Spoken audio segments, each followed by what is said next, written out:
recognize that we can do better. And the reality is, no matter what mistakes anyone has made, they are redeemable, and they can rehabilitate. And I'm not talking about the incarcerated.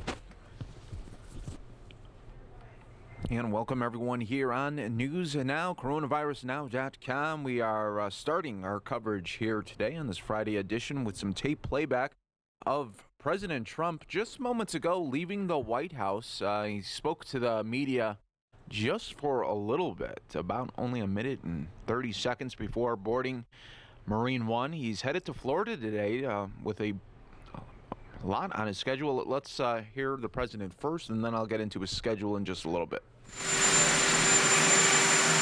Hello, everybody.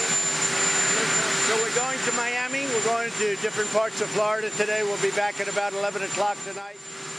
And a lot of stops, a lot of very good stops, so we look forward to it. Tropical Storm Faye is probably going to be hitting a place called New Jersey, a good place, pretty soon. So we are on the watch. We're fully prepared. FEMA's ready in case it's bad. Shouldn't be too bad, but you never know. You never know. But at this moment, it's looking like it's going to be hitting New Jersey fairly soon, and we are fully prepared. And other than that, I'll see you in Miami. Okay? Thank you. Are you reconsidering that? Say it. He plagiarized from me, but he can never pull it off. He likes plagiarizing. It's a plan that is very radical left, but he said the right things because he's copying what I've done. But the difference is he can't do it, and he knows he's not doing that. It can't be the same because he's raising taxes way too much. He's raising everybody's taxes. He's also putting tremendous amounts of regulations back on. And those two things are two primary reasons that I created the greatest economy we've ever had. And now we're creating it again, okay? Well, I'll be looking at it. I think Roger Stone was very unfairly treated, as were many people. And in the meantime, Comey and all these guys are walking around, including Biden and Obama, because we caught them spying on my campaign. Who would have believed that one? Thank you.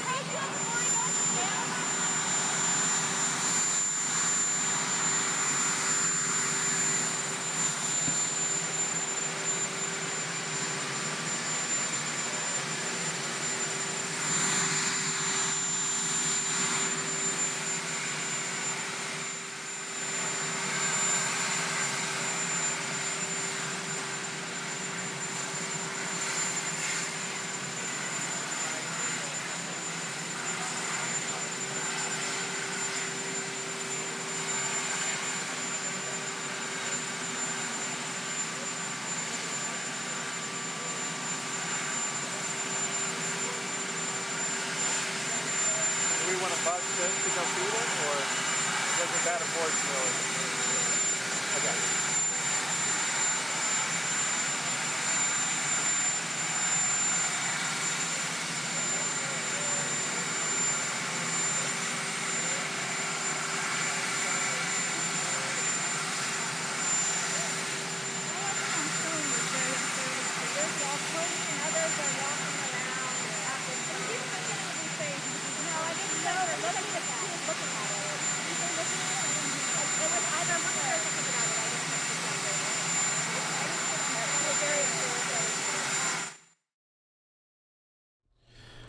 That was President Trump going up Marine One with his staff. You're watching here on coronavirusnow.com as we're going to have a really busy Friday session here for you, featuring all of President Trump's activities in Florida. Let me read off some of them because it's a big schedule here today, no doubt about it. He is going to arrive at Miami International about 12 o'clock Eastern. Then he is going to be talking about illegal drug trade at about 1:40 Eastern. Then the president will participate in a roundtable of supporting the people of Venezuela. That's at 2:15 Eastern. Then he's going to head to Fort Lauderdale, where he is going to have a roundtable with supporters. That's a fundraiser. And then he's going to head back to the White House. Try to get there about 10 o'clock Eastern. You're watching right here on coronavirusnow.com.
All right, everybody. Now we will transition, take you to some other live. Well, we're waiting on some live events to happen, but in the meantime, get that out of there for you. We'll take you to some other coverage from our sister stations. Everyone. Oh, come on, you can do a little better than that. Good morning, everyone. It is truly an honor and inspiring to be here with you this morning. We are in one of the great iconic places in the city of Chicago on a beautiful day, and really to talk about the end of one chapter, but really the start of an important, big new one. And I'm excited about that. Let me acknowledge the many aldermen and elected officials joining us today. Let me also give a big thanks to our Recovery Task Force co-chair, my friend and mentor, Sam Skinner, for his incredible leadership and dedication over these past few weeks.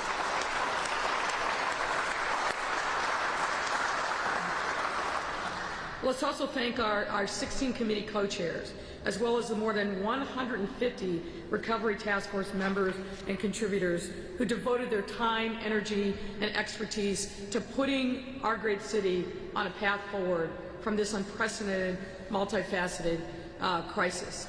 You just saw in the video a number of people talking about what this moment and what this opportunity means. And to paraphrase what Bob Wislow said, this is a once-in-a-generation opportunity for us. This is our great Chicago moment to really re-envision our city and our region in a way that moves us forward. It was just 10 weeks ago that we began our journey together at the foot of Chicago's water tower, a symbol representing our city's boundless ingenuity, artistry, and resilience.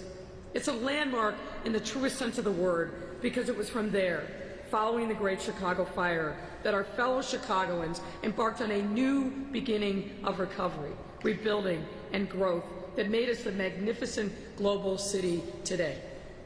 Just as we began our journey 10 weeks ago at the Chicago Water Tower, we are continuing this journey now in this other architectural treasure, the South Shore Cultural Center, a building which began as a totally exclusive institution to one whose doors are now open to our entire city, representing our collective ability to be more open and more welcoming and be better than we have been before. It's that ability that brings us here today. As we all know, COVID-19 has been a crisis unlike anything we've ever experienced, shocking us in ways that even past recessions, deep depressions, 2 world wars never did. That's because COVID-19 is not a single crisis, but at least 2. One related to our public health and the other related to our economic strength, both reinforcing but also catalyzing each other, and both connected to the structural core of the city and the region we all call home. While our strengths over these past few months have shown through in ways large and small, our vulnerabilities, born of generational inequality and systemic racism, have also flashed like a neon sign, and flashed even brighter following the murder of George Floyd. As Pastor Otis Moss of Chicago's Trinity United Church of Christ said, our fight isn't just about COVID-19, it's about COVID-16-19. Part of what makes our effort unique is that we knew from the start that we had to think and act for both the short term and the long term, and to do so holistically, not just focusing on the economic impact of this crisis, while those are important and we have to make sure that we reckon with those, but also going beyond that and recognizing the social and mental health impacts as well. We can't move forward unless we think holistically about how we heal our region, from top to bottom, every neighborhood, and all the impacts that were there before and are exacerbated through COVID-19. While the COVID-19 crisis has impacted all of us, it's our fellow Chicagoans who were already struggling beforehand who felt its impact the most profoundly, and whose future was placed in even more uncertain circumstances. As True Chicago reported, by April 20th, we already lost nearly $900 million in economic impact from canceled events alone. Meanwhile, a third of the jobs in Chicago's region are at risk, particularly those in hospitality and food service, as well as retail, administration, and manufacturing. And through it all, it's been our low-income workers feeling the biggest squeeze, with nearly 75% of those workers at risk to losing their job if they hadn't already. Nonetheless, thanks to our disciplined, data-driven, collaborative response to fighting COVID-19 spread, Chicago is currently averaging under 200 new cases per day. And why that's significant is because it takes us out of the high-risk category into the moderate risk category. Now, we're not doing a victory lap. We can't until this virus is put into the recesses of history. But the dedication and commitment from everyone, our public health department, our healthcare workers, our first responders, and ordinary Chicagoans, in following the healthcare guidance and making sure that we do everything that we can to keep each other safe, that is what's made the difference, and that is what will carry us through. As an aside, I'll tell you this. I've had a lot of conversations recently with corporate CEOs, but also other people who are looking for places in the country that they can bring events to and feel safe. the very first question that I get asked is, what do your numbers look like? They're not talking about our taxes. They're not talking about our unemployment rate. They're talking about our public health numbers. And we have a good story to tell, and I'm committed to making sure that we continue to be able to tell that story and taking no risk, no chances with anyone's public health, no matter what the circumstances. So our 200 cases, that's roughly 7 times less than our average during the peak. And that's all happening because we continue to safely and cautiously reopen our city with the partnership of many of the people who are on the task force. Our success in containing this disease is even more pronounced when you see what's happening in other parts of the country. As a result, today in Chicago's consumer spending is coming back faster than our peer cities, and we're seeing smaller declines in business revenue. Meanwhile, unemployment in Illinois has been smaller than in New York or California on a per capita basis. And looking at our rebound, we've seen some of our underlying advantages and assets, many of which you already knew. That includes our infrastructure, our workforce, and the fact that we are the most economically diverse city in the nation. As I said back in April at the start of our journey, we don't know when this crisis will end. This virus, unfortunately, has been unpredictable from the start. But what we do know is that when it comes to recovering from this crisis, there are no shortcuts or half measures. Coming out of this crisis in the way that we want and the way that we need requires continued, bold, visionary action that will build on the measures that we have already taken. In short, it would require nothing less than the most breathtaking recovery effort our city has ever seen. And I'm happy to report that's exactly what we have outlined in this report, which is driven by 3 key principles. First, ending economic hardship and enabling economic security and mobility. Second, addressing racial inequities. And third, building together. The men and women we brought together for this recovery task force are as diverse and dynamic as Chicago itself. In all, over these past 10 weeks, the Chicago Recovery Task Force has encompassed individuals from over 100 different organizations, drawn across industries, community groups, academia, labor, and policy to give full voice to every facet of our city and to help guide our path forward. This is what we mean by together. My friends, this is what a recovery task force should look like. And after 30 task force and committee meetings, nearly 110 interviews, and over 55,000 community responses, and a 200-person strong youth summit, and untold hours of sweat and sacrifice, we have developed, meaning you have developed, 17 recommendations across 5 priority areas. As I've said time and again, for all of its challenges, this crisis truly does afford us a once-in-a-generation opportunity to really rethink and remake the landscape of Chicago and Chicagoland. The opportunity to make us better, stronger, and more powerful than ever before. The opportunity for us to create a new economic model based on dynamic, inclusive growth that truly uplifts our neighborhoods and finally unlocks the potential that all of us have right here at home. Our first priority area will be to address traumas, both old and new, by creating the most advanced, healing-centered region in the country. That's critically important. Increasing access to mental and emotional health, resources and services in communities, and creating a culturally sensitive, diverse mental health workforce. Our second priority area will be to expand economic opportunity, quality employment, and let me emphasize that again, quality employment, where people can build a life and a future, and financial security by reimagining our region's workforce infrastructure. We need to create good-paying jobs, jobs that people can build a future on, jobs where they can dream and not worry about suffering and living from paycheck to paycheck. That's what we are talking about. And to create a plan to invest in displaced young workers.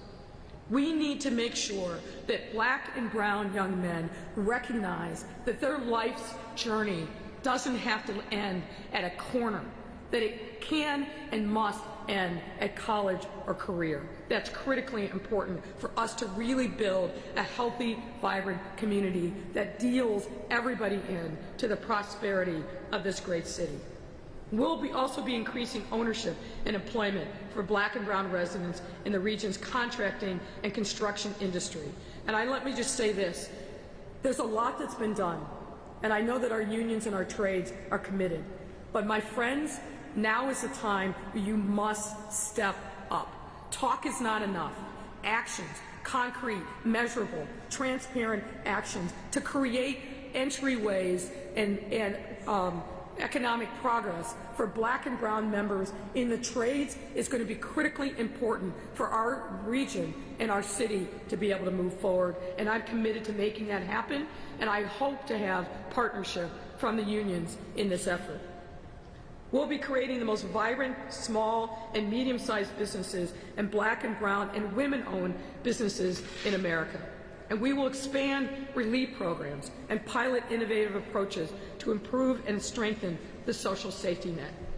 Our third key priority area will be to build on our region's strengths. That means expanding Chicago's region's transportation, distribution, logistics sector. And this is an area where regional partnership is going to be critically important. If you look across this region, we've got a tremendous number of assets, but we don't talk to each other. We don't work together. We have to make sure that this is a top priority for regional growth and development. We need to also strengthen Chicago's healthcare and life sciences ecosystem and building on the region's assets in food and agriculture. And fourth, we will capture the opportunities, yes, the opportunities created by COVID-19. And we'll do it by building on our region's historic strength in manufacturing, prepare the region to capture headquarters and corporate development and specialty centers. And we will lead by capturing film and TV production opportunities given the lack of studio space in California. We welcome the film and TV production to Chicago. Our fifth area will be to reignite activity through Chicago by sharing our story and the introduction of Chicago's master brand. One of the areas that we need to step up is making sure that we tell our story to ourselves so that our people know our great strengths and the things that unify us, and telling our story to a national audience. We will do that, and we will do it better than ever before. And we'll also be leading in the reimagination of regional tourism, travel, and hospitality. And I'm mindful of the fact that we have three leaders right here. Larita Clark from MPA, Andrea Zopp of World Business Chicago, and David Whitaker of Choose Chicago. They will help us lead this effort going forward and showing the world that Chicago is truly open for business. This, by the way, would not have been possible without the partnerships of industry and community organizations, many of whom are doing this work already. Each of these measures will build and accelerate the investments we've already made to address structural inequities in our communities that have struggled for generations. We are doubling down on our efforts through Invest Southwest, our Solutions Toward Ending Poverty Initiative, or STEP, which seeks to end generational poverty in Chicago, and Chicago Connected, our groundbreaking $50 million program we just announced 2 weeks ago, which will provide free, high-speed internet service to the homes of approximately 100,000 CPS students. This is not only one of the largest efforts of its kind in the country, but with a horizon of 4 years, it will also be one of the longest. If our kids aren't connected to the internet and to broadband, they can't learn.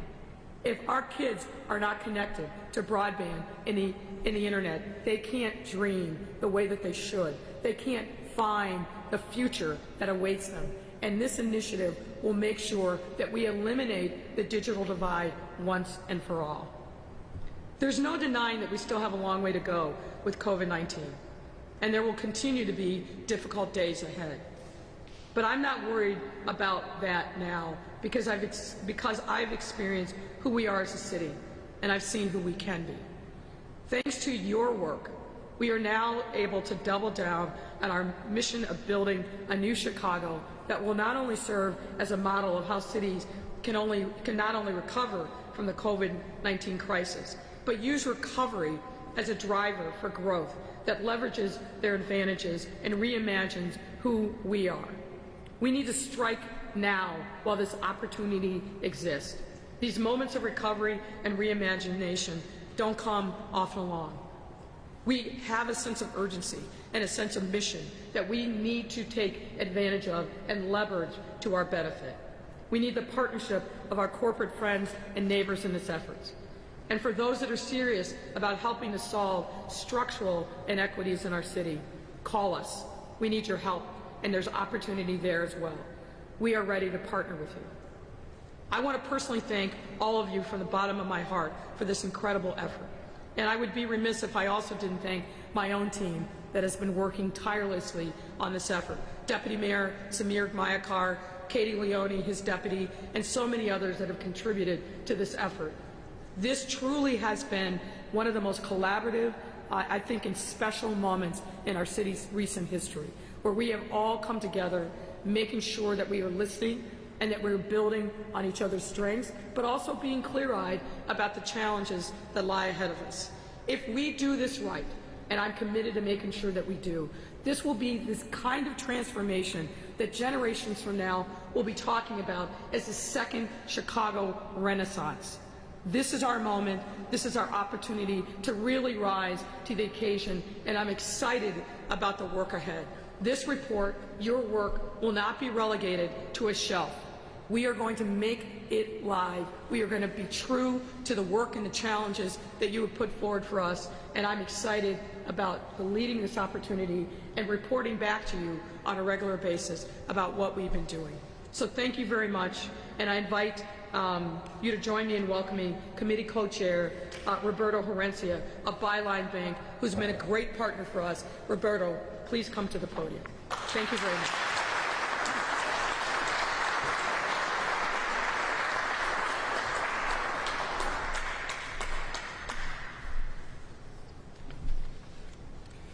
Good morning, and thank you, Mayor, for those incredible words. And I am Roberto Herencia. I'm the chairman of the board of Byline Bank. Chicago is home, home to my professional career and personal life since I moved here in September of 1991, and I am lucky and fortunate to still call Chicago home. I participated as a co-chair of the Policy and Economic Stimulus Committee, grateful for the opportunity to be part of the critical effort to reimagine what is possible in Chicago today. This is my first time working directly with the mayor, and I have to tell you that I am very impressed with the mayor's leadership and aplomb during this challenging journey, not only dealing with the virus, but also with the tragic death of George Floyd. During this period, she has always guided us and told us about the need to pay attention to the inequities that exist and that are still here with us today, now exacerbated by these two events. Her balance between tough and compassionate leadership makes us all proud. I am equally impressed by her staff, and I have to tell you that it is all about people, right? It starts with people. In my business, you have to engage your people so that they can delight your customers, so that they can invest and partner in communities. And if you do all of that well, then you deliver value to your stakeholders, whether they are shareholders, whether it's a community, or your own employees. Her team put up a really good process to listen, learn, and recommend. They did an outstanding job in making us feel participants and part of the effort, and turn around ideas and conversations into a handful of key and actionable initiatives, as you will see in the advisory report. The overarching enabler to these initiatives presented by the Recovery Task Force is the city's resolve, as the mayor was talking about, to facilitate ease of doing business, specifically, in my view, with small businesses. And small businesses are dear and near to me, given that I am a banker. The initiative to create the most vibrant SMB and Black and Brown owned business community in America is a natural for Chicago. It's key to building a resilient economic recovery over the next few years. The report being presented today, this advisory report, is truly one of a kind. It is not only a disaster recovery plan, it is full of practical and doable initiatives. It is truly what I call the product of vision engagement and shared agreements. Above all, it is a call to action. It is a call to action by the private sector to team up with the public sector and do what is right for our city. With that, I will now leave you with a short video on one of our initiatives.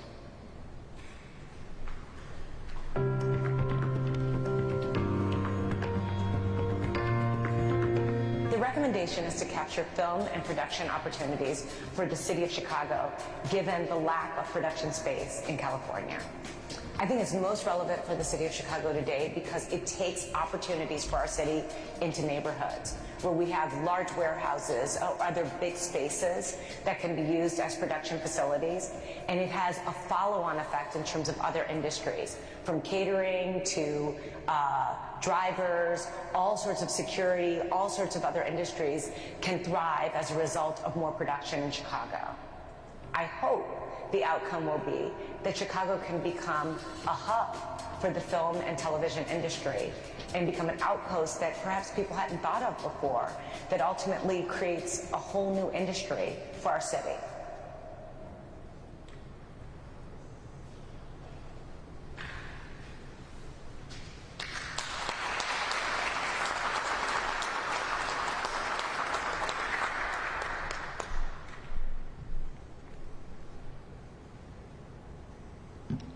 Good morning. My name is Karen Freeman Wilson, and I am honored to bring you greetings from the Chicago Urban League. I'm pleased to join you today, and it has also been an honor to serve on this recovery task force. I want to thank Mayor Lightfoot, Mr. Skinner, Melody Hobson, and all of the co-chairs for their tremendous leadership and for the opportunity to work with one, and I say one, the mayor probably knows this, of the hardest working teams in municipal government. I also appreciate the dedication of my co-chairs, Alexia James and Evelyn Diaz, as we led our mental health and wellness committee and all of the members of the entire task force. The vision, insight, and heartfelt discussions that we have shared give me hope that our work will play a pivotal role in the transformation of our city. It has been a special privilege to watch and have a close vision, Mayor, as you have led from the proverbial space of between a rock and a hard place. We've all experienced trauma at the hands of COVID-19. The degree of our experience has been dependent on whether one of us or a member of our family was struck by the disease, or worse, died from it, or whether we lost employment, our business, our housing, or experienced some type of food insecurity. As the pandemic was chronicled in March, it became increasingly clear that the inequalities of access to health care, education, employment, and housing would all play a role in the devastation from this disease. But it was the murder of George Floyd that shined a spotlight on something that many of us already knew, and a fact that was laid bare in detail in the League's most recent report, COVID-19, an epidemic of inequities.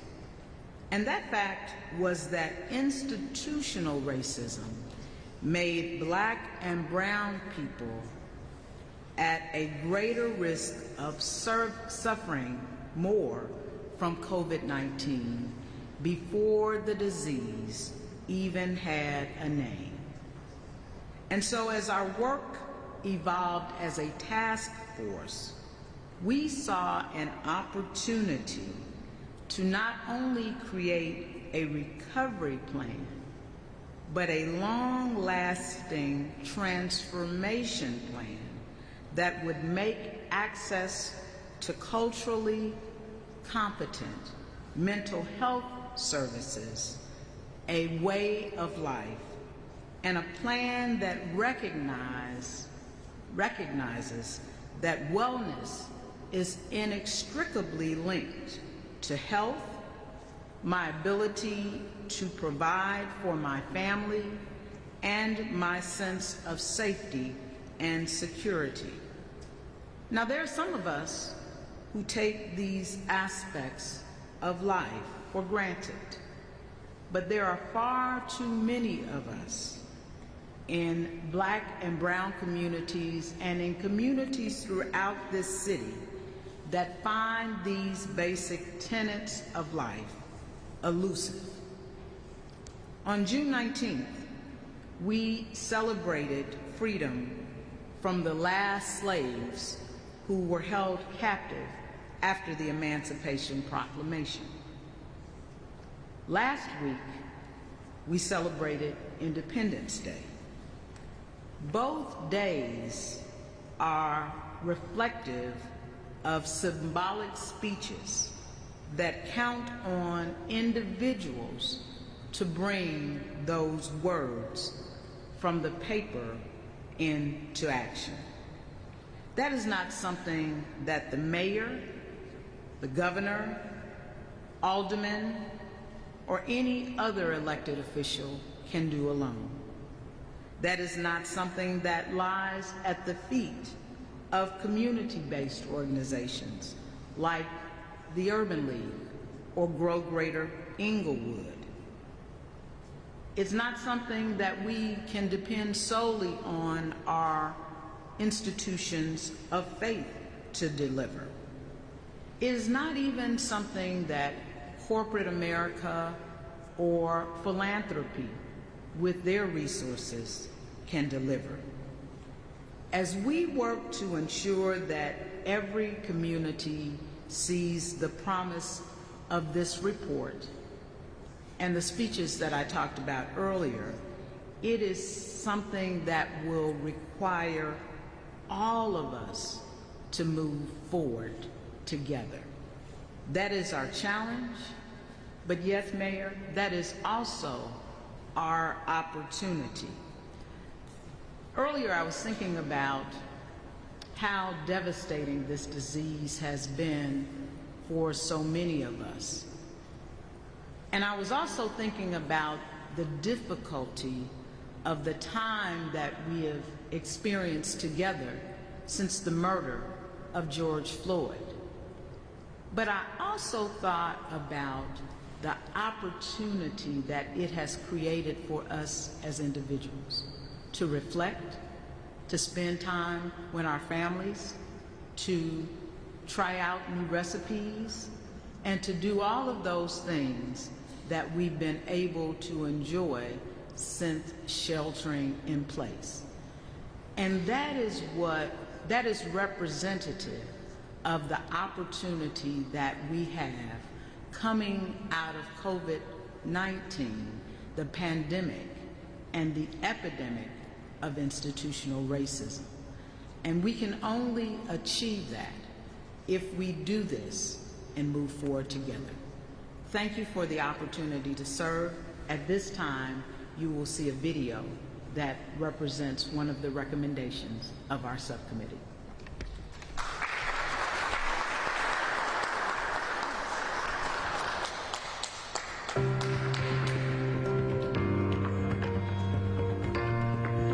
One of the recommendations that came out of the Mental Health and Wellness Subcommittee was to create the most advanced healing center region in the country. Now, that may sound really big and grandiose, but the truth is that Chicago has been working towards becoming a trauma-informed city for a very long time. We thought that it was really critically important to change the language to healing. As we know, many communities are living through tremendous amount of trauma and devastation, but have also demonstrated really, really strong resiliency. So here we're talking about a time in our city where there have been so many aspects of our lives that have been disrupted, and so many of us are experiencing grief and loss, but also underlying issues that have been impacting us for many, many years. So how do we create healing in a city?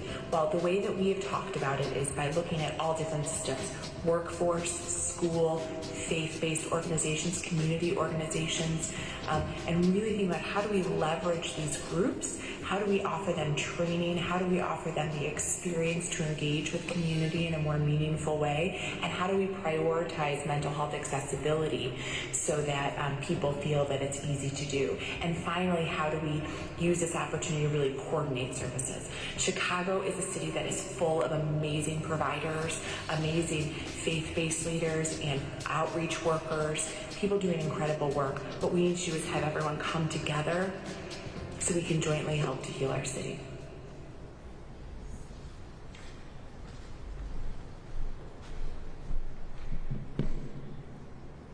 Good morning.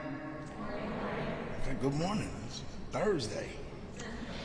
So, one, I want to thank Mayor Lightfoot for always making space.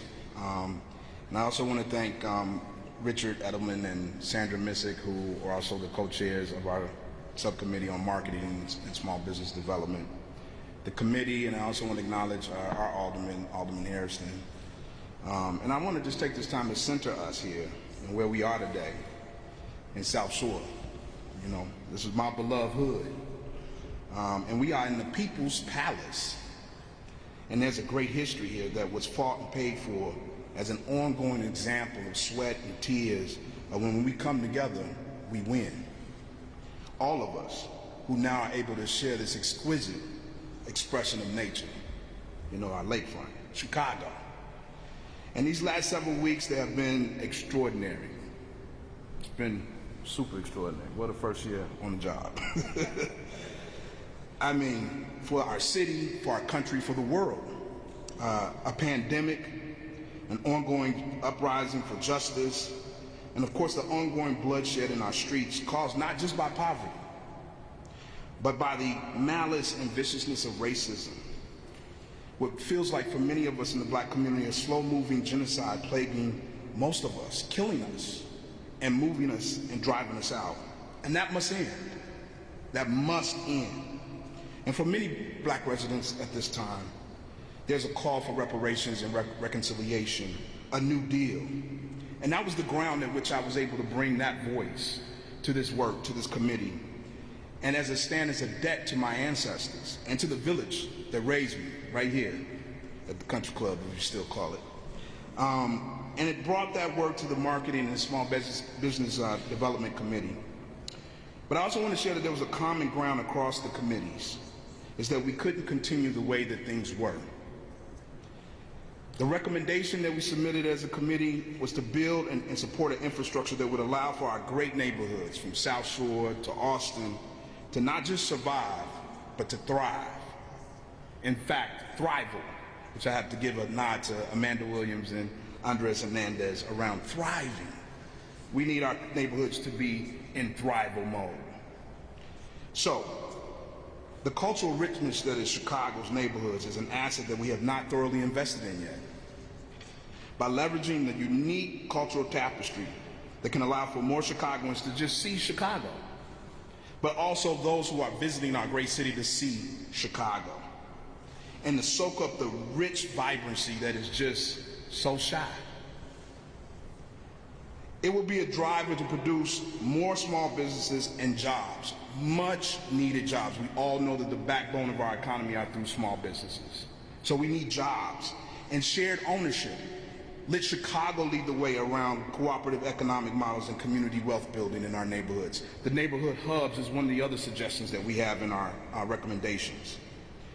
When we are invested in on par like we do in the loop, we can accelerate the emergence and meet the ideas and innovations that are already here in our neighborhoods. They exist. That is what can grow Chicago, not just post-COVID-19, but for future generations. The vibrancy is already here. Let's keep it, let's nurture it, and share it with the world even louder and bolder than before. Let us model what it looks like for the nation. In closing, I would like to just share from one of our beloved griots and poets, Ms. Gwen Brooks, who used to read poetry actually over in the music room there. A quick quote from one of her most famous poems, which is, "We are each other's harvest. We are each other's business. We are each other's magnitude and bond. We are the future of Chicago. Let's make this happen. Peace." So now you'll see a video for the third presentation, which represents one of the recommendations that we had for the Recovery Task Force. Thank you.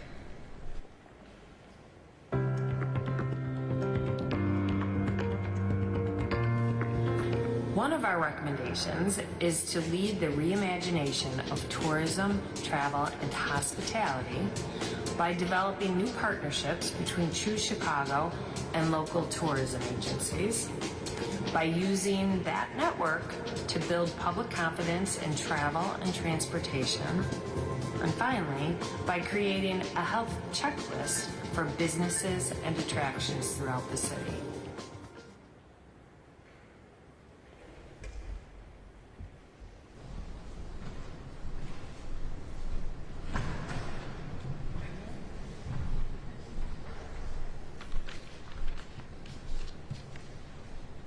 Good morning.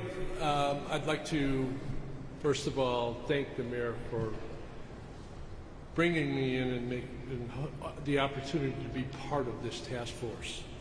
I'm Mayor Joseph Tamburino of the Village of Hillside. I'm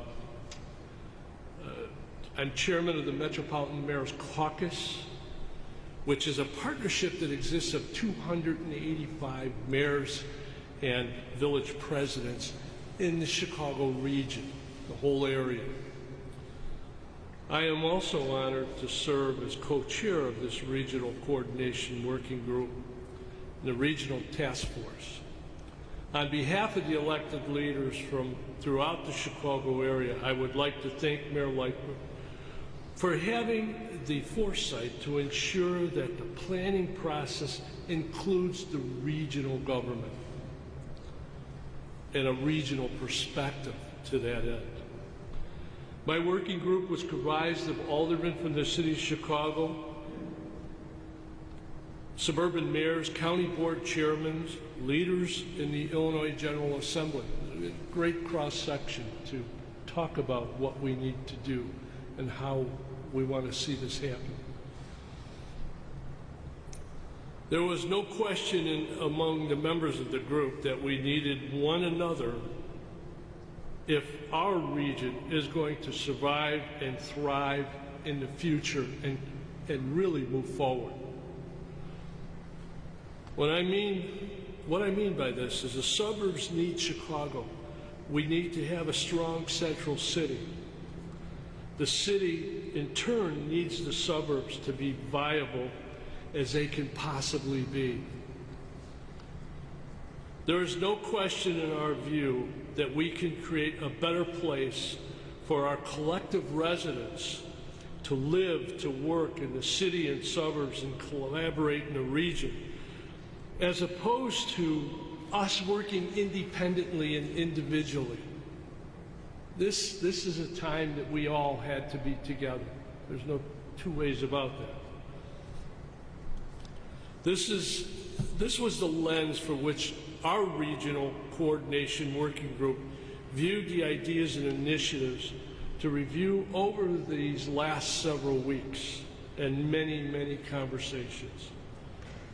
We are extremely impressed with the final advisory report, and I congratulate all of you that were part of this and contributed to it, because it's one of the best, if not the best document I've ever seen in my tenure in government. So I thank you all very much for that. Personally, I believe that the advisory report is in fact the Burnham plan of the 21st century, where we're all going, what we need to do, and how we need to work together. It sets a vision for our metropolitan region and provides practical and thoughtful strategies as to how we can collaborate together and carry this vision forward. This is so important to us, very much so. So I thank you, Mayor, for having included us and thinking of us as to be part of this. And to that end, I thank all of you, but I'd like to introduce the next speaker, which is Sam Skinner. Sam is an individual who served with Mayor Lightfoot as the co-chair of the Full Recovery Task Force. He is a person who has served Chicago, the region, the state, and our country with distinction, and someone I've known for many, many years. Sam?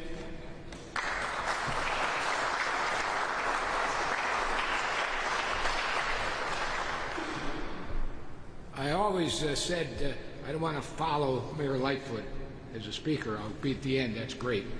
Then I've heard everybody else, and I'm saying I wish I'd followed Mayor Lightfoot.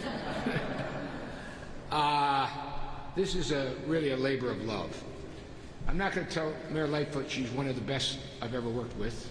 I'm not going to tell her staff they're one of the best I've ever worked with. I'm not going to tell anybody that the report that they've worked is the best I've ever seen, because I don't want them to get a big head. But if I were going to tell them that, that's what I'd say. I won't say drafted. I was an easy draft. I came to Chicago for my first job out of the University of Illinois and started in June of 1960. Yeah, that's right.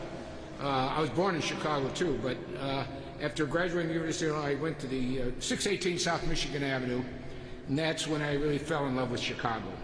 And other for time in the military and time in Washington, I've lived here in the area all my life.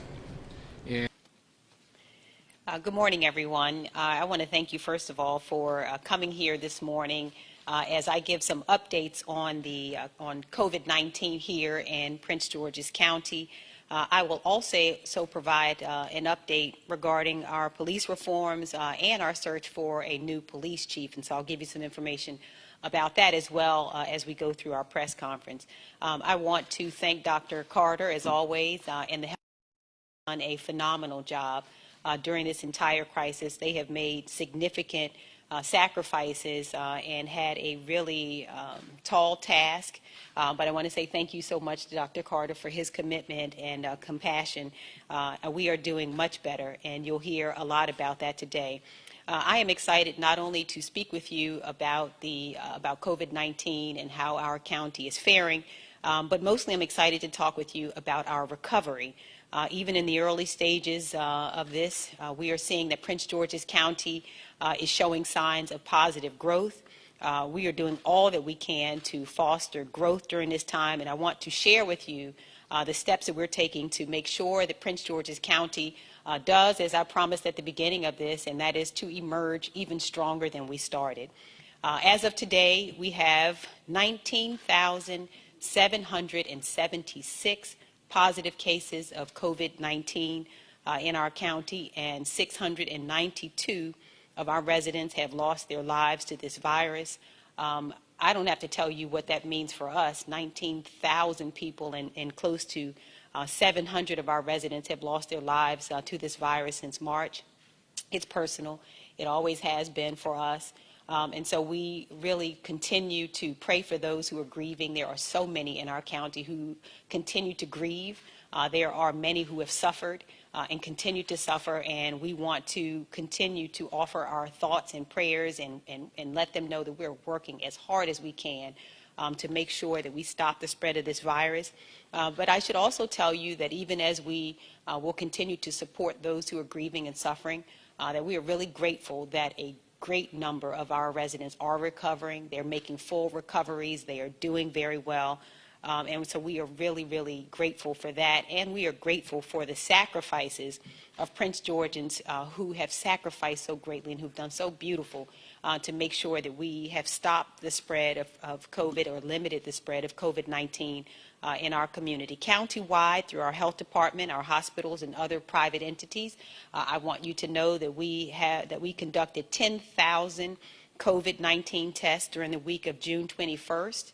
We have testing sites located strategically around our county at the Cheverly Health Department.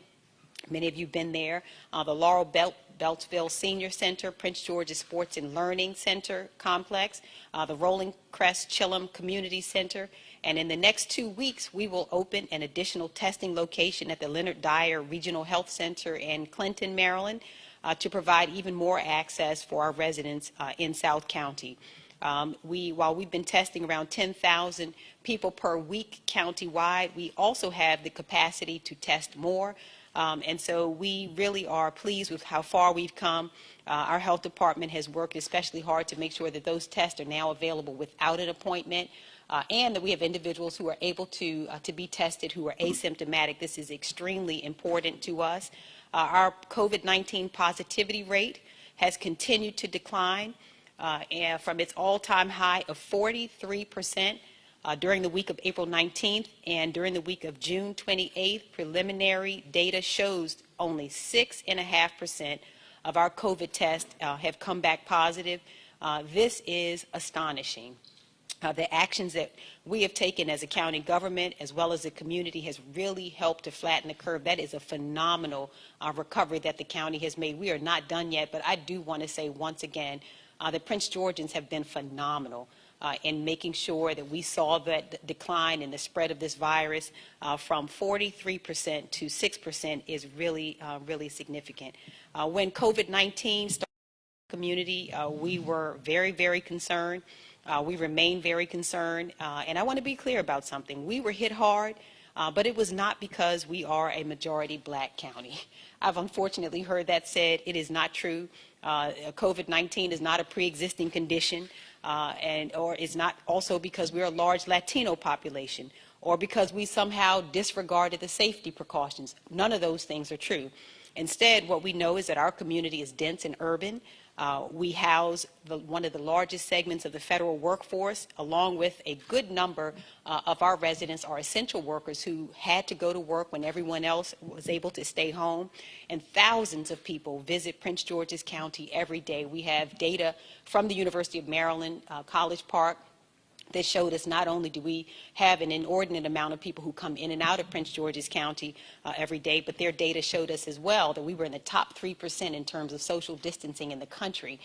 So I think it is important to note that Prince Georgians have been very, very responsible and compliant, and I'm just very proud of them. And despite all of those factors and more, our cases have been dropping precipitously. And I want to thank each and every one of you, because we could not have flattened this curve without the concerted effort of our engaged citizens who have been there with us every step of the way. Prince Georgians, and this is just the fact of the matter, I'm so proud to say that they look out for each other. Prince Georgians have made sure that we have cared for each other, that we have covered our faces, that we have remained distanced, that we had to forego some of the family gatherings that we wanted. There were many sacrifices that had to be made over the last several months with graduation celebrations and other significant milestones. But we now have the data to back up the fact that Prince Georgians had each other's backs. And so overall, our infection rate has trended down since April. However, there has been a slight increase in the rate of infection over the past few days. I have to just ask everybody, please remain vigilant. We are concerned. We'll see what happened after 4th of July weekend. I know people were anxious to get together, but we're seeing that those numbers, although we're headed in the right direction, that we did see a slight increase, and we want to make sure that people are still vigilant. That said, our county has one of the lowest infection rates. That our county that started with one of the highest infection rates in the state now has a lower infection rate than the state of Maryland's average. So our infection rate is continuing to decline. Nobody had to beg Prince Georgians to wear a mask. We know that it is inconvenient, but because of your great respect, not only for this virus, but most especially your great respect for each other, for your neighbors and colleagues, for our older residents, those who have pre-existing conditions, we continue to see this go down. And so if we continue to practice social distancing, limit our travel, and continue to wear masks in public, we can keep this virus at bay. And so we'll continue to rely, as we have, on the advice of medical experts and scientists who will tell us when it is wise for us to be able to allow more and more to happen. But we're going to recover together, and we're going to do so with data and information. I want you to know that Prince George's County, although we have suffered greatly, not only on the health care front, but you all know that we have suffered greatly economically. The number of businesses that made sacrifices and that were devastated, all those who lost jobs, over 125,000 Prince Georgians who had to file anew for unemployment. This has been a tough time for us, but I want you to know that Prince George's County is well positioned for a strong recovery from this pandemic. Several weeks ago, I started the Prince George's County Forward Task Force. You luckily heard from Dr. Dukes, who had come here, and our good friend Bill Von Haney, and that was very intentional. It is important that we recover. But more importantly, I want you to know that we have looked toward how do we move forward? How do we do so in a way that leaves us stronger than ever? How do we maximize and take advantage of all of the lessons that we have learned during this time to make sure that we recover stronger in business, that we recover stronger educationally, that we recover stronger in every respect of our community? And those are the things that we want to make sure that the Forward Task Force will help us to focus on. So we have assembled a group of experts in public health, business, and government to create a nexus. And the task force will combine new data with expertise to provide well-reasoned recommendations on how our county should deal with the pandemic going forward. In other words, we're not looking backwards, although we have worked as hard as we could to get here, but we are really, really determined that we will move forward in an even stronger way. So the Prince George's Forward Task Force will generate a final report. However, as I have said, we'll be implementing the recommendations of this task force in real time. In fact, I am really excited to receive the first part of this report from this group within the next 2 weeks, and they'll be bringing to me a round of actionable items that we can begin to implement right away, and so we will make sure that we do that as we receive those recommendations in the next 2 weeks. These recommendations, based on cutting-edge data from the Maryland Transportation Institute, will help us continue to reopen safely and address upticks in the virus in areas around the county. Our economy is also recovering, and the economic outlook in Prince George's County is improving all the while. Projects across our county are continuing to move forward. Again, this is really good news for us. The Branch Avenue U.S. Citizenship and Immigration Services building is complete, and that project will bring 3,000 jobs to our county. The new hospital in Largo is moving forward, which will help not only recover in terms of the state-of-the-art of healthcare, the state-of-the-art healthcare facility that we're bringing, but it will also be a boon for further development in that area. The WMATA headquarters project in New Carrollton is moving forward, including the Remy 2 project. The Gilbane Building Company has proposed 2 developments. The Northgate Student Housing Project, there's an Atworth Multifamily Housing Project, and both of these continue to move forward in College Park. In Suitland, we're excited about the Town Square development that is proceeding really beautifully. And these ongoing projects, the reason that I took time to mention them to you is they are a sign of economic vitality in our community. And I am so happy to announce also Prince George's County's new partnership with Amazon. Amazon has signed leases to bring 2 last-mile delivery stations to the county. One last mile facility will be located in an industrial area on Prince George's Boulevard in Upper Marlboro, and the other will be in an industrial park on Willowdale Road in Lanham. And the employment and entrepreneurship opportunities that Amazon and its last mile facilities will bring to the county are critical. These are critical at a time where, again, Prince George's County, don't forget, was the top job creator in Prince George's County for 5 years in a row. Seeing 125,000 newly unemployed Prince Georgians is very serious. And so we will be looking for opportunities like this to continue to bring jobs back. And these facilities will create hundreds of full-time and part-time jobs. Now, these pay a minimum of $15 per hour with benefits, but this is just one of many opportunities that we will pursue. We will pursue opportunities on every level. I know what Prince Georgians will say is they want to make sure that we're also attracting those jobs to bring the six-figure salaries and the larger salaries. And we're going to continue to have across a spectrum. We're going to really be aggressive in pursuing businesses to come into Prince George's County, technology companies, other businesses. And so these are some of the signs that we're really happy about. And I want to note that while Amazon is bringing these facilities to the county, the company is also making a commitment to our community. Last month, Amazon announced that it's bringing its Amazon Future Engineer program to 132 Prince George's County public schools. The computer science program is expected to benefit more than 49,000 PGCPS students.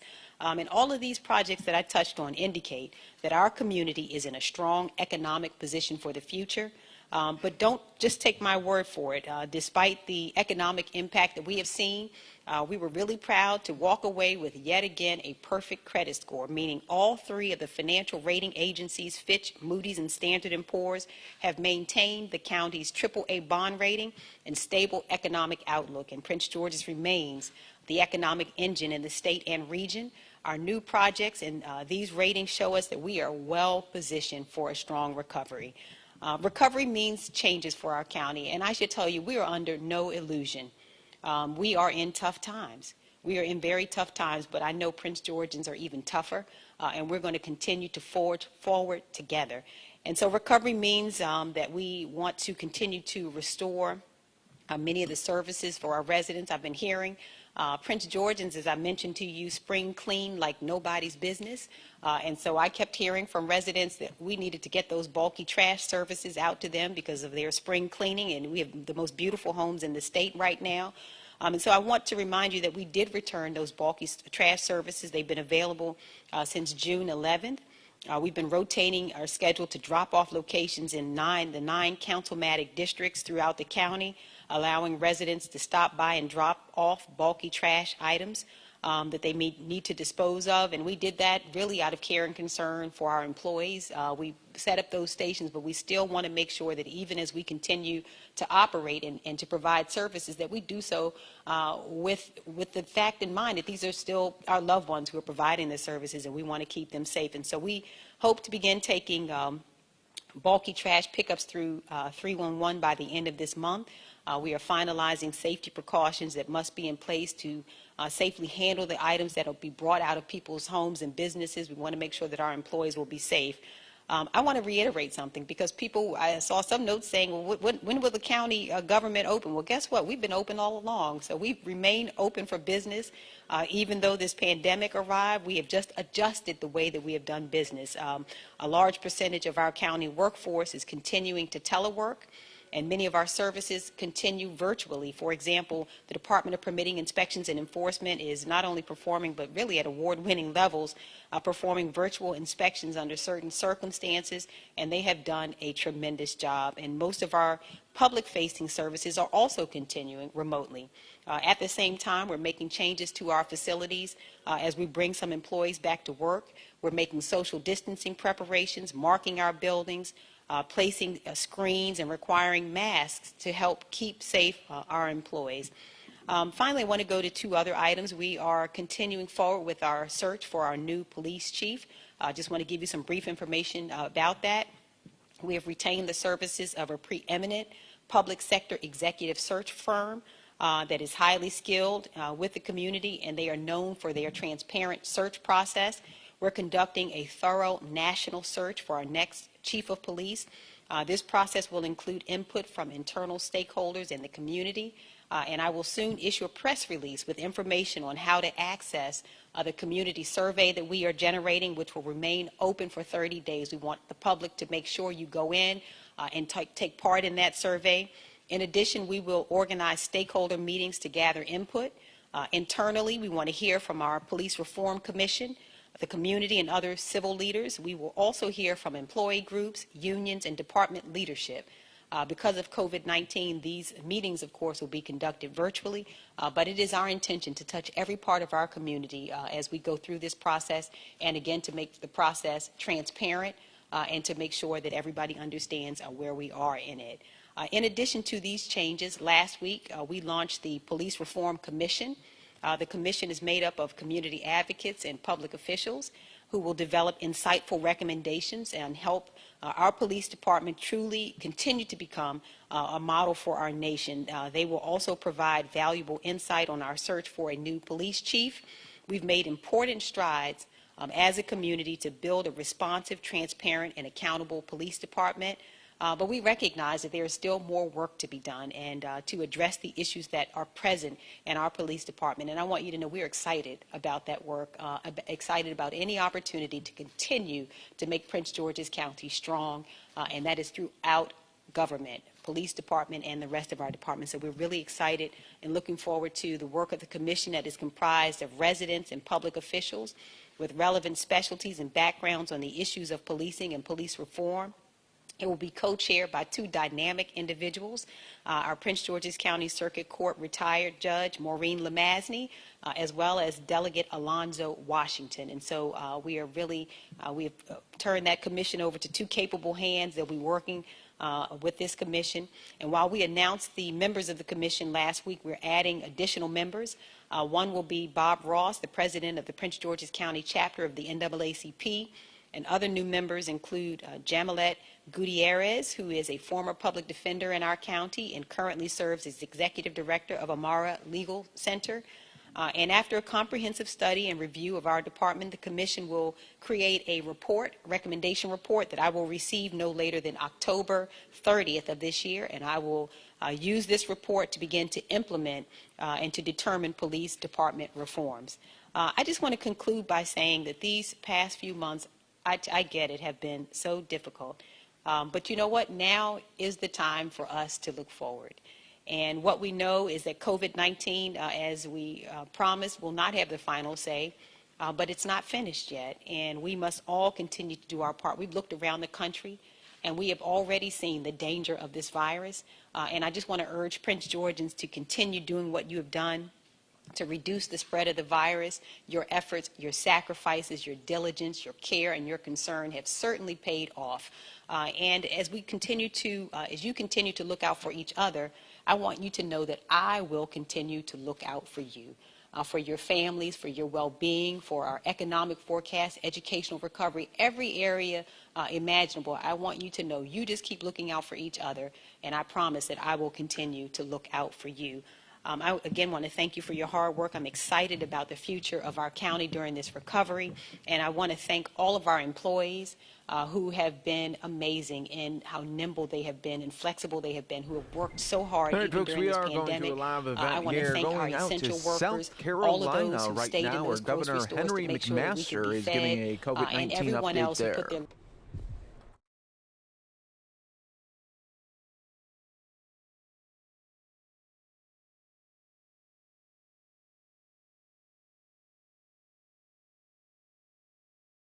Well, there is no audio associated with this right now, so we'll try to get that back for you a little bit later here.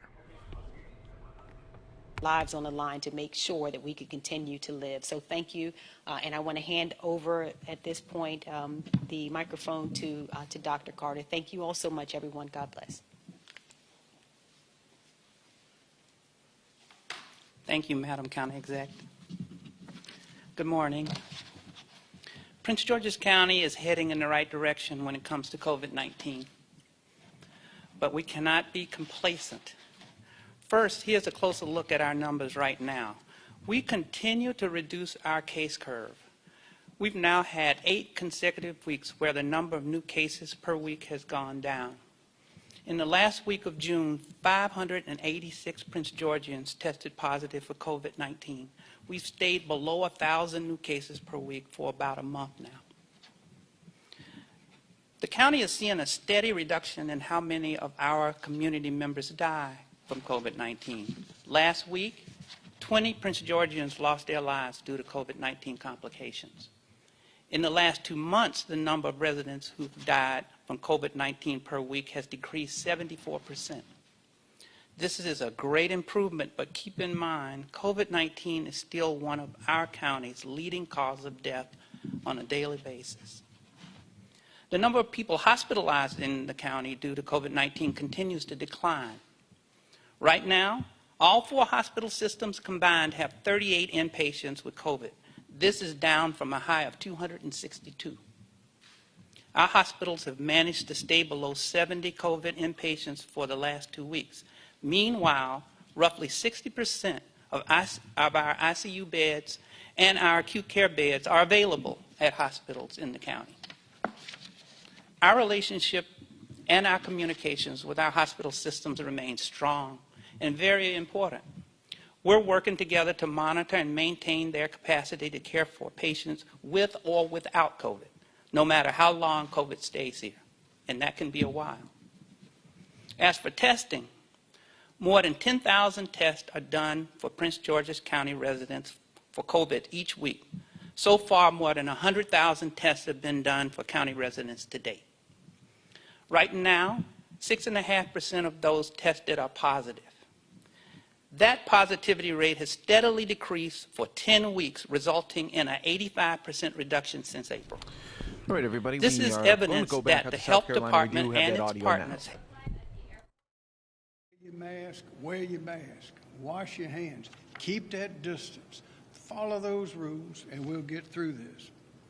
This executive order does not apply to alcohol sold at convenience stores, grocery stores, wine and liquor stores, or retail businesses. And again, I say it's effective. It goes into effect 11 p.m. on Saturday, that's tomorrow, July the 11th, 2020, and will stay in place nightly until further notice, until things get better. And if things don't get better, then we'll take other steps as necessary. Restaurants and bars that violate this order may have their beer, wine, or liquor permits suspended by the State Department of Revenue. There are about 8,000 restaurants and bars that are permitted by the State Department of Revenue for on-site sale and consumption of alcohol. Besides being ticketed with a fine, they may lose their license by violating this order. This is a mandate. This is an order that the state can enforce. There are other things like masks. It's 5 million people in South Carolina.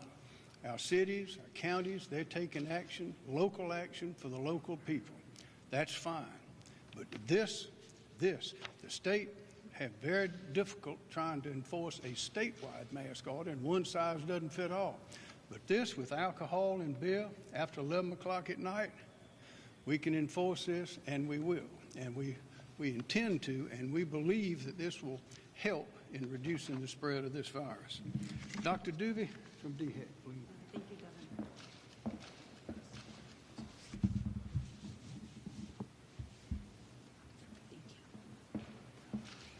Thank you, Governor. Thank you, Governor. Thank you all for being here.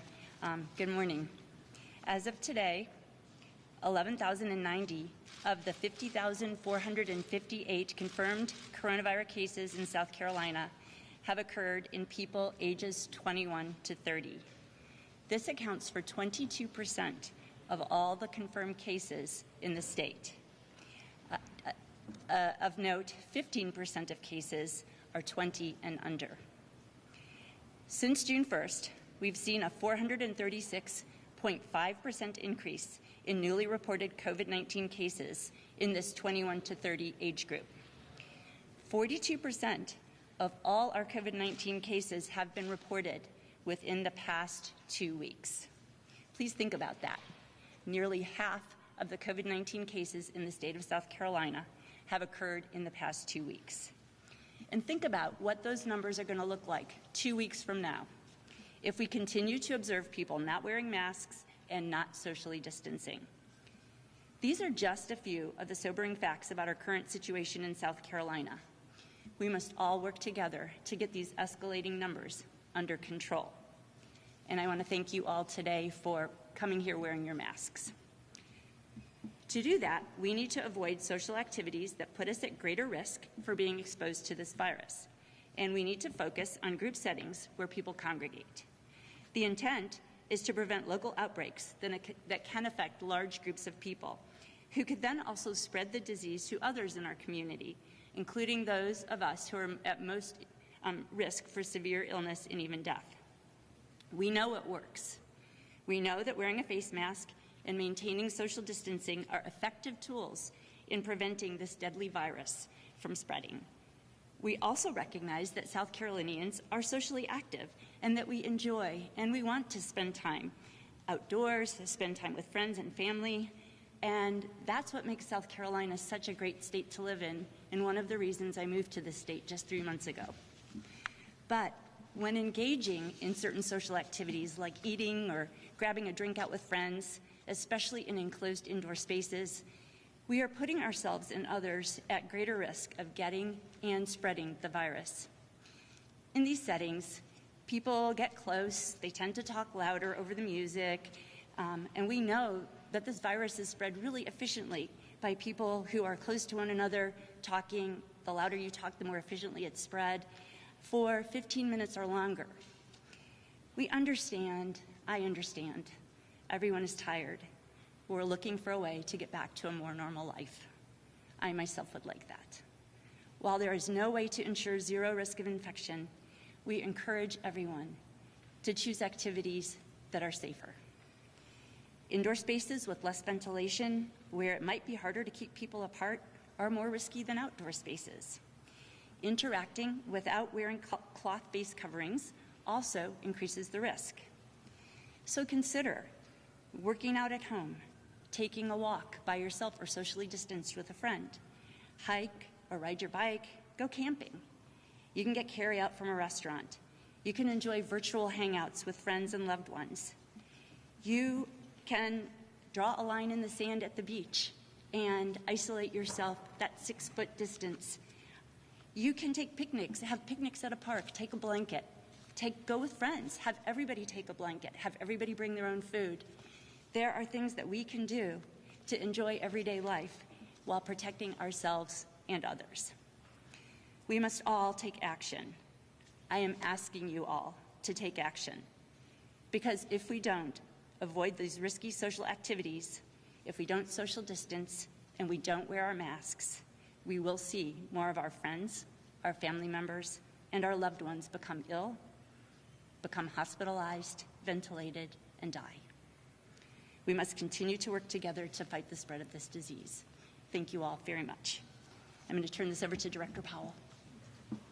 Director Powell, thank you. Get this.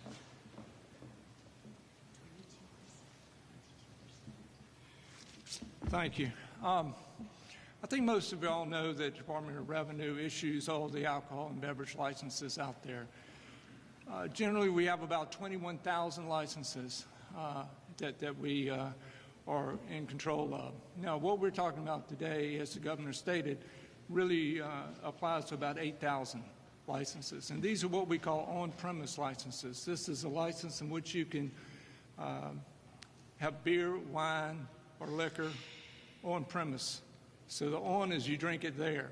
And the off-premise licenses that we issue are based on grocery stores or convenience stores or places where you buy and then you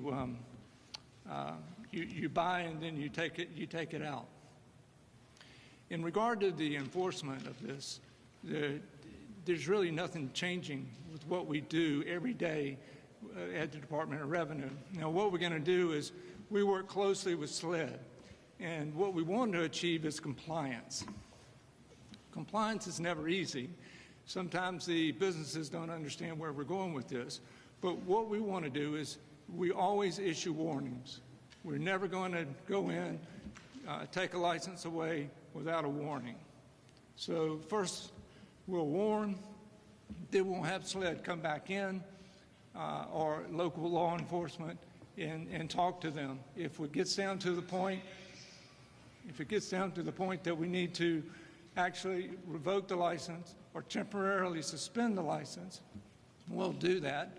We'll issue an order of temporary suspension, and then, of course, we'll move forward on a legal through the court system. And the courts then can check our papers to make sure that we're in compliance, that we're not arbitrarily taking somebody's business away. Again, all we're talking about are alcohol, beer, wine, alcohol liquors. We're not saying that you can't continue to serve food or something of the sort, but not alcohol. Pretty much that's how we'll operate. It's business as usual. This is nothing different than what we do every day out there. The hours are changing. No longer would you be able to serve liquor on a Sunday sales from 12 to 2, but 11 o'clock is the cutoff now, and we'll just enforce it as the governor stated through his executive order. Thank you. Dwayne Parrish.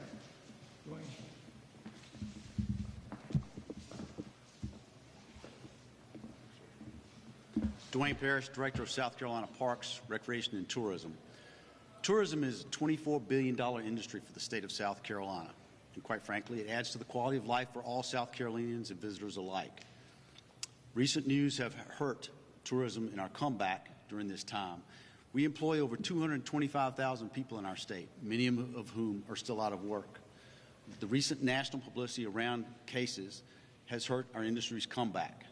I implore everyone, residents and visitors alike, be smart, wear a mask, keep your distance, wash your hands, be smart when you go out. But be smart, enjoy all South Carolina has to offer, but do it wisely. Thank you. Governor. Thank you. Are there any questions?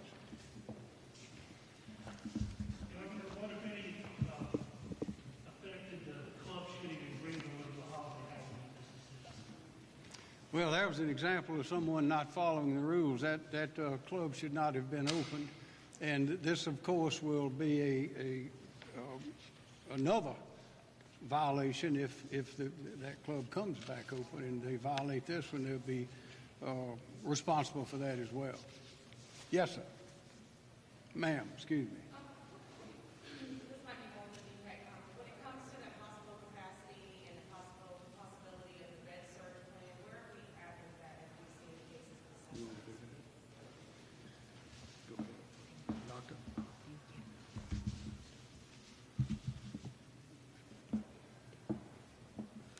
So currently, there are, in acute care hospitals, there's a 75% utilization rate for hospital beds.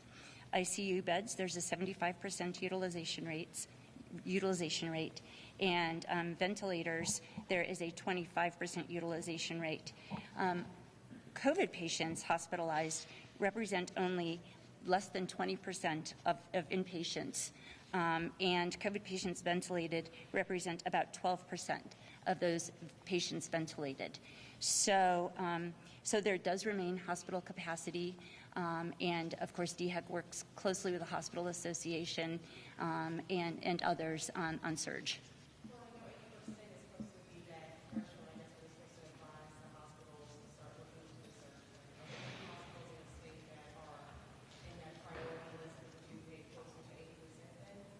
So I am not aware of individual hospitals. I do know that those conversations are happening and that planning continues. And we are working closely with the Hospital Association, with the Guard, and individual hospitals to talk about surge. Doctor, may I ask a question about the demographics of the patients statewide in hospitals? Are they older, younger, their race, if you can ask? So we have patients hospitalized who are everywhere from 0 years of age to 93 years of age. The demographics of hospitalized patients appears not to have shifted. There are indeed more patients hospitalized than we had seen historically. And we are experiencing more deaths as well. And the ages of those people who are dying remain predominantly those who are 65 and older. Based on what the doctor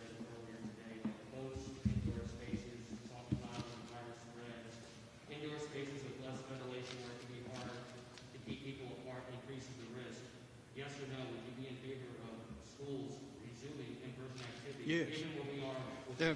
Our plan is to have the schools open, and there are a lot of discussions going on about that right now, and it is important that the schools be open for a variety of reasons. It's not healthy for the children to be out of school for emotional reasons. As I mentioned, that some percentage of way too many that during this closure period we've lost contact with them. That is the Department of Education and all involved, all the way down in the districts, have not been able to reach several thousand children, and there's some that have only been reached sporadically, and not consistently. So we need to get them back in.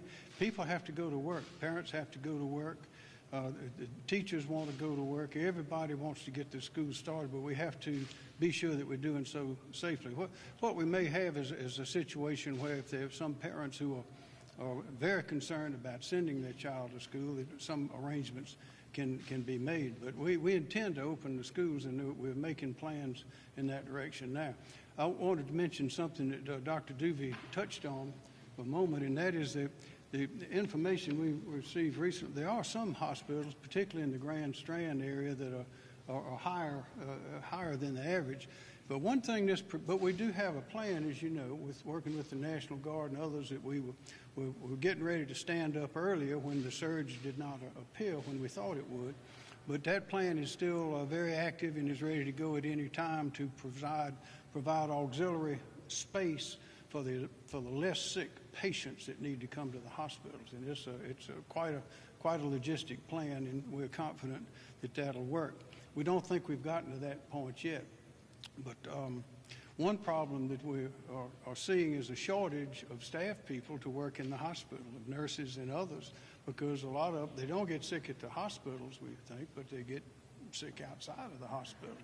So that is an issue that we're addressing now, to be sure we have plenty of people to work in the hospitals to take care of this surge when and if it happens. Yes, sir. In that same vein, when you talk about teaching students, what are the concerns level on your end for the staff who have to teach them? That's the same. Well, the American Pediatrics Association and the South Carolina chapter of that have studies and data to indicate that the children at those young ages, those children do not get sick and also do not spread the virus, those who do get sick. And they are recommending strongly that we go back to school, that the schools open back up. So all of those things are being taken into consideration. But again, keeping that distance, wearing the face mask, having shields up like they have at a lot of the convenience stores. You know, you have to talk through a big piece of plastic. Those kind of things can be done. There are a lot of ideas. We got a lot of very innovative people, and we're learning some ideas from other places as well. Yes, sir. Governor, we heard some reports that a hospital in Georgetown had to have the National Guard step in. Is the National Guard helping some hospitals already, do you know? I'm unaware of that. But I know one thing, that General McCarty and his entire organization have been working regularly with all of us and are prepared to do whatever's necessary.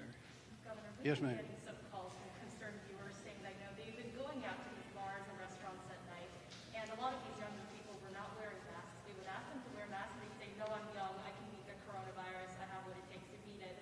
If this continues, if you see the surge continuing, would you potentially consider mandating the use of face masks when you're outside statewide? Well, the purpose of this order that we're issuing today is to address that very situation.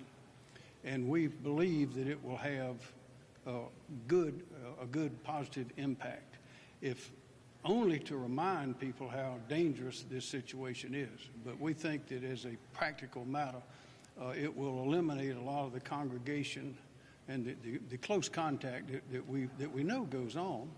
And this is just with this virus around, this is not the time up to do that.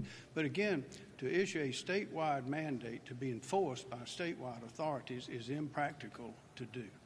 But there are many, as you know, many localities, the local authorities, counties, cities, and towns have the authority to pass masked ordinances that are tailor-made for their kinds of businesses and the people and clientele, and they know They know their businesses, and they also have law enforcement, local law enforcement that can do that. Yes, ma'am. Governor, data shows that our case numbers have risen over 900% since we first started reopening in early April. What is your response to criticism that we started reopening too quickly? And if we start seeing these case numbers continue to rise, what does it look like as far as? We're not going to close. We're not going to go back and close business. We cannot do it.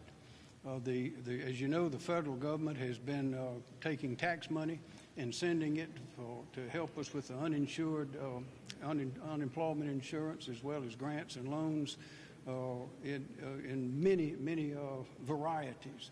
But South Carolina's business is business. We had Accelerate SC discuss and examine all of these issues thoroughly, as you remember, and issued a very good report.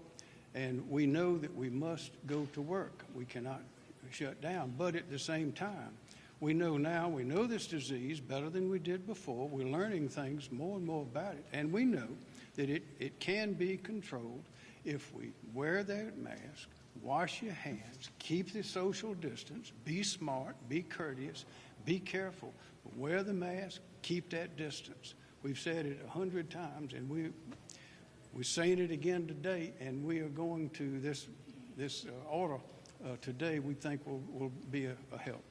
Yes, sir. One more over there. Dr. Dooley, just from your perspective, I know part of DH's recommendations for schools opening would require to have nurses at all schools, but in this state, hundreds of schools are without nurses. Is it conceivable, is it safe for schools to reopen if they don't even have a nurse in the building? I believe that school corporations all have access to school nurses. I don't have all the details here. I know in Indiana, not all schools had nurses, but they all had access to nurses. I assume that's the same here. And that those nurses are available should a child get sick, should a teacher get sick. So I believe that we are no different than most other states. So even without a nurse in the building, you would feel comfortable with the kids going back based on what you even said about closed compact spaces and talking loudly like you would Yes. with children for potential to spread or ventilation perhaps in some of these schools? I think that if we do what we need to do now, we have 6 weeks before the start of school. It is really of utmost concern to all of us that we keep everyone in South Carolina safe, from our seniors to our parents, to our teachers, to our kids. And if we all work together now, in 6 weeks, we will be a healthier, safer South Carolina, and we hopefully won't have to worry about questions like that. Thank you. Governor, so let's say, cases continue to rise among people that are, ages 21 to 30. Would you consider maybe expanding the hours of the cutoff for alcohol-based masks? 11 o'clock, people just tend to go out earlier in the day to get their alcohol. We'll cross those bridges when we come to them, but this is a very strong order, and this is a mandate, a statewide mandate. One size does fit all in this situation about the service of or sale of beer or alcohol after 11 o'clock p.m., and it can and will be enforced. We have the state authority, the state power to enforce it, and we will. And we hope this will make a difference. We hope we won't have to take anyone's license, but we're ready to enforce it. Yes, sir. What's the economic damage to tourism that we're seeing? Do we have numbers about, especially since we're getting national attention for a virus rate? Do we have numbers about how much this is costing us in this industry? Statewide hotel occupancy dropped to around 15% in mid-April. We saw 9 consecutive weeks of growth after that, up to 58% the week ending before July 4th. The week ending July 4th, it dropped back to 52%. Clearly, that the national publicity surrounding the number of cases has had an impact on tourism, not just for South Carolina, but for other states too. But as we try to get these 225,000 people, all of them back employed, we have to bring our cases down. It's really that simple. This is a crucial time for South Carolina. Correct. Spring and summer are our busiest times of year, particularly for the coast. Which is where the cases have been popping up, correct?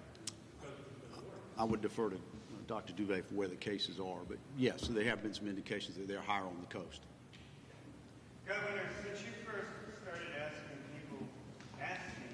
instead of mandating people to wear masks, our case count has exploded, and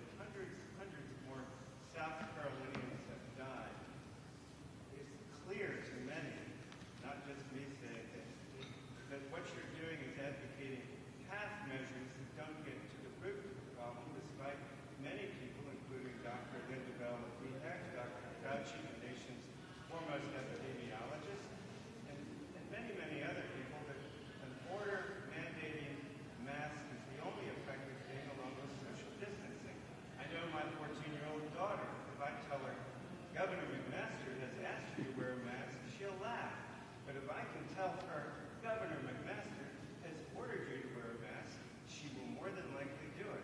And laws, mandates have a certain moral authority. They're not just a legal authority.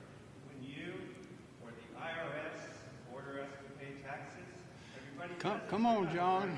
Come on. What's the question? I'm just saying what people say, Governor, because the question I'm asking you has a context, a moral, a Right. scientific, Mr. Monk, social, and political. I would recommend, and I believe that you're telling your daughter to wear a mask.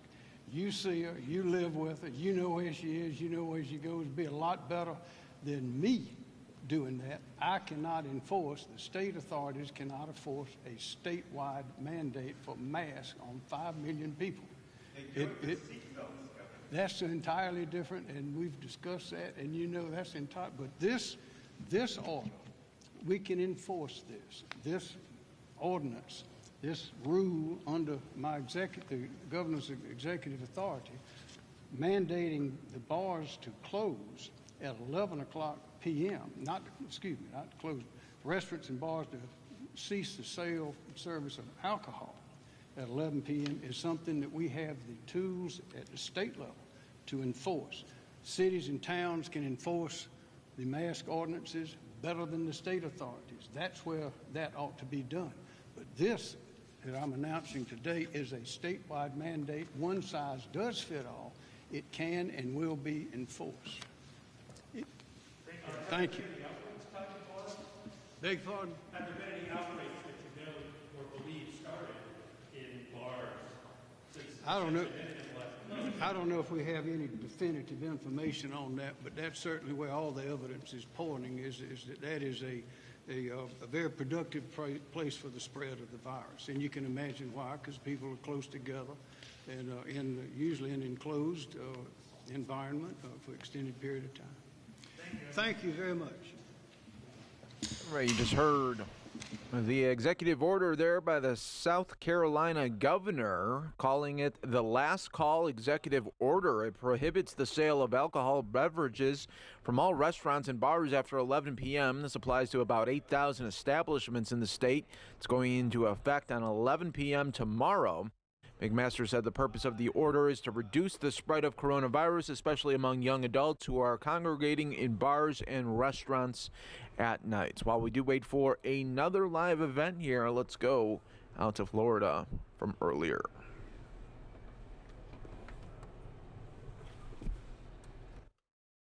And keeping the port going and bringing in more jobs for this region.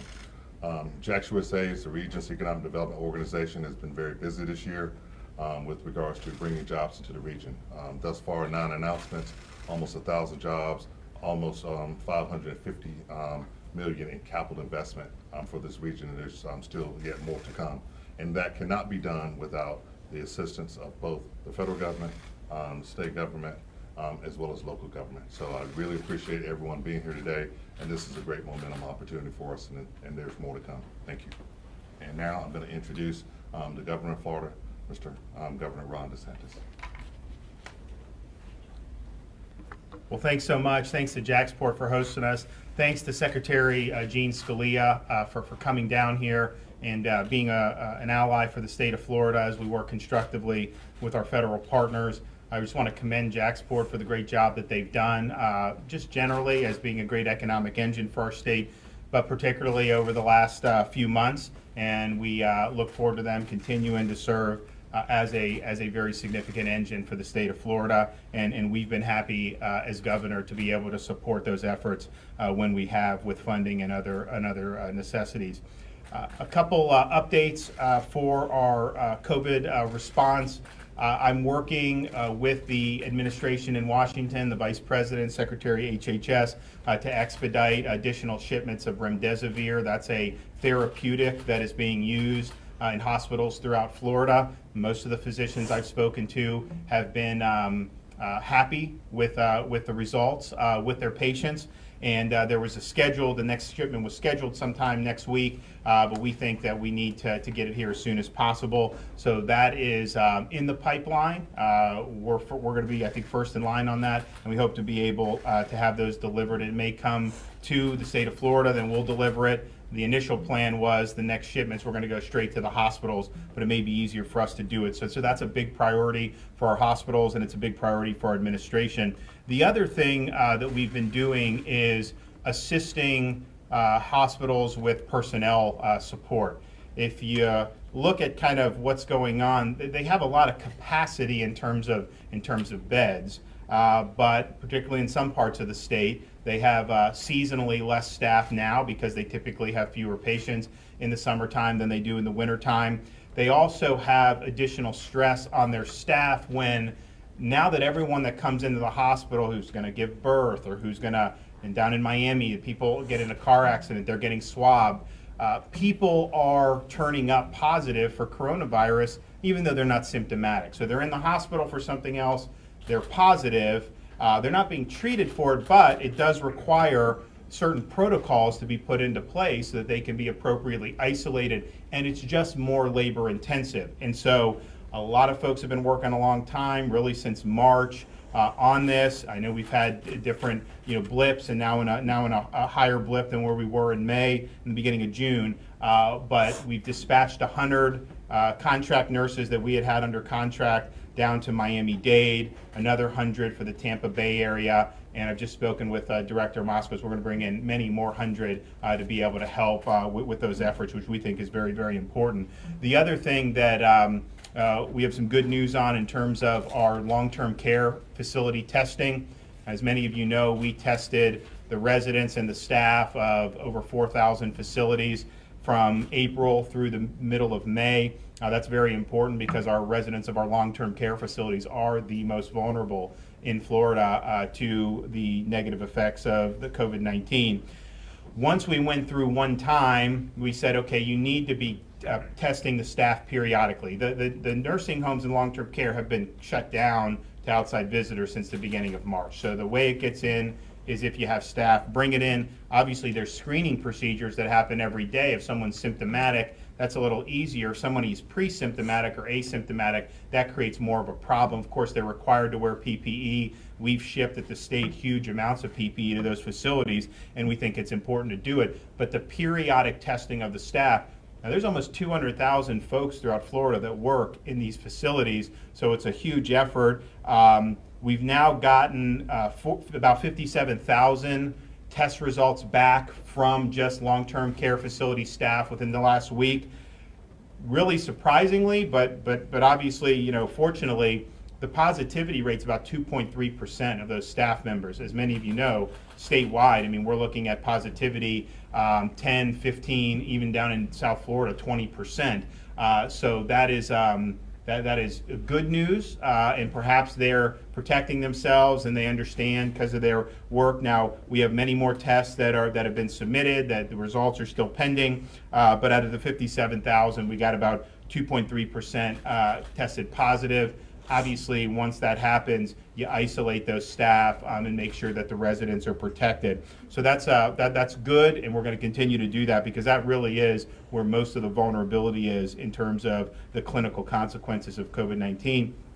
The JAX test sites here that were just opened by HHS, they're doing this in a few select areas across the country. So they did 3 sites that opened yesterday, one at Regency, one at First Coast High School, one at Peterson Academy. And they did in one day, at all 3 sites combined, they did 3,400 tests. So that's a lot of traffic to be able to get through. So we appreciate HHS coming down, helping out Northeast Florida with additional, as you know, we have the big site at the football stadium, and we've done other things with walk-up testing, particularly in underserved areas. This will help going forward, and so we appreciate it's not going to last forever. They're coming down. They really want to flood the zone with tests in certain parts of the country, and that's a lot of tests to be done in one day. When we first opened this drive-through site, we were getting 200 a day coming through. Now, granted, you had to be 65, you had to be symptomatic. Now it's kind of mass community testing, but still, that's a lot of tests to be able to do. We're also now offering at some of our drive-through sites, including the site here in Jacksonville, antibody testing for members of the general public. What we had been doing now for really a month and a half, probably 2 months, is anyone who's a healthcare worker or first responder, if they want to come through the site, they can opt for an antibody test. Now, the antibody test will tell you whether your body has developed antibodies to ward off the infection. And so if you have the IgG antibodies, you know that you were infected most likely 2 weeks or more in the past. If you have the IgM antibodies, you know that you were likely infected within the last 2 weeks. So I think it's an important piece of information for people to have, particularly people that aren't symptomatic. I mean, there's a lot of folks that are worried, and maybe I have it, maybe I don't. If you don't have symptoms and you test negative, just understand you could always acquire it the next day. If you do an antibody test and you do have the presence of antibodies, that's really significant information. And so it's not as easy as the swab. It is a blood draw, so they're not going to be able to move as many people through. It just takes a little more time. But we do want to offer that to the general public. And I know some of the private companies are offering it very cheaply as well. With Florida, if you go through our sites, it's free of charge, but it's not that expensive if you wanted to do a private test as well. One problem that we've been seeing, if you look around the country, compare the number of tests that are being done on a daily basis today compared to what was happening in March. I think at the end of March, we were like 100,000 a day, maybe somewhere in that range as a country. Now we're 600, 650, we may even hit 700,000 tests in a day. The problem with that has been the lab turnaround. It's just getting backed up. You know, we have contracts with some of these labs, and the goal was 48 hours. They thought they could do 24. I never thought that would happen, but we were hoping about 48-hour turnaround. You're seeing turnaround time that's just taking a lot longer. The tests get backlogged. They're going every which way. And so we want to figure out, okay, how can we address that, knowing the capacity limits? And so what we're working on with the Department of Emergency Management, hopefully be able to announce it next week, is we're going to start having dedicated lanes for symptomatic people. And what we're going to do is we're going to contract with some of the companies who do the self-swab, send it in, and then get a quicker turnaround time. And we believe that we probably could get that inside of 72 hours, which would be very, very helpful. Part of the problem is when the tests are taking a long time to get turned around, if you're asymptomatic, well, what are you supposed to do? Stay home and wait if you're not sick? And then if you're symptomatic, obviously you need to know whether you have coronavirus or you have something else. So, but the symptomatic really, I think, is where we want to get the turnaround time as quickly as possible. So we're going to be doing that in a few of the counties, and we obviously would like to expand that, particularly if it's effective at doing a quick turnaround time. But for now, we're targeting Dade, Broward, and Orange counties for that, just because they have the highest volume right now. But hopefully we'll be able to expand it further as we go down the line. If you look at how this virus affects different age groups, it's abundantly clear. We've been saying it from the beginning. Those who are 65 and above are at elevated risk. And even, once you get to the 70s, there's a difference between the 60s and the 70s, likewise 80s and 90s. And so it's really important that as a community that we protect the most vulnerable. And a lot of that is the long-term care facilities, which we've done a lot on and has been our top priority. But also, as you have folks who are 65 and plus in the community, it's important that, one, if you're in that age group, that you're avoiding crowds and limiting contact outside your home as much as you can. If you're not in those groups, you need to be cognizant of the folks who are the most at risk for the coronavirus. Also, folks of really any age that have comorbidities, and some of them, obviously, if you have certain lung problems. But what we're seeing from folks in the hospitals pretty consistently, if you have somebody who's under 65 in that 55 to 60 range, the number one comorbidities they see over and over: obesity, diabetes, and hypertension. Obesity, diabetes, hypertension. That is very, very consistent up and down the state of Florida. And so, if you're in those groups, just be very cognizant about your close contact. And what we're telling folks is do your best to avoid the 3 C's, really close spaces. Particularly, it's hot outside in Florida. People love that air condition. This virus is going to be much more transmittable in a stable climate where you're enclosed than it will be if you're outside in the hot sun and the heat and humidity and open air.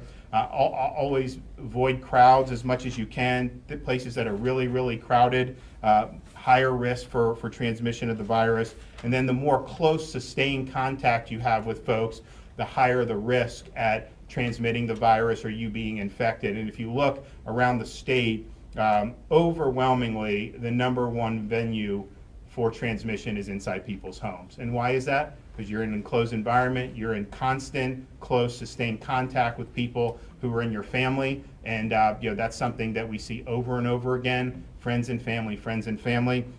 I will say some of the places that are hot spots in different parts of Florida, we tend to see a higher percentage of multi-generational living, so that you may have somebody who would be maybe in their 20s, you have a parent of a certain age and then maybe a grandparent, that ends up being a high-risk environment, particularly for some of those folks who are very, very vulnerable. So just understand kind of where the vectors are, what is more high risk, and try to minimize that, particularly when you're talking about our most vulnerable citizens. And I think folks understand the risks and understand what they need to do. So we want to encourage people to take those actions. I'm also happy to have Gene Scalia here. I know he's going to talk about some of the stuff going on with the economy. We're really happy to see a place like Jacksport continue to function.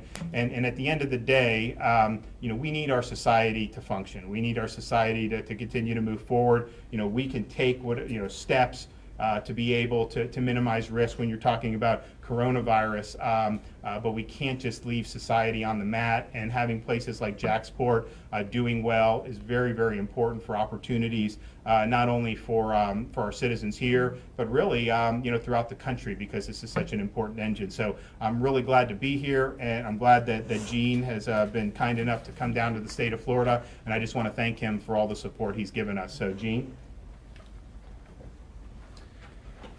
Ron, thank you. It's very good to be here, and good to be here with you. I appreciate your spending time with me on this visit today. I've had the really pleasure to know the governor for a number of years before either one of us was in public office, and I was thrilled to know him then, even more thrilled to see him elected governor, and just so impressed, and I guess I can say proud of the job he's done as your governor. You're in very good hands, as you know.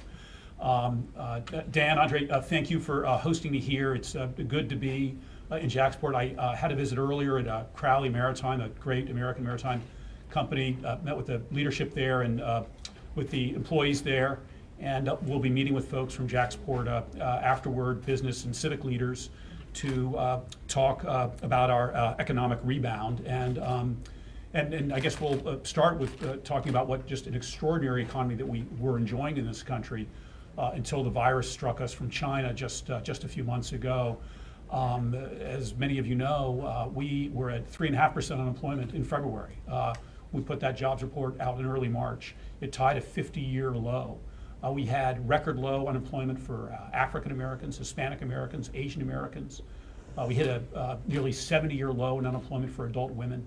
And as the president emphasized in his State of the Union address, we were experiencing what he called a blue-collar boom, because the benefits of this extraordinary economic condition and job market were felt especially by lower wage workers. We had hit the lowest unemployment recorded for Americans who don't have a high school degree.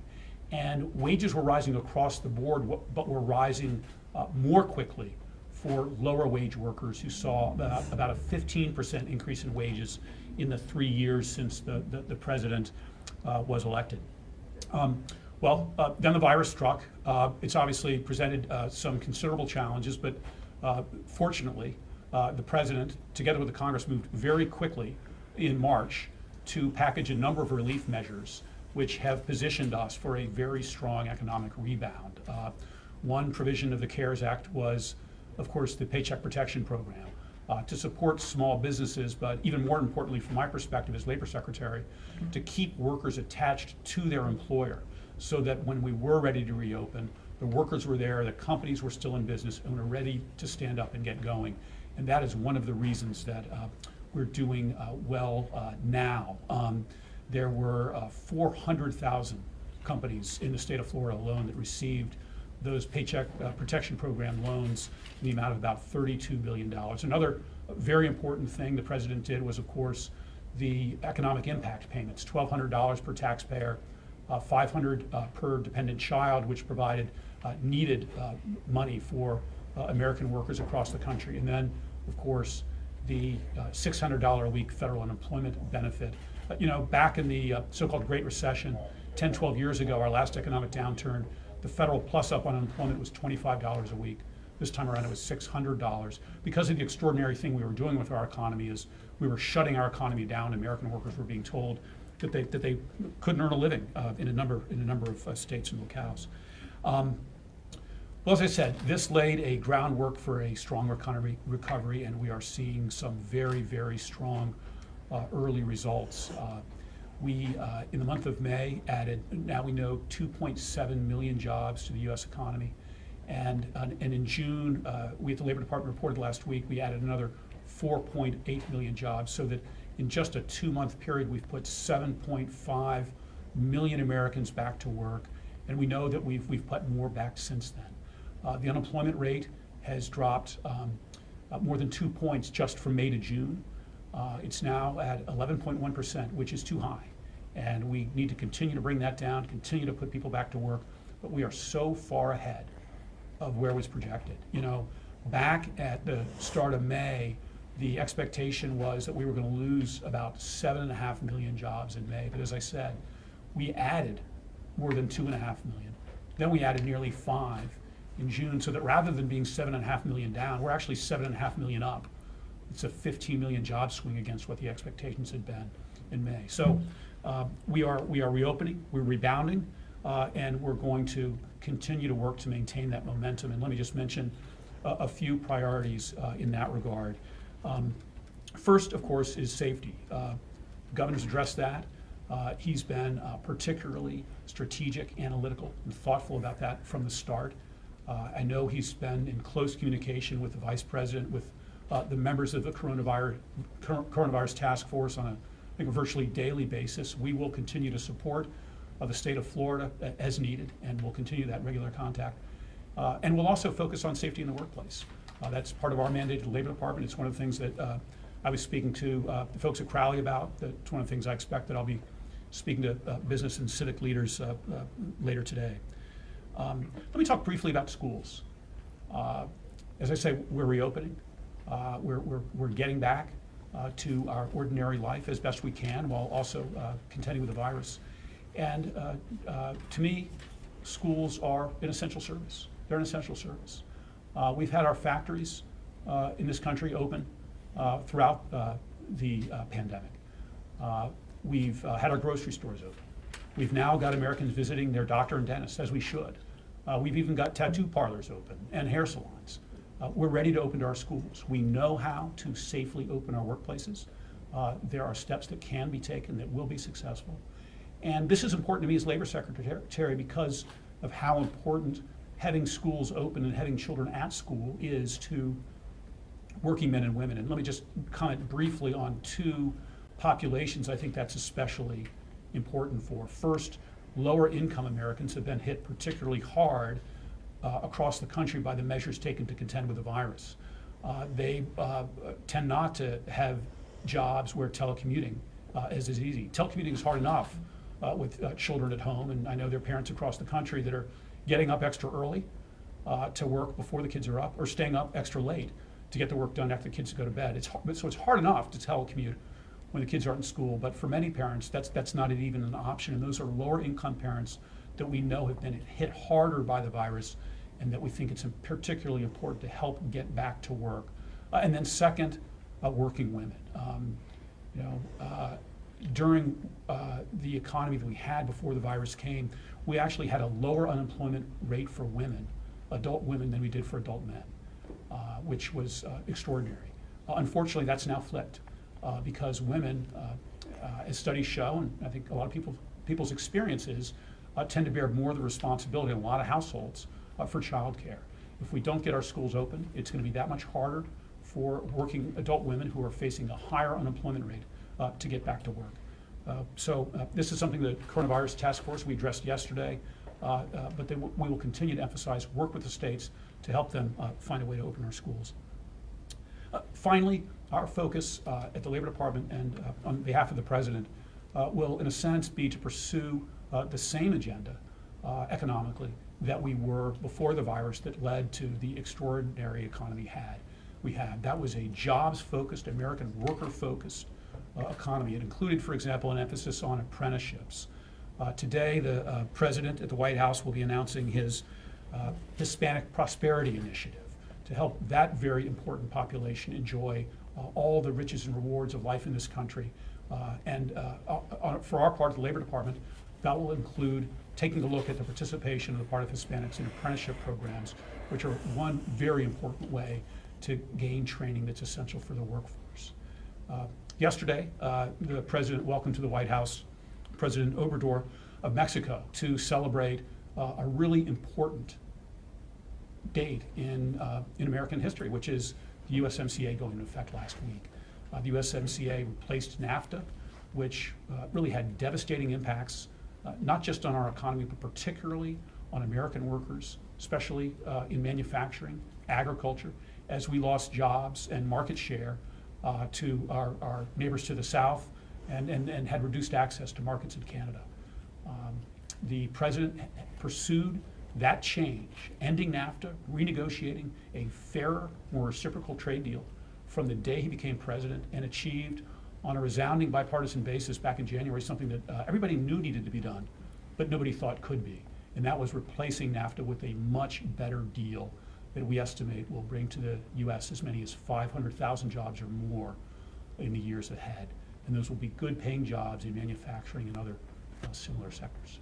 So again, it's a pleasure to be with you, to be visiting Jacksonville today, and be welcome to welcome your questions. And I'm sure the governor happy to take a few too. Governor, question. This is Robert Bradfield with First Coast News. Two quick questions going off of what the Secretary was saying regarding schools. Your message of reassurance to parents. All right, folks, we want to take you out live right now where Air Force One has just landed in Florida, where President Trump will have some events here today. You're watching live here on Air Force One.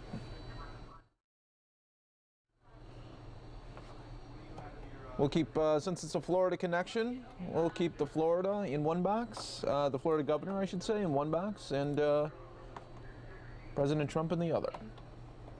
Across the state, that the state will be doing the best that it can in terms of reopening, and maybe an update with the conversations that you've had with the Department of Education about how to do that.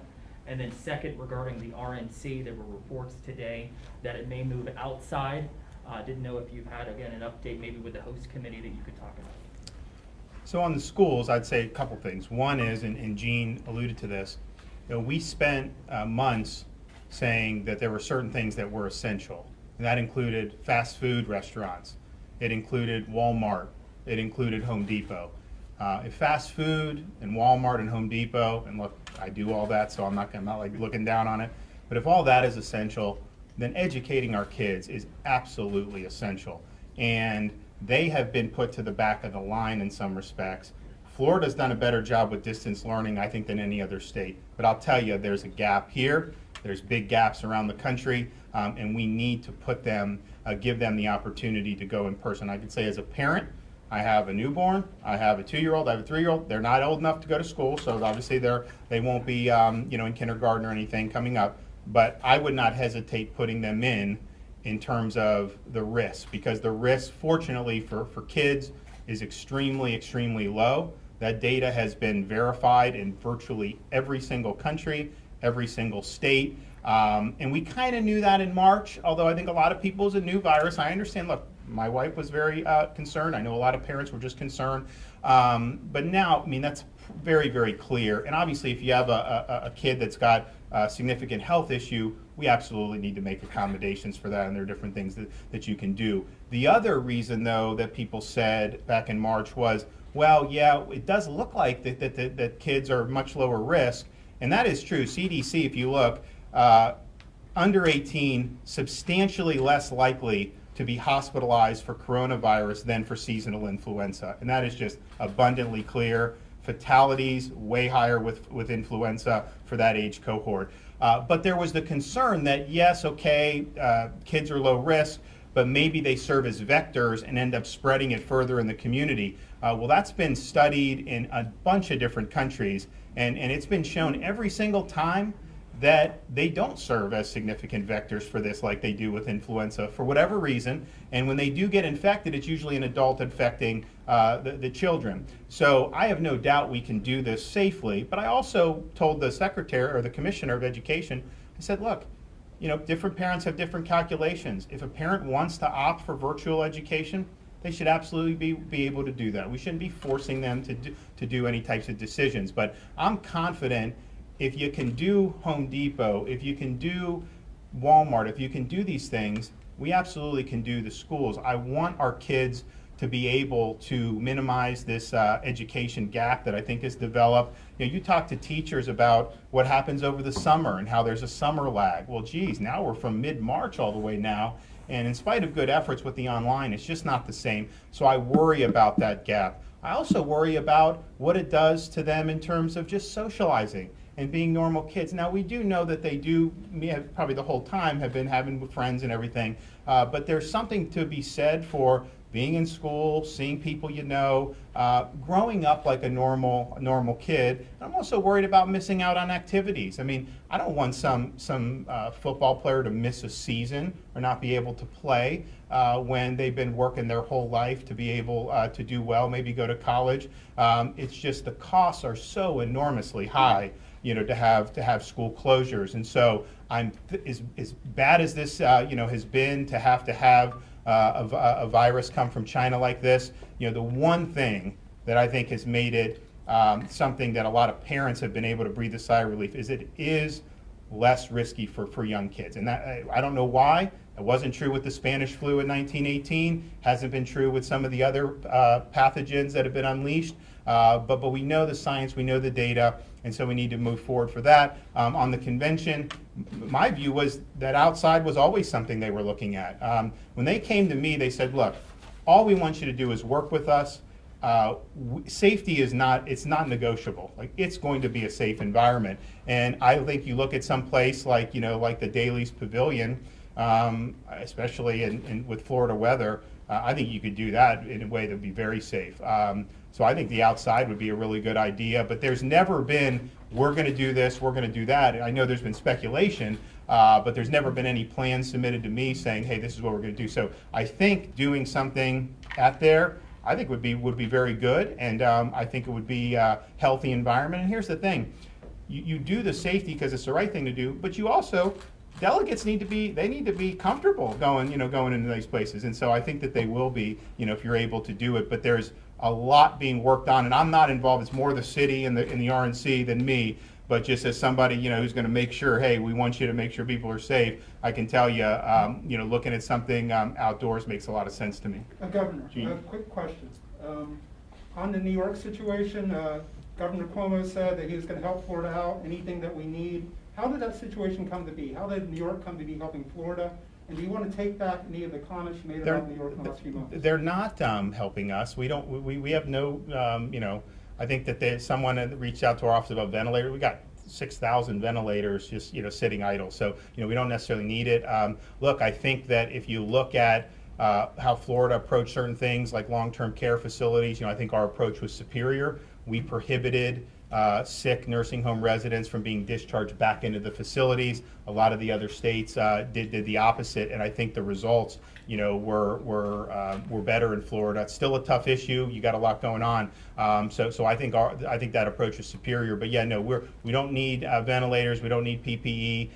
We are working with the federal government on some of the remdesivir, and then we're also helping at the state level with some of the hospital systems, some of the staff support. Just given the labor intensity, and it's not even the corona hospitalized, it's the incidental hospitalizations who end up testing positive that is really causing a lot of extra manpower issues. And so we're going to be helping out with that. And I think that folks are doing a really good job in the medical community. I know they've been working hard. We kind of I think this is more the natural peak for the Sun Belt. If you look what's going on in Georgia, Texas, Arizona, Southern California, South Florida had to deal with one, which was largely, I think, a result of people bringing it from the Northeast.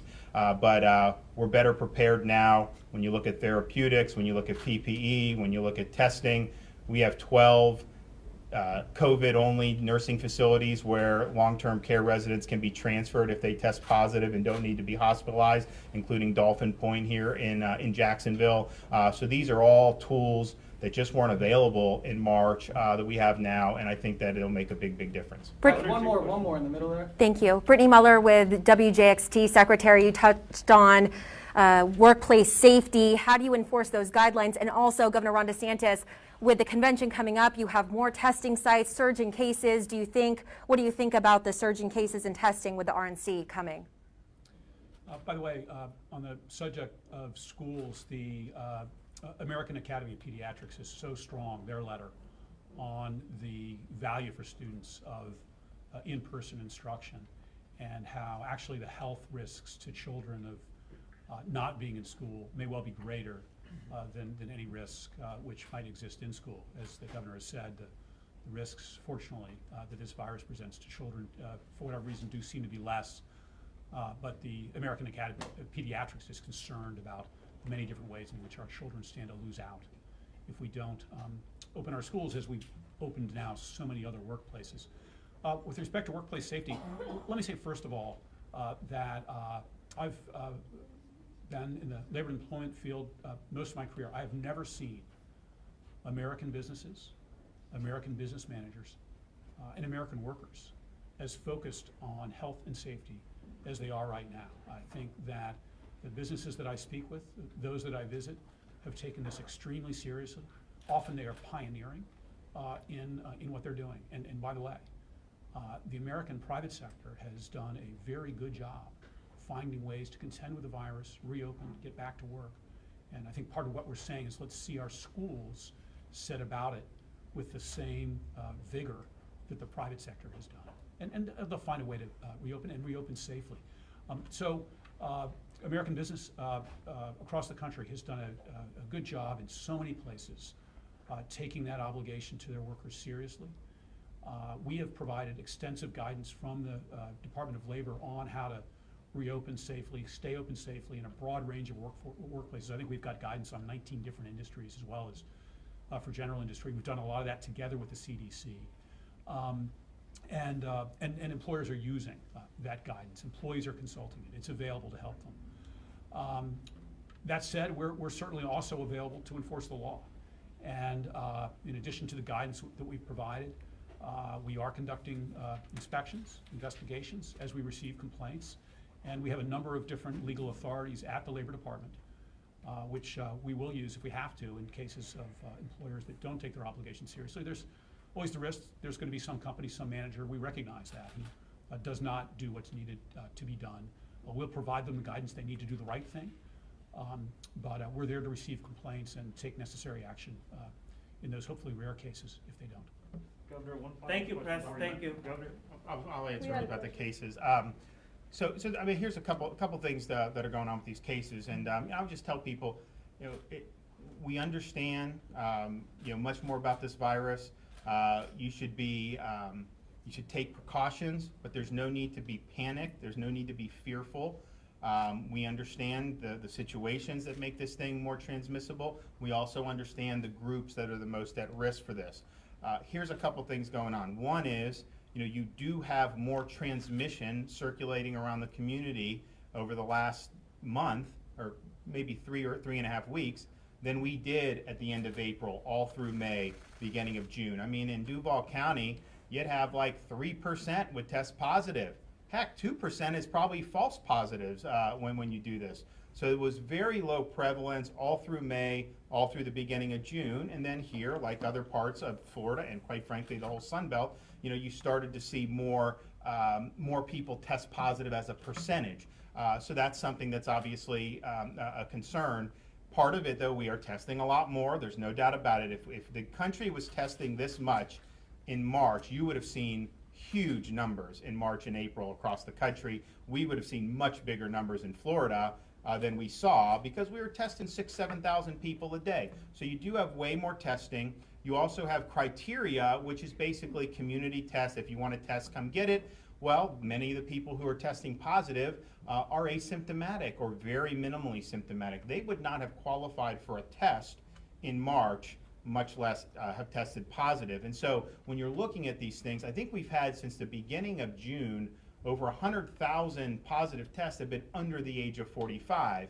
Now, if you look at the fatality rate in that group, I mean, it is incredibly low, and probably basically zero if you take out some significant comorbidities. And so a case does not necessarily mean someone's in the hospital or anything like that. It just means they tested positive. And so I think folks should just view it in the proper context and perspective. Same time, we would like to see positivity decline. I mean, if we have 1,000 people test, we'd rather have 5% test positive than 10, 15. In some places, Miami-Dade is in the 20s. When they started, they were in the 20s.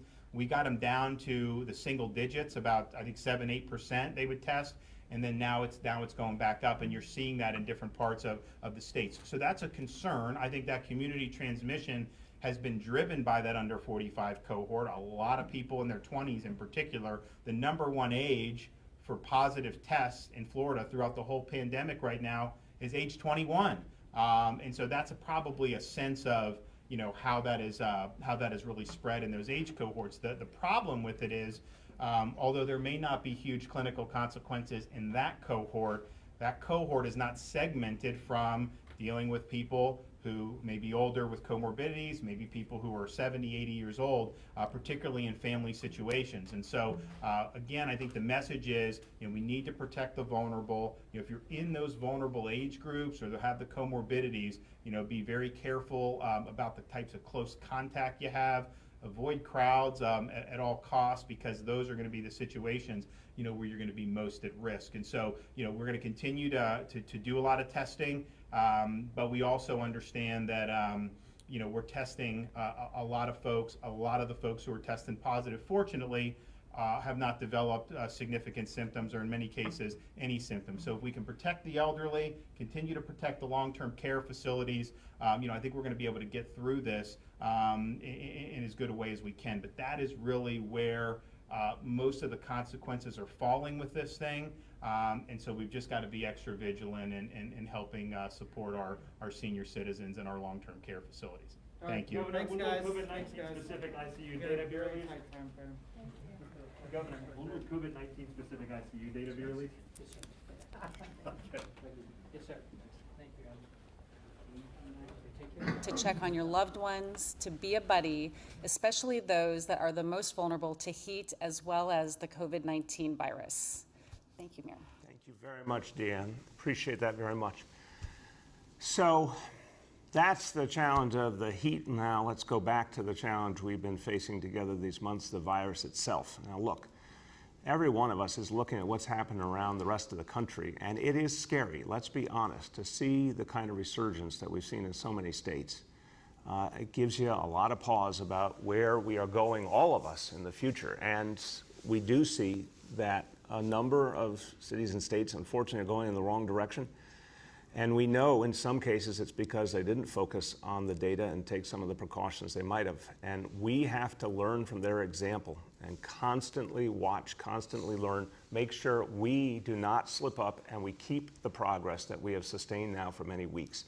So a lot to do, and always staying tough, staying disciplined, doubling down on the things that have been working here in New York City.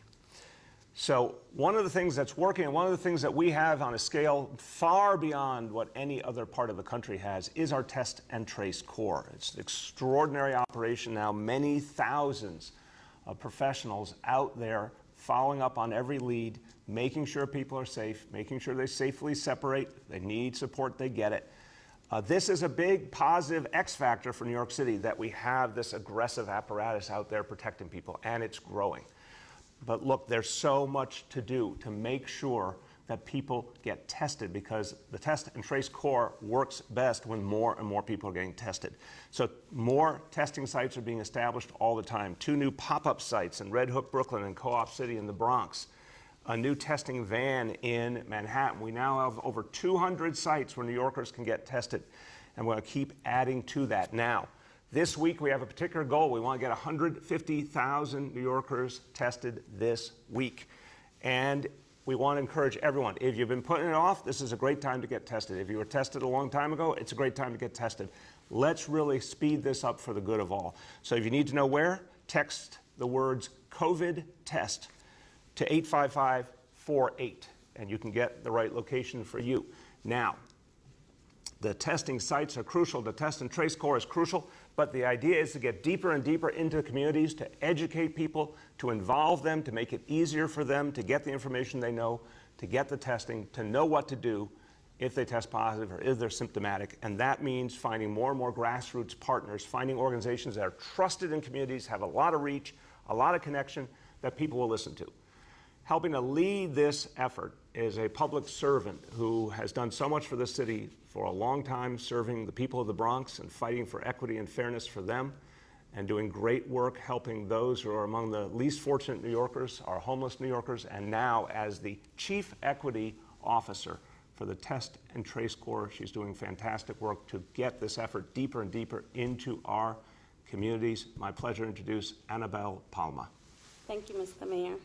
Thank you, and thank you for reminding us that we had a great day yesterday during our Get Tested Day of Action. We had many volunteers come out, and it was amazing to see our community partners, our faith leaders, our local elected officials, but most importantly, our residents from the community helping us spread the word to make sure that individuals know that they can get a free COVID test at over 200 sites throughout the city. And it was just energizing. And this morning I woke up and I said we need to definitely continue to do this. The volunteers continue to call to make sure there will be more days of actions.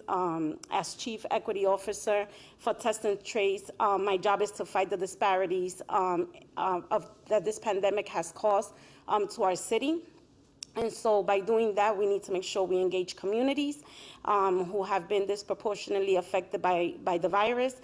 And I know this work all too well because it was work that I did as a certified nursing assistant when I worked in a nursing home and had to take care of my patients to keep them safe. I also represented over 100,000 members of 1199 as a healthcare worker and trained them in health and safety trainings to make sure that their workplaces were also safe and that that their environments and their management were adhering to their concerns. I served my community for 14 years as a council member, and I'm very proud of the work that we did as a city to make sure that the community I represented was able to get the resources that they needed. And those communities that I represented, that I had the privilege and honor to represent, are the communities that have been hardest hit by COVID. And so I know the value of working with partners who know those communities inside and out. And this work we cannot do without them. And so it is, again, humbling and a privilege to now be working at this capacity with those partners to make sure that we can get New York back on its feet, that we can reopen New York safely, and that individuals know the importance of testing for COVID-19 and keeping themselves safe and their loved ones safe. And so today I want to tell you about 2 important ways that Test and Trace Corps is putting down roots and beginning to grow in our communities. Both of these efforts are possible because of our strong partnership with the Department of Health and Mental Hygiene. Recognizing the crucial role of community-based organizations play in the lives of New York's health and hospitals, in collaboration with the Health Department, is making available $10 million in grants to be awarded to more than 20 community-based organizations to support the test and trace efforts that have been going on. These grants will enable the groups that receive them to educate New Yorkers on the importance of getting tested for COVID and engaging with contact tracers. The work will cover things like how to get tested, answering the call to provide confidential information to a contact tracer once a contact tracer calls them on the phone or knocks on their door, the need to safely separate from loved ones to stop the spread of the virus, and the guidance around precautions like social distancing, continuing to wear mask coverings, and safely reopening practices. The grant will run from July through November in amounts ranging from $50,000 to $750,000, depending on the reach and size of the awarded of the organization and the proposals that they submit. Starting this week, in partnership with the Department of Health, we are launching a new hyperlocal response to prevent the spread at the grassroots level. And this is extremely important because this will allow us to engage more New Yorkers and educate them about the importance of getting tested. With this effort, the city will pour resources and support services into neighborhoods where data shows there are low testing rates and high percentage of positive tests. And one of the communities that I was able to work out of yesterday is one of those communities. A lot of people were afraid to get tested, predominantly because of the immigration status, and we want to make sure that people understand that this program has nothing to do with your immigration status, but everything to do with the health and safety of yourself and your loved ones. The goal is to lower transmission with increased testing and wraparound services using intense community engagement, public messaging, and working with the trusted local partners who know these communities and the community trusts what education and what message they bring to them. The first neighborhood we are focusing on is Tremont in the Bronx, aka zip code 10457. In picking this zip code to start, we looked at all our data and made the decision based on 3 factors. And these factors were testing is low, but the percentage positive is higher than city average, where we are seeing cases that are actively symptomatic, but people are not coming out to get tested, which signals current spread, and where we have been persistently high burden over the course of the pandemic. Our goal is to break that chain of transmission and get every New Yorker tested. We aim to test at least 2,500 people in this zip code in the next 2 weeks and immediately connect those who test positive with services to support their safe separation from their loved ones. And I know that this may be scary to a lot of people, but this is the best way to stop the spread of the virus. Whether you safely separate at home or at a free hotel offered by the Test and Trace Corps. We will evaluate our performance in this zip code 10457 and use it to inform our response in other neighborhoods that may be facing the same situations. Starting this week, we are bringing rapid point-of-care testing to Tremont. Testing results will be available in 15 minutes with resource navigators on site and ready to assist people with support, including a free hotel room if needed to safely separate from loved ones. We are also including 3 new mobile testing sites at the location. You see these listed on the slides. Bringing more testing to the communities with greatest need is how we can prevent the resurgence of COVID and protect the most vulnerable.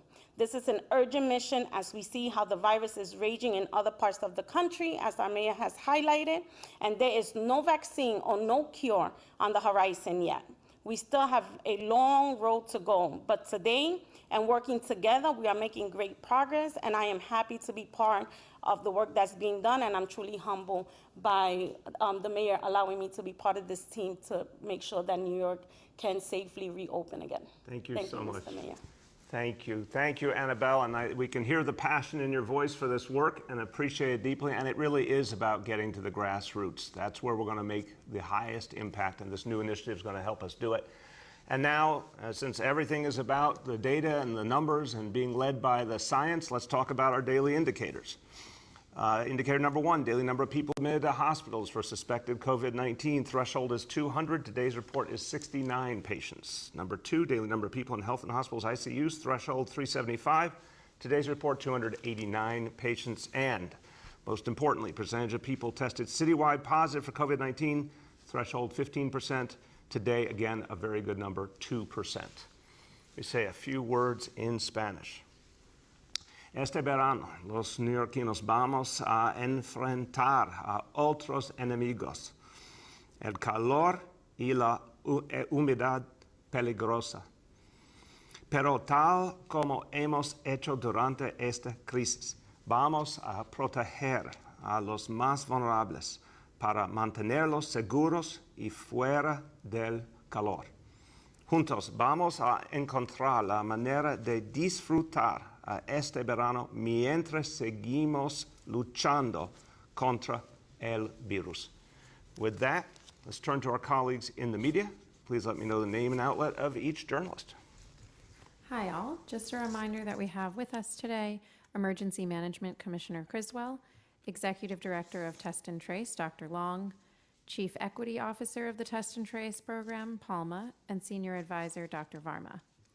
With that, we'll start with Bridget from WNYC.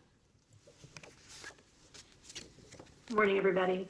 Hey, Bridget. Mr. Mayor, I wanted to follow up on some of the education announcements from this week first. I understand the DOE is developing a plan for testing protocols for schools this fall. Maybe Dr. Long can contribute to this answer. I'm wondering what the plan is if a student or staff member tests positive. Does it mean the school shuts down, or do classroom communities need to be quarantined? That's my first question.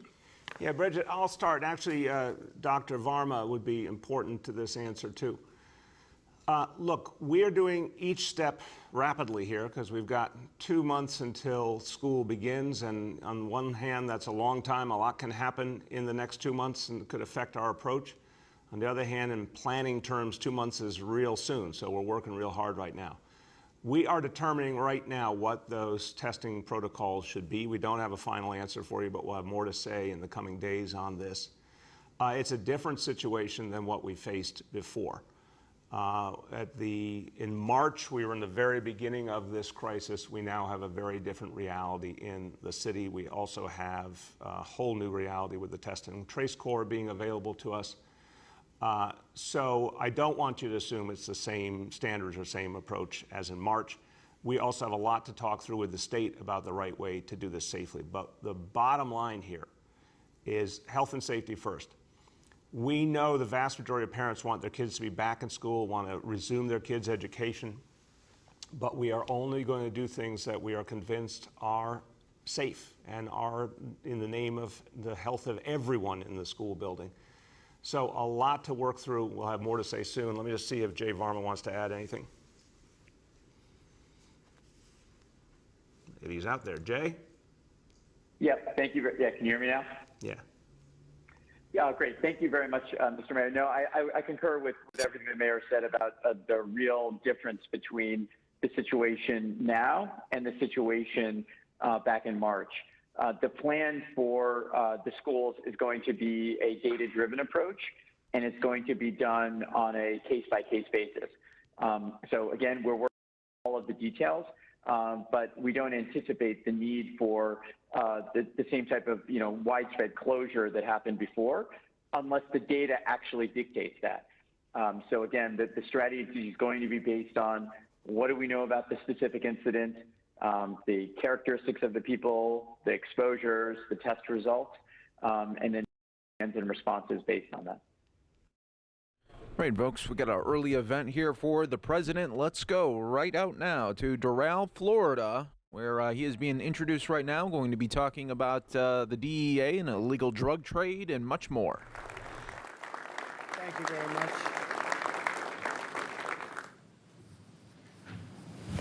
Thank you very much.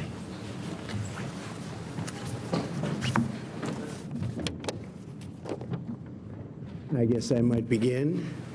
It's an honor to be with you, and really brave men and women. The job you do is incredible, and the progress that you've made in the last short period of time has been unbelievable. On April 1st of this year, I announced the launch of a powerful U.S. military and law enforcement operation to combat the flow of illegal drugs across the Western Hemisphere.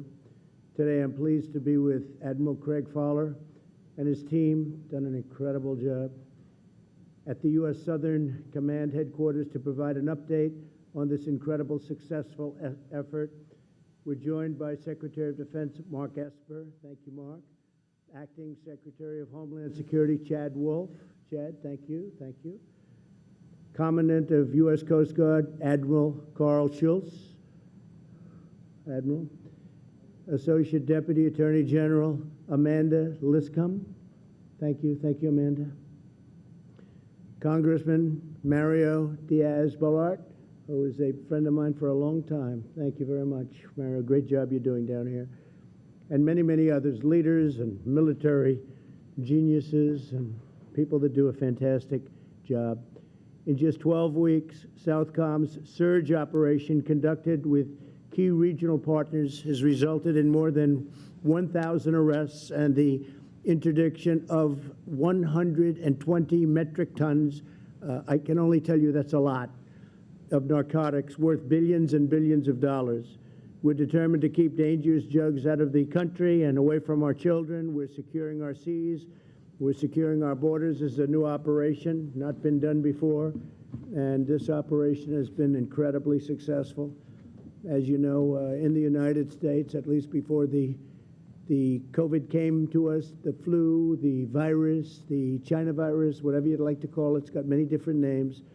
But before it hit, we were doing really well, and we're still doing very well, but now we're getting back on track. Last year, 70,000 precious American lives were taken because of the poison the cartels bring into our country. Under my administration, drug overdose deaths fell for the first time in nearly 30 years, and they fell fairly substantially. Unfortunately, the shutdowns caused by the China virus have led to a recent rise in overdose deaths, still below the level that they were at, but nevertheless, it went up a little bit. This is one of the reasons that we're working to safely and responsibly reopen our country, reopen our schools, get our country going again 100%. We're setting records on jobs. We're setting records on many different things. We're going to have a great third quarter. Third quarter is going to be tremendous numbers. Fourth quarter, likewise. And next year, economically, will be one of the best years we've ever had. But you'll see the numbers starting to come out really, really high in the third quarter. And you've already seen the record-breaking job numbers. NASDAQ just hit recently about 12 record highs, 12 days record highs. And the other markets are right behind it. They'll be hitting records hopefully very shortly also. That means people have a lot of confidence in what we're doing. With the help of the heroes here at Southcom, Coast Guard, CBP, DEA, and law enforcement will work relentlessly to seize illegal drugs, arrest vile traffickers. The traffickers are truly vile. They're terrible, terrible people, what they do, mostly to women and children, but women. And dismantle criminal cartels who are responsible for the deaths of thousands and thousands of Americans. I'd like now to introduce Secretary Esper to say a few words. Mark, please. Yes, thank you, Mr. President. Thank you very much, sir. Thank you, Mark. And good afternoon, everyone.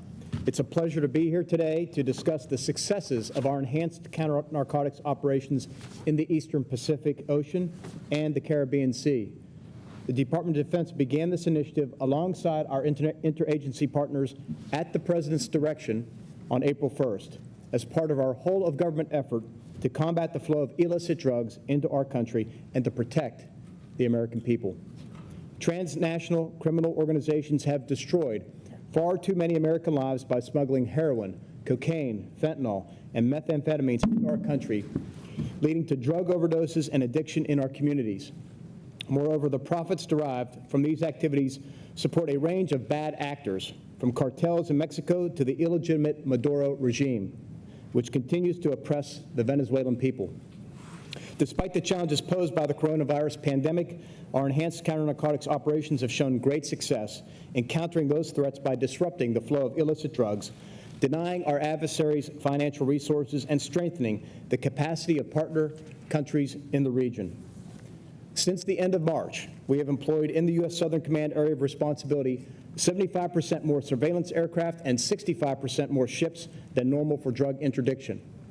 These additional assets include 4 Navy destroyers, 5 Coast Guard cutters, and 8 aircraft. Currently, nearly a dozen Navy and Coast Guard ships and over 15 aircraft from across the interagency are supporting our efforts, in addition to security forces deployed to the region. Further, we have successfully engaged and encouraged 22 partner nations to join us in this fight and step up their involvement in drug interdictions. As a result of these enhanced operations, Southcom and our interagency and international partners have disrupted more than 122 metric tons of cocaine, as well as over 18,000 pounds of marijuana. We denied nearly $2 billion in drug profits, increased our targeting of known smuggling, maritime events by 60%, and neutralized dozens of members of transnational criminal organizations. These efforts have been critical to saving countless American lives and making our communities healthier, safer, and stronger. I want to thank the President, President Trump, for his leadership in bringing us together in support of this critical mission. Thank you, sir. And I am grateful for the hard work of our partners, including the U.S. Coast Guard, the Department of Homeland Security, the Drug Enforcement Administration, the Department of Justice, members of the intelligence community, and support from Congress as well for all their efforts. Together, we will maintain our enhanced presence in the region, keep the pressure on transnational criminal groups, and protect America and our communities from the scourge of illicit drugs. Thank you.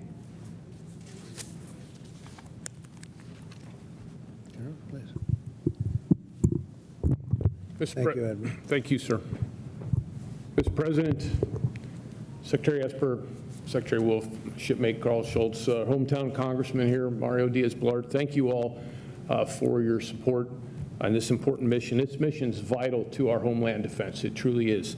And I'm proud to say the efforts are making a difference, Mr. President, and they're saving lives. And the team here that's assembled deserves the credit, but the resources that you've ordered have made that happen. Other nations have stepped up, Mr. President. Colombia, for one, have stepped up despite COVID. U.S. leadership has been a key piece of that. Mr. President, if I would, I just wanted to show a map. I have a little version in front of you. Just orient on the hemisphere here, if we could put the map up. So the Southcom's responsibility of this Western Hemisphere, really, it's our neighborhood. It's so close to home. So what impacts the neighbors really has a high impact on us at home, Mr. President. And that's why this is so important. There's so much opportunity here. It's our #2 trading partner outside of Asia. And so trade, economics, and democracy, importantly.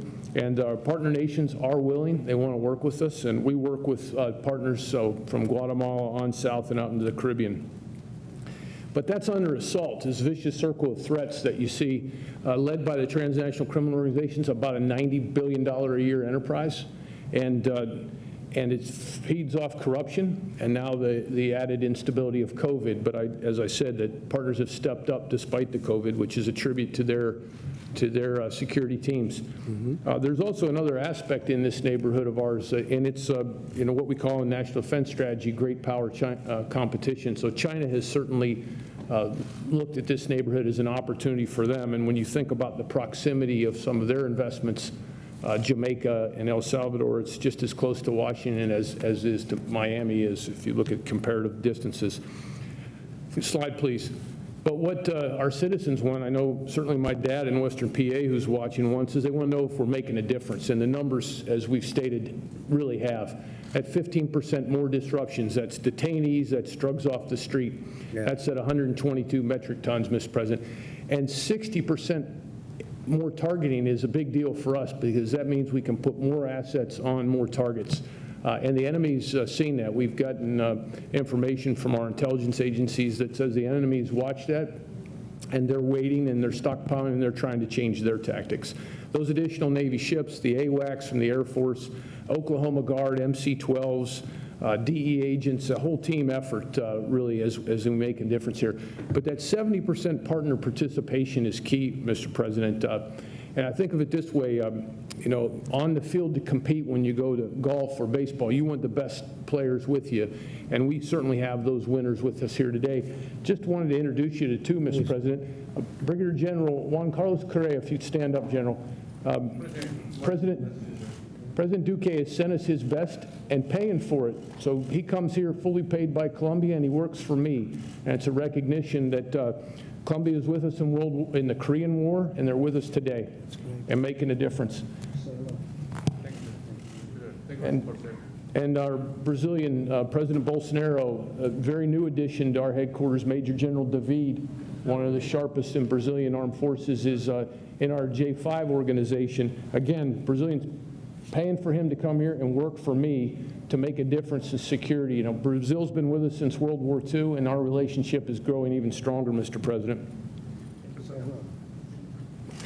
And last 2 points, Mr. President. The tactical end of this fight, and you remember being in Key West at Joint Interagency Task Force South, JISL, you rang that bell. Right. And the war fighters responsible for that fight, Rear Admiral Doug Fears at the end, commands JISL South, and Master Chief Henry Ledette is the senior enlisted there. They're the ones that are really day in and day out at the tactical edge of this fight, sir. And I'll tell you what, Mr. President, they're ringing the enemy's bell every day, sir. They seem to be. That's a fantastic job. Thank you, very much. Mr. Congressman, would you like to say something? Thank you. Mr. President, nothing prepared, but I can tell you in my time of Congress, which is now almost 18 years, this region has frankly been looked over. I just barely any attention paid to it. And sometimes when attention was paid, bad things were done.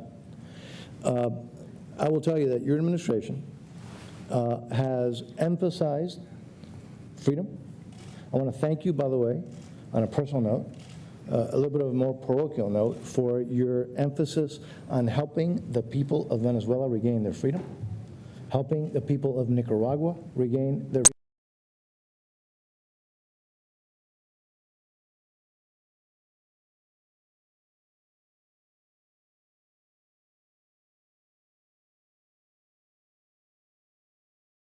All right, looks like we lost the shot here. Hold on, everybody. We're going to go out to Florida, keep you in Florida with the governor.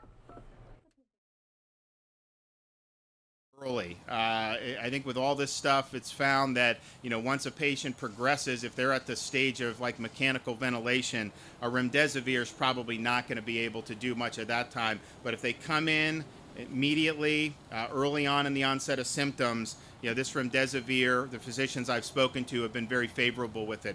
So we're working hard to do that. We're glad that we're able to accelerate that. That's really going to make a difference for a lot of patients. Of course, this is actually a positive update. The long-term care facilities obviously is ground zero when you're talking about COVID-19. We've had more fatalities over the age of 85 than we've had under the age of 65 in the state of Florida. Nationwide, I think at least 50%, if you counted it honestly, of the COVID-related fatalities have been residents of long-term care facilities. So that's been probably the tip of our spear in terms of protective efforts. We had tested the residents and the staff April, May, the beginning of June. Now that we kind of went through that iteration, we instituted requirement of testing every 2 weeks. All staff members at long-term care facility have to test every 2 weeks. And that's almost 200,000 people because we've got over 4,000 facilities in the state of Florida. So that's a big deal. We have a process in place. We've got a company that's helping us do it. So we now have about 70,000 test results back from the staff. We have 50,000 that are pending at the lab, and then we have many more that are being swabbed and sent in as we speak. The positivity rate for the long-term care staff after 70,000 tests is 2.4%. And that's very, very low generally. But obviously, when you look in the communities, we're seeing positivity in places like Dade County, 20%. Orange today was 10%. We'll see. These things can, there's signal noise. That was a good sign. Hopefully that continues. But to have the long-term care staff still testing low, because I think our fear is when you have community transmission, that's a reflection of the community. If you're working at a long-term care, you could still be somebody that's doing it. So I think having this in place is allowing us to catch it early. And so we're looking forward to continue getting those results. That was a big investment on the part of the state, but I think that that's an investment that's very well served. So we appreciate what's happening there.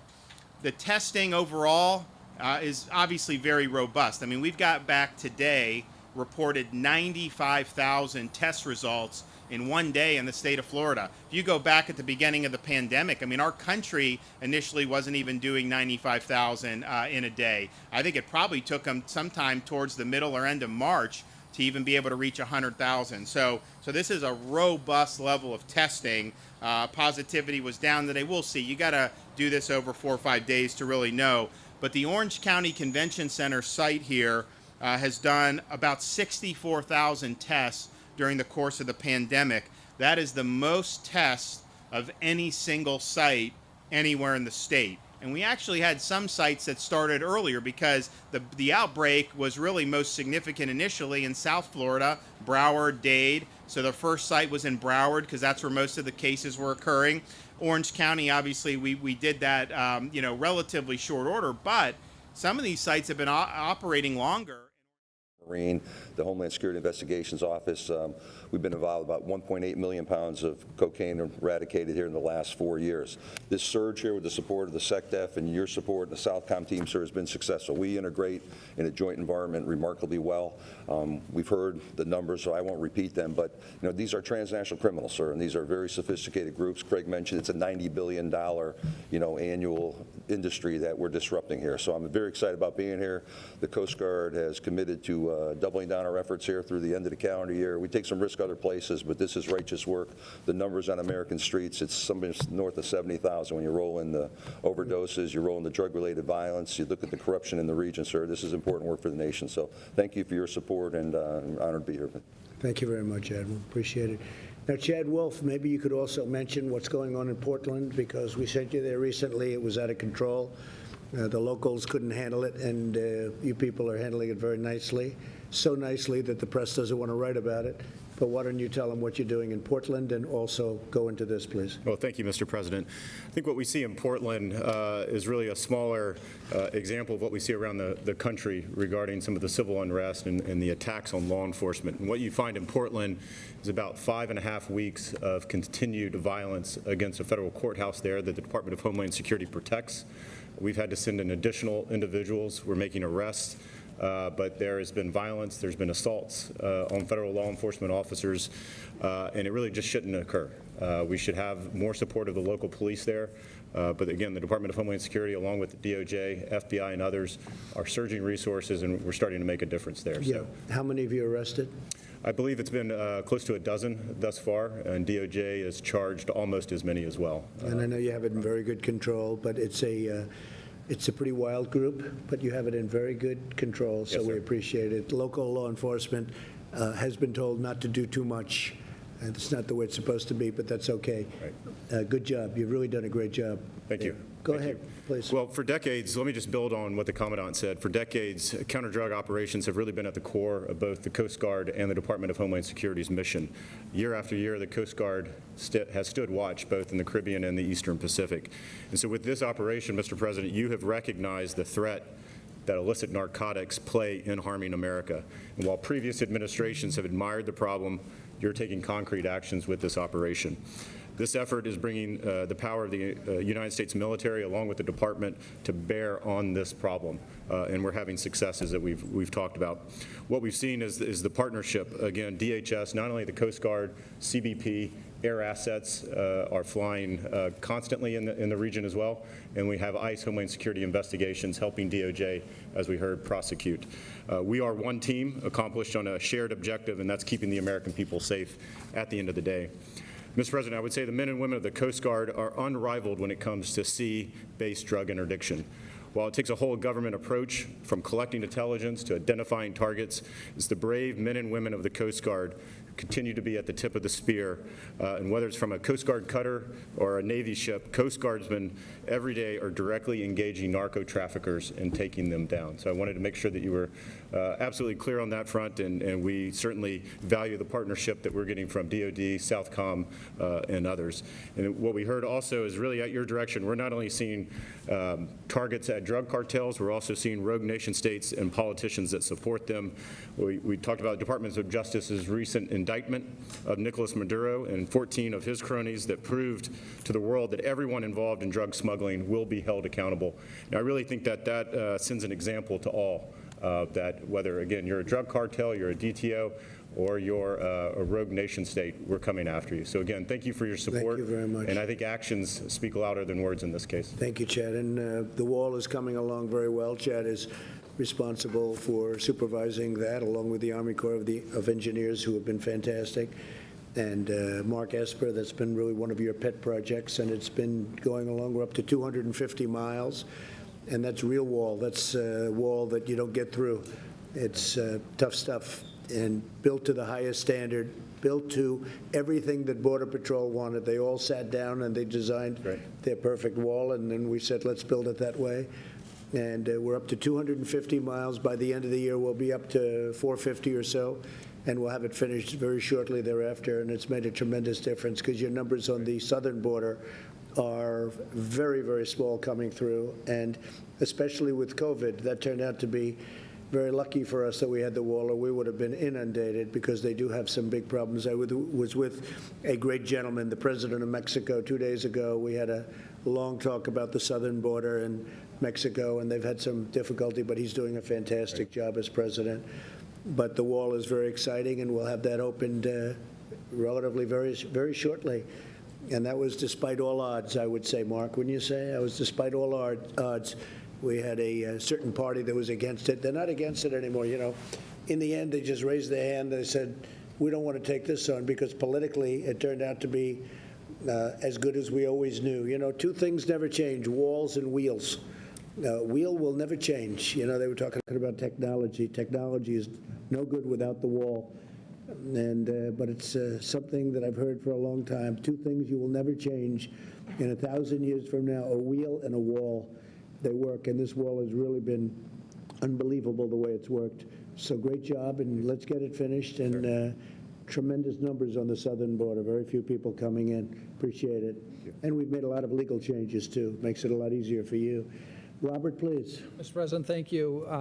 I want to take folks back to April 1st as the COVID crisis was breaking and all attention was focused on it. The President had the foresight to launch an enhanced operations to disrupt the flow of dangerous drugs to the United States from narco-terrorists. Our adversaries believed that the United States would be distracted, but Mr. President, you weren't distracted, and I think you remember you sent Secretary Wolf and Admiral Schultz, Secretary Esper, Attorney General Barr, me out to make the announcement on this operation.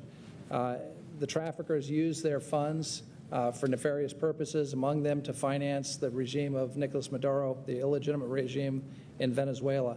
And for years, Venezuela has flooded the United States with cocaine. It poisons our communities, and it fuels a dangerous epidemic of addiction that threatens the safety and security of all Americans. The situation in Venezuela has gotten so bad that earlier this week, Admiral Fowler called Venezuela a paradise for drug traffickers who enjoy the support and cooperation of the Maduro regime and his allies.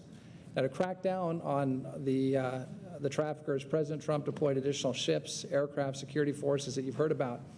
But the other thing that he did, which is less focused on, is he rallied our 22-nation coalition partnership to help in this effort to interdict drugs. So that fight includes, as you've heard, Colombia, Ecuador, Honduras, El Salvador.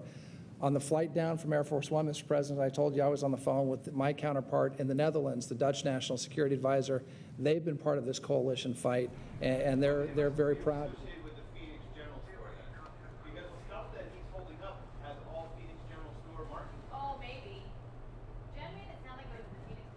And welcome everyone here to News and Now on Fox 10 Extra and coronavirusnow.com. We are live and worldwide here for you. I'm your host, Mike Page. Thank you so much for joining us here today. We start you off with coverage in Florida as President Trump is doing a Keep America Safe event there, talking to officials and federal officials about keeping the drugs off the streets and coming into our country. Let's hear a little bit about this live right now in Doral, Florida. And the destruction of our communities will be brought to justice. The United States will continue its maximum pressure campaign on the Maduro regime, which has a criminal hold over Venezuela. And I can tell for the Venezuelan people, when I speak with President Trump, he asks almost every day, how are things going in Venezuela? What can we do to help the Venezuelan people? This operation is part of that effort. Venezuela is a narco state led by a corrupt, criminal, illegitimate regime, and the people of Venezuela are suffering because of Maduro. Mr. President, you've been committed to cutting off his financial lifelines, identifying ways to continue to support the Venezuelan people and ensure the unfettered flow of humanitarian aid to those same people that are suffering. So for those of you in Venezuela, I can let you know that President Trump continues to stand with you. He stands with interim President Guaido, the democratically elected National Assembly, and all the people that are fighting for their freedom and their basic human rights and a restoration of democracy and the rule of law in Venezuela. President Trump's fight against drugs and narco trafficking in the Caribbean and in the Eastern Pacific are good for the United States of America. They're good for the people of the region, including Venezuela, but they're also good for the entire world. So, Mr. President, it's an honor to serve with you in this effort. Thank you for all that you're doing, sir. Thank you very much, Robert. And James, please. President Trump, as your principal drug advisor, thank you for your commitment and your leadership on the drug issue. I echo your thanks to the men and women who wear a uniform whether it's the military or whether it's our state and local law enforcement partners who are stopping these deadly drugs from entering our country and thus saving American lives. You laid out a comprehensive strategy to prevent drug use before it starts, to get more people into treatment, and importantly, as we're talking about today, to stop these drugs from coming into our homeland. At your direction, we've implemented a whole government approach. We've made record investments, and we're taking real action, which meant you have received, and more importantly, the American people have received real progress. We must recognize these drug cartels are trying to take advantage of the pandemic, and you are not letting that happen. You are making certain that those people who are suffering and risk death are making sure that we are taking the steps necessary to protect them. That's why your leadership in this step is so important. You're sending a clear message that this administration, that this country will not let up in our fight against drug traffickers. You're doing it also with our international partners. For the first time, Colombia, I recognize the work done there. They eradicated 13,000 hectares of cocaine in 1 month, last month in June, and that is before they begin the aerial eradication that we have talked about so often. We cannot let these drug traffickers take advantage, especially these cocaine traffickers that are coming up through this AOR. The surge operations are effective, and they're going to continue, and we are going to take the fight to these drug traffickers. You have relentlessly committed to the American people by making investments of $36 billion for both the military fight, our law enforcement fight, as well as treatment. And of course, one of the signature programs of the First Lady, something that's really been led by Kellyanne Conway, of speaking to the American people about the dangers of drug use. The media campaigns that she and the First Lady have done have really made a huge difference in what has happened. And so I'm very appreciative to be a colleague of hers. We rely on Admiral Faller, Admiral Schultz, Admiral Fears, and Master Chief Audette as the ones who are out there actually taking the risks, taking the dangers for the American people. We appreciate what you all are doing, and we urge you to continue to be relentless. Thank you. Thank you very much. And Douglas and Henry, if you'd like to say something, go ahead. Would you like to start? Go ahead. Thank you, Mr. President. Appreciate the opportunity. I'm proudly serving at Jayada South, and I'll tell you, our workforce is static about the assets that are coming down into our theater. Our morale is very high. Good. Our workforce is working relentlessly, as you said, sir, to make sure that we are building our immune system and keeping it good so we can work throughout this COVID crisis. They're doing it through great sacrifice to their families at times, but they do it because they believe in the mission that we're doing, and we want to stop these transnational. So you're working on your immune system. Yes, sir. That's an interesting one. Not too many people have heard that one. I like that. What do you do for your immune system? Stay in shape.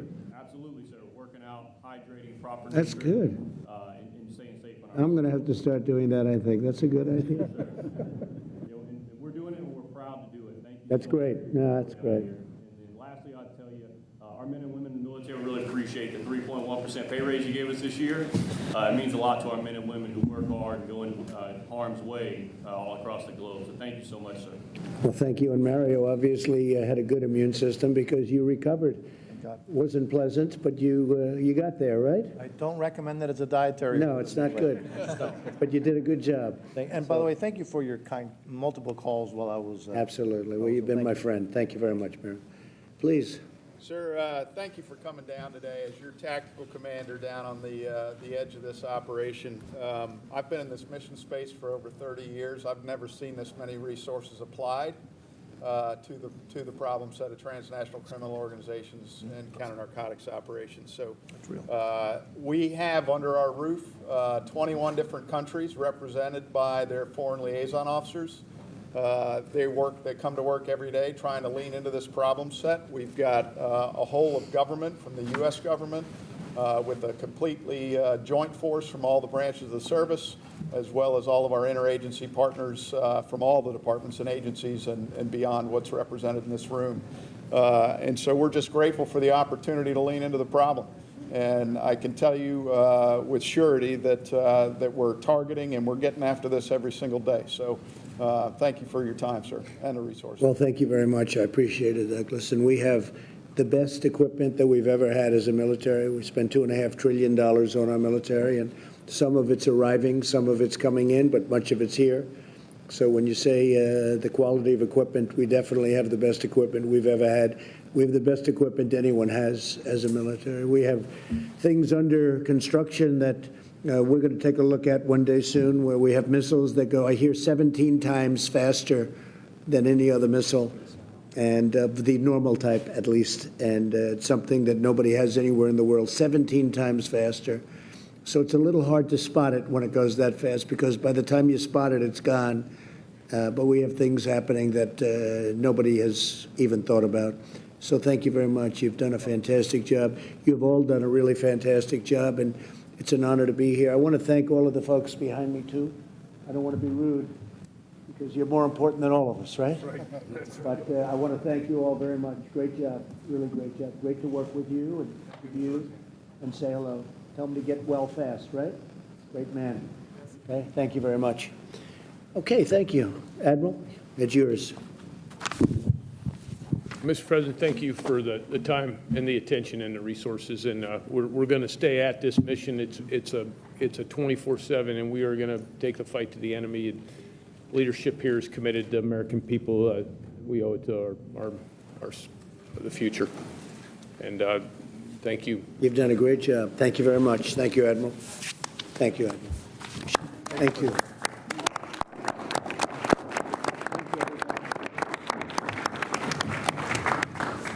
Good job. All right, that's one of many events today that President Trump will have in Florida. We should have some coverage a little bit later in the afternoon as he continues his tour there in Florida. And we'll keep you in Florida. On the other side of this break, we're going to feature some remarks from Governor Ron DeSantis speaking live right now in Florida.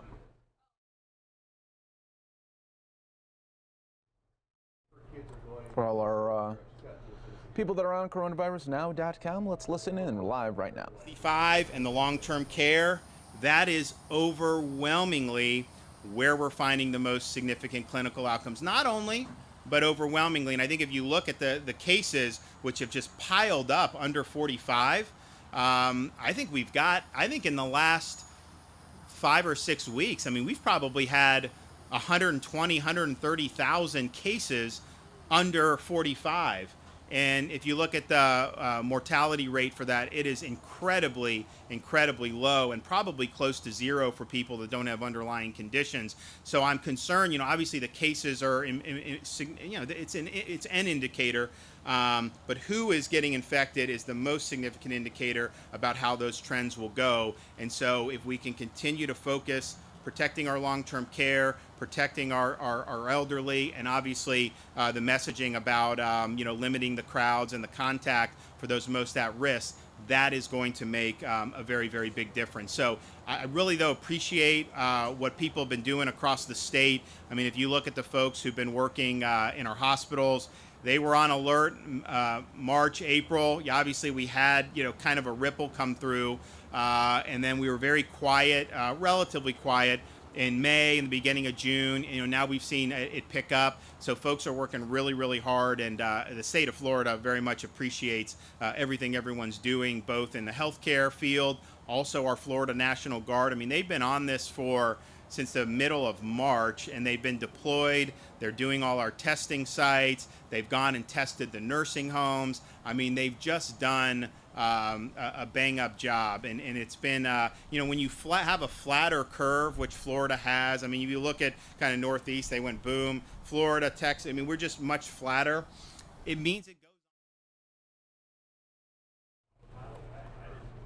Welcome back, everyone, here on Fox 10 Extra. We continue worldwide for you, also on coronavirusnow.com. Live look at a very hot downtown Phoenix there, as we are approaching already 100 degrees, and it's just 10 a.m. and we know what's going to be happening. Yep, it is going to continue to climb there. We're looking at highs Saturday and Sunday, maybe at 116. So yeah, it's definitely one of those weekends where you might want to just stay in, and like our governor likes to say, it's safer at home, everyone, as we continue to battle this COVID-19 across the board right now, not only nationally, but right here in Arizona. Right now, we're going to go out to Florida. We have Governor Ron DeSantis live right now, giving us a little update here as the state saw a big surge at 11,000 new cases today. 18,080 additional vials of remdesivir. So that'll be something that hopefully will help to improve patient outcomes, particularly when the patient comes in early. I think with all this stuff, it's found that, once a patient progresses, if they're at the stage of like mechanical ventilation, a remdesivir is probably not going to be able to do much at that time. But if they come in immediately, early on in the onset of symptoms, this remdesivir, the physicians I've spoken to have been very favorable with it. So we're working hard to do that. We're glad that we're able to accelerate that. That's really going to make a difference for a lot of patients. Of course, this is actually a positive update. The long-term care facilities obviously is ground zero when you're talking about COVID-19. We've had more fatalities over the age of 85 than we've had under the age of 65 in the state of Florida. Nationwide, I think at least 50%, if you counted it honestly, of the COVID-related fatalities have been residents of long-term care facilities. So that's been probably the tip of our spear in terms of protective efforts. We had tested the residents and the staff April, May, the beginning of June. Now that we kind of went through that iteration, we instituted requirement of testing every 2 weeks. All staff members at long-term care facility have to test every 2 weeks. And that's almost 200,000 people because we've got over 4,000 facilities in the state of Florida. So that's a big deal. We have a process in place. We've got a company that's helping us do it. So we now have about 70,000 test results back from the staff. We have 50,000 that are pending at the lab, and then we have many more that are being swabbed and sent in as we speak. The positivity rate for the long-term care staff after 70,000 tests is 2.4%. And that's very, very low generally. But obviously, when you look in the communities, we're seeing positivity in places like Dade County, 20%. Orange today was 10%. We'll see. These things can, there's signal noise. That was a good sign. Hopefully that continues. But to have the long-term care staff still testing low, because I think our fear is when you have community transmission, that's a reflection of the community. If you're working at a long-term care, you could still be somebody that's doing it. So I think having this in place is allowing us to catch it early. And so we're looking forward to continue getting those results. That was a big investment on the part of the state, but I think that's an investment it's very well served. So we appreciate what's happening there. The testing overall is obviously very robust. I mean, we've got back today reported 95,000 test results in one day in the state of Florida. If you go back at the beginning of the pandemic, I mean, our country initially wasn't even doing 95,000 in a day. I think it probably took them sometime towards the middle or end of March to even be able to reach 100,000. So this is a robust level of testing. Positivity was down today. We'll see. You got to do this over 4 or 5 days to really know. But the Orange County Convention Center site here has done about 64,000 tests during the course of the pandemic. That is the most tests of any single site anywhere in the state. And we actually had some sites that started earlier because the outbreak was really most significant initially in South Florida, Broward, Dade. So the first site was in Broward because that's where most of the cases were occurring. Orange County, obviously, we did that, relatively short order, but some of these sites have been operating longer, and Orange County is number one. So they're putting through between 1,500 and 2,000 people a day on that test site. So it's been very, very successful. I mentioned yesterday we're continuing to work on figuring out ways to get a faster turnaround. The U.S. is testing between 600,000 and 700,000 people a day now in terms of the results coming back. That has really put a crush on all these labs. So every lab that said they can get you in 48 hours, it's taking more than 96. If they say 72, it's taking like a week. And part of that is just they're getting overwhelmed. They're running lower on some of the reagents and some of the supplies. We have some ways with self-swabbing and certain labs that are dedicated to that to potentially improve the turnaround for at least some of the test takers. And so what we're going to work on doing, we'll do that at the Orange County Convention Center, is to have lanes for people who are actually symptomatic. I mean, most of the people who are testing now, are not necessarily symptomatic. And so if somebody is actually ill, they need to know whether that's coronavirus or not as quickly as possible. And so if we can dedicate that, they can go through, hopefully get it turned around in decent time, because, to just, what are you going to do? Isolate for 7 days while you're waiting for test results? That's not what we want to see. So we're working on that. It's important, but that will definitely focus on our symptomatic test takers. We're also supporting and monitoring. Our pillars have always been protect the vulnerable, expand testing, social distancing, and support our healthcare system, hospitals, and the capacity. We have COVID-only nursing home units all across the state now. We've got 12 of them. We didn't have that. Nobody had that in March. In fact, Florida is one of the only states that have gone this route even now. Now, Orange County really has done a good job. They've had relatively few cases in their long-term care facilities compared to some other parts of the state. But it's very, very important to have those facilities. We're expanding beds in those facilities. So we had started with all 12, about 750 beds. We're looking at ramping as many of those up as we can. What happens in these nursing homes is you'll have folks test positive. Not all of them need hospitalization. In fact, fortunately, a lot of them don't. But if they're contagious, we need to move them to a safe environment so that it doesn't spread further in the facility. So those COVID-only nursing home units are very, very important. We have had at the Department of Emergency Management a number of contracted healthcare workers, and some of them have been working these test sites the whole time. Others are just contracts that we can then execute. We are moving some of them to the long-term care COVID only to help expand beds, and we're also helping with personnel at some of the areas that are most busy with hospitals, such as Jackson down in Miami-Dade. We're also doing Tampa Bay. So we're going to end up having, in very short order, an additional 1,000 boots on the ground that could assist in a variety of ways. Testing, helping out different hospital systems, long-term care, you name it. That's a real force multiplier.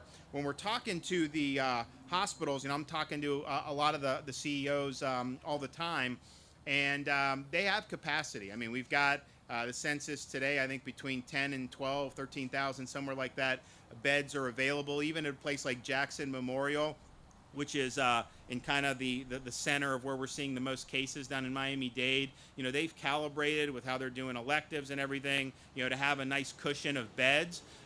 But it's the staffing, because of how labor intensive it is when you're doing the COVID isolation procedures. And so, we're sensitive to that. We obviously plan for that, and so we have it. But I think it's an important message for folks throughout the state of Florida to just know, the hospitals have capacity. I mean, there'll be articles saying, oh my gosh, they're at 90%. Well, that's how hospitals normally run. I mean, you don't running at 60% or 70 is not how they normally run. Or they'll say, oh, there's these counties that have no ICU beds. Yeah, we have a lot of rural counties that don't have any ICU beds at all. That's just not how they operate. They send people to bigger systems.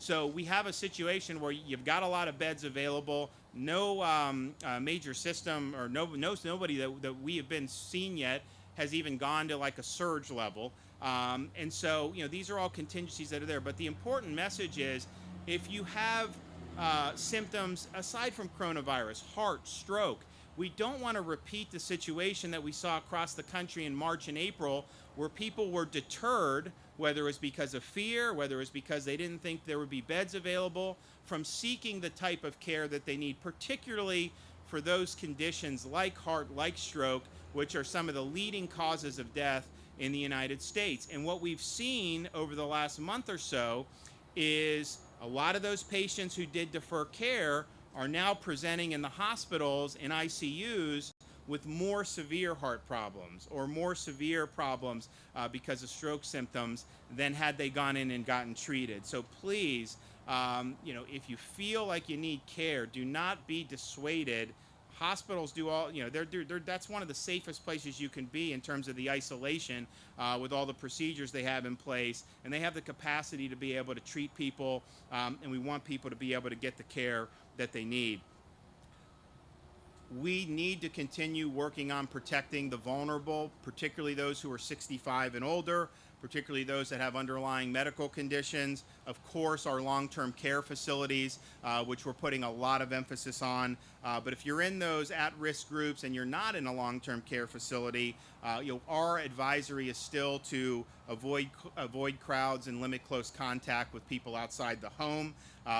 That is going to be higher risk, particularly, as you've seen more cases in the community. Now, look, Orange County had 10% today. We'll see if that trend. There's some other counties, that are down from where they peaked at with the percentages. These things take some time to do, but regardless of that, I think that this is something that's very, very prudent. Just know that this is out there, and particularly what we're finding is, these multi-generational households in different parts of the state, particularly in some of the areas in Dade County where you've seen a lot of cases. You have somebody who may be asymptomatic, maybe younger, then maybe you have a parent, a grandparent inside that home. That's going to be a very powerful vector of transmission of this virus, and so be very cognizant about that if you're in those at-risk groups. For the folks who may not be as at risk, our message is to avoid the 3 C's: closed, poorly ventilated spaces. And here in Florida, as you see, we're out here. I'm sweating. Most of you are probably sweating a little bit. It's hot. I get it. People want to be in the AC. But if you're having friends over, if you're having a party or doing something and you are in an enclosed environment, there is going to be increased risk of transmission in that vis-a-vis outdoor environment with sunshine, heat, and humidity. I think that's abundantly clear where we've seen cases come from. And you're seeing it over and over again. If somebody ends up at the ED, what have you been doing? Friends, family, friends, family. Either get in a home or be with friends. That's pretty much, what we're seeing overwhelming. Not entirely. Obviously, there's different other ways, but that's overwhelming what we're seeing. So those closed, poorly ventilated spaces, increased risk. Big crowds, obviously, increased risk. And then a lot of close, sustained contact. When you're inside that 6-foot radius, especially if you're with someone for a long period of time, fleeting contact, not really significant source of transmission, but if you're there, 30 minutes or so, 15 minutes, just the risks are enhanced. Now, if you can't do the proper social distancing, we're recommending, that you wear a facial covering, but just understand that's in addition to doing social distance. The social distance, avoiding the 3 C's, is the best way. If you don't do that, if you're in a closed space, if you're in crowd, close contact, the facial covering's not going to stop all the droplets. It could reduce, but that physical distance really is significant as well. So it's a complement, but not a substitute. And I think if folks, are doing those basic things, we're going to continue to be able to hopefully see, good trends develop. I think Orange County has done a really good job from the beginning. Maybe too soon to say for sure, but I think you've definitely noticed, a slowdown in terms of some of the positivity, and that's a really, really good sign. And with that, we'll take some questions. Yes, sir.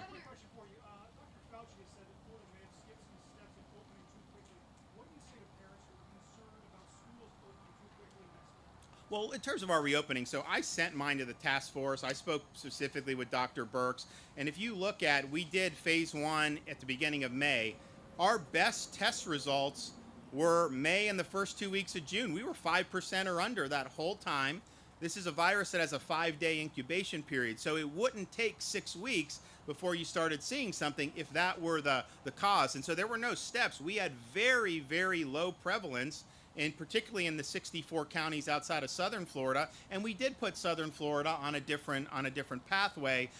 So I think there was really no justification to not move forward because of the low, and that continued all through May, continued in the early part of June, and then we've now seen more cases in transmission at the exact same time that the rest of the Sun Belt is.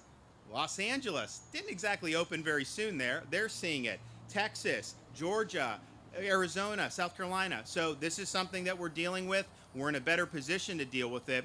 In terms of the schools, my view is let's look at what the accumulated data has shown us about, how coronavirus affects different groups. And I don't think there's anybody who can make an argument that this is especially risky for kids for whatever reason.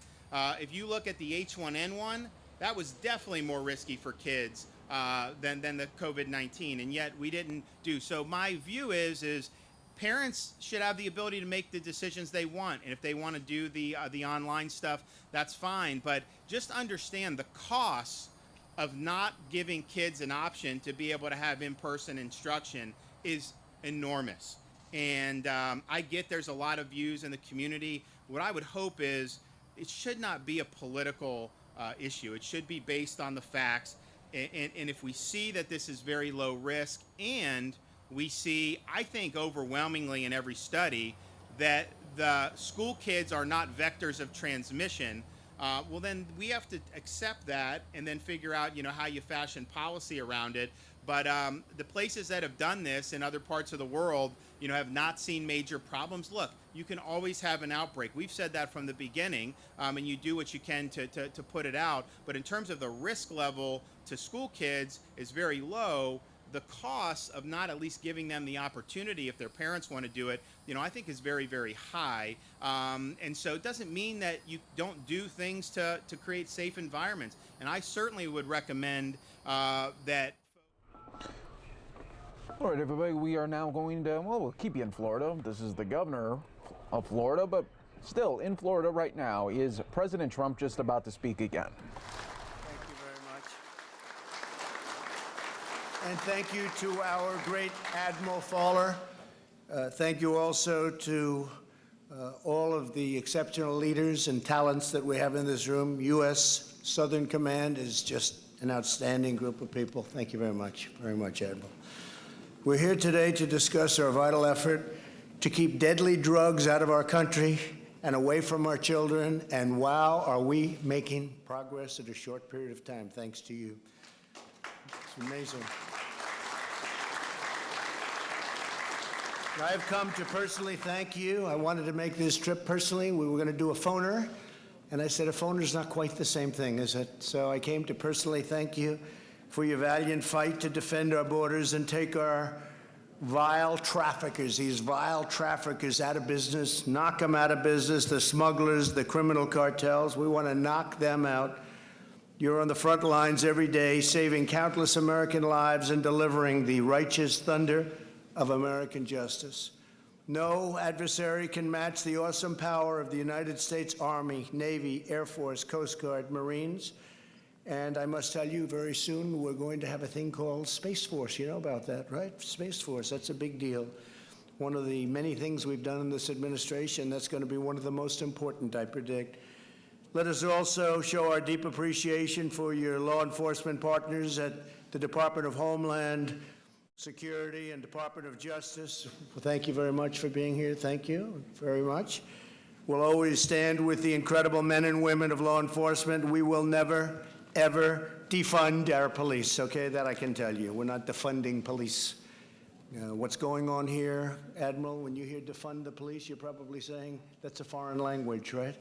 So just a terrible thing, but it's, I assume this is going to be a fad. We'll call it a fad, but it's not something that will work very well, that I can tell you. We're pleased to be joined by Secretary of Defense Mark Esper. Thank you very much, Mark. Thank you.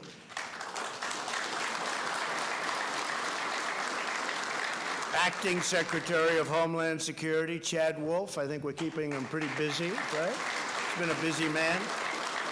Coast Guard Commandant Admiral Carl Schultz. Admiral, thank you very much. And a great warrior. He's a warrior. He's a strong guy, a great guy, Congressman Mario Diaz-Balart. Thank you very much. On the 1st of this year, I announced that the United States Armed Forces would begin a surge of military assets in the Western Hemisphere, unlike anything seen in recent history, and that is a fact. One of the reasons is we now have better equipment than we've ever had. We have new, beautiful that comes along with $2.5 trillion in spending, all made in the USA. Over the last 3 months, American service members joined by partner nations have patrolled regional waters from the Caribbean Sea to the East Pacific.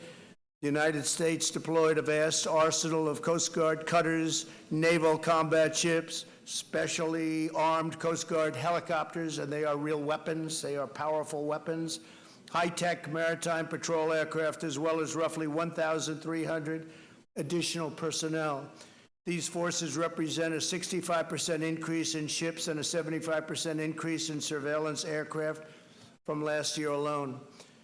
We're taking the fight directly to the sinister criminal cartels, and we're showing them no mercy. We are doing numbers like nobody thought possible. Even the Admiral, he would say that he would have never thought this was going to happen to the extent that it's happened. Our message is clear. You will not threaten our citizens. You will not poison our children, and you will not infiltrate our borders. We will find you, we will stop you, and we will put everybody that we find behind bars if you're lucky. The results of this historic international campaign have been absolutely phenomenal. This joint operation has resulted in the interdiction of more than 120 metric tons. Does anyone know how much that is? Of illicit narcotics. That is a mass of billions and billions. And the arrest of more than 1,000 drug traffickers. These actions have denied the cartel of billions of various cartels of billions and billions of dollars in cash and prevented the loss of untold American lives, and we've seen the results in the United States. In a single 4-day period in May, our courageous Coast Guard men and women stopped 3 narco submarines packed with poisonous drugs, keeping thousands of pounds of lethal narcotics off of our streets and off of our city areas. We got rid of it. We got it, we have it, and I don't know what you do with it. What do you do with it, by the way? You get all that stuff, you dump it. What do you do with it, Admiral? Turn it over to I want to hear. What do you do with that? You blow it up or just dump it someplace? They burn it. All right, that sounds like a good way of doing it. On behalf of millions of American moms and dads, I want to express our country's pride and gratitude for your life-saving actions. My administration is committed to ensuring you have the tools, the resources, equipment, and support you need, and the support that you deserve, and you've always deserved it, and you used to run short. You don't run short anymore. You have the best equipment in the world. After years of painful budget cuts, I ended last year's disastrous defense sequester and secured almost the $2.5 billion that I mentioned to rebuild our entire United States military. We're giving you the finest airplanes and ships, submarines, tanks, missiles, and weapons of every single kind, even new uniforms in some cases for the Army as an example. And again, all made in the USA. I love that sound, made in the USA.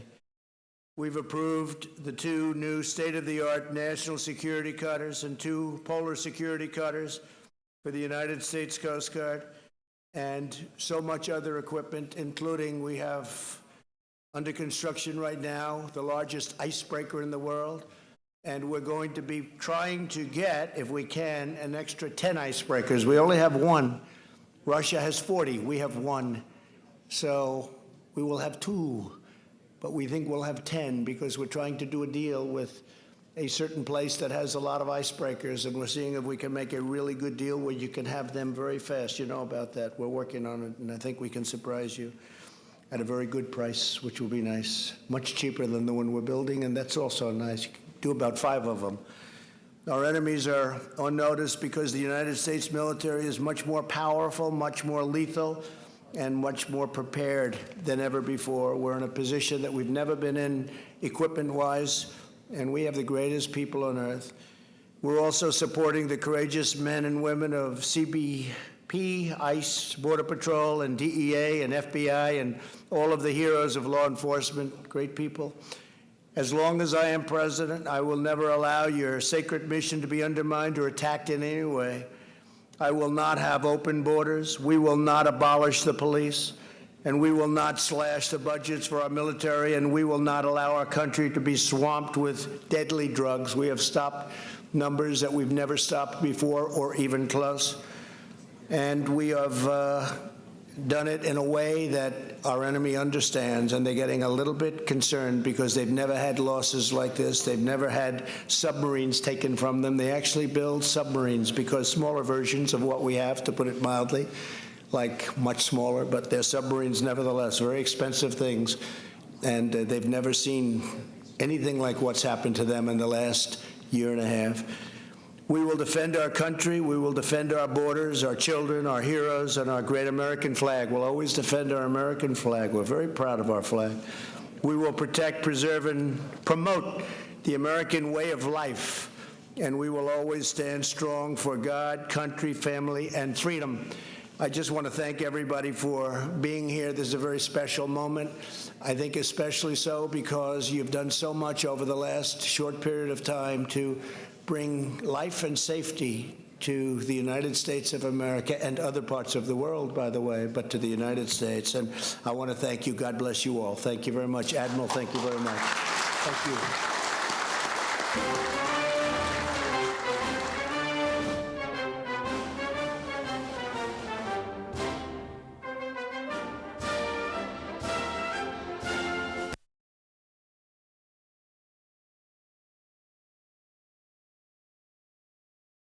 All right, folks, we will be keeping that coverage going for you here on News Now and, of course, coronavirusnow.com worldwide, as always, for you here, showing you the Dow right now. Green up 200 points on this Friday edition of News Now.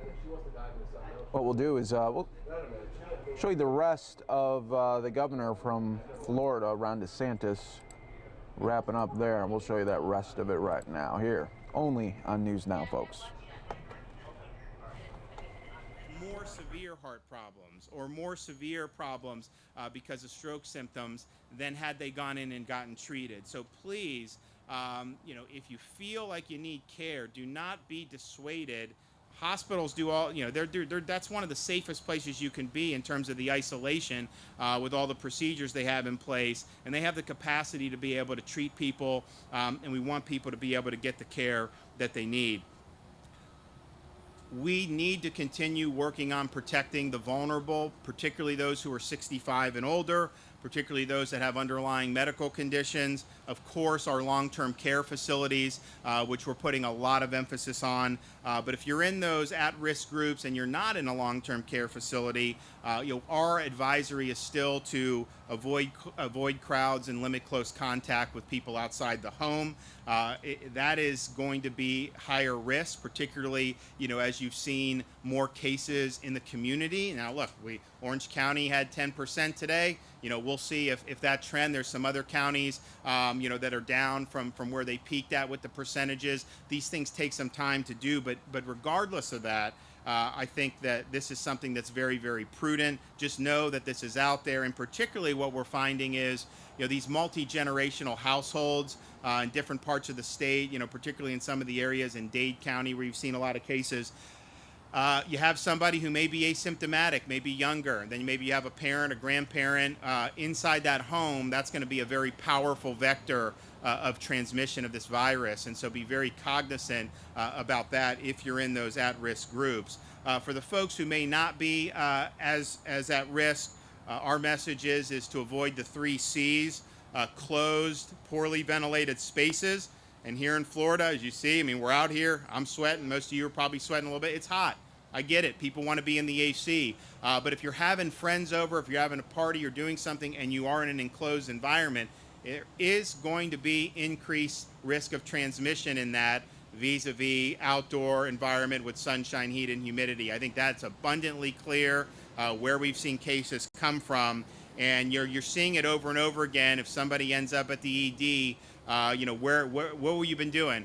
Friends, family, friends, family. Either get in a home or be with friends. That's pretty much, what we're seeing overwhelming. Not entirely. Obviously, there's different other ways, but that's overwhelming what we're seeing. So those closed, poorly ventilated spaces, increased risk. Big crowds, obviously, increased risk. And then a lot of close, sustained contact.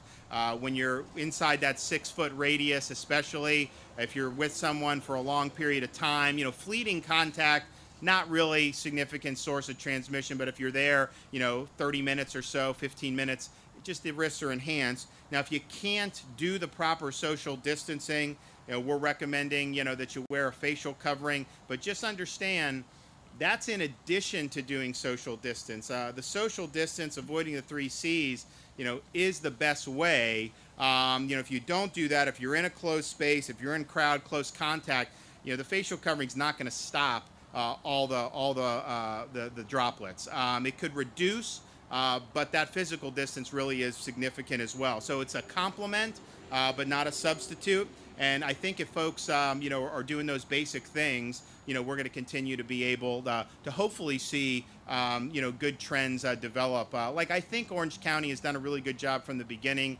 Maybe too soon to say for sure, but I think you've definitely noticed, a slowdown in terms of some of the positivity, and that's a really, really good sign. And with that, we'll take some questions. Yes, sir.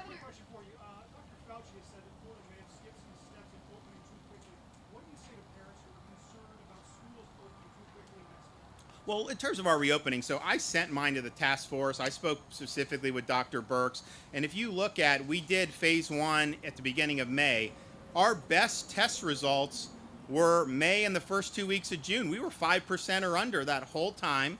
This is a virus that has a 5-day incubation period. So it wouldn't take 6 weeks before you started seeing something if that were the cause. And so there were no steps. We had very, very low prevalence, and particularly in the 64 counties outside of southern Florida, and we did put southern Florida on a different pathway. So I think there was really no justification to not move forward because of the low, and that continued all through May, continued in the early part of June, and then we've now seen more cases in transmission at the exact same time that the rest of the Sun Belt is. Los Angeles didn't exactly open very soon there. They're seeing it.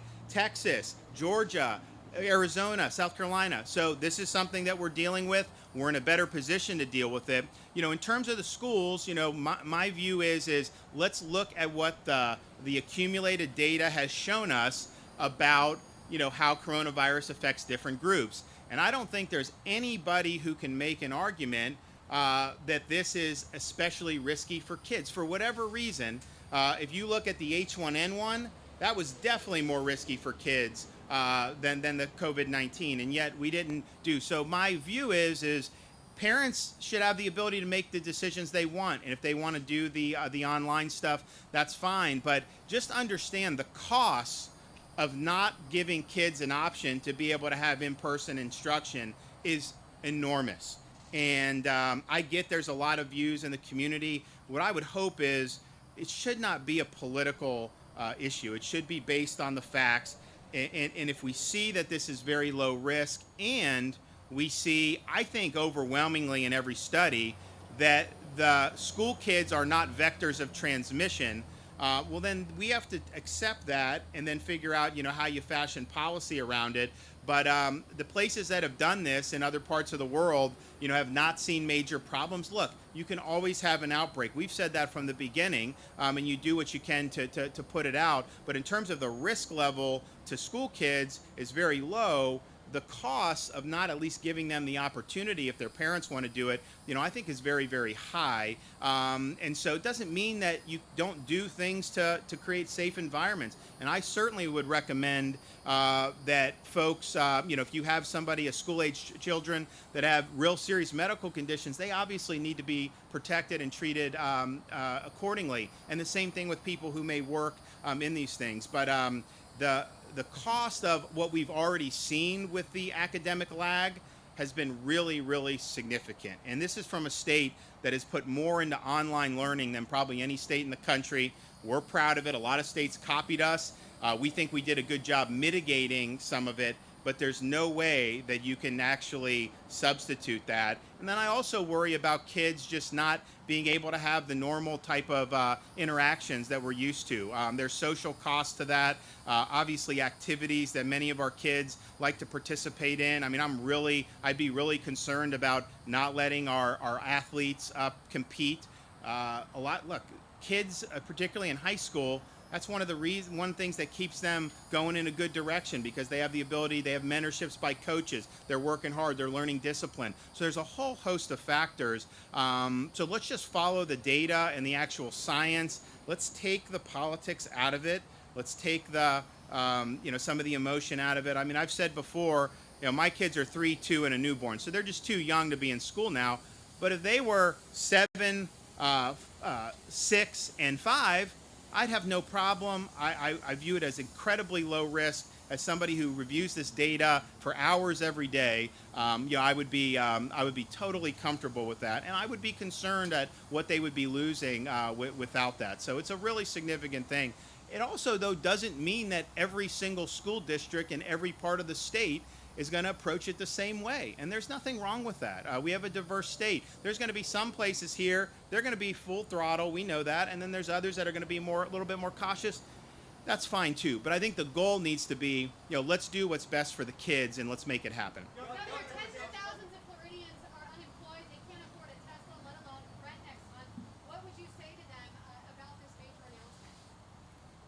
Well, that's a separate issue from this announcement. I mean, this is an announcement about infrastructure, about modernizing, Florida's transportation system. But in terms of people that are unemployed, we had a nice increase in May. People didn't think that was going to happen. We don't know specifically for Florida yet for June, but the country's numbers were good. So we anticipate seeing that, hopefully some good numbers for Florida there too. We are going to put people back to work. I mean, we've got to have society function. We know a lot about this virus. We know the at-risk groups. We know some of the things that can be done to be effective. But we've got to give people that ability to get back to work, to be able to provide food for their families. Now, we've have paid out over $9.5 billion in the various types of unemployment benefits, which is like way more than this state has ever done, even over the last, I think, 5 years combined. That's not obviously something that most people want to work, but that was something that has been put a lot of effort into because we had a lot of problems. But we want to put people back to work. And yes, look, I can't afford a Tesla either. I mean, but it's something that as these things become more affordable, more widely available, having that infrastructure there, I think will be really, really positive.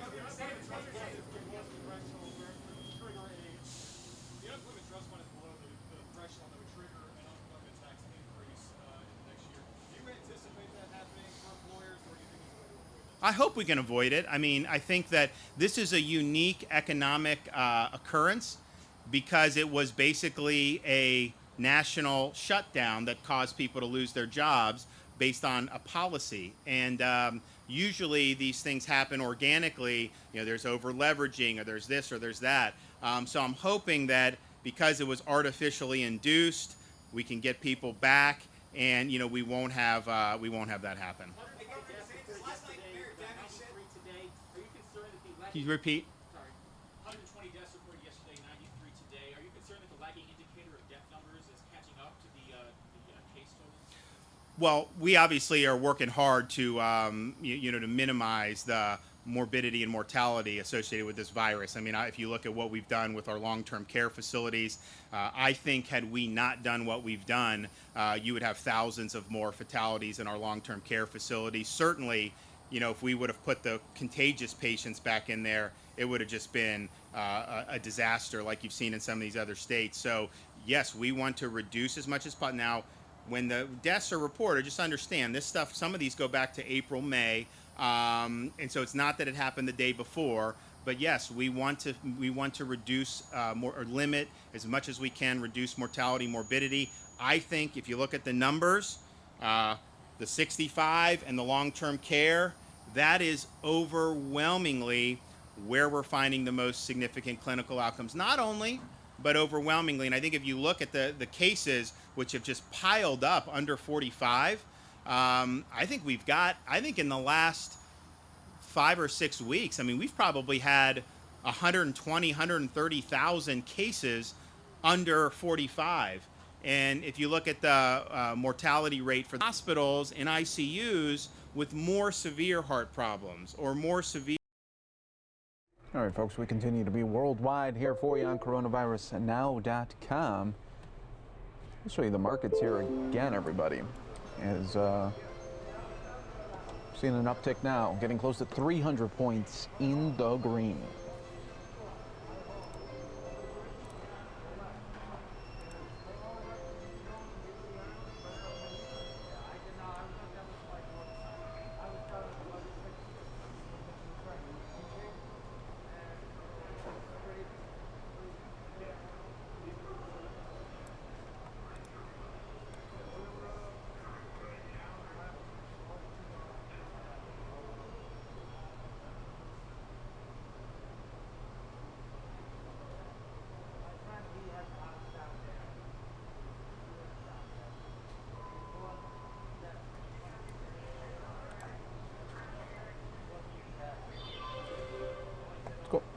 Show you New Jersey right now is they are getting some severe weather right now, but still people having a good time in Ocean City, New Jersey, despite the weather.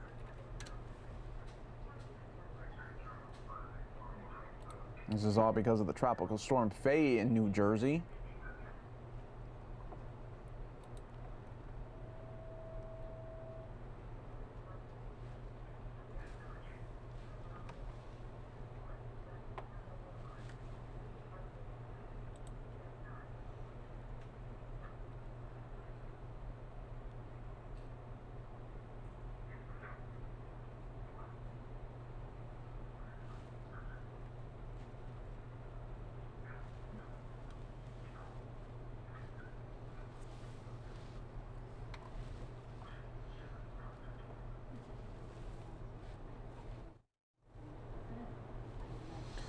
Welcome back, everyone, here on News Now and Fox 10 Extra, as it's setting up to be another busy showcase for President Trump right now. Well, there goes that camera.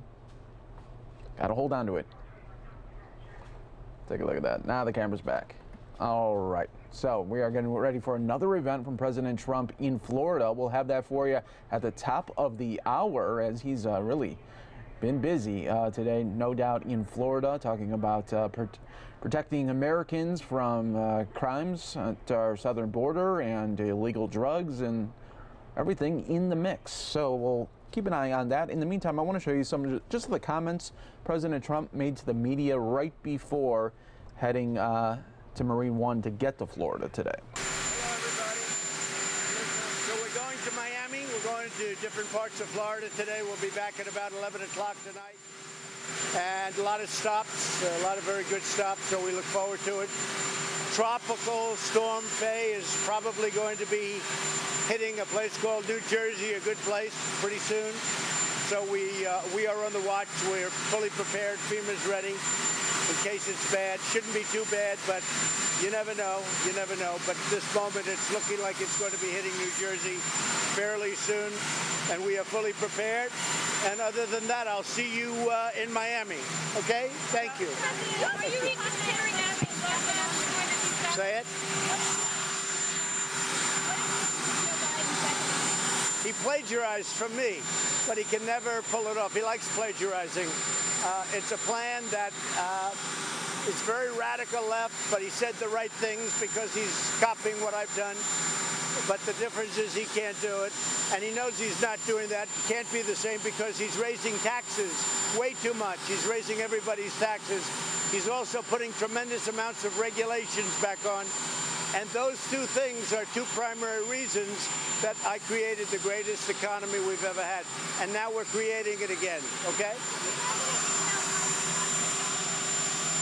Well, I'll be looking at it. I think Roger Stone was very unfairly treated, as were many people.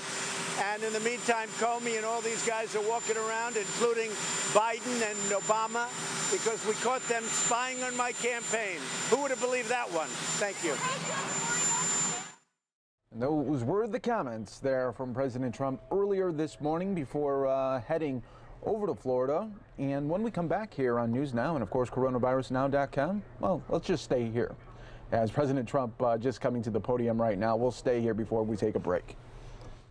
Thank you all very much. Please sit down. Well, we're making our rounds of Florida. We're setting records from stop to stop, and it's great. And they're my friends, and it's a place I know very well. And we had great victories here. And I'm very grateful, and very grateful also to be back in South Florida with Americans from Venezuela, Cuba, Nicaragua, and many other great places that we cherish and we take care of. I want to thank Pastor Frank Lopez. Thank you very much, Frank. Appreciate it. Where is Frank? Thank you, Frank. That's not like you, Frank, not being in the spotlight. I can't believe it. That's great. We appreciate it very much, Frank. Beautiful job you do. And my friend, Mario Diaz-Balart, great congressman and a great warrior. He's been a warrior. And for this area in particular, but thank you very much. Great job. And he recovered successfully. He was positive. He tested positive. I heard about it. I wasn't thrilled. but he fought it out. Somebody said his immune system must have been good. It wasn't perfect because you still went through a little bit, right? I did. But you did a great job. Thank you very much. Well, my administration, as you know, it stands with every citizen of Venezuela and Cuba and Nicaragua. It stands with the righteous struggle for freedom. The patriots here today fled socialism to find freedom, and socialism and other things, as you know, and a step beyond socialism in many cases. And now Joe Biden and the radical left are trying to impose the same system, socialism plus, in America. Biden is a puppet of Bernie Sanders, AOC, the militant left, the people that want to rip down statues and monuments to George Washington, Thomas Jefferson, Benjamin Franklin, Jesus, okay, Jesus. They want to rip down statues to Jesus. So we're dealing with a group of people that they will not win. They will not win at all. But this election coming up is a very important one. I used to say 2016 the most important, and maybe I'll still say that, but this is equal to that. This is equal because we need that extra time to have it seed like a tree. You move it, it has to grab on. And that's why I appreciate you all being your great leaders, and I appreciate you being here. Nobody will be safe in a Biden America, but Biden doesn't know what a Biden America is. If you ask him to define it, he wouldn't even know what it is, but other people do. And he will have radical people running that. He'll be choosing a vice president who, we'll see what that ends up being, but he'll be choosing somebody. But even that person won't have as much to do with running the country as you'd believe. Biden wants to defund the police. He wants to call the cops the enemy, which he did the other day, leaving every citizen at the mercy of a socialist mob, or a mob far worse than socialism was ever meant to be. I'm fighting against this horrible situation. I'm fighting, and I'm fighting hard. And I want the Republicans to get strong and tough. And I want people that agree with me on the Democrat side, of which there are many. I think we're going to have a tremendous Democrat surge. We're actually doing, in the real polls, we're doing very well. We reviewed polls this morning with different states. We're doing very well, by the way. You'll be happy to know in the state of Florida, we're doing great. You see the boaters out there, thousands and thousands of boats every weekend, and we appreciate it. But nobody's seen anything like it ever. And we have that in many other states with boaters and bikers and everybody. There's a spirit that nobody's ever seen. I don't think we had anything like this even in the 2016 race, because they see what happened. We built the greatest economy in the history of our world, greater than anything we've had, but greater than anything the world has ever seen. China was not doing well. China went down to the worst. It was the worst year they had in 67 years. This is before the plague came in, the China virus came in. And the worst economy they had in 67 years. They were doing not well with the tariffs and all the other. We're taking billions of dollars from China. I was giving it to farmers and giving it to people that were targeted. And we were doing great. And then the plague came in. I said, oh, there's the plague. The plague is coming in. And we closed our borders to China, very heavily infected. And we did the ban. And if we didn't do that, we would have had hundreds of thousands of more people dead. And then we did the ban to Europe because we saw what was happening with Italy and Spain and some others, many others. And we were ahead, but we're still fighting it, and we're going to do very well. We're testing at a level that nobody's ever tested before. We're making ventilators for the world. We literally had no ventilators, and now we're making thousands of ventilators a month. Thousands and thousands, and we're helping other countries. We're giving, as an example, to Mexico, we've given 600 ventilators, and they desperately needed them. The president of Mexico was up at the White House 2 days ago, and he is a great guy, the president, and we had a tremendous day and evening. We had dinner with a lot of the real leadership of Mexico, and it was a fantastic thing, and a lot of people didn't think we would get along. And it was just the opposite. We were joking about it a little bit. People thought maybe we're a very different type people, but we're not really. We got along great. So the relationship with Mexico and the United States is very strong. We just signed the USMCA, which is tremendous. We had a horrible, horrible situation with NAFTA. It was the worst trade deal, I think, probably ever made.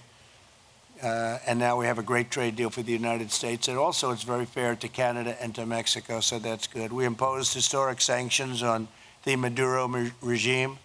We indicted Maduro for narco-terrorism, as you know, everybody here knows. We're standing with the righteous and rightful leaders of Venezuela. At this time, it's Juan Guaido. We impose sanctions on Nicaragua for human rights violations. They've been violating a lot of human rights. A lot of very bad things are happening in Nicaragua. And I ended the Obama-Biden sellout to the Castro regime in Cuba. We've been very strong on Cuba. Cuba's not doing so well. Joe Biden has pledged to reinstate the pro-con.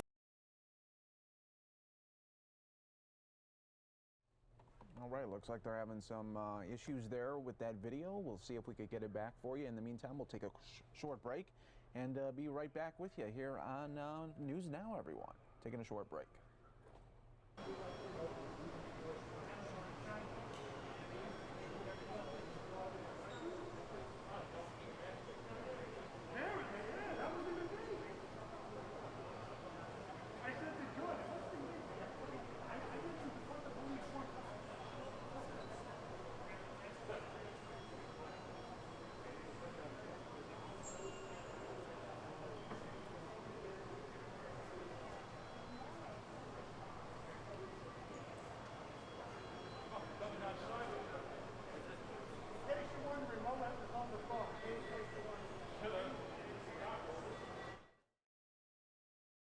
Bay of Pigs Award just before the last election, if you remember. I got the Bay of Pigs Award, which was a great honor. I have it very proudly in my office. Republicans are the party of freedom. Democrats are the party of socialism and worse. That's what's happened. The Democrat Party is a whole different deal. They tear down the monuments and they think it's good. Nancy Pelosi made a statement, well, that's okay. That's no big deal. And the reason she said that is she has no control over it. She didn't say it because she really believed it. She said it because she has absolutely no control over what these people are doing. And we do. We were going to go into very much under control. Seattle. We're taking very strong measures. And we're looking at other places too. When you see what's going on in some of these Democrat-run cities, all Democrat-run cities, in every case, and they go into hell. And we're doing a lot of things to get that changed, and we're going to get it changed very quickly. So I'd like to ask our great congressman to say a few words, if he would. He understands the situation. He loves this area very much. He will constantly call me, and if I can't get back to him immediately, he'll call me again, because he wants money coming here, and he wants a lot of other things coming here, and that's the way a good congressman's supposed to be, right? And he's not a good congressman. He's a great congressman. So if you would, please, Mario. Mr. President, thank you. If I ever can't get a hold of you, I then harass Mark Meadows, who's an amazing asset to our country. So let me first, to our friends here, the President, we just came back from Southcom. All of us in this community have known, Mr. President, for years that there's drugs coming in that our people see coming in. And yet because of lack of assets, frankly, lack of leadership, and not supplying the assets, we can't stop them. And so this president has done the surge to Southcom to stop those narcotics from coming in. And I don't know of anything that could be done as quickly to actually save American lives as the initiative that the president has started a little while ago, and it's already bearing fruit. So, Mr. President, thank you for visiting the heroes here at Southern Command, but more importantly, for recognizing a threat to our national security and to the lives of our people and confronting it, not with lip service, but with action. So first, I want to thank you for that. Second, we're here with friends who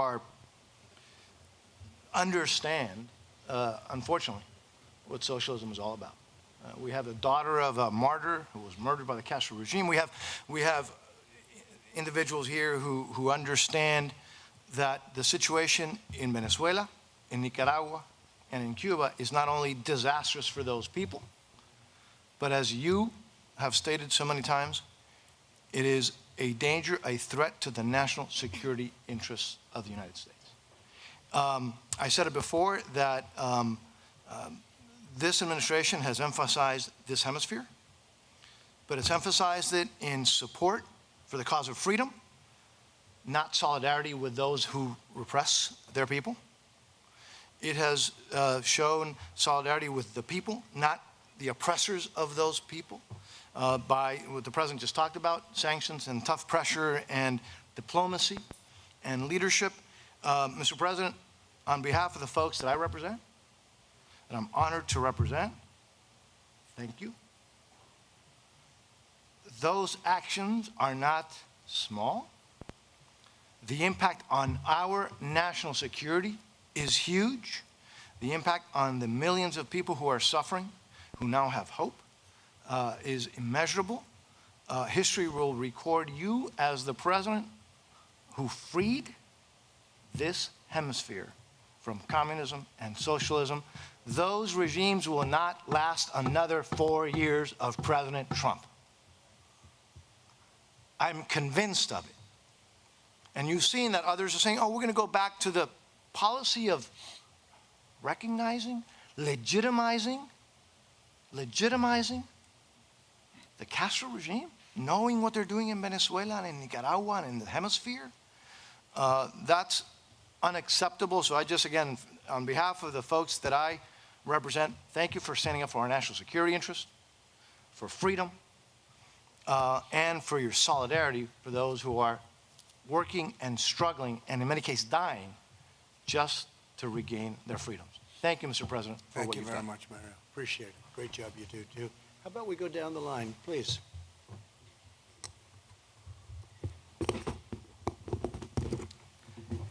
Thank you, President Trump, for having me here today and letting me express my feelings about my homeland, Venezuela. I am proud to be here with so many prominent friends, Orlando, John, Congressman Mario Diaz-Balart, Rosa Maria Payá, Lorenzo, Lulu. My name is Ernesto Ackerman, and I'm the president of Independent Venezuelan American Citizens, more known as IVAC. My organization has worked over 18 years, very hard, lobbying in favor of Venezuelans in Congress of the U.S. And we were the first ones to work with Congresswoman Ileana Ros-Lehtinen and my congressional brother, Congress Mario Diaz-Balart, to achieve the law of sanctions against the narco-terrorists in Venezuela. I am the son of a concentration camp survivor. She is currently 97 years old, living still in Venezuela. I think that she feels that she is again reliving her time in a concentration camp. I left Venezuela in 1989, and only 45 days after the rallies that were called El Caracazo, very similar to what happened here some weeks ago. The excuse in Venezuela was gasoline. Was it here, George Floyd? Then in 1998 came the elections and Chavez was elected president of Venezuela. They started by controlling the weapons and ammunition that people could have. Is that similar to eliminate our Second Amendment? Then came changes in the police. For example, all the police in the municipalities, Policía Metropolitana as an example, became Policía Bolivariana, and the colectivos appeared. Is that what means defund the police? Then from being the richest country in the region, today we are the poorest. No medicine, no food, and something so essential like drinking water. That is what socialism brings to a nation.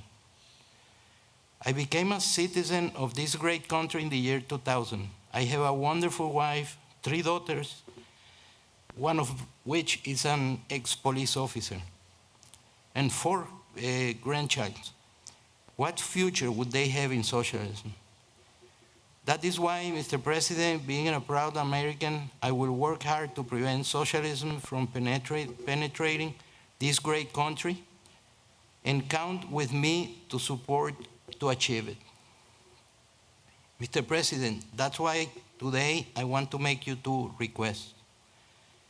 First, that we eliminate the germ of socialism from its essence in Venezuela, Cuba, Nicaragua, etc. And second, help the people of Venezuela to get rid of the narco-terrorists who have kidnapped our nation. They alone cannot do it. The countries of the region must have a greater participation since they are also affected by this situation. Your leadership is necessary to fulfill this goal. Thank you, Mr. President, and I am working for you for more 4 years. It's very nice. I appreciate it. Beautifully said. And it is a catastrophe when you think of what happened to Venezuela. Thank you very much. Thank you. Thank you, Mr. President. It's an honor to be here with you and to hear these stories on why the fight for freedom can never be forgotten. Mr. President, your campaign and the Republican National Committee are building the largest grassroots movement in American history because of you and your steadfast commitment to always put America first for every American. The Republican Party is growing by the day because Americans know that you're standing up for our freedoms and what makes America great, no matter the criticism. And because of that, the Republican Party is now the party of freedom, thanks to you. As we say here, somos el partido de la libertad.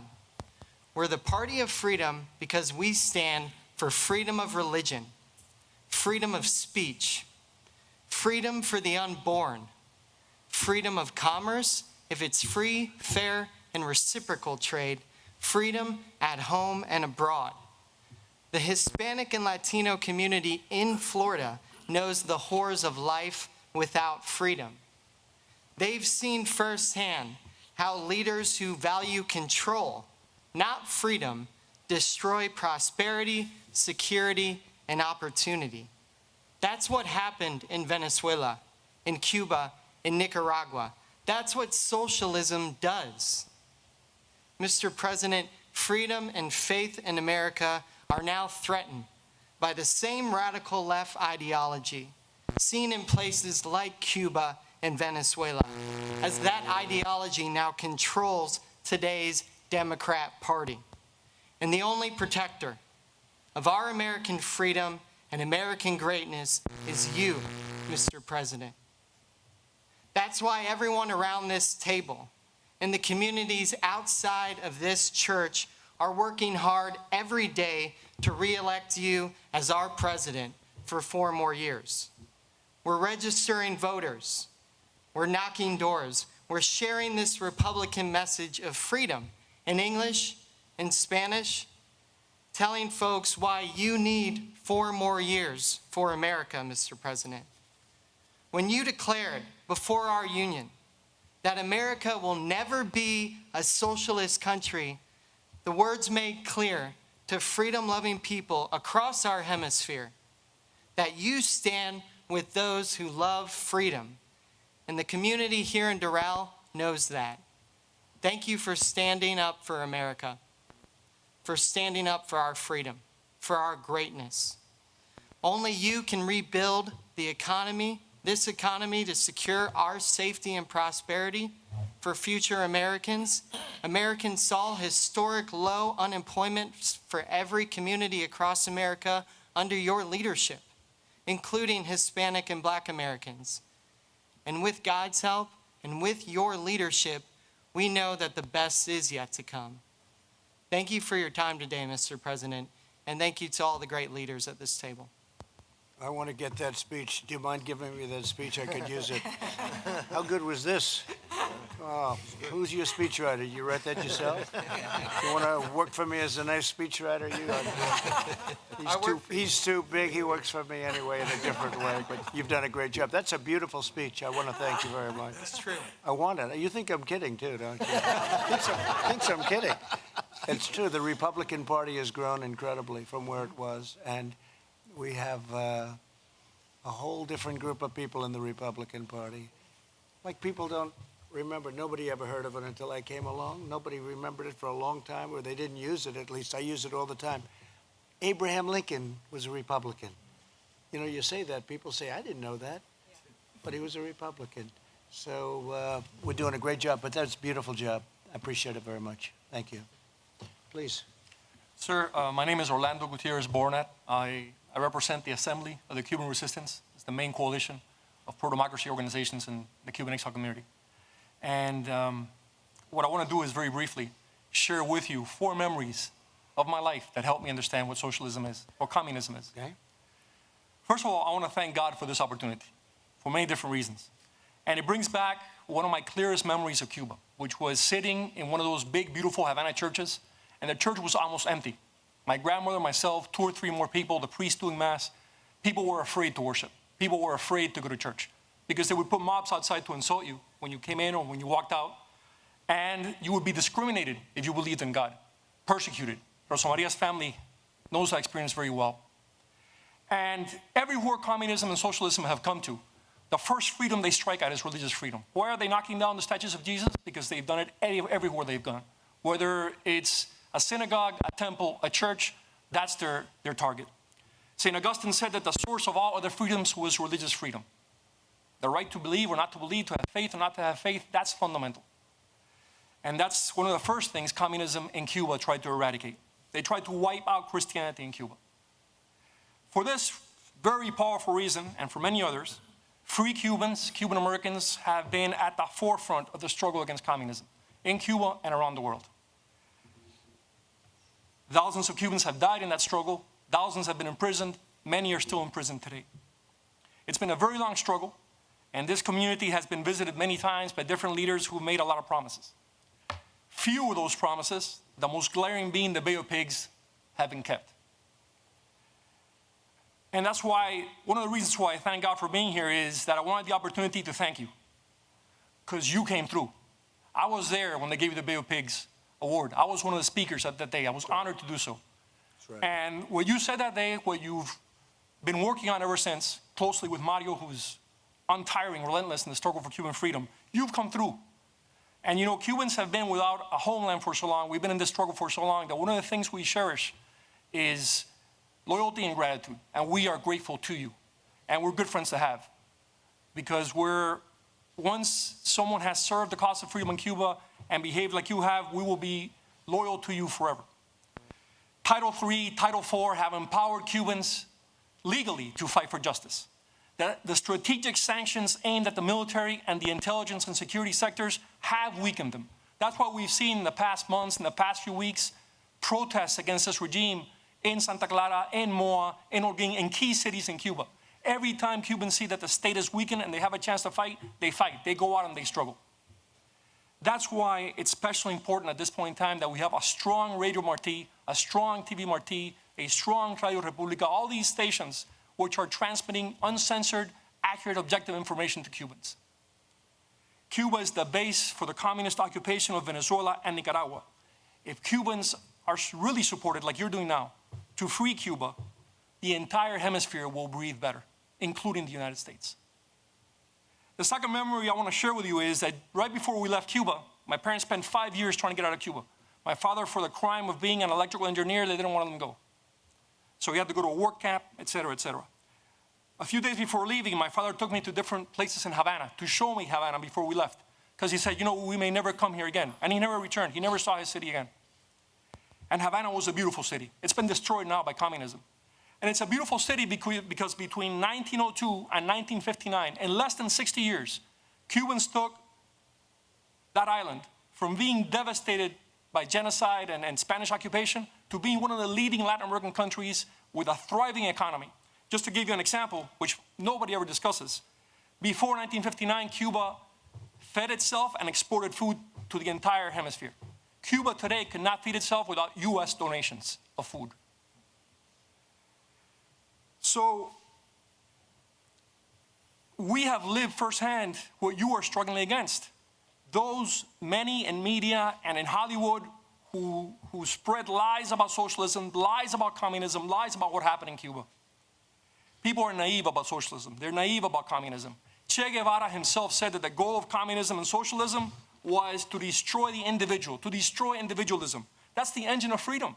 That's the engine of prosperity. Compare Cuba today with Israel or with Taiwan. And by the way, this community also thanks you for your support for Israel and Taiwan. Look how those countries are doing. Same size, very similar to Cuba. They've prospered. Cuba has collapsed. So my last memory is the 24th of February of 1996. 4 Cuban Americans were massacred over international airspace, trying to help people who were escaping Cuba in rafts. We urge you to consider the indictment of Raul Castro for that massacre, and that the regime be tried in an international tribunal, a Cuba in Nuremberg, for the crimes against humanity, like that massacre and many others that it has committed. That regime must be removed. They won't do an opening. They won't do elections. It's a regime which will remain in power until the Cuban people have the support to take it out. And what I want to end with, the last memory, is I was my grandfather's only grandson. Big family, only grandson. Before we left Cuba, my father went to see his father, and my grandfather said, without hesitation, get him out of here, take him out of here. There's no place for to grow up. I want him to be a free man. I'm very proud to be American. I'm very proud to be Cuban because I have a debt with him. I have a debt with my parents, with my grandparents, and with this country. So count on us.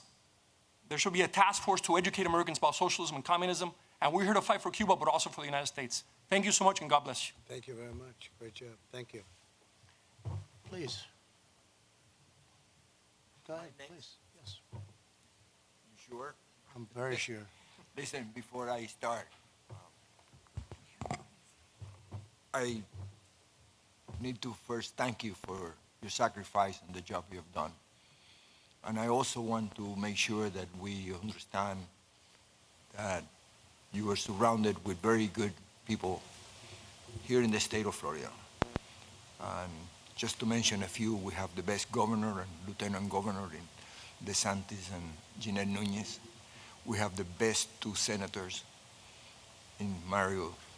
Mario is a congressman, but the 2 senators, Scott and Marco, the best congressman for sure. Guy sitting to your left, my dear friend. And I cannot forget somebody who is just being promoted very recently, or I hope he gets vetted in front of the Senate, our dear Carlos Trujillo, a very young man with a tremendous future. Thank you very much because you have selected those people, and I assure you they will be eternally loyal to you, and they have your back. I assure you of that. Now, my story is very simple. We always talk about socialism. Socialism is nothing but communism during Halloween. There's no such a thing as socialism. America has always been the most socialist country in the world. We're definitely the most generous. Look at the people in this table.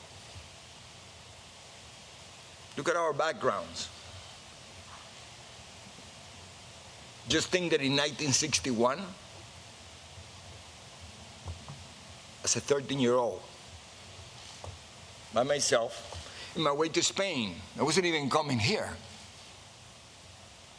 I arrived in this great country, and almost 60 years later, I'm sitting next to the President of the United States, talking about the American dream,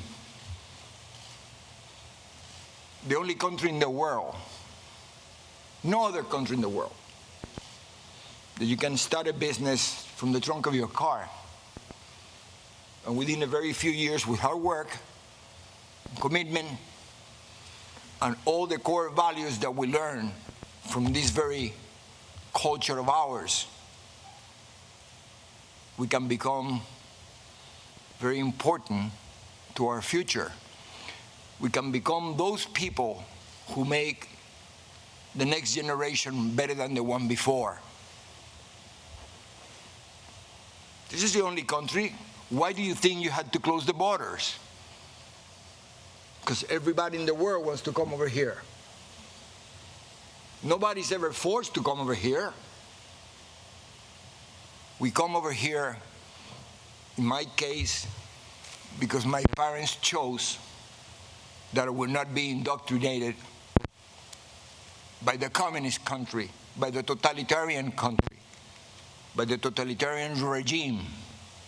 They don't educate children. Absolutely not. And this is something that we need to understand. What is happening in our backyard today, I experienced as an 11-year-old. I remember vividly all the promises that a guy named Castro gave and how 99% of the people swallow the pill.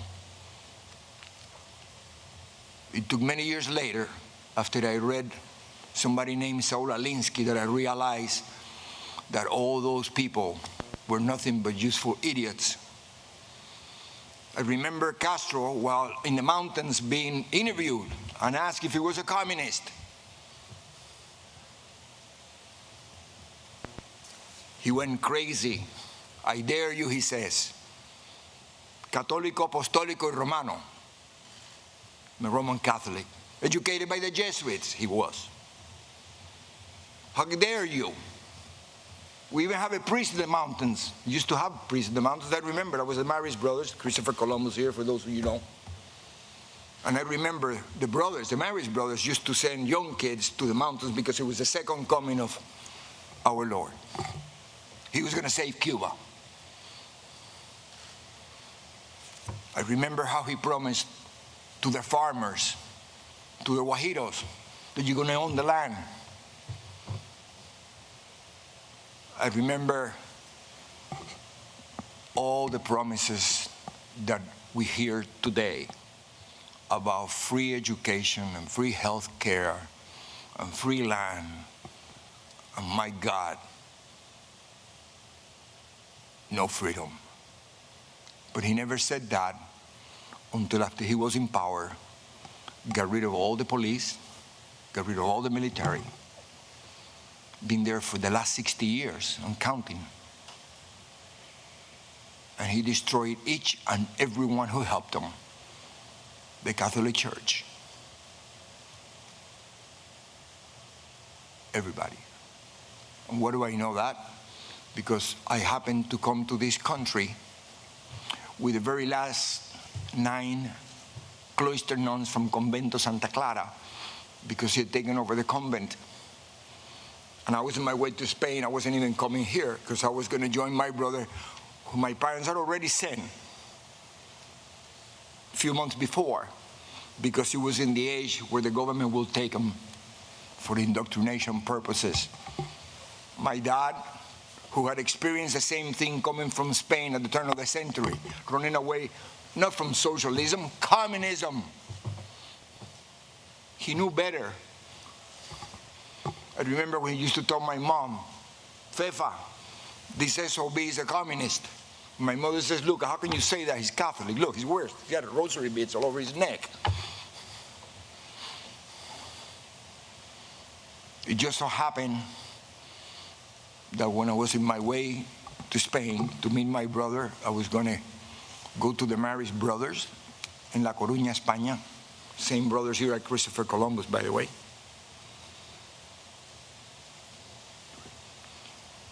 My brother died, and I was kept in this country. Greatest blessing I ever had. But imagine what happened to mom and dad. One day, you lose both kids. This is a family who had never been involved in politics. My father came at age 18 from Spain, running from communists. By himself, never went back. After a long, long life of sacrifice, when he was about to enjoy the fruit of his labors, just like a president that is helping us today, because he could have been just having a good time. One of his many beautiful golf courses, I know. But yet he gave up enjoying the fruit of his labors to do this. So did my dad. That's why I love you. Exactly the same. So when they're about to do that, from one day to the next, they end up in this country with the shirt that he was wearing on his back. And Líder Máximo have been here already 4 years. But thank God for Pedro Pan. Talking about socialism, Catholic Church, 14,000 kids who came like me in this country without parents. And we were provided an opportunity. This is what makes our country great. They didn't give me free nothing. They gave me the opportunity. That is the most valuable thing in the world. Now, when I said they didn't give me any free something, please understand that at 13 years old, I had to be provided with a home. I had to be provided with food and an education. That is socialism. That's Americanism. That's the America that these people are trying to destroy today by using funny terms like socialism. They're not. They're communist. Don't ever forget that. I know our president understands that because he knows. He's been all over the world, and you're surrounded with great people, very loyal people. And we have our back.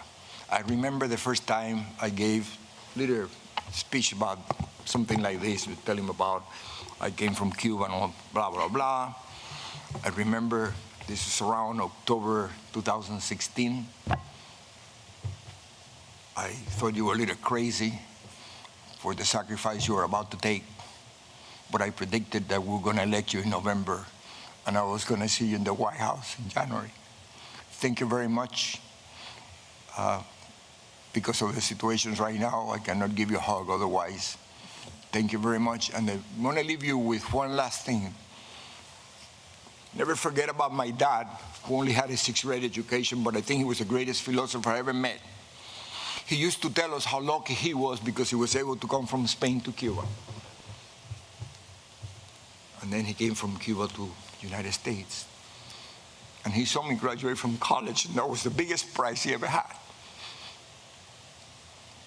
And he said, don't lose this place because you're not going to be as lucky as me.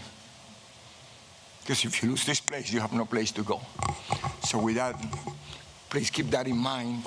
And please, people, explain that to our young people who are demonstrating out there. Don't be useful idiots. Please understand what's happening in our country. See what happens to our parents. And see what is happening to America today. Mr. President, thank you very much. And thank you for your hard work. Thank you very much. And he became one of the most successful men in Florida. So he did, that's the only thing he didn't say. But he did, and he's a great gentleman. Thank you very much. That's very nice. And now that you've cut everyone else down to about 1 minute, we appreciate that. Okay, do you mind? I Okay, asked let's that. go. I asked that, and you know. Okay, thank you very much. Appreciate it. Thank you, Mr. Thank you. President. My name is Lourdes Ubieta, and I've been working in the media for over 25 years in Venezuela, Latin America, and the U.S., and I'm an immigrant and the victim of socialism, not once but twice. I was born in Venezuela to exiled Cuban parents who escaped the Castro communist tyranny and made a very successful life in other times, prosperous, but always generous Venezuela. For every single Venezuelan, life changed when socialist, corrupt, golpista Hugo Chavez came into power in 1999. After 2 decades of socialism in Venezuela, the country is destroyed. We are a poorer society with a failing purchasing power that limits the market for almost everything. 79.3% of Venezuelan families can't afford the basic food basket. Child mortality has dramatically increased. More than 500,000 households live in ranchos, what we call like favelas. Just 1 out of 4 homes, Mr. President, has running water every day. Just 1 out of 10 homes has power every day. Out of 7.8 million children in the country, 40% report difficulties to attend school for problems with water supplies, blackout, no food at home, lack of transport, or lack of teachers. In conclusion, around half of the more vulnerable population can complete 12 years of school or graduate, which will help in some way to reduce the risk of remaining in poverty. We are 28.4 million people because about 5 million of us are abroad. Migration made us not only fewer, but older. We have more senior citizens, more fragile in terms of health and productivity. Our society is therefore less able to produce wealth and more in need of different ways of assistance. This is the reality, Mr. President, of 6 out of every 10 Venezuelan families. This number places Venezuela as the poorest country in Latin America and the Caribbean right now. Chavismo destroyed the economy, our internal capacity to produce food and basic services. It ravaged the oil industry to the point that we can't even produce our own gasoline. Above all this, Mr. President, transnational organized crime controls Venezuela. Drug cartels, Colombian guerrillas, international mobs, and Iranian-financed terrorists operate freely under the Chavista regime with the Cuban agenda. How, Mr. President, a hungry, broken, and sick country that has tried everything to get rid of this criminal regime, bathing our streets with the blood of the youngest, our political prisoners, exiles, tortured, and disappeared under the dominance of organized crime, how can they relieve themselves by themselves from this nightmare? You have been the only president who has stood firm against these criminals. Neither President Bush, much less President Barack Obama, I have to say, who privileged his relations with the Castro tyranny by sacrificing the Venezuelan democracy. They did nothing for Venezuelans to regain their freedom. Venezuela is kidnapped by the organized crime. Your actions, President, are the only hope for Venezuelans who wake up every day, let me tell you. Every day they wake up looking at social networks to find out if there is a new measure by Donald Trump against that genocidal regime. Other than that, Mr. President, the greatest enemy of our Christian Jewish civilization is the Iranian regime. As you know, Mr. President, the Iranian regime is the main ally of the criminal regime in Venezuela. They are not longer in Asia. They are here, 2.5 hours flight from Miami. The Iranian regime has its base on criminal operations in Venezuela, and that represents an imminent danger to the security of the USA and all of us US citizens and Americans. Today, I ask you not to leave Venezuela. Each minute that passes is one of the greatest suffering for Venezuelans. Accelerate, Mr. President, the freedom of our country. At this moment, only a leadership like yours can finally achieve the freedom of Venezuela. On behalf of the Venezuelans, my family and my own, thank you very much. Thank you very much. Thank you very much, Mr. President. Beautifully stated. Thank you very much. We're working very hard. You know that, okay? I know, Mr. Thank you President. very much. Thank you very much, and thank you very much, Mario. Congress Mario Diaz-Balart, he has been the best friend that we could have also the Venezuelan community. Thank you very much. Thank you, President. Great job. Mr. President, it's a great honor to be here, to see you again. My name is Mario Bramnick. I'm a local pastor in South Florida. We also have the Latino Coalition for Israel, following your great work of moving the embassy, and you've been the best friend of Israel that Israel ever has had. Also had the honor of serving on the National Hispanic Advisory Council for 2016 with Jenny Korn, and now on the Advisory Board of Latinos for Trump. I cannot express our gratitude for the sacrifice that you and your family have made for our nation. And as has been shared here, all of the enemies of America are rising inside of America and globally to defeat your presidency in 2020. We can see, because of what God is doing in your life and over your life, it is God's hand as a modern day Cyrus that's upon you. We are so grateful. I was born in Cuba, and we fled communist Cuba to come to America for the American dream. In 2016, after 8 years of Barack Obama, we were afraid what we fled from was coming to the shores of America. And now we're being told that Barack Obama and Hillary Clinton are moderates compared to the new Democratic Socialist Party of Biden, Ocasio, Saunders. I mean, I think we should have a go fund trips to Venezuela and Cuba to see how good socialism would be for our nation. It's unheard of. None of us here would have ever imagined that we would be seeing what we are seeing here now. I mean, it's really the socialist, anarchist, anti-Christian party. The only good thing is that the American public has a clear description of what we're up against. The Castro government murdered my wife's father when she was 5. We visited Cuba a year ago, and there's such poverty and misery where professionals make $80 a month. There's shortages of all kinds of food, and they live in buildings that would be unsafe structures here in America. Thank you for cracking down on the Castro regime and reversing Obama's détente. We as Cuban Americans are grateful and applaud that action. Under a Biden administration, he would undo that action and begin to support the communist regime.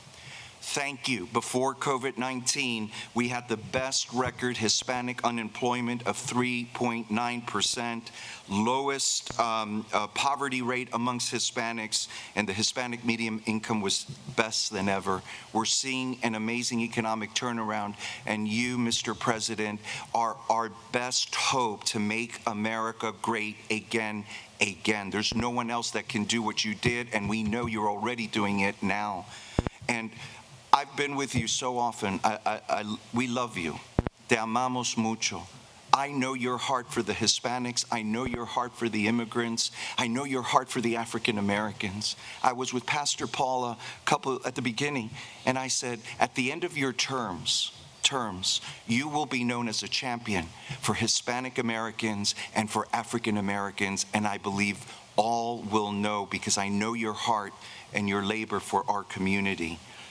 Thank you. We had the honor of being with you yesterday at the Rose Garden for your new White House Hispanic Prosperity Initiative, empowering Hispanic Americans to prosper and giving us the opportunity for each to achieve the American dream.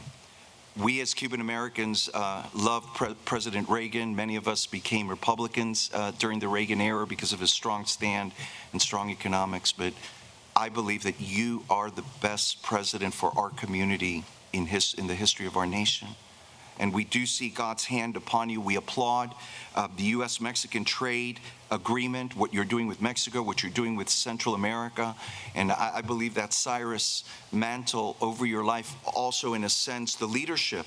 In our organization, we deal with heads of state in Latin America on their move of their embassy. They're all looking to your leadership, to the Vice President, to this administration. And really, there's so much in the balance. And I'll end with this. We were at a White House dinner, and I said, Mr. President, we pray for you. There's a bullseye on your chest. And there's a terrible attack against you, your family, and what you have to endure. And we're praying for you, for the First Lady, and for your family.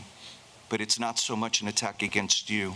It's an attack against the soul of our nation. You are what is standing between capitalism and communism. You are what is standing between prosperity and poverty. between liberty and tyranny for our nation. I would dread to think what would happen if you're not our president, but I know with all that you're doing and because of God's hand upon you that we will prevail in 2020. If we lose 2020, we lose our nation. Our freedom of speech, our freedom of religion, as was mentioned, and our freedom of press, and yet there's a complicit press not realizing what they're supporting, they're going to lose their own rights. It's 1776 all over again, and we are here with you, praying for you, mobilizing to make sure that we don't lose our nation.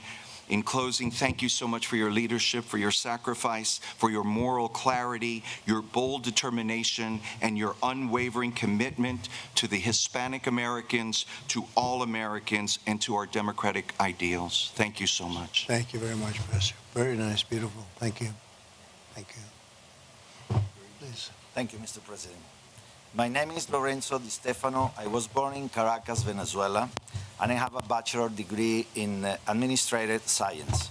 In Venezuela, I started my family and worked professionally in the insurance business. In the year 2000, I had an opportunity for my business to grow, and political change in Venezuela was emerging. So I decided to move my family to the United States under a L1, L2 visa. The initial idea was to stay 4 to 5 years here in Miami, then return to my country. But due to the political disaster in Venezuela, we decided to choose an American residency and stay in Miami. I was lucky to invest in the gastronomic field, which was a hobby for me, but it became a reality, and so I was one of the owners of El Arepaso. As the business was growing and due to fire in El Arepaso 2 was created. And in less than a year, the partnership dissolves, making me the sole owner of El Arepaso 2. I was there that my true feelings towards Venezuela emerged. I started to participate and get more involved with the problems that my Venezuelan brother and sister live day in and day out. I always tried to help and give the best I could give from Miami. I saw how sad my Venezuelan brother and sister were of leaving Venezuela, even though fleeing insecurity and hunger. Those who had the possibility of arriving in Miami didn't know where to go, how to invest or work. In short, many of them looked for help in my business, and there were always people who could help them, making El Arepaso 2 the Venezuelan Versailles. Mr. President, Venezuela was a paradise. It had everything. And unfortunately, the mistake was made to choosing a president who would guide the country to Castro communist terrorism and drug trafficking. With this topic, I could exceed my time. Therefore, I want to conclude with the following. Mr. President, Venezuela is already having socialist and communist problems. On behalf of all my Venezuelan people, American Republican, I ask you not to allow this to happen to the United States of America, and to please continue with more sanctions and more economic pressure on Venezuela, since we all know that a humanitarian intervention is not easy to exercise, but neither impossible. God bless you, God bless America, and thank you, Mr. President, and Trump for more years more. Thank you very much. Beautiful. Thank you very much.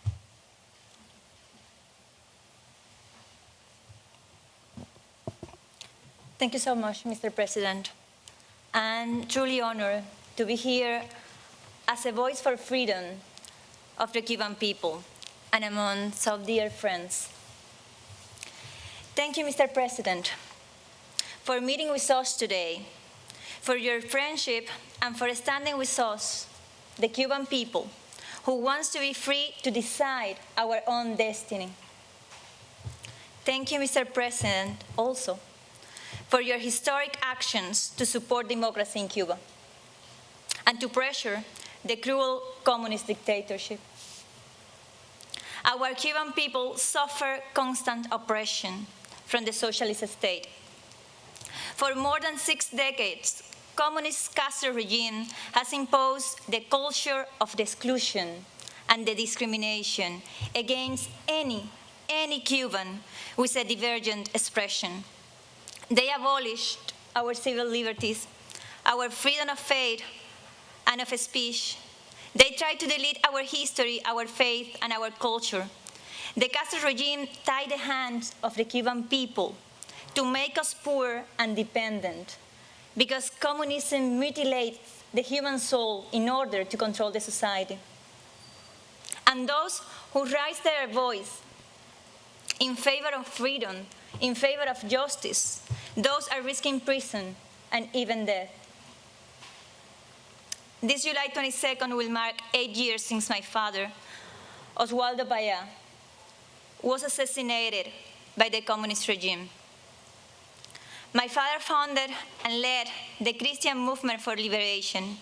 He was a leader of the political opposition, but he was also a moral leader to thousands and thousands of people who demanded a right to have a voice and participate to change the system.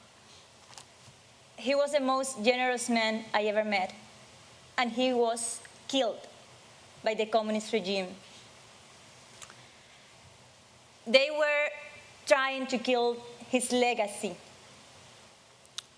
because they were in fear of the faithful, in fear of the conviction of a silent majority awakening and demanding freedom. And although the communist regime was able to kill my father, they were not able to kill his legacy. They were not able to extinguish the resolve of our people to secure our liberation. On the contrary, our resolve is stronger than ever.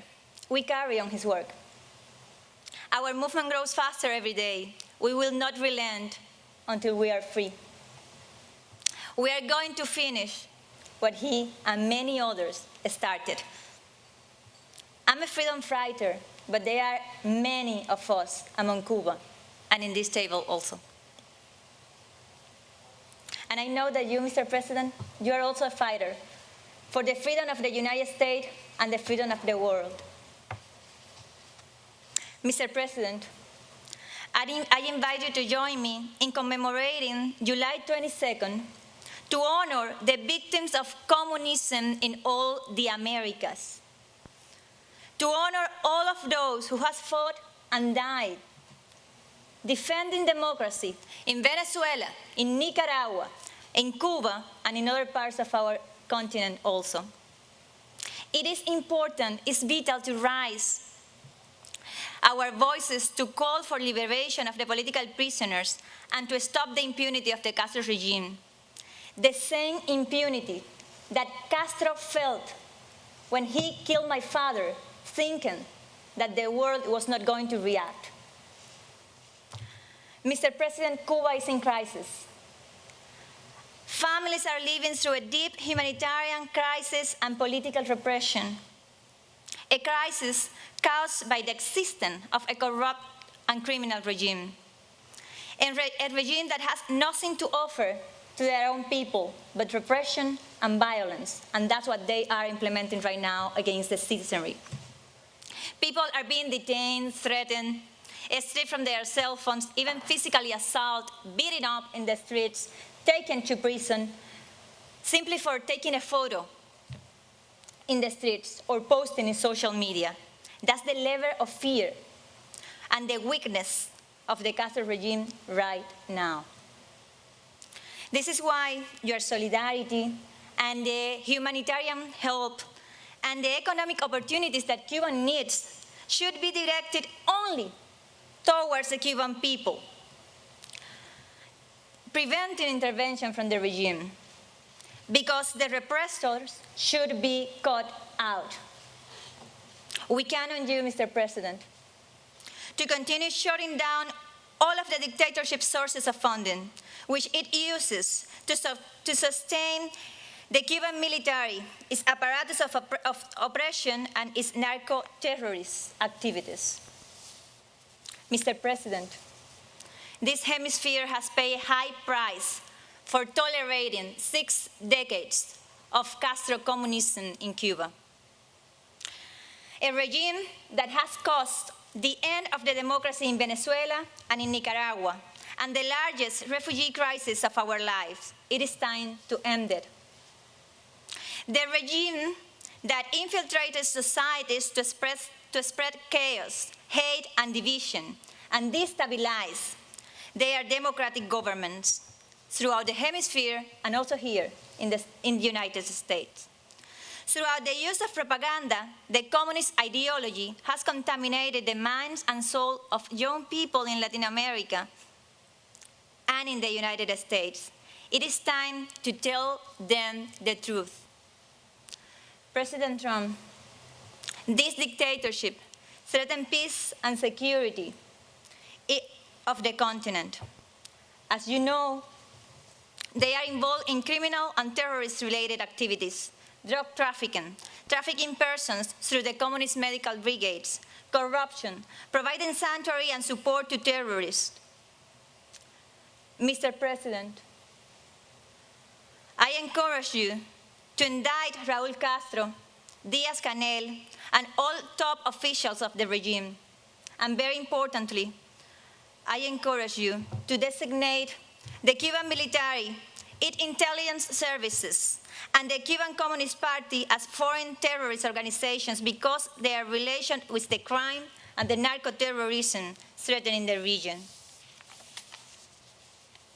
Our movement, Cuba Decides, is a national and global initiative to force the Cuban regime to submit to the will of the people and leave. It is imperative that all the nations in the free world support the Cuban people's fight for a change, because the victory of the democracy in Cuba is essential to open the path to peace, prosperity, and stability in the whole hemisphere. Mr. President, my father, in a letter to the Congress, to the United States, he said that we Cubans, we want to be free and we want to be friends with the American people. Please accept this coffin link with the coat of arms of the Republic of Cuba as a symbol of the friendship between our two people, and also as a symbol of our appreciation for your actions and your solidarity. Thank you so much, Mr. President. Thank you very much. I'm looking forward to working together with you very soon for the streets of a free Cuba. Thank you so much. Thank you very much. Thank you very much. Well, I want to thank everybody. I will not forget what I heard today. It's very moving. It's a very tough situation, and we've made a lot of progress, as you probably have seen and you know. And I have a feeling you won't be disappointed. And by the way, 2020 is very important. Very important. So good luck to everybody. Thank you.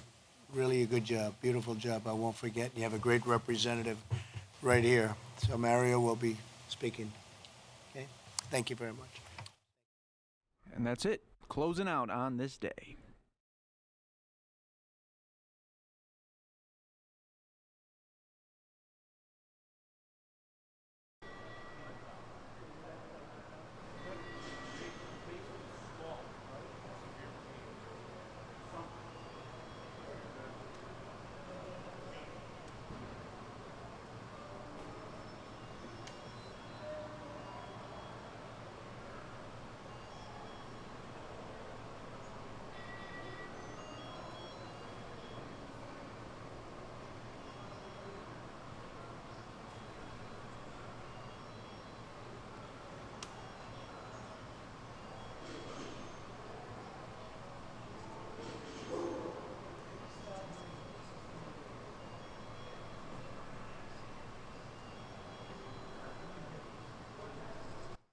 All right, everybody, good afternoon. Thank you so much for watching News Now. Pilar Arias hopping on a mission control. That's what I like to call the Fox News Now set. You probably heard President Trump has postponed tomorrow's New Hampshire rally. And look at this. We've been having a little bit of set issues. And I was trying to put myself up on camera to preview because we've got like a preview and a straight go-to, like a preview and an on-air position here on the set. And it just potted me up really quick. So hello. Happy Friday. It is A-okay. We are totally used to this. I'm just winging it, just going with the flow. And whatever the set wants to do, it's doing. It works hard each and every day, and it runs coronavirusnow.com 24/7. So again, my name is Pilar Arias. Happy Friday. Thank you for being here. Let's see those hands up emojis on the YouTube chat if you've been watching all week with me, Mike, and Christy. I do want to take you out to California now. They are still searching for that actress who went missing. I believe it was her 4-year-old son that was with her.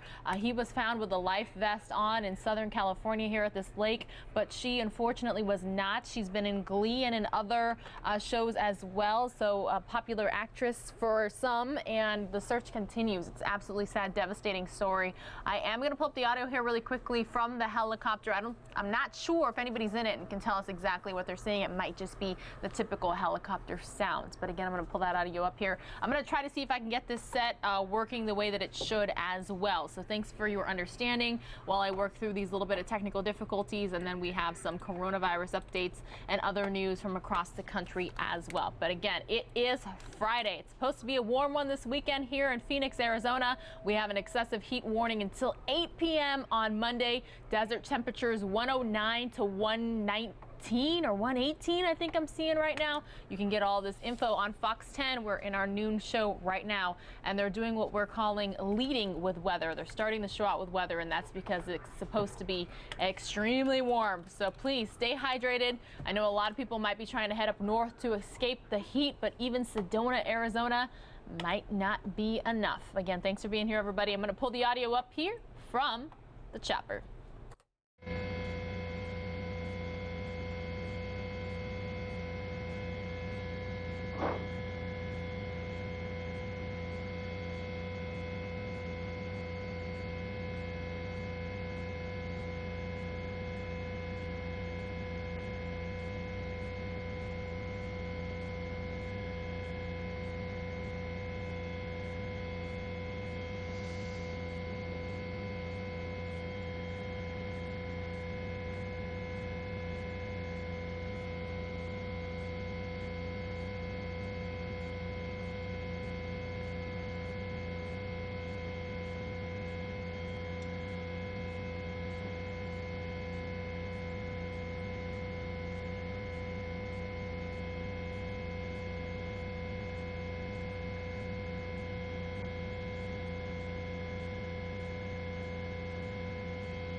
Till dusk. Till dusk. It's dusk. Till dusk. Hey, everybody gave me a lot of crap.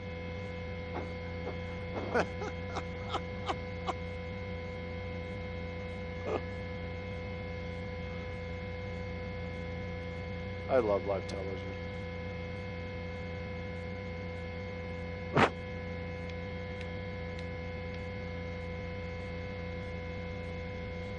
Is it a thing? Oh, really? I can't wait to see Angie's Kitchen. You're going to go to the Angie's Kitchen reveal party? I'm being serious.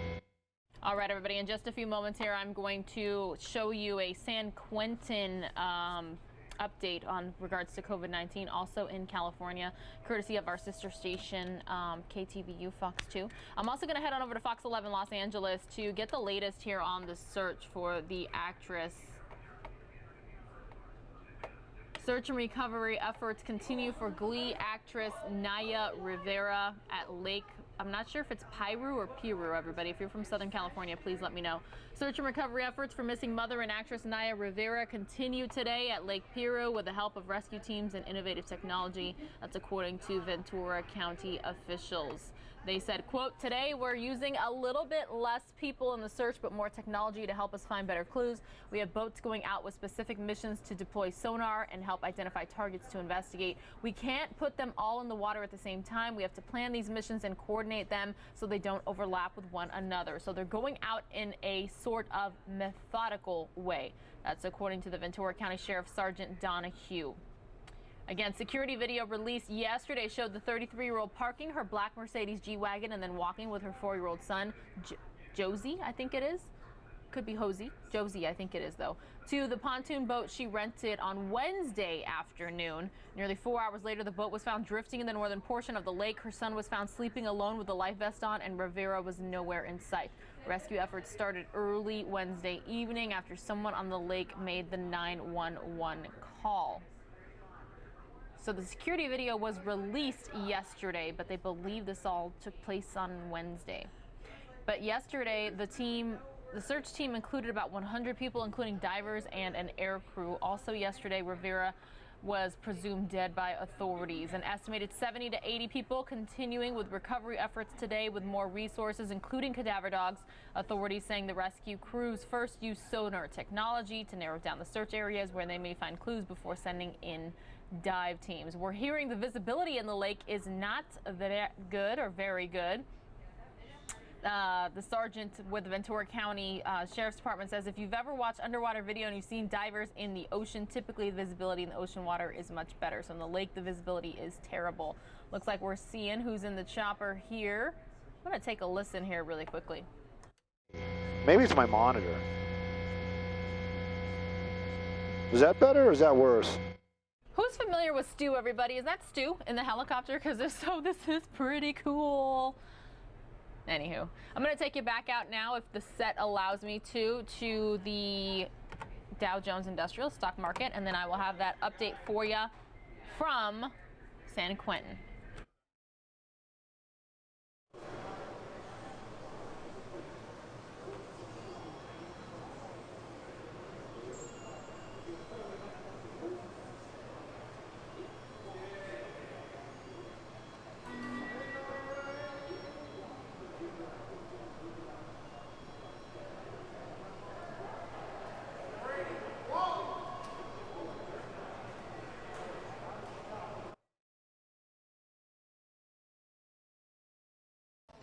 Good afternoon, everyone, and thank you for joining us in yet another urgent ask.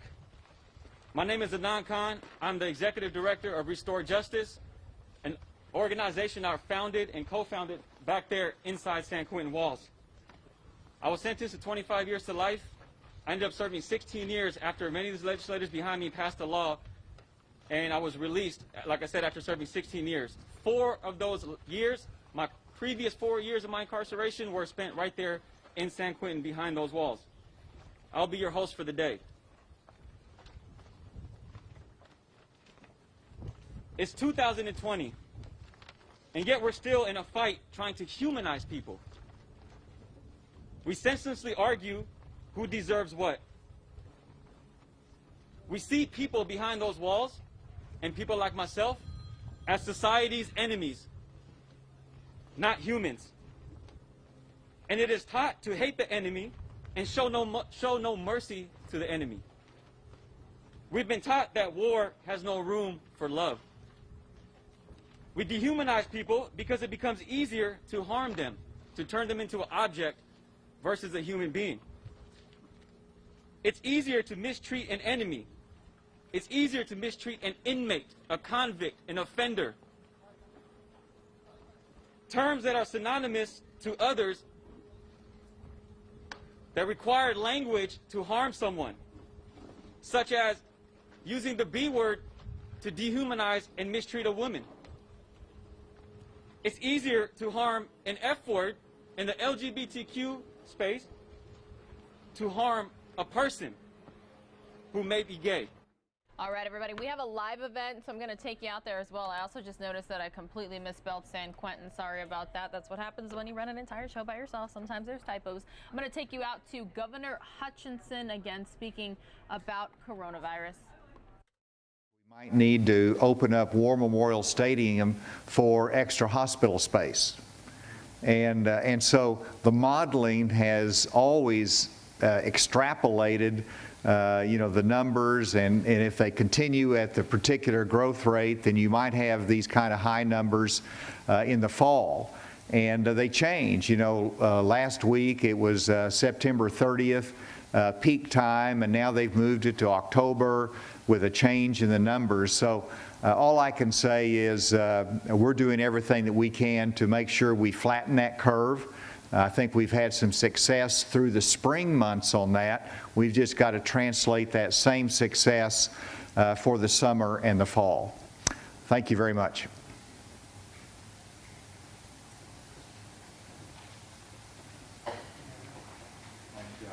All right, looks like we caught the tail end of that. That is A-OK. That was the latest from Arkansas. So now let's go back out to California for this San Quentin update. Again, happy Friday, everybody. I hope you are having a great day. Cooks provided by the state that work back there, whose lives are all at risk with COVID and the system that we are part of. We dehumanize and strip away people before even an arrest. We have criminalized people to make their eventual incarceration just. The incarcerated is not just a sentence or a time given to someone and to be placed in a detention or correctional facility. But we have sentenced people to a lifetime as society's enemy. And even after death, or after release, or after death, pictures and stories of people are used and weaponized as examples of an enemy. The prison behind me is not a symbol or a landmark of safety. The prison, like all prisons, is a symptom of a failed society. If I told you that there are gatherings happening of hundreds and thousands of people all across the United States, you all would be outraged right now. Yet, when I tell you there's human beings behind these walls that are gathering because they have no other choice, no one bats an eye. Because we have considered them our enemy and not human beings. And now, the country's worst outbreak is behind us, right there in San Quentin. As of this morning, there are 1,313 cases and 7 deaths. California has not had an execution since 2006, yet 6 people, from my understanding, in the past few weeks have been executed by COVID on Condemned Row. I want to close by saying that the value that lies within justice cannot be hatred. The value that lies within justice cannot be hatred. The state has a higher moral authority than those it has condemned. By the very least, healthcare and health safety is a legal right for the incarcerated, and it is society's obligation to provide that. So as we can stand here all day, and argue about who the enemy is. But one thing we cannot deny, that humanity's enemy is neglect. With that, I want to pass it to my colleague, James King, who will share from his perspective, but will also be reading from a person that is currently incarcerated, a message from a person that is currently incarcerated. James?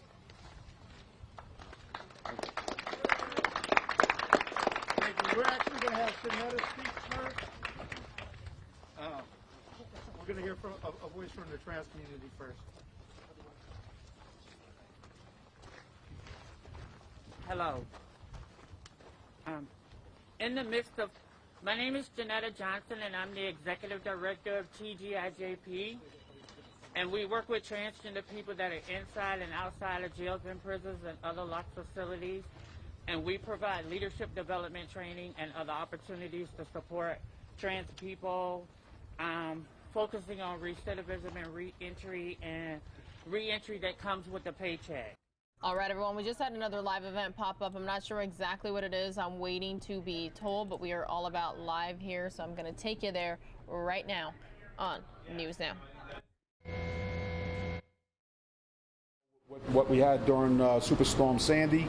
In this particular case, although there was a threat for unusually high tides, it's not a surge in that sense. So the lower lying areas like Lower Manhattan, Battery Park, those sidewalk ventilators are equipped with mechanical closure devices where we just simply deploy it.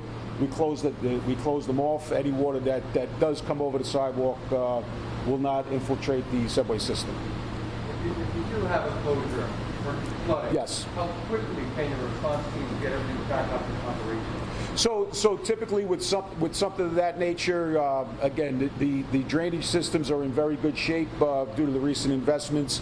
If we wind up with water washing in, that washes in debris and leaves and trash, things like that, the teams can respond quickly, clear the grates.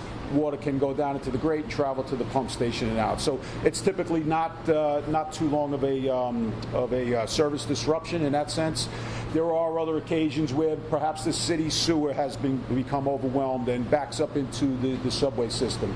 It could be a more lengthy outage if that occurs. Thank you. Right. Thank you. All right. Very good. These pumps down into the platforms and down into the tunnels to remove the water. They keep giving us all these events late. We're super appreciative to be able to get to watch them, but we're at the tail end of all of them.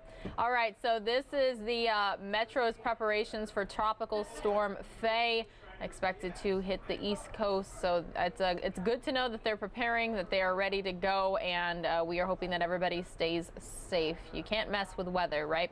All right, I'm going to take you back out to that San Quentin news conference. Hopefully the third time's a charm. And I'm also double boxing the lake in Ventura County, California, where the search for the Glee actress Naya Rivera continues. The paycheck. In the midst of COVID-19 outbreak here at San Quentin, trans people have been denied access to regular health care, medications such as hormones for over 4 months, which is extremely dangerous and destabilizing physically, emotionally, and psychologically. Trans women are the vulnerable population. Prioritize trans people and we ask for an emergency release and give them access to their medications before they leave to make sure that they still get what they need.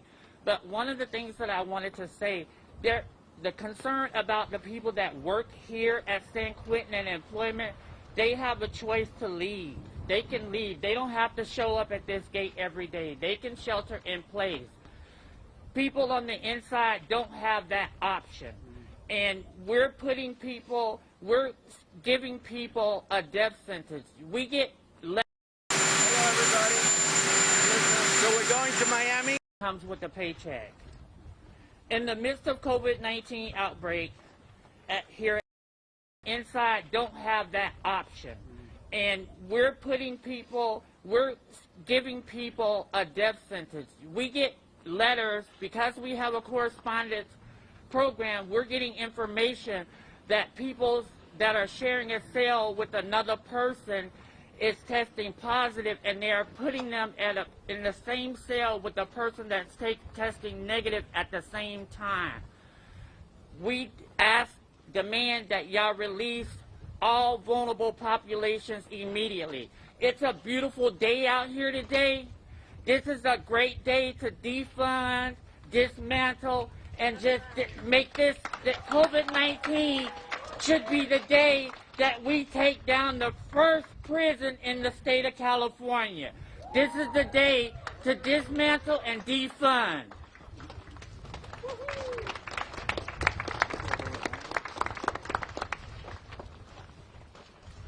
Thank you. We have a little bit of adjustment in the schedule. We're just going to bring on a mother who has an incarcerated son inside of our facility back here, Mama Bear. Okay, I'm a small mama bear. I apologize that I have to be quick, guys, because I actually have to go to work. My name is Shawanda Scott. I'm the mother of Carrington Roussel. I am also a member of SE Justice Group. Oh, see, shortness. Oh, okay. Yeah. Okay, so again, I'm Shawanda Scott. I'm a member of SE Justice Group. I'm the mother of Carrington Roussel. He is currently incarcerated, and yes, he has tested positive for COVID.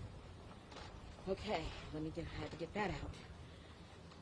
I wrote brief words, but I know that I might get a little emotional.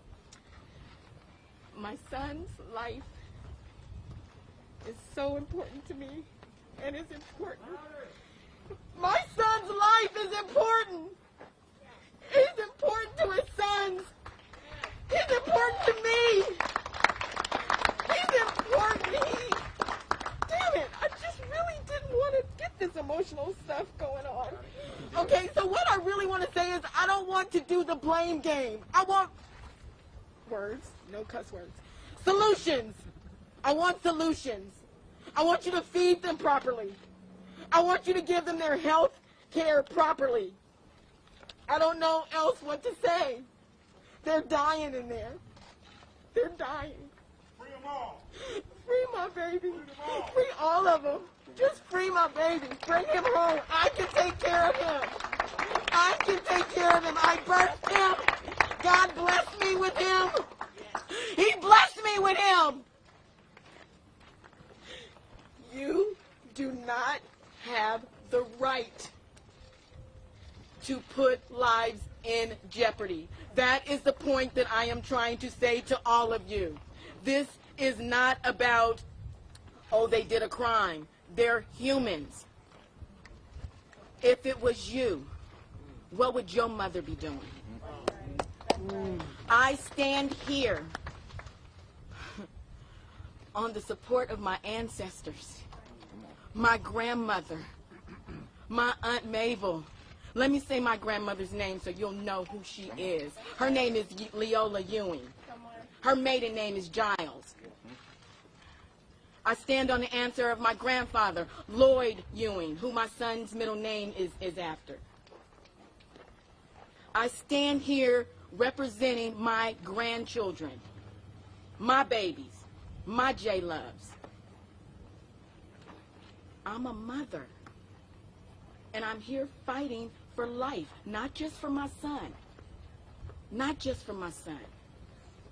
There's a guard in there that has a mother worried and a father worried. There are so many healthcare workers that are in there trying their best to do what they can do. Again, I'm not here for the blame game. I'm here for solutions. I want it fixed. Governor Gavin Newsom, I'm speaking directly to you. You have the power, you have the ability, you have the intelligence, you have the capabilities to make a change. You are speaking to a mother who has no fear. I'm a mama bear, and you done poked the bear. Don't do that. And when you poked me, you poked a tribe of mothers. Please believe it. Understand it. Make a change.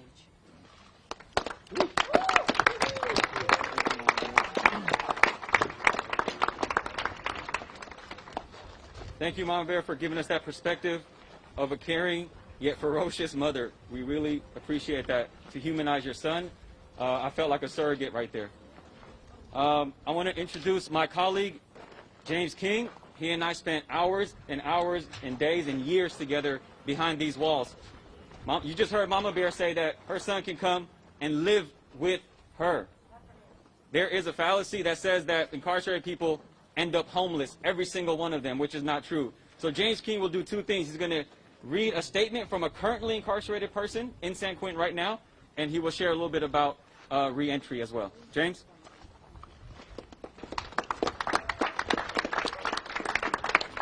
Thank you. Can everybody hear me okay? I'm going to start with a statement from a really good friend of mine. His name is Todd Tran, and right now he's in West Block fighting for his life. He said, I write this after 3 days of being curled into a fetal position, fighting off COVID-19. For a week now, shrieks of man down followed by alarms have become my alarm clock. I count at least 5 emergency medical alarms a day. Over 30 people hospitalized in my building alone this past week. After fighting excruciating headaches and vomiting, all that I am given to heal myself is a box lunch, which is now served for breakfast, lunch, and dinner. We have not been allowed to use the payphone for over 2 weeks now. We are given showers once every 5 days, showering with 40 to 50 other people at a time. 18 shower heads, 1 foot apart, in a building with no ventilation, creating a sauna-like effect. I was COVID tested in late June in an attempt to transfer me to another prison. By this time, efforts had already been made to separate COVID positives from the negatives. That same day, I was placed back into the same building with the same sick men.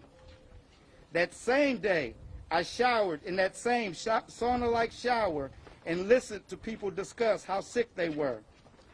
That same day, I had to walk down the tier, down to the first tier to pick up my dinner tray in a line of 40 to 50 people, then walk back up.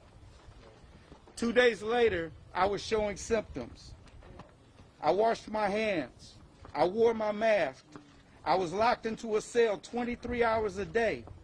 I slept head to foot with my cellie and was still infected with COVID-19. To add insult to injury, I was sick and bedridden when I received my test results that read COVID negative. This is what it looks like to test someone, then try to transfer them. This is the sickest I've been in my life. This is the most alone I've ever been in my life. I've asked multiple nurses to please give me medicine, but to no avail so far. I only do oxygen tests. I only see people who are tested positive already. Put in a sick call form. The most painful but common response so far is, okay, I'll be right back. But they never do come back. I get it. There's not enough of them to see everybody. Someone is showing symptoms but hasn't tested positive yet. That doesn't make it right. COVID negatives are still being forced to cell with people who are COVID positive. Men in Badger section are forced to be on a 23-hour lockdown in a 4x9 cell with no electricity to even boil a cup of coffee, not to mention a soup. Men in the medical tents are experiencing the same. No human being deserves to be sick and placed in what would be considered inhumane and unconstitutional conditions, even if COVID-19 wasn't there to compound the problem. I'm begging you to see how we suffer. I'm begging you to open up your hearts to compassion and not politics. I'm begging you to hear us. And please, Gavin Newsom, save our lives. We are dying in here. That statement was by Todd Tran, an exceptional young man, one that I've watched turn his life around over the years.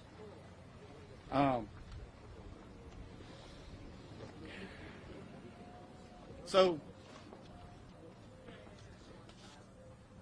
this week I've watched the briefings, and I've heard our governor, Gavin Newsom, say that this is his top priority.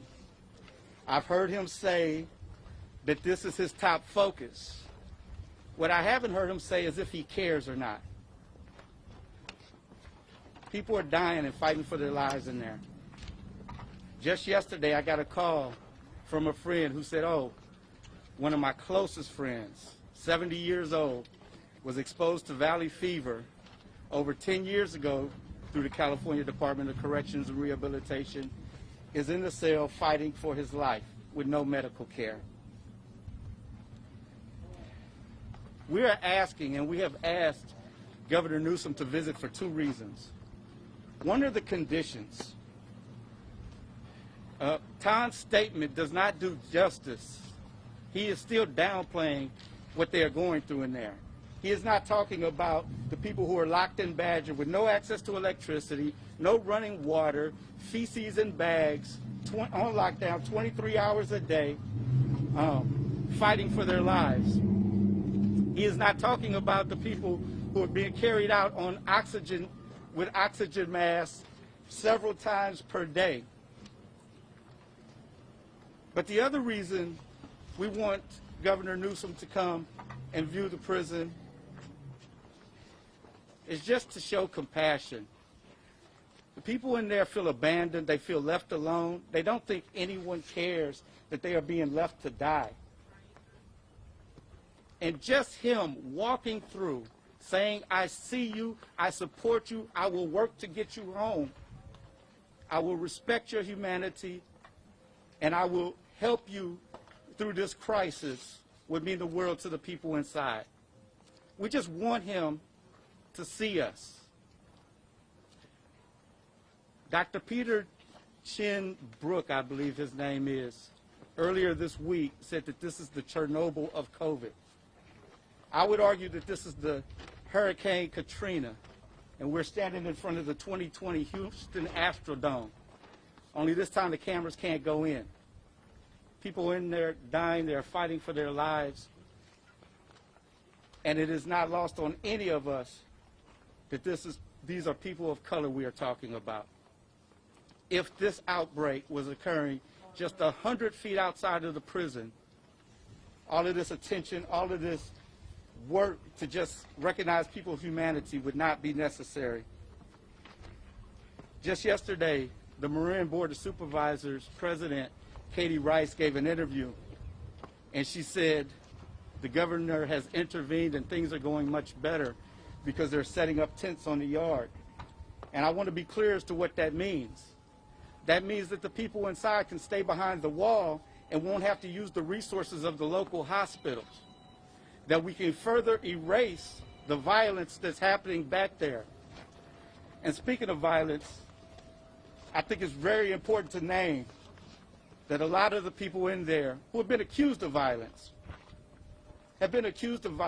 We've heard reports of the feces. We've heard reports of the man downs, the people falling out. What we haven't heard reports of is one incident of violence. The only violence that's occurring is the violence that's being done to them.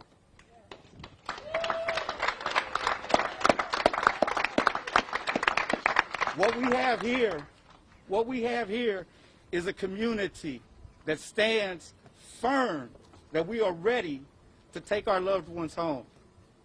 There are people here from all segments of our society. The public health officials have weighed in. Our local legislators and publicly elected officials are weighing in. Judge Tiger has said that this risks being a case of reckless indifference. The world is unified. State of California is unified in this matter. 6 out of 10 people have said they support some form of large-scale release. The only one who is not supporting it at this point is Governor Newsom.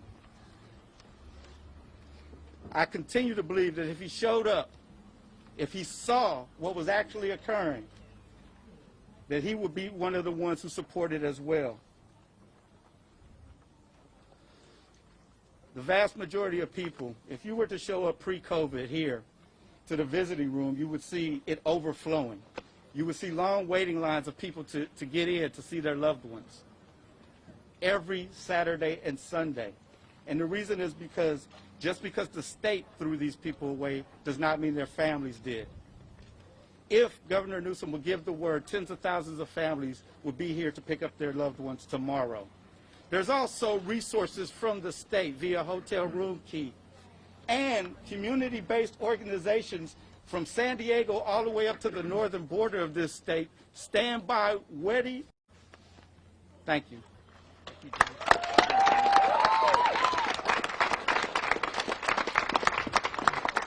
Thank you, James. I met Governor Newsom in 2016 right inside San Quentin behind those walls. when he was lieutenant governor. He brought in his wife as well. They screened a movie called The Mask We Live In, which Jennifer Siebel Newsom had directed and produced. And a lot of the people who were in that documentary were actually housed in San Quentin at that time. It was about toxic masculinity, and it was about how people, little boys, go from learning toxic masculinity and commit crimes, and the unjust ways we treat people who have been punished growing up. But I don't see Governor Newsom behind me today. Another person I met, or several people that I met, are actually standing behind me who are elected officials of this great state. I met them several years back when they either came in on prison visits to understand the conditions and meet the people who were incarcerated. They didn't matter if they were going home in a week or if they were serving a life sentence like myself. They didn't make that distinction. One of those gentlemen is Assemblymember Mark Levine, and he will be speaking next. Thank you very much, Adnan. Thank you, James, Restore Justice, the Ella Baker Center, for your advocacy from the very beginning of the pandemic, looking out for both the incarcerated and the people who work behind these walls to make sure that they're safe. I began pursuing a plan for every prison facility in the state in April. I felt like I was late at that time. And I approached CDCR and I said, we need to have a plan. COVID-19 is not going to be an easy fight. Let's start planning for each prison now. And it is so unfortunate that they didn't listen to that call for action. It is so painfully unfortunate. We've seen what has happened since then. Nothing less than the worst prison health screw-up in state history, where a series of decisions by people in the receiver's office and CDCR led to the transfer of COVID-19 positive prisoners to San Quentin, lighting off a spark that has set San Quentin State Prison on fire, and that fire has not been put out yet. There must be accountability. There must. This is not acceptable in the state of California to treat the people in our care, the people in our custody, human beings, so cavalierly, so carelessly, with such destruction to their health and their lives. People have lost their lives because of these decisions by people who are still in their jobs. This has to end. There must be accountability for this. I want to renew my call.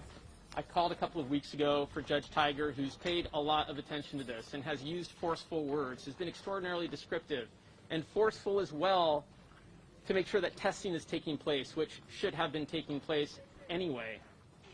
But renew my call to replace the federal receiver. The federal receiver has a name, Clark Kelso. He can't hide behind this weird name, federal receiver. It's an actual human that was put in that job by a federal judge in 2008. He's not the first, and he should not be the last receiver. We must replace this receiver. A receiver has been replaced before. We must replace this one as well. Clark Kelso must go. What we have seen is that Kelso has rearranged chairs on the deck of his Titanic. He's actually moved people from one job to another as though he's replacing staff, but they're still on payroll. We're still paying them. They need to go. There are people that can do this job better. I want to also make sure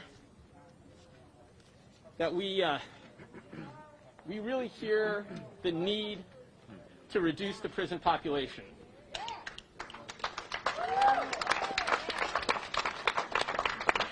Governor Newsom, release prisoners now. I also want to say we must sustain our attention here at San Quentin and at every facility where people are sentenced for time and locked up across the state of California. We can't say that they're building an alternative care site at San Quentin, so we're done. We can't say that they've put up tents or they're trying to covert people more effectively, so we're finished. Not just here at San Quentin, but across the state. We need to sustain this attention because, unfortunately, COVID-19 is not going away. So we can't let our guard down And that is one of the reasons why reducing the prison population is so important again. And I want to say thank you for the advocates who were first to this issue, but the colleagues I have behind me. I live 2 miles from here, and I care, and I see everyone behind these walls. But that we've got lawmakers, a public defender, a DA from across the Bay Area who see this for what it is as well, this is encouraging. We can sustain the attention. Let's work further on this. Thank you.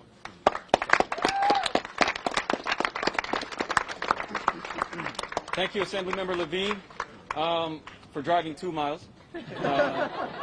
But it doesn't matter, even if you lived in this home right here, that you're here. That's the only thing that matters.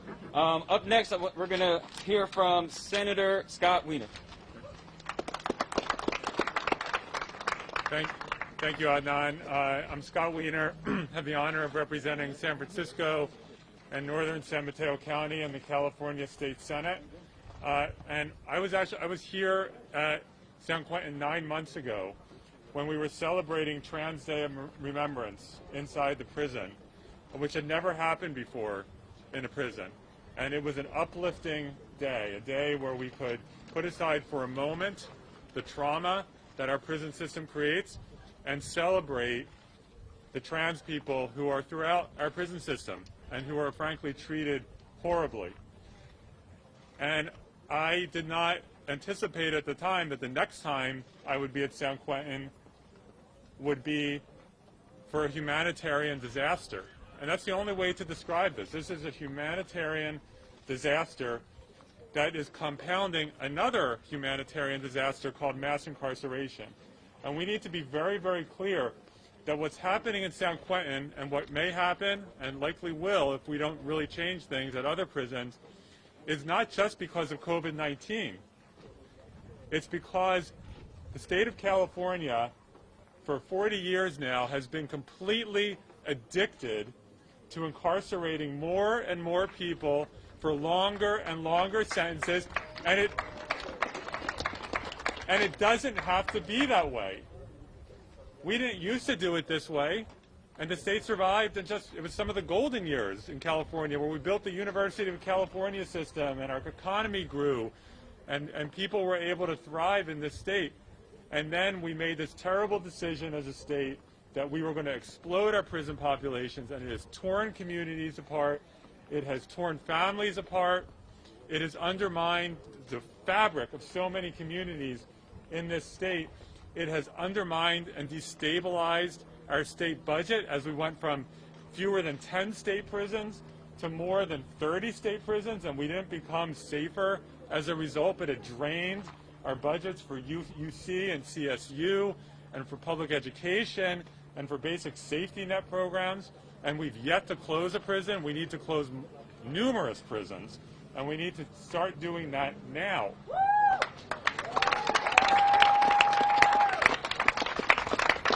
And so when you create a condition where you're just packing people into your prisons, that's bad, period. But it's especially bad when you have a contagion that's killing people. It's not surprising that when you have overcrowded prisons, you're going to have a problem with COVID-19.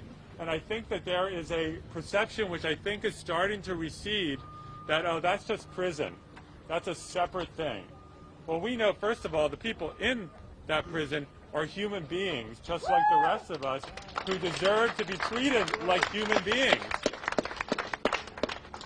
But we also know that prisons are not hermetically sealed. They're connected to the community. And so what happens in San Quentin or at a nursing home or in a homeless shelter is going to affect the entire rest of the community. And we are all in this together, whether you are incarcerated or not incarcerated. It's up to all of us to stop this pandemic in its tracks. And so we must act decisively. We must significantly reduce prison population. We need to start better testing. They should not be transferring or releasing people without testing them so that we can take protective steps. That is so, so essential. I also just want to close with two things. First of all, I want to thank Janetta Johnson for coming up here and speaking truth about what's happening in the prison with our trans siblings who are not being treated the way they need to be treated. And we're doing some legislative work, SB 132, to try to take one step, but there is so much work to do to support trans people who are incarcerated. But I also just want to say, in addition to CDCR cleaning up its act with what's happening in our prison system, CDCR needs to stop right now, not in an hour, right now, transferring people to ICE detention centers.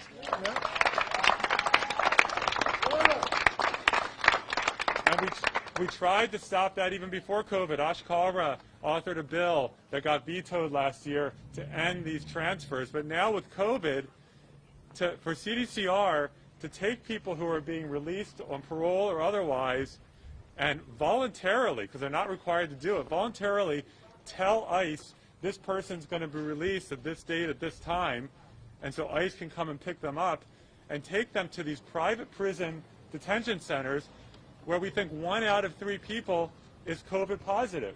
Why on earth would the state of California cooperate with ICE when it doesn't have to transfer people to these unsafe detention facilities? We know that the federal government could care less about the safety of people in immigration detention facilities.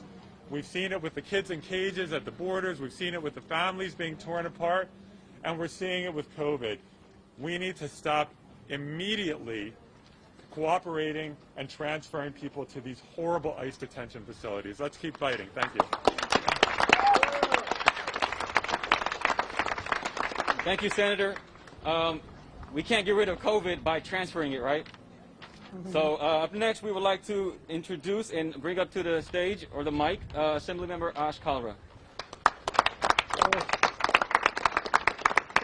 Thank you so much, Adnan James. I mean, there's so many activists that have been on this for months, and I'm just so very grateful. And I want to also give a special shout out to my colleague, Senator Mark Levine, who's been extraordinarily vocal about this also for months and has called out for greater accountability for all of us, but especially for CDCR and the governor.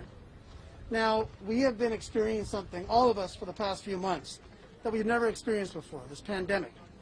And it's changed how we look at things. It's changed all of our lives. But the reality is that as we see this silent virus, there's a backdrop. There's a backdrop of a deadly disease called mass incarceration. And we have to deal with that disease, because what COVID is doing is not creating the trauma in the prison system, it's exposing it. It's exposing trauma that's been there for decades. And so when we think about where we are today, we have to recognize it's taken decades to get here. I worked as a deputy public defender for 11 years, from the 90s into the 2000s. I saw firsthand what we were doing in building the mass incarceration capital of the world here in California. I had clients facing 25 to life for possessing a quarter gram of cocaine. In the last few years, we've tried to recognize that we can do better. And the reality is, no matter what mistakes anyone has made, they are redeemable and they can rehabilitate. And I'm not talking about the incarcerated. I'm talking about the elected officials. We have to acknowledge our mistakes, and we have to fix them, because it's on us. Now, in recent years, we've been making some positive progress thanks to so many of you that I see around us and my colleagues behind us, and with the governor, Governor Brown and Newsom. We've worked to try to move towards decarceration, getting rid of these mandatory minimums and getting rid of these sentencing laws that have locked up brown and black people for decades. But the reality is that we have so much more to do. And as Senator Wiener referenced, last year I had a bill, AB 1282, that would have prevented the Department of Corrections from handing over folks that have done their time to these transport services that work for ICE. Well, the time is always right to do what's right. We will forget vetoes from the past if we do what's right today. And so not only must we stop cooperating with ICE, We must abolish ICE. But in the meantime, can we stop working with them? And when it comes to decarceration, we have many more steps to go, and we've made some positive steps. The fact that we've made positive steps makes it very clear that we all agree, at least the consensus of us agree, including in the governor's office, that our state of mass incarceration is wrong, both morally, economically, and legally. Well, if we acknowledge that, then we have to acknowledge that there are thousands of incarcerated right now that are there based upon a flawed policy. We know that's true to be right now, today. So if we know they're there based upon a flawed policy, let them out. Release them, because if we don't, we're literally putting their lives on the line. We've already lost. This morning I was driving up, I heard the 7th on Condemned Road died. And so if we know that we're trying to fix a bad policy, and we know that people are suffering because of that bad policy, then we must come together and let them out. And let's continue to heal together. Now, the last thing I'll say is that this is a test. It's a test for all of us of our humanity. It's a test about who we are as people, who we are as a state, who we are as human beings. We must see the humanity in each and every person behind those walls and every prison in this state. We must see their humanity and not just see it and acknowledge it, because to truly see it, we must act, and our actions must indicate that we see them. And so I just hope that with the leadership surrounding me, both my legislative colleagues and so many fierce advocates, with the media being here, and we thank you for being here to bring light to what's happening, and with the so many advocates around this state, both within the walls and outside the walls, I'm confident that we can change forever the way we see public safety. We can change forever the way we respond to public health crises. And most importantly, we can change forever a criminal justice system that is focused far more on demonizing, quote, criminal than actually focusing on justice. Thank you.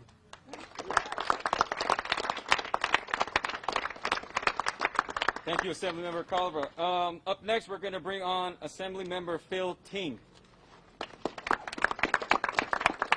Thank you, Anand. Thank you so much for being here. So many of my colleagues have talked about this issue already. But like so many of you, I am so sick and tired of how much we spend on our prison system. We spend almost as much. We spend almost as much on our prisons as we do on all our universities and all our community colleges combined. Combined. If that doesn't make you sick, I don't know what does. And that's because it costs upwards of $80,000 to incarcerate one individual. Imagine if we spent that money and gave them a scholarship, gave them an education, gave them housing. What would be, how would that change their lives? And it gets worse because if you're older or you happen to have a health condition, it costs upwards of $300,000 to keep that person incarcerated. Well, I don't know how many seniors and sick individuals you think are a danger to society. But we keep having this discussion, and we're fighting over this right now about how soon someone should get parole after they've served a certain amount of time, even though they have health conditions, even though they're older, even though they really haven't demonstrated any danger to society in decades. But the problem is we don't have policy in public safety based on data. It's based on fear.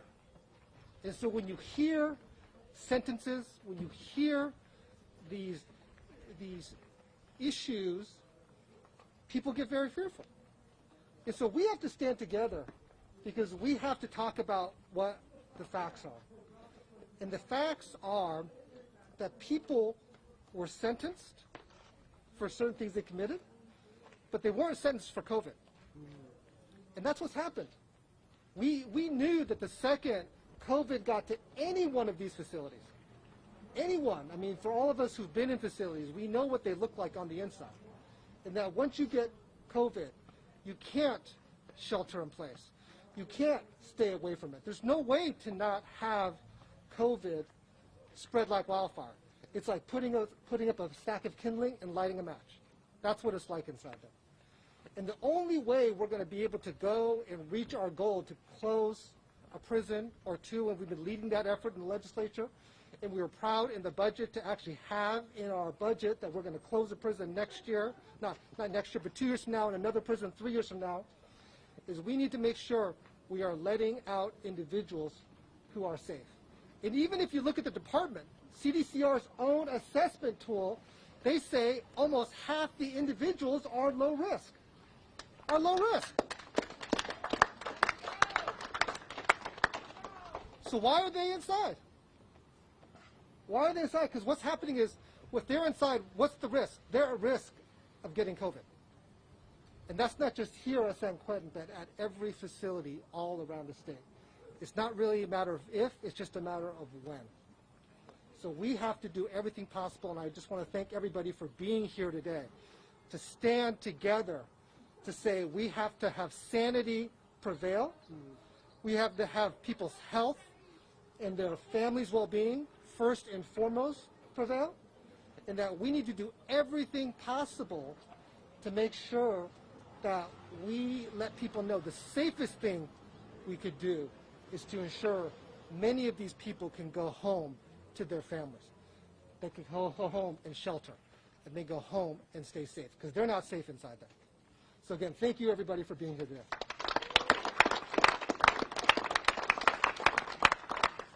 Thank you, Assemblymember Ting. I just want to briefly touch up on what low risk and risk assessments inside means. Just for context, by the time I was 17, I was a parentless, homeless high school dropout. Age 18, I was sentenced to 25 years to life. 16 years later, because of the people that are standing behind me and several of their peers, the legislators and people in California, passed a law. 16 years later, the same judge that sentenced me to 25 to life resentenced me to 3 years and said, you've done more than 5 times that amount. I'm not putting you on parole or probation. I'm releasing you today. I went from being a violent criminal offender to a person who's safe for society in a matter of literally minutes. So risk assessments don't mean much. Those are public safety misnomers that I put out there, in my opinion, and in my experience, and me as an example. 5 years ago, when I was that person in there as a violent person, another individual that came to visit me and visit us was Assemblymember Rob Bonta. That was 5 years ago. He sat right next to me at an event talking about culture and intergenerational trauma. So I'd like to bring up and reunite with Assemblymember Rob Bonta.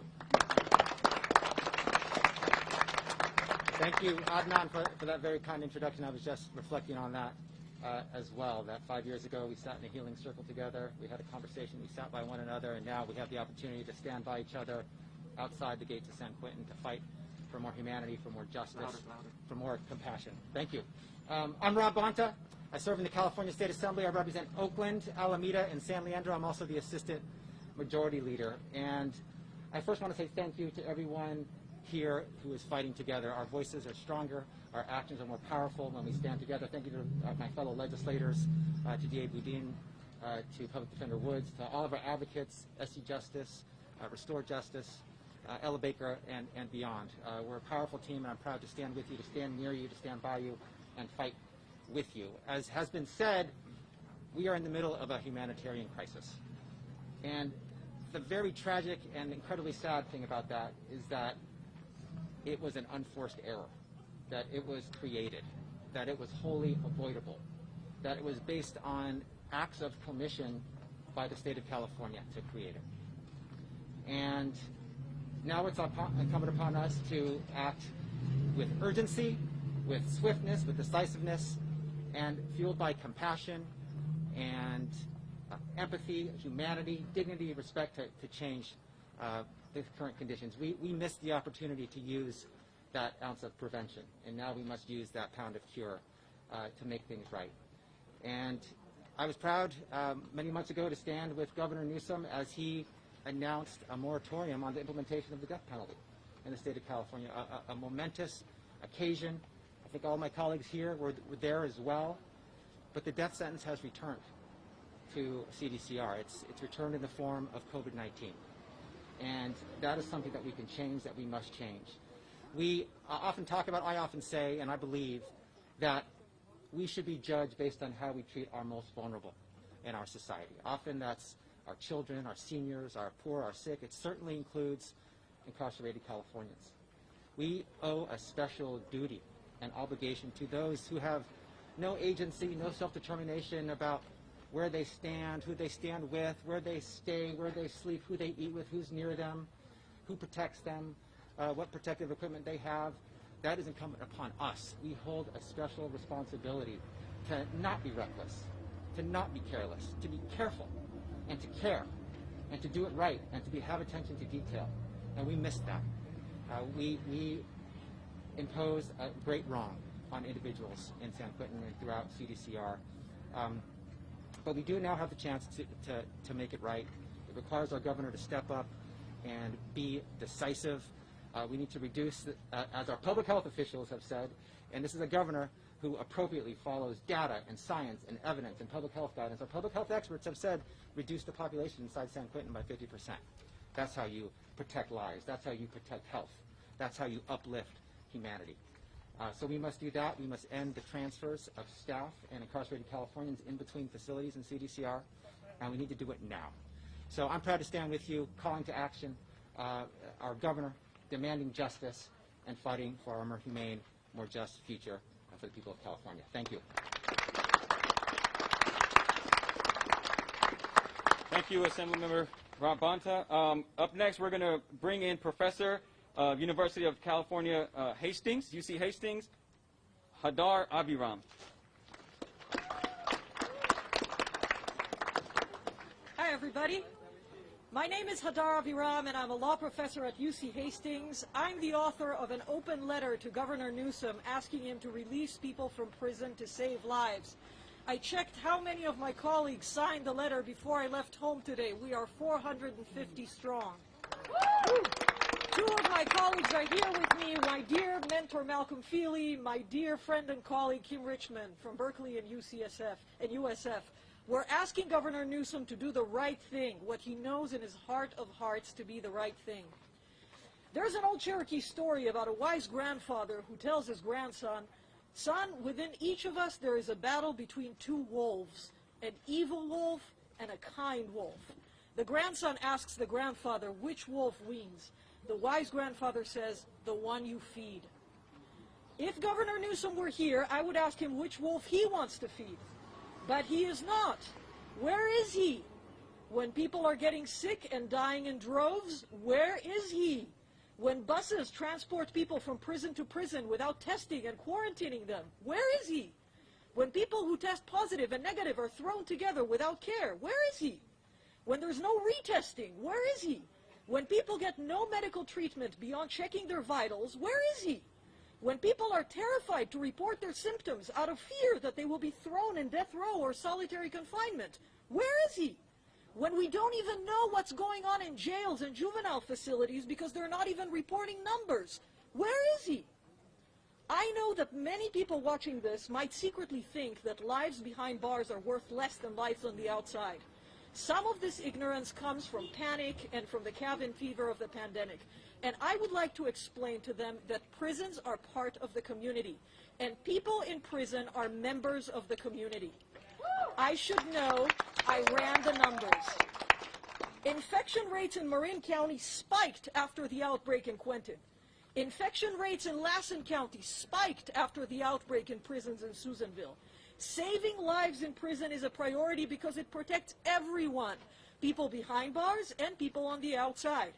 By contrast, incubating the virus in prisons endangers us all and makes all our prevention efforts futile.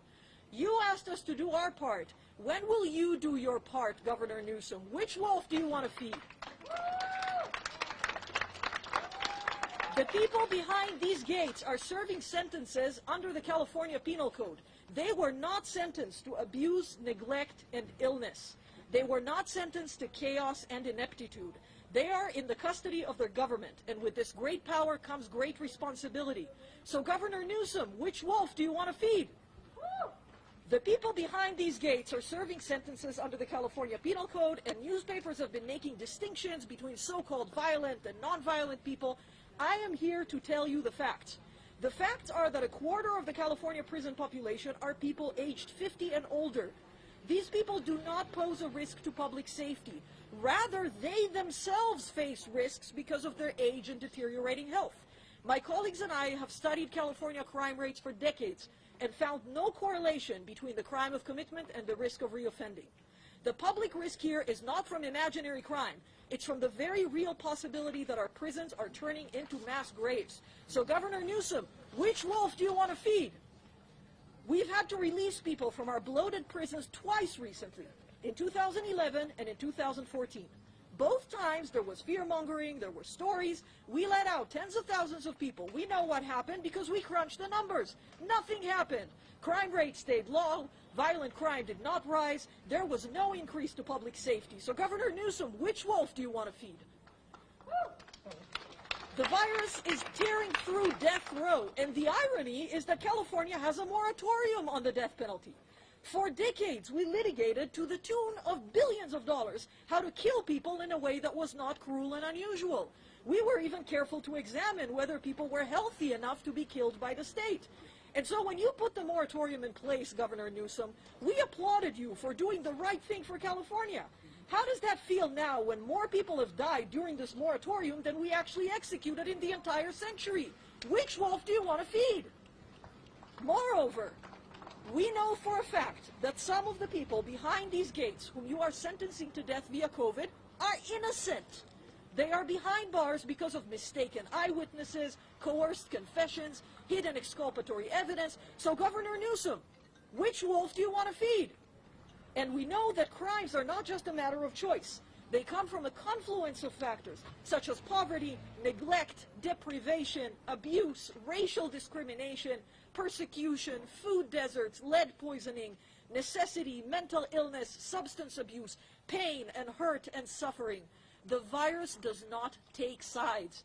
The virus doesn't decide who deserves to get sick. So Governor Newsom, which wolf do you want to feed? I want to end with a personal story. In 2005, at the UC Berkeley ceremony when I received my PhD, when Professor Malcolm Feely hooded me, you, the mayor of San Francisco then, were the commencement speaker. And you spoke of your decision to allow people to marry the person that they love. And you said that it is important to do the right thing, even if it's politically risky, even if you face press backlash, even if people are not ready for it. History smiled on your bravery. We applauded you for our courage. You were my hero. Now is such a moment. History is being written right now behind these gates. You know the right thing to do. Trust your own goodness. Trust your own courage. Trust your own compassion. Bring them home.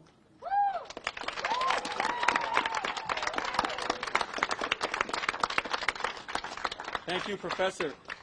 I know which wolf I'm feeding. Up next, I want to bring up my colleague. I've known this person for beginning of my incarceration. I was a young lifer on a maximum security prison, and he was a mentor to me as a currently incarcerated person. So I want to bring up next my friend Yahya John Johnson, who just released out of San Quentin at end of April, a month and a half ago. Yahya? Good afternoon, everybody. As Anon has said, my name is John Yahya Johnson, and I'm a formerly incarcerated person who, after 25 years, was released from this very prison on April 28, 2020. And I'm here today because while inside, I became a fierce advocate for criminal and social justice reform. But more so, I'm here today because there are people that I left behind in there that I love, that I care about, that have redeemed themselves and don't deserve to be attacked by a virus that they have no ability to control. And so I'm here to be a voice for them today. And with that being said, I'm going to read this. I'm here today to speak on behalf of the incarcerated people of San Quentin, who at this moment are in imminent danger due to the pandemic known as COVID-19. This call to action is necessary due to the inhumane conditions that exist throughout the California prison system that puts the lives of incarcerated people in jeopardy. As we stand here today, there are over 1,300 people inside of inside of San Quentin State Prison who are inflicted and infected with a virus that can very well cost them their lives, and thousands more who live with the threat and fear that they can get this virus and it too can become a death sentence for them. This virus has ravaged San Quentin with lightning speed because, as we all well know, social distancing is impossible to practice inside of a prison that operates at 122% of its design capacity, whose infrastructure cannot support the amount of people it currently confines. These inhumane conditions give this highly infectious virus ample opportunity to thrive and spread throughout this prison needlessly. I was released from San Quentin on April 28, 2020, and know firsthand what it's like to be crammed into a small cell, shoulder to shoulder with another incarcerated person feeling suffocated. But more importantly, what it's like to live with the fear of getting infected because there's virtually little room to distance yourself from others. Since COVID-19 hit San Quentin, I've received phone calls from several people inside who have expressed feeling helpless to protect themselves against this virus, but also feeling like they have no one to protect them at all. I was asked by someone inside recently, when is help coming? And I had no answers to give them. And after a long, gut-wrenching silence, he told me, we are people too. And I shed a tear, hearing the helplessness and the desperation in his voice as he asked me to do whatever I could to help those inside being attacked by this virus. So I'm here today to be their voice. So I say to the government officials in Sacramento that in order to effectively prevent the spread of this virus, release incarcerated people now. Take this life-saving measure of releasing incarcerated people from these inhumane conditions. I'm here to say it extremely loud and proud for those who cannot say it themselves, that a prison sentence should not be a death sentence. There are souls who deserve compassion like everyone else in our society, who also deserve to be protected against a virus that doesn't care if you are incarcerated or not. In closing, a wise man once said, compassion is the chief law of human existence. And so today I make the appeal to those in power to be moved by compassion and let those people go.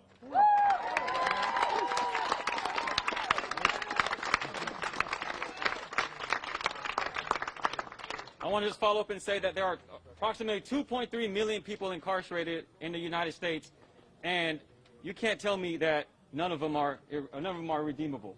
Everyone is redeemable. Every human being, incarcerated or not, is redeemable, in my opinion. I spent 16 years inside, knowing people's stories, knowing people's childhoods, understanding what caused me to commit a crime in the first place.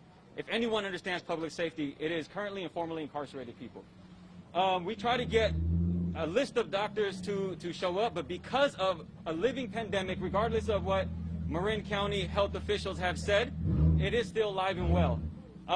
So we will have someone that will read a statement, and his name is Eric Smith. He's a med student, represents White Coats for Black Lives. He will be reading a note from Dr. John Baum from UCSF School of Public Health. Eric?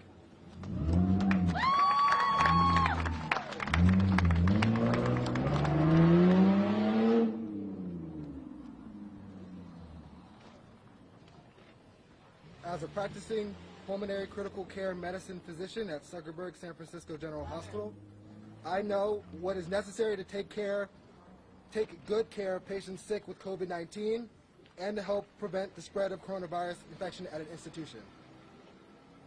The way people are housed at San Quentin allows neither good care of those who are sick with COVID-19 or prevention of spread of the coronavirus infection to other inmates or to healthcare workers and staff. As a scientist who knows occupational and environmental health, I can say that San Quentin is an extremely old facility. An old facility in which the housing units are simply not suited to appropriately shelter in place and socially distance the roughly 3,500 people incarcerated, many of whom who have risk factors for developing severe COVID-19. The North and West Block housing units have 5 tiers of cells with open grills. The ventilation is poor and windows are welded shut. The reception center's Badger unit is overcrowded The gymnasium is an open space with poor ventilation that has been converted to a dorm. These housing conditions do not permit the basic public health measures that are needed to prevent spread of coronavirus infection. Not only are the housing conditions at San Quentin unacceptable, the facility is overcrowded. The only way to prevent the already devastating outbreak from getting further out of control is to dramatically reduce the number of people incarcerated here. And transferring incarcerated people to other correctional facilities would just spread the infection and make other people sick.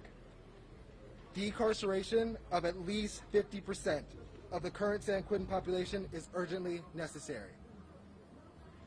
San Quentin is woefully understaffed in terms of the healthcare workers needed to treat 6 people and to prevent the spread of the coronavirus infection to those not yet infected. There must be an immediate increase in trained staff and the PPE they need to safely treat and interact with infected people. The California Department of Public Health must be fully engaged in trying to control this tragic and devastating outbreak. The state created this. The state created this public health disaster by inappropriately transferring incarcerated people from the California Institute of Men in Chino Hills to San Quentin. Thus, the state has the moral and public health responsibility to immediately take action to reduce the impact of this disaster of its making, not only for the spread among inmates and staff, but not to spread to the community. This is already putting strain on our limited hospital and ICU beds in our regional hospitals. And I would like to take this moment to speak as Eric Smith, since I'm up here. This is outside of what's happening with the coronavirus. In medical school, we actually learn that tuberculosis rates are higher inside of prisons, and I don't know why I didn't realize it to now, to just have that dawn on me that this is not new. There's nothing that's new about coronavirus right now. Like this, prisons are incompatible with health from the get.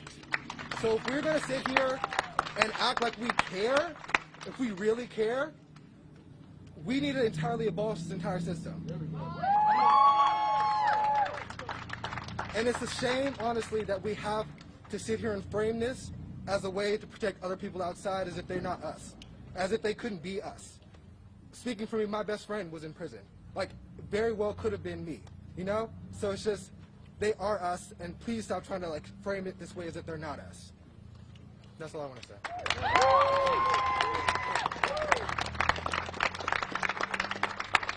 Thank you, Eric. I'm just being conscious of time, and we are starting to wrap up here. We just have a couple more speakers, and then we'll start an open forum for those who want to stay, and I encourage people to stay. You'll hear some powerful testimony and talk. So we're going to move to, it's not on here, is it? I'm not sure. Marion Wickard. And if you don't mind me just saying that your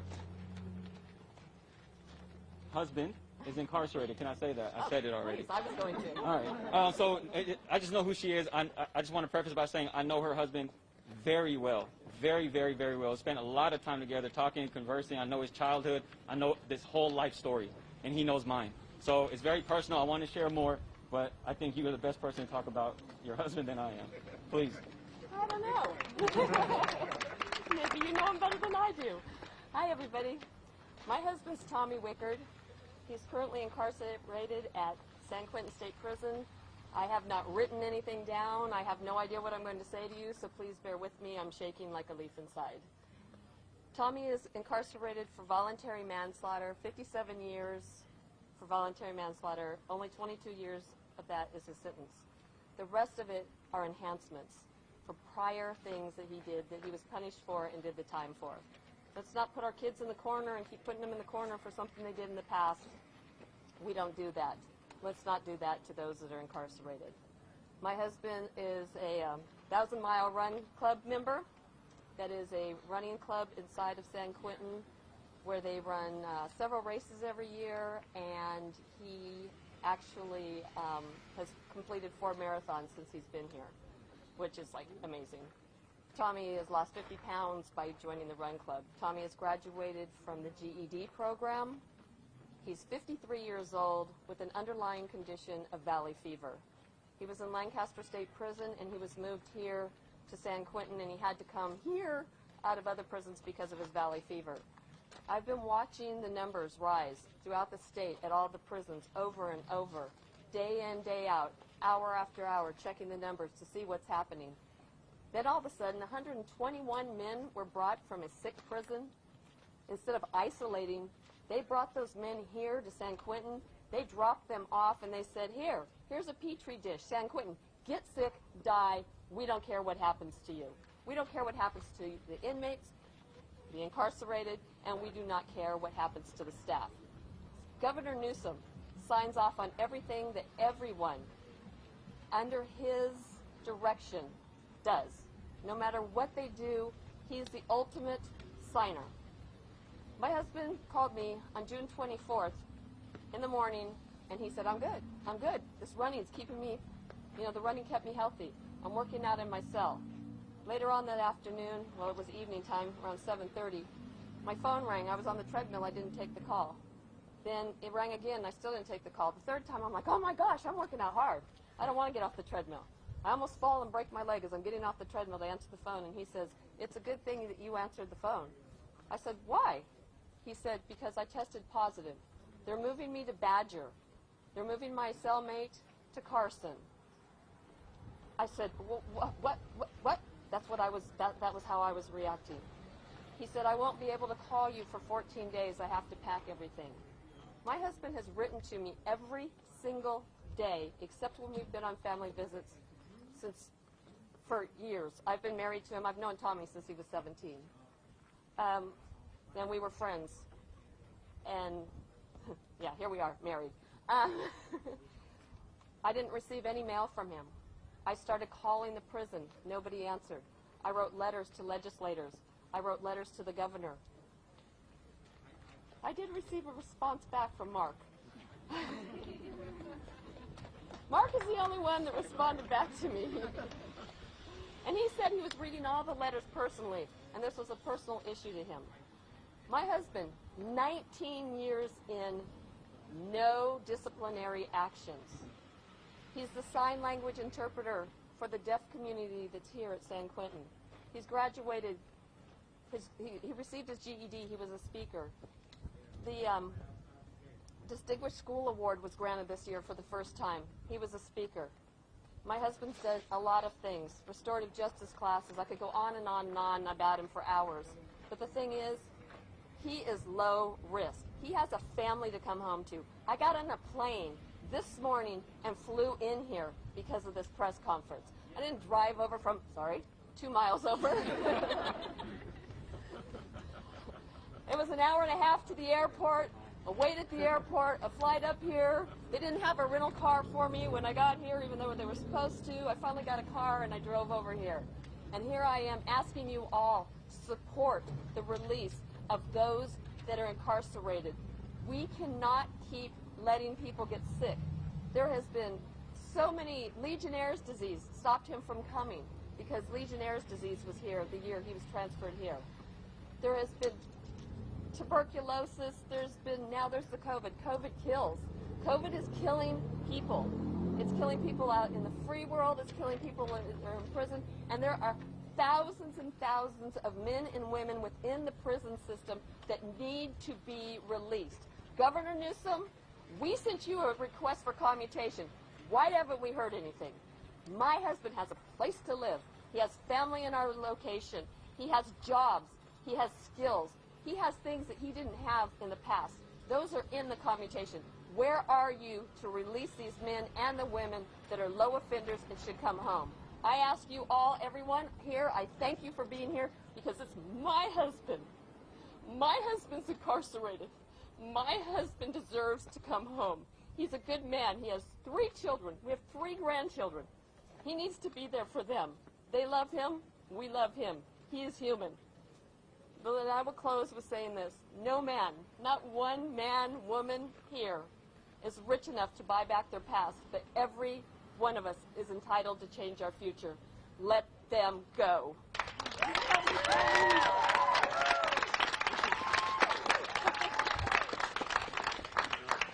Thank you. That was very, knowing Tommy, that's when it hurts, right? Like, We already knew this was a big problem back in March. And we knew that it would hit the prisons very, very soon, and it did. It started in New York, Louisiana, went across the nation, and obviously it came here in California. But about a month ago, when I started getting endless texts and DMs and emails with names of people I know, Tommy has COVID, John has COVID, this person has COVID, this person has COVID, it started to hit a lot different for me personally. So thank you for sharing that, Marion. I'm being told we're not wrapping up. I'm going to do my closing, and I'm going to pass the hosting to Issa, who will then bring on Brendan Woods, Chase Boudin, and Manu Raju, as well as Eddie Zhang, and then do an open forum for people who would like to participate and speak. So the reason that we have a prison and jail COVID problem is because we have a mass incarceration problem. George Floyd murder sparked an uprising and civil unrest that I've never experienced in my life, and most of you may not have either. We can argue that we are in the midst of a revolution, but we can't deny the fact that we are in the process of an evolution. The world is changing again. And in any evolution, survival depends on adaptation. If society were living in a dark room before, it has been the uprising that has put a spotlight on our inequities. The rights and equality of black and brown people, the rights and equality for women, the rights and equality for LGBTQ folks, the rights and equality of religion, the rights and equality of those who are poor and underserved, the rights and equality for those who have no power, only disadvantages, and the rights and equality for those who are incarcerated and who we incarcerate, active. And very specifically, the uprisings have brought to society's attention that these very inequities are being decided by characteristics with substantial advantages. Who's deciding all of this? It is specifically characteristics that have advantages. What are those advantages? Advantages such as being white, being male, being straight, being wealthy or privileged, and being one with power. All of those check boxes are what are creating our laws and our systems and what we have going on behind us. I check 2 of those boxes. I'm straight and I'm male. And I have an advantage because of those 2 things, independently and collectively.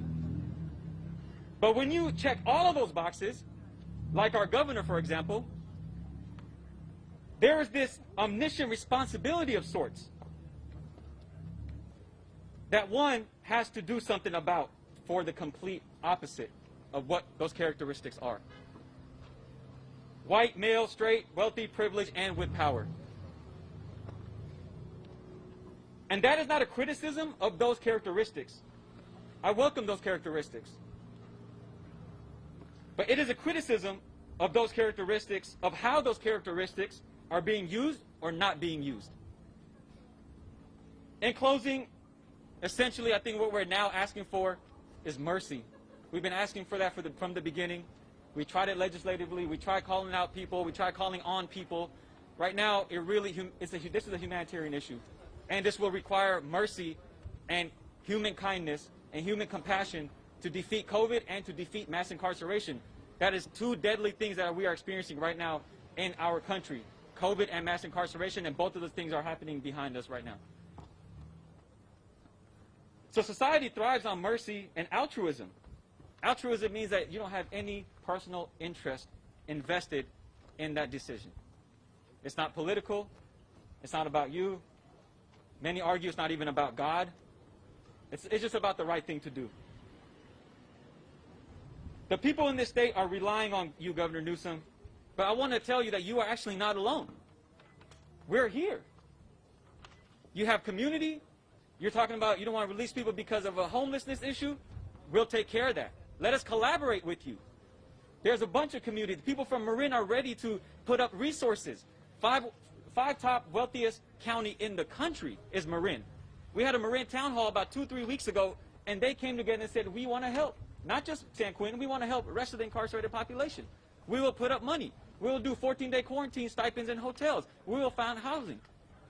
And so the community is here, Governor Newsom. We are here, Governor Newsom. You have privilege.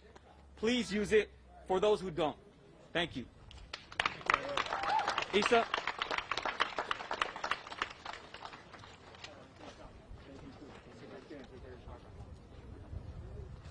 Hey folks, how we doing?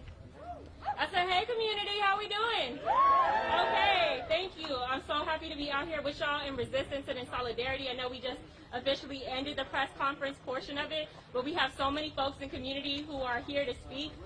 We have folks like Brendan Woods, we have Mano Raju here, we have Chessa here, and we also wanted to welcome, before we open it up to other folks, including family members of incarcerated folks, formerly incarcerated folks, and our community organizers. I just wanted to thank Rev. Deb Lee for coming here and helping us organize this space.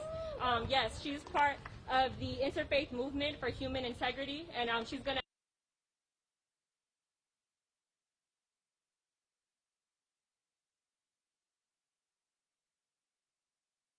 All right, everybody, that feed cut out, but it was at the very end anyway, so that is a-okay. I wanted to show you how stocks ended for not just the day, but the week. New York Stock Exchange, Dow Jones Industrial up almost 370 points, definitely more green than red on the big board today. So good news there. It does look like it is raining in New York City, and it's been going pretty good all morning long.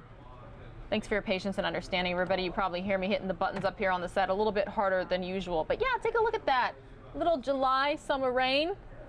Looks kind of nice and refreshing. I wish we could get some of that here in Phoenix, Arizona. We are waiting for the monsoon. I know that I am eagerly waiting for the monsoon, just like so many others. We could use some relief here, and it always smells so good and looks so beautiful after a monsoon storm rolls through. All right, everybody, I'm going to take you out to several lawmakers calling for a further investigation into the Vanessa Guillen case. A lot of you have been following this case very closely. We've been following the updates here, the Army specialists. So let's watch this news conference from earlier today. Needs a full independent review. We're asking for the Inspector General of the Department of Defense to do this. And I'm pleased to report that the Secretary is going to recommend to the Department of Defense to do this investigation. So we were really heartened by that. Now it'll be up to the Secretary to make that decision and to make sure that the Department of Defense does its job and do a full independent investigation.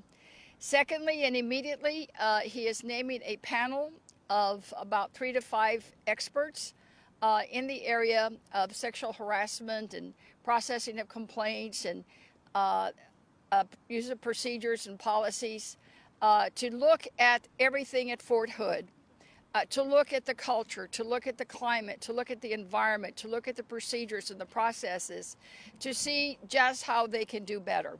I think, again, this is a great step in the right direction.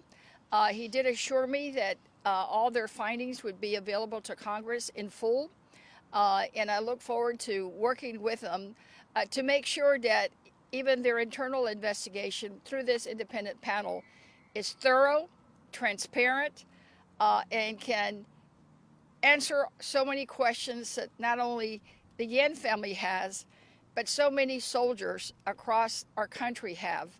I'll let my colleagues from LULAC talk about it, but we've seen thousands of soldiers now posting their moments where they had uncomfortable situations while during their service. And it is under a hashtag I am Vanessa Guillen. So again, 2 outcomes which I think are in the right direction. First, the Secretary of Army will recommend to the Department of Defense that the Inspector General do a full independent review of the entire Vanessa Guillen case. And by that I mean both the criminal investigation and the allegations of sexual harassment.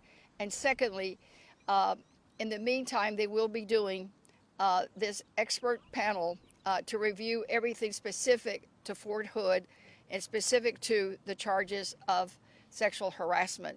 With that, I'll pass it on to my good friend from Texas, Domingo Garcia, who is the national president of LULAC. LULAC also raised a couple of other issues that are really important to our Latino community, and he will go through those. Thank you.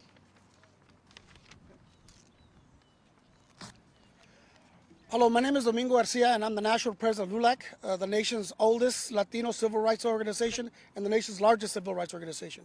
We came to speak to the Secretary of the Army and various other officials regarding justice for Vanessa Guillen and her family, and for Private Gregory Morales, who was also found dead at Fort Hood.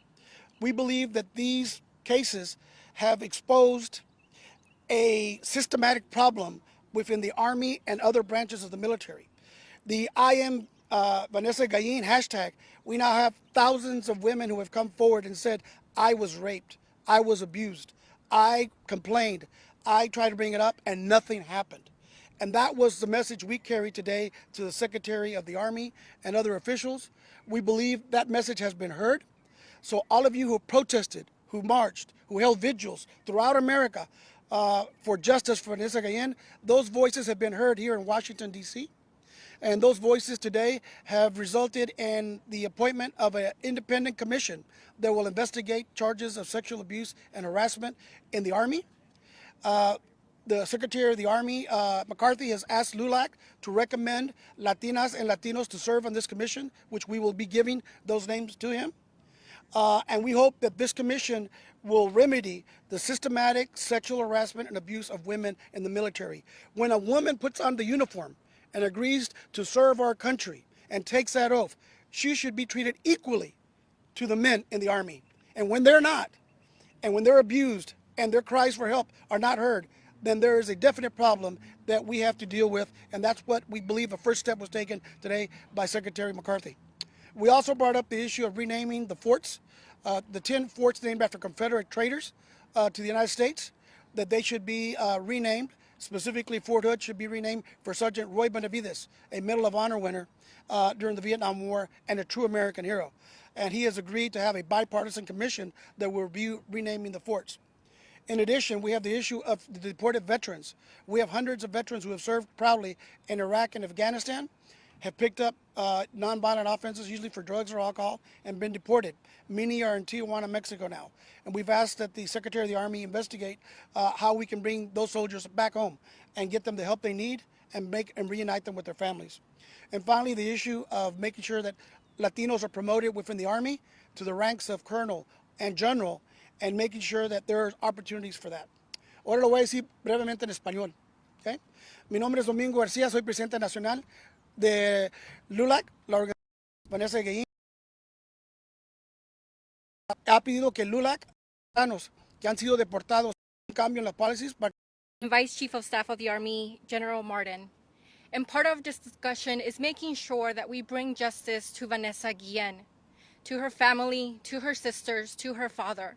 We find it unacceptable that one of our soldiers died on a military base, one of the safest places in America, and that the Army took 2 months to investigate this case and say that it was foul play is completely unacceptable. We stand with the mother, we stand with our community as they march, as they hold vigils, and know that we are here to make sure that our voices are heard. We want change. We want to make sure that those 3 and 4 women and men who have not reported sexual harassment, assault, or rape, that their voices are finally heard. We want change to occur not only within the Army, but within the entire military institution, one of the most powerful institutions in the world.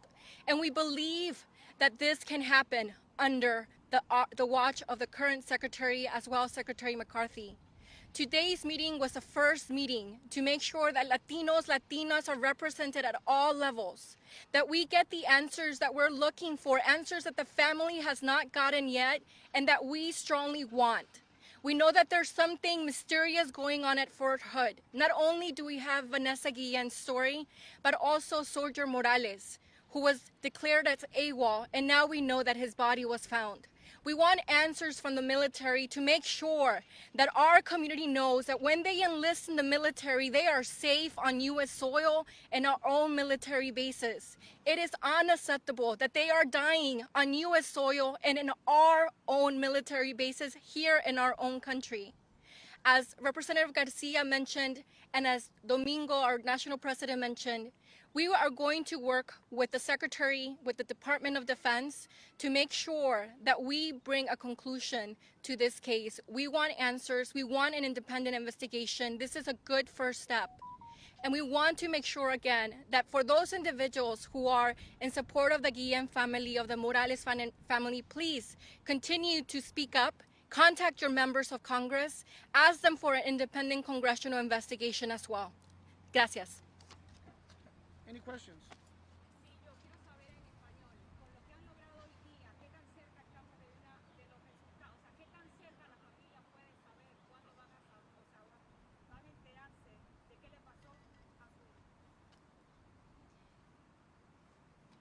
Bueno, pues todavía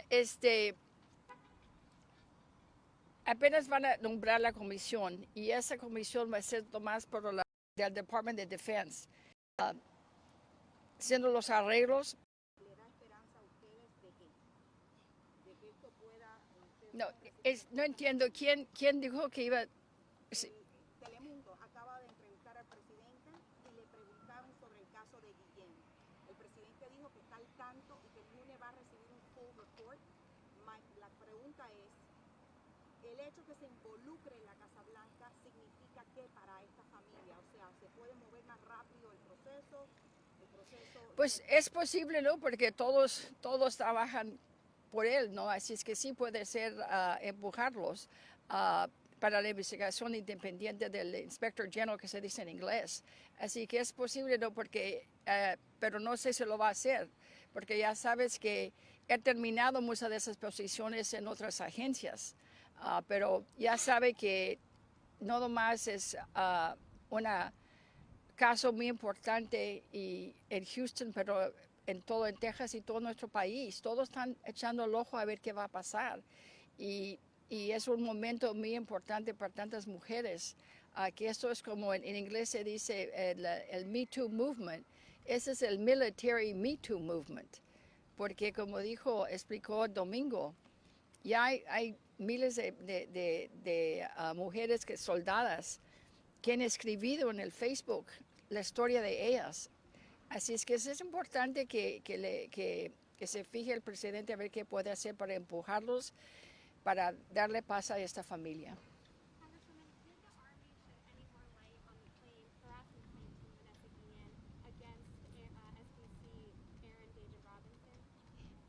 No, today they did not discuss the criminal aspects of the case. They simply assured us that they were committed to making a recommendation to the Department of Defense that the Inspector General independent review be done, and that they were not going to discuss the criminal aspects because they were going to let the Inspector General do that.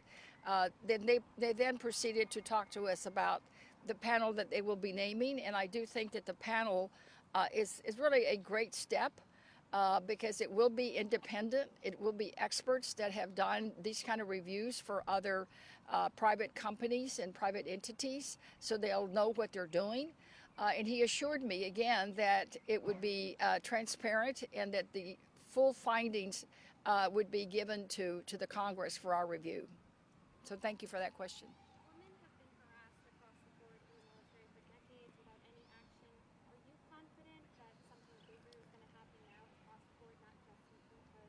Well, we're hopeful that this independent panel will do, because they're going to look beyond. They're going to look at Fort Hood and then see what they can glean from that about what may be happening in other bases. So yes, this will be more of Fort Hood in a big picture view, to look at the climate, the environment, the culture, the process, the procedures, to look at the command staff and look at how they handle things. Because as you know, Domingo pointed out more than once during the meeting that when you get men removing men's conduct, you may not get a very, very fair and open process.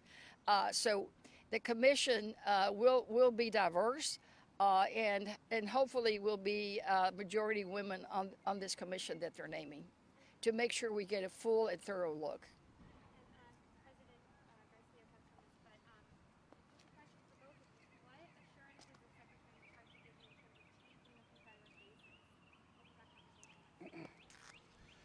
Well, he told CNN that he's in favor of changing the basis. Unfortunately, the very next day, President Trump said no changes were going to happen as long as he was president. So we're hopeful that a bipartisan bill that's coming out of the Senate and the House that is going to put a commission to review the 10 bases will pass, and that President Trump will sign that bill, and that no matter who's president in January, that process go forward, and that these bases be renamed for true American heroes, not people who are fighting for slavery and everything the Constitution stands for. So he gave us assurances that's what he wants to do. Yesterday, the chief of staff for all the military said he was in favor of that also. So we believe that there is a positive energy there in the military. If we can just get the resident of the White House to go along with it, I think it's going to happen. It's just a matter of how fast. Hablamos con el secretario del Ejército, le preguntamos que si estaba apoyando cambiando los nombres de los 10 bases que están nombrados por generales de la Confederacy, y él dijo que él ya había dicho que estaba apoyando eso, lo quería hacer, tenía la autoridad de hacerlo ese mismo momento, pero sabía que el siguiente día lo podía cambiar el presidente de los Estados Unidos. Pero hay ahorita una ley que está propuesta en el Senado y el Congreso de apuntar una comisión de republicanos y demócratas para nombrar esos dos bases. Tengo confianza que hay energía positiva ahorita. El jefe de todos los el militar.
All right, just want to say thanks again for being here with us on News Now. We do appreciate all of our viewers here. This is a look at the latest numbers. According to Johns Hopkins University, more than 3.1 million Americans out of the 38 million who've been tested have been confirmed positive for COVID-19. As you can see, United States does lead the number of cases with that 3.1 million. Brazil, though, does have 1.7 million cases. And then the next few countries behind us are India, Russia, and Peru. So once again, just want to say thanks for being here. Don't forget, anytime you want COVID-19 news, you can head on over to coronavirusnow.com. That's where our stream also continues along 24/7. Gonna go to an interview here that was sent to us from our Fox 2 San Francisco station, that's KTVU. It's about fitness during the pandemic. So we're gonna be playing that for you, then bringing you more news that's been happening here across our country.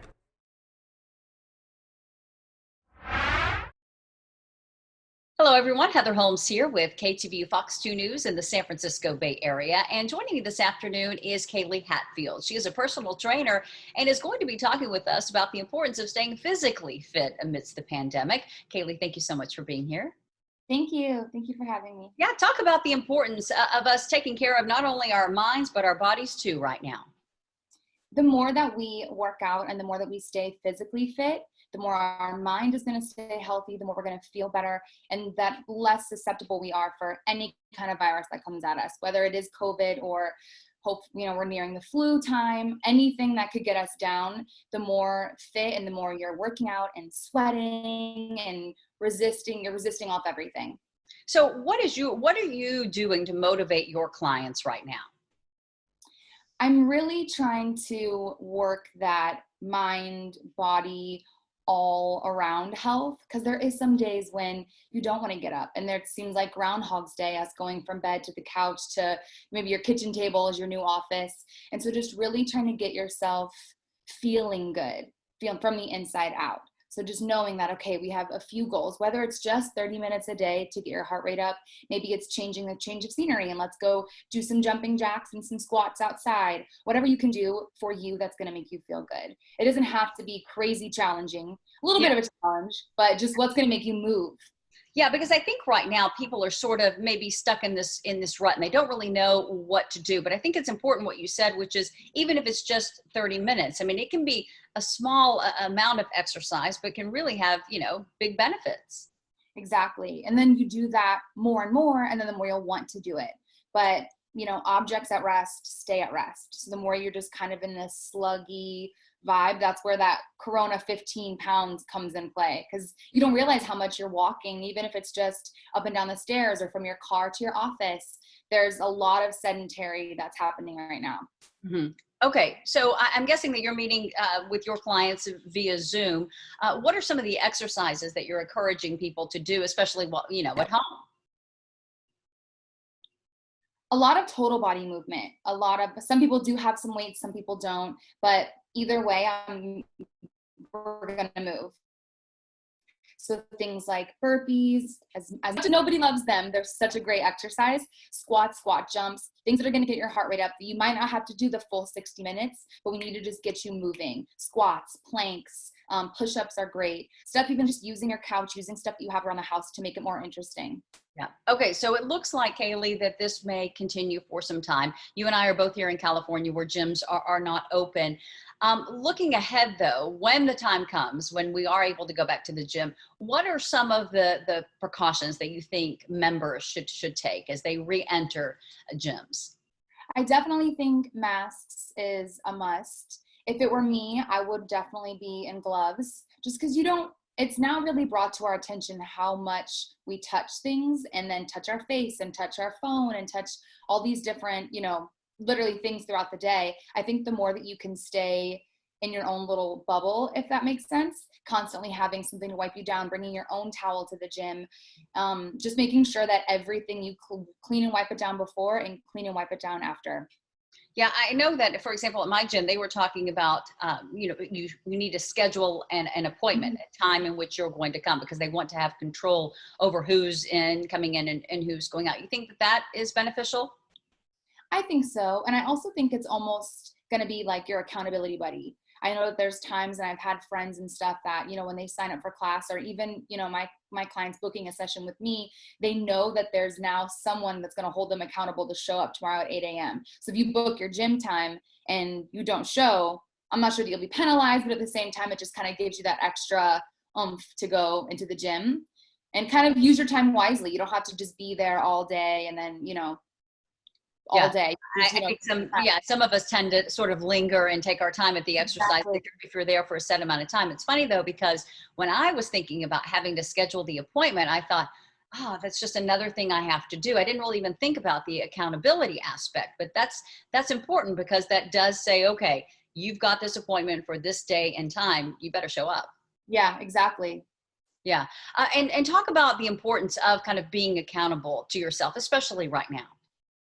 It's one of the hardest things, I think, to do to yourself, but it is also the best motivation. I think just the more that you can set little goals for yourself throughout the week. I know a lot of people at the beginning of COVID were, I'm going to come out of this thing better than I entered it and blah, blah, blah. And then now we're, 3-4 months down the road and it's kind of starting to lose its lackluster. So switch up your routine, try and, hold yourself accountable, try new classes. I'm always doing live workouts on my Instagram Tuesdays and Thursdays. So I'm always here to help motivate in whatever you need to do. Just find that thing that you can do that's going to entertain you, you enjoy for, like I said, at least 30 minutes, 3 to 5 times a week. Yeah. And Kaylee, before I let you go, what do you think of sort of, journaling, whether it be what you eat or workouts? Do you think that that's beneficial?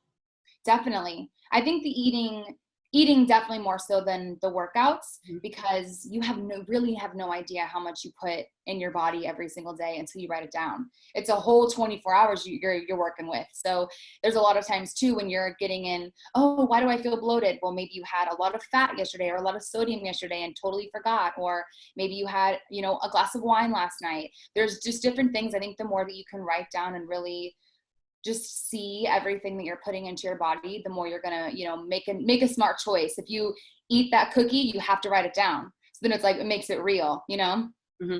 Okay, so as we wrap up, your advice to people as they continue to shelter at home and really kind of taking in this pandemic, which I think has stretched on a lot longer than many of us had hoped. I always say, move often and be positive. The more that you can work on the inside, the outside will follow. So just stay motivated, breathe every single day, be kind to yourself, but also make sure you keep moving. All right. Thank you so much, Kaylee Hatfield. For folks who are interested in maybe checking out one or two of her exercises, you can just go to KayleeHatfield.com. Thank you so much, Kaylee. Appreciate it. Thank you.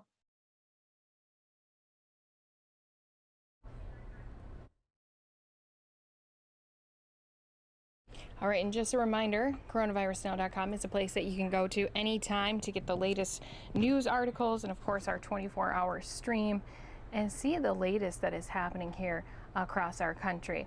I do want to switch gears off of coronavirus just for a quick second. Fox 11, our Los Angeles team, has launched a new digital program. It's aimed at examining the issues that our nation is really facing right now. So some of the issues like race, inequality, justice, policing, political strength.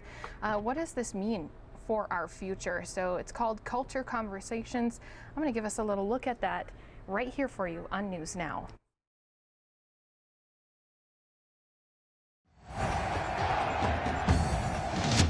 I've had a gun pointed at me 5 times in my lifetime.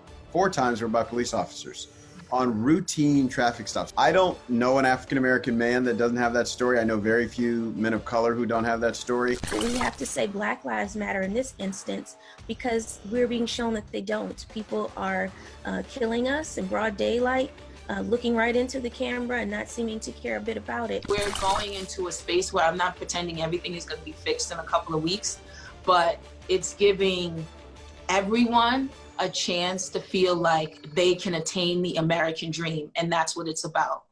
Welcome to Culture Conversations, a new show where we amplify diverse voices and celebrate culture. I'm your host, Mimi Brown. Thank you for watching. Today we're talking to Marquise Harris Dawson. He's an LA City Council member who has introduced new legislation that many can relate to. So I want to start with driving while Black. You recently introduced new legislation that would remove LAPD officers and replace them with transportation enforcement officers when being pulled over in minor traffic violations. What's the reasoning behind this new proposal? Well, the reasoning behind this new proposal is at least threefold. Firstly, as we look at the role of police officers in our society and how we've just let their mission drift so that now officers are called for a variety of things, it's a question of efficiency. Secondly, a interaction between a government worker and a driver or a pedestrian or anybody on the road for that matter doesn't need to have an armed government worker involved in it. Most of those things are like parking tickets. People give out parking tickets. We literally give out thousands of them a day. And those people are not armed. And I think traffic violations can be the same. The third thing is when you look around the country, a lot of police misconduct or police mishaps that results in injury or even death starts as a result of a routine traffic stop. So Castillo pulled over for a broken taillight. So those are some of the reasons that we put this forward. We want to eliminate as many mistakes as we can that end up in resulting in the loss of human life. Another name that also comes to mind is Sandra Bland. That's right. And you recently shared your own personal story of what happened to you during a routine traffic stop. Can you share a little bit about that? Well, there are so many routine traffic stops that happen, particularly when you're African-American young male driving almost anywhere in the country, but certainly here in LA. I've been saying for years, I've had a gun pointed at me 5 times in my lifetime. 4 times were by police officers on routine traffic stops. They weren't accusing me of a violent crime. They weren't accusing me of trafficking in narcotics. They weren't accusing me of trafficking in human beings or anything that would require them to use violence against me. Yet they brandished a weapon. And I think all too often, because of their ability to stop you at any time for almost any reason, it creates an untenable, unconscionable situation. I don't know an African-American man that doesn't have that story. I know very few men of color who don't have that story. I don't know anybody who knows an African-American man that doesn't have that story. And so it's just time to put that to bed and put it to rest and get police back to doing police work. That is both preventing, intervening, and tracking down violent crime. And I know this is one of the many ways that you were talking about reimagining public safety, but what are some of the other ways? Can you share a little bit of those? Some of the ways that we think about reimagining public safety comes from what the community says, but it also comes from what officer says. And so there are really 3 areas. One is traffic that we've already talked about. The other is homelessness. Far too many of the uses of force in LAPD are on people who are houseless. And so we know that people who are houseless are disproportionately facing mental health challenges, they're facing substance abuse challenges, and they're just facing dire poverty. None of that requires an armed officer. Now, sometimes when there's violence or someone has a weapon or is brandishing a weapon or being violent, you do need a police officers. But we think a good amount of what happens with homeless people doesn't need to be handled and shouldn't be handled by the police. Indeed, the city's been sued several times because of police interaction with homeless people. That's why we can't enforce our law that says you can't sleep on the sidewalk, is because of that traces back to an interaction between LAPD officers and homeless people. The other is mental health. People in my district call me all the time, and people from all over the city. They say, I have someone on my block. A lot of times I have someone in my house who's having a mental health episode. I don't want to call the police, because if they were to get killed, I couldn't live with myself. If they were to get killed as a result of my call, I couldn't live with myself. But I do need someone to come intervene in this situation because it's becoming unsafe. And so the city and the county need to have mental health workers that respond to those calls. And recently, the LA School Board cut its budget by $25 million from its school police budget. You wrote that is a huge win for Black kids and their families. How so?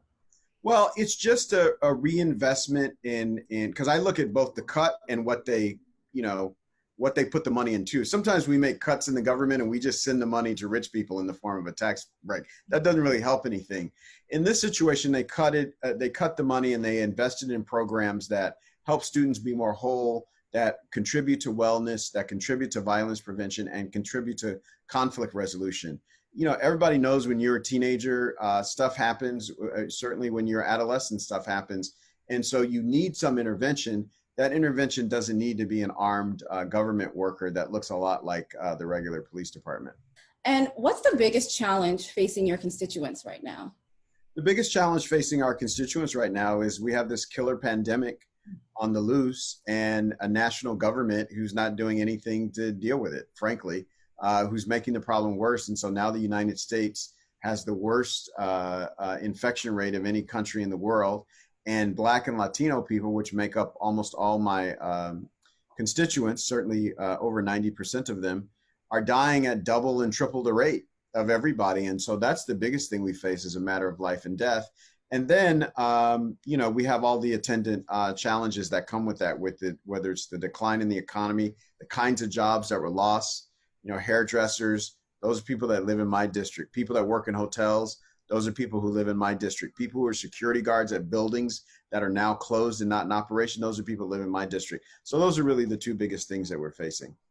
And we know that COVID-19, as you just said, is impacting Black and Brown communities, at a higher rate. That kind of stems from the systematic racism that we've been protesting, recently.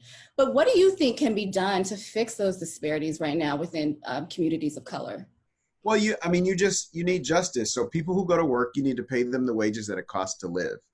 Our kids need to go to schools that are funded as well as any other schools, if not better than any other schools, because they're trying to catch up from behind. We need a public safety system that keeps people safe in a community, but doesn't over incarcerate. So there are very concrete things that we can do, and folks are working at those things in all level. It's just a system that is this old and this big takes a lot of force in order to change. And that's what I say everybody can do. Stay in the streets, stay on social media, keep calling the question, keep protesting, keep challenging your leaders to make those changes as fast as we can. We've seen more change in the last 6 weeks than I've seen in my entire life as an activist. And cumulatively, and I've been an activist all of my adult life. So the power truly is with the people. And we saw you out there in a few marches. How was that? It was great to be out there in the marches. Everybody was masked up and we were trying to keep our distance from each other. But it was great to see a march where, for once in my life, Black people weren't left to deal with the problem with a Black person. There were white people, lots of Latinos, Asians, people from all walks of life saying, this is not the government that I want to live in. This is not something that I find acceptable. And I'm going to stay in the streets until a change is made. Absolutely. And I noticed you have quite the record collection behind you. Can I ask what's your favorite? Wow, that's hard. My favorite record, I think, is Songs in the Key of Life by Stevie Wonder. I think it's one of the best albums ever produced, and it's especially good at this moment. Awesome. Well, thank you, Councilman. Thank you for talking.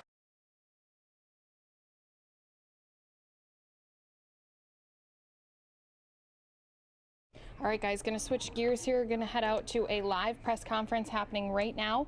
We do have it on deadly deputy-involved shooting out in California. Let's jump into that live again right here with you on News Now. They're held just as responsible. The law should apply the same way to these deputy sheriffs where we could prove they are gang members. The law should apply the same, all right? Instead, we read in the news today that some officers were arrested for making up a claim that people were gang members. And here we have actual evidence. These are the people that need to be arrested in these shooting cases and use the gang enhancement. Where are the feds? The feds need to come in and find out who the gang members are, who's affiliated with the gang, who's a gang member, and all that stuff. How you guys doing? Nice to see you. Okay? Yeah. Can I thank you? Thank you, Sheriff. Yeah, on behalf of the family, we want to thank the lawyers for coming out and sharing the truth that these deputies are gang members. We also want to add that the deputies who shot and murdered Andres Guerrero, shot him 5 times, they should be arrested and put in jail, but where they belong. So we thank you for bringing the truth out. Thank you. Any questions? Specific questions? Any specific questions? Sí, habla español.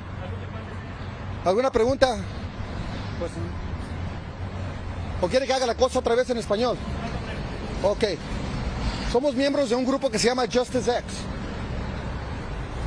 Justice X es la unidad de la gente de color mexicana y la gente negra. Juntos estamos peleando para la justicia. Somos abogados también en nuestro propio derecho de casos civiles, pero decidimos que necesitamos hacer cosas para ayudar en estos casos, que no sea caso de nosotros. Tenemos evidencia de que el policía que estaba creo que es Vega, es un miembro de una pandilla que se llama los 3000 Boys. ¿Y ves? Estos números significan 3000, ¿ok? Y nosotros sentimos que el abuso que sigue y sigue y sigue tiene que parar. Y Villanueva sabía de esto y él debe ser también responsable por estos hechos, directamente. Creemos que 10% de los sheriffs que trabajan están involucrados o han estado involucrados en la pandilla de un modo u otro. 3000 Boys, 4000 Boys, Jump Out Boys, los banditos, los Vikings, hay muchas pandillas y muchos policías y los deben de correr a todos que hayan estado involucrados de cualquier modo. So again, we feel that every single deputy that's ever been affiliated, associated, or acting for the benefit of a gang and the deputy sheriffs should be removed from office, including Villanueva, because he trained a shot caller from the Bandidos gang. And nobody's investigating him about that, okay? And he's not answering questions. He's defying the Board of Supervisors have ordered him to check for tattoos, to look and see if there are tattoos on any of the deputies. And he's saying no because they have a constitutional right. They've subpoenaed him and he's refused it. You know, who does he think he is? He thinks the president of the United States or a king? What does he think he is? Seriously, he needs to be called out. He needs to be interviewed separately from somebody.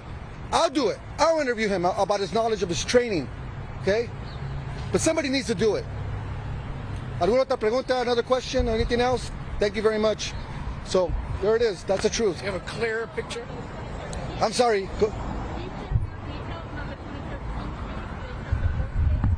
2013 case?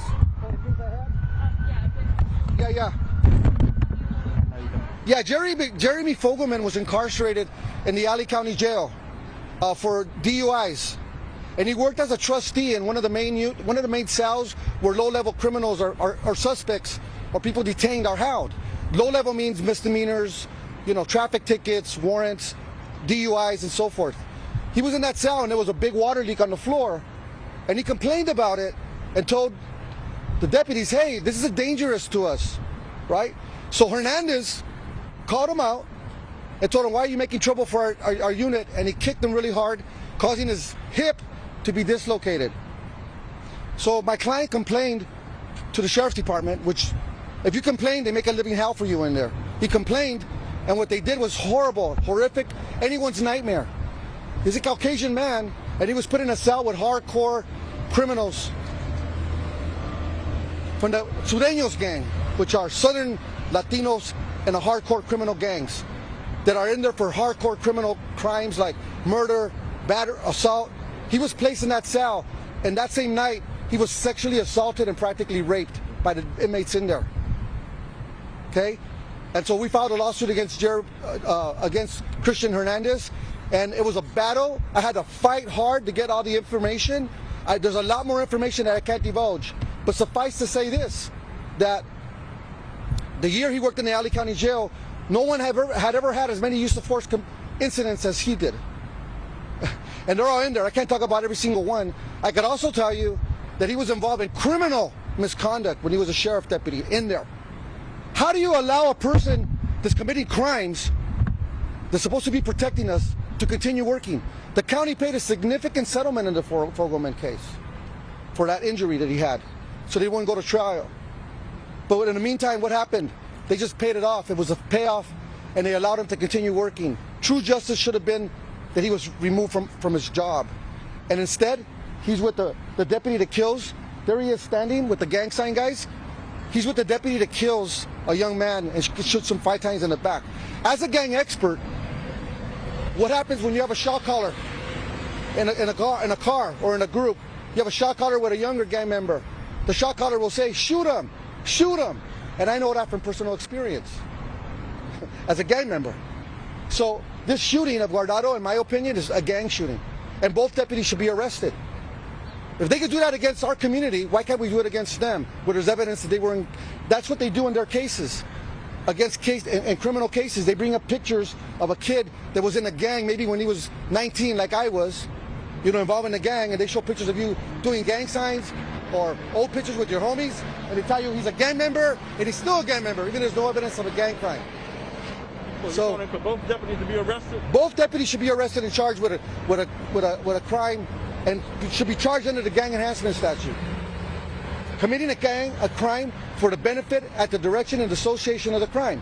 And one of the main things about a gang, one of the main things they use is intimidation tactics.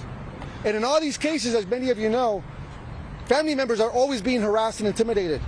My client's the Vargas family in East LA, the Romero family, the Guardado family. The sheriffs harassed them. At the National Day of Protest, the sheriffs in East LA were all there standing ready in a ready position with all their military wear, and they were ready to attack the community. The community didn't attack them, and they just stood, you know, they didn't go at it. But those guys are looking for trouble. They have gang members working in their sheriff's department. And we can't have that. It's not safe for our people, for our children, to have deputies that are gang members, because how could you trust them? We rely on them to do the job to keep us safe. And the majority of, I want to stress, the majority of sheriffs, I believe, are good sheriffs and they're good people. But that small percentage of deputies that are committing crimes, that are acting as a gang crime, they didn't remove them all. And it's not going to affect public safety. It'll make it better for us. So like Mr. Guizar said, we want them arrested, we want them investigated, and we want them prosecuted.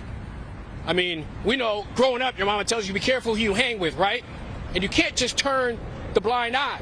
When you're hanging with someone that you know is a gang member, they commit a crime, you're associated with that individual. So what we want is we want the history told, we want the truth to come out, because we got to stop this killing. This really is gang on gang killing. It's just a different gang. A gang that's designed to protect us. But now we all know that they don't. And if the Sheriff's Department will go ahead and disclose the truth, they will see and not cover it up. It's not a cover up anymore. It's out. You're a gang member, you're hanging with gang members, you have a license to kill, you have a license to tase, and you have a license to steal a life. And it has to stop. That has to matter. What they say, what they do, what they cover up, that matters too. Sí. A ver. Okay. Quiero que me digas, ¿por qué, cuál es, además de esta fotografía, qué otra evidencia tienes sobre el hecho de que este personaje? All right, I just want to fill us all in here while we're listening in live to this press conference. They're doing just a little bit of Spanish right now, so what I want to do is just give you the backstory on exactly what we do know at this time. So we can go back to it here in just a second, but this is a picture of exactly where this 18-year-old was shot. So Los Angeles County Sheriff's Department said that on Wednesday they have not interviewed the deputy who fatally shot 18-year-old Andres Guardado because the deputy has to provide a statement voluntarily. So they said, quote, "This is a matter of that person's rights, as many other person has a right to the Fifth Amendment," and that's coming from someone who oversees the Sheriff's Detective Division's headquarters. Now, the Fifth Amendment states that no one can be forced to provide a statement without an indictment from a grand jury. It also protects that individual from self-incrimination. And so right now you can hear definitely the upsetness that they have with these two deputies who were involved with this shooting. Attorneys representing Guardado's family released the findings of an independent autopsy on Wednesday morning after the Sheriff's Department had placed a hold on the records of the official autopsy prepared by the Los Angeles County Coroner's Office.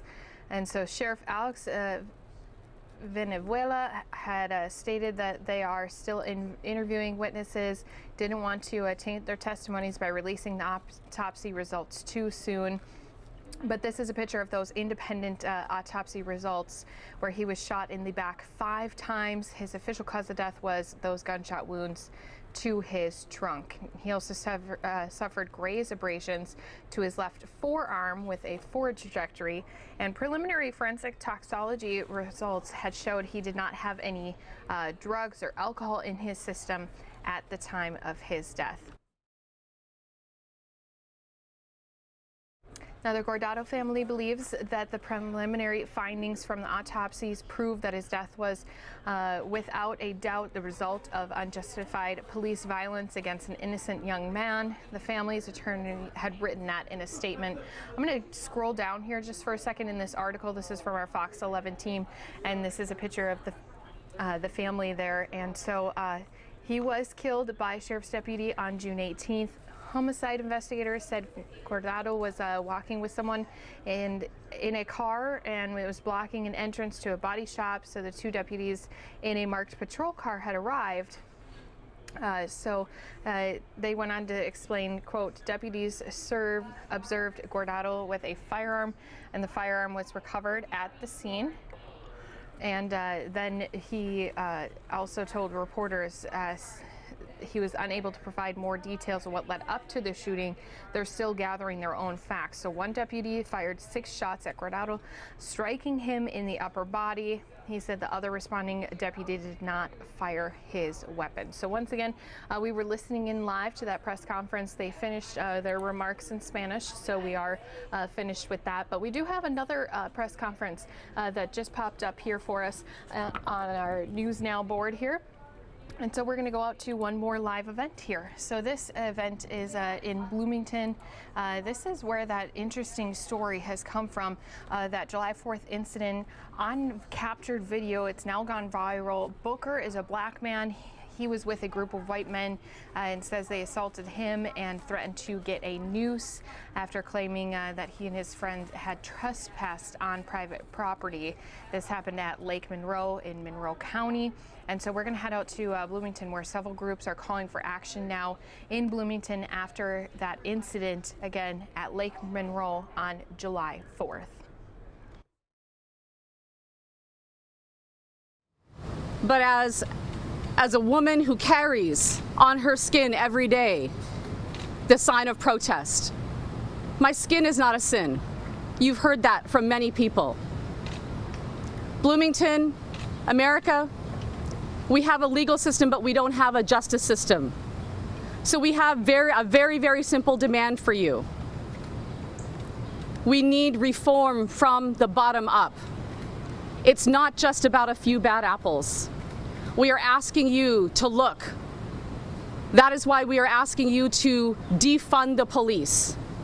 We are asking you to reallocate resources away from a system that has never, ever defended us, has never protected us, and has never served us. When the Department of Natural Resources went out to Lake Monroe last Saturday, they never intended to help Mr. Booker. To this day, that system has never helped Mr. Booker. Over 250,000 people have wrote in to the governor's office and called and demanded justice for Mr. Booker, and to this day, it has still not happened. Despite cell phone video footage, it has not happened. Because again, we don't have a justice system. Individual citizens have been demanding justice. People like you and I have been demanding justice.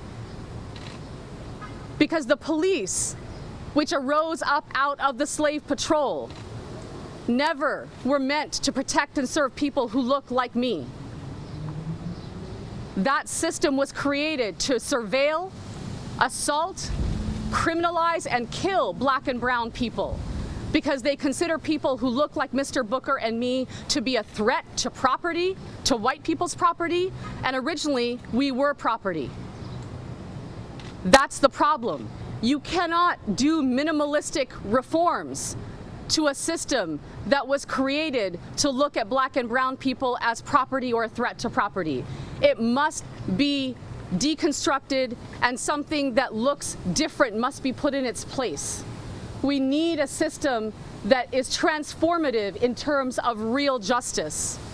We need to reallocate resources away, and we need to put that money into community reform. We need something that actually believes in black people. We need that money to be put into our schools. We need that money to be put into health care.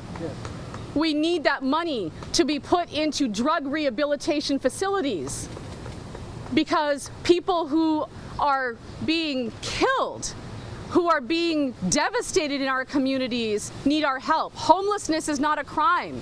Money needs to go into helping people who lack a place to sleep at night in 100-degree weather. Money needs to go into helping people who are food insecure. This nation claims to be the greatest nation on earth, and yet we have people who don't have a place to sleep, who don't have food at night, we have failing schools. Why? Because we are more interested in buying military machines. We are more interested in putting money into war than into taking care of our own citizens, even in a time of a pandemic. Right here in our own community, $250,000 went into buying a military assault vehicle instead of putting money into the Fairview school system.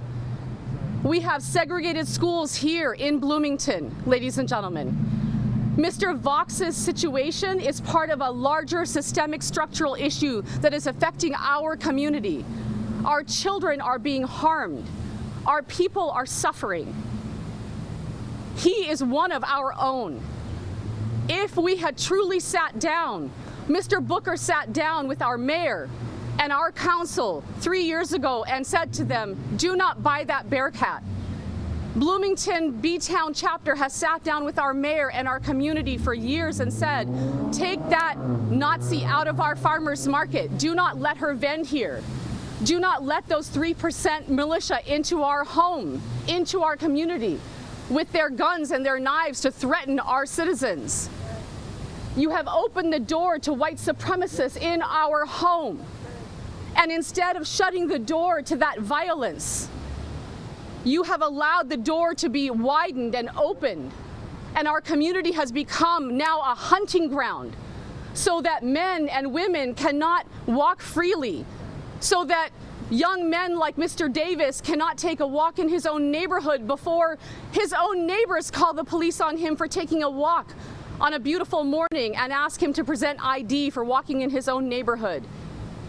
So that young men cannot go boating on the lake before they are racially profiled and again assault and really violently, rhetorically assaulted by the DNR and said, why are you here on this lake?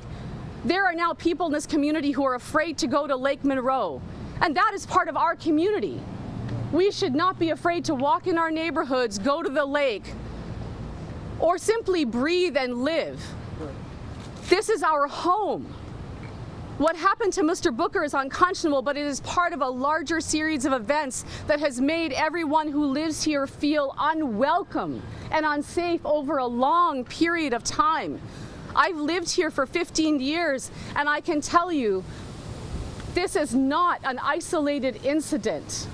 It's part of it is the culmination of a long series of small, escalating incidences that have happened over a long period of time.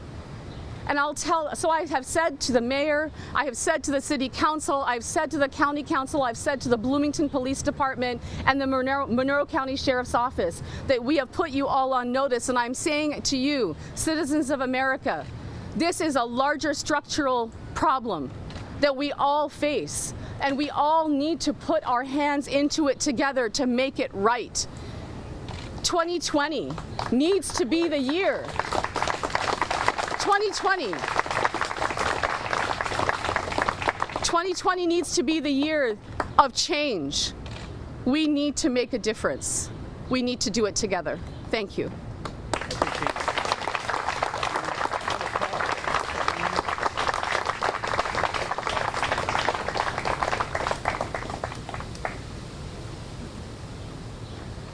Hello. Hi, my name is Selena Drake. We'll keep this brief, okay? Okay. My name is Patrick Ford. We are both organizers with the Enough is Enough group. First and foremost, Enough is Enough is more than honored to support Vox Booker as he seeks justice against his attackers. Vox Booker's incident wasn't just a hate crime. It was an attempted murder by lynching that occurred on July 4th at Lake Monroe.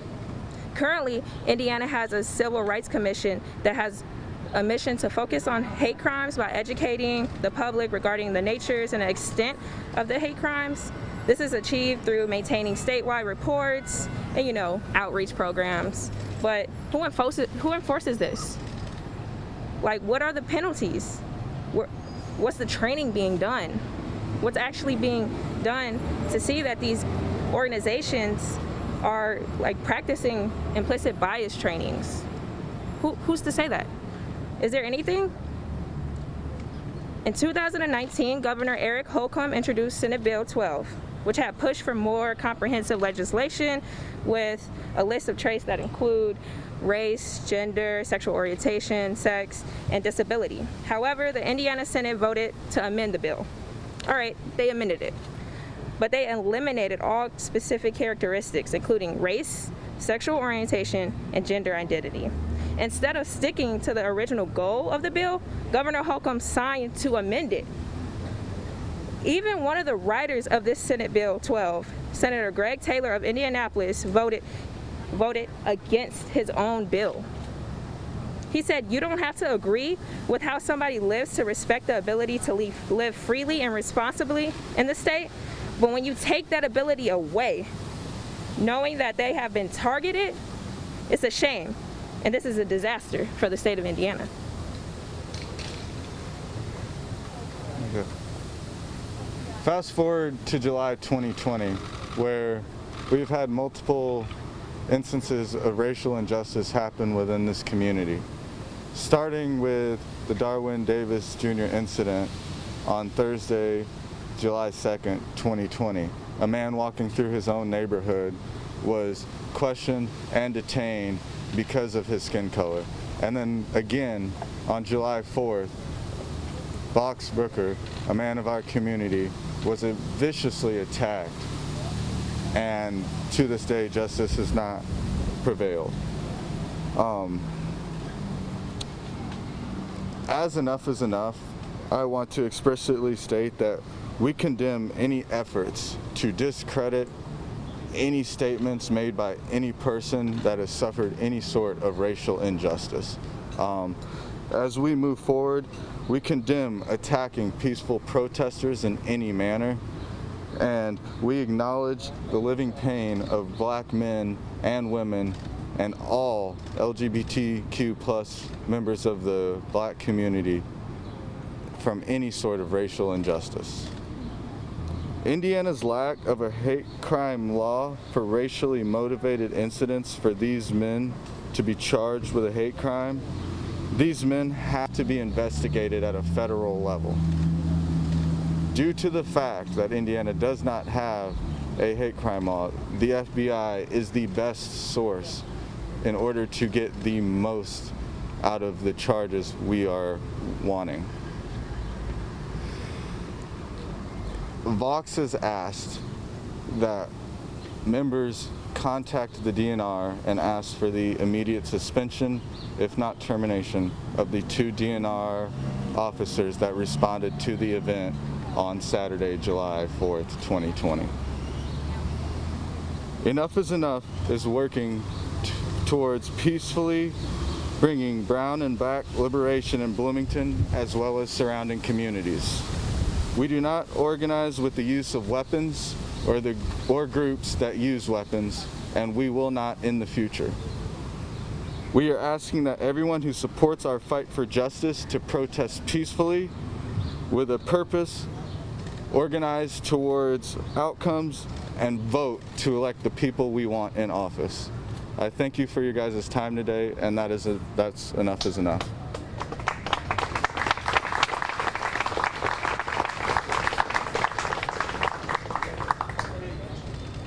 Good afternoon. My name is Catherine Lyle, and I represent Vox Booker as his counsel.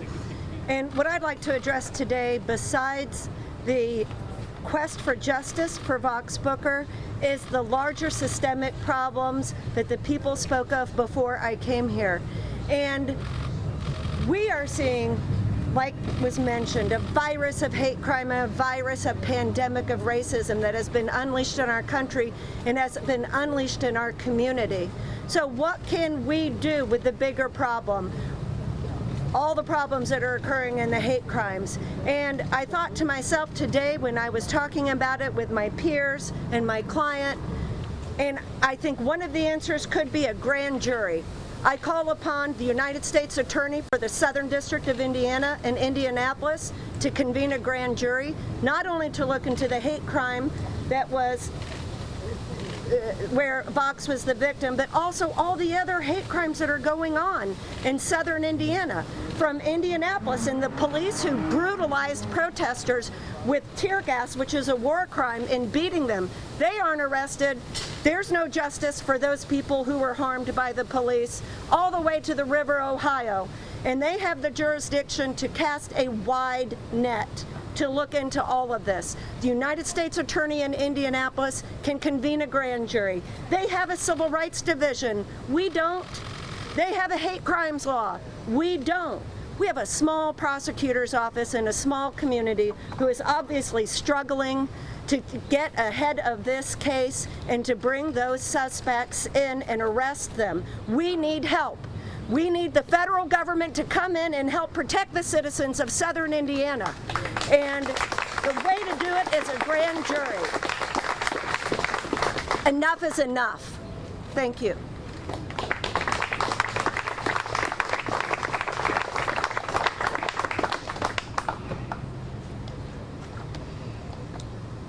Hello, folks.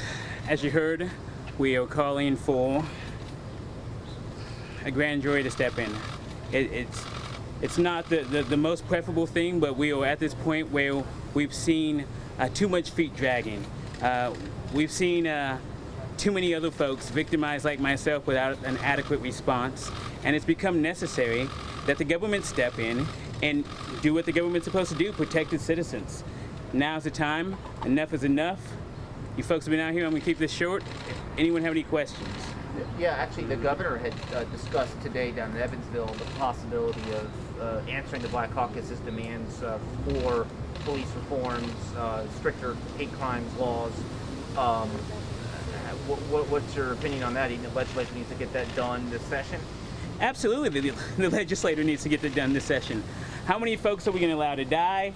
I'm a victim that's alive, and if you're going to hashtag me, I'm alive. But there are too many folks that didn't make it. We don't have another day. We don't have another week. It's time that we need justice.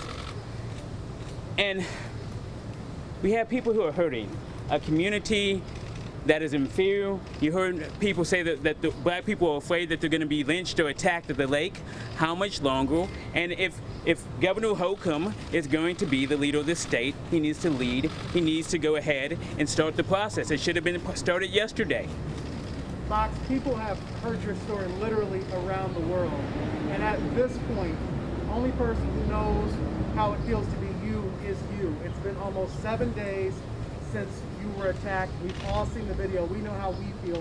How do you feel knowing it's been 7 days and people who did that to you are still walking free? 7 days.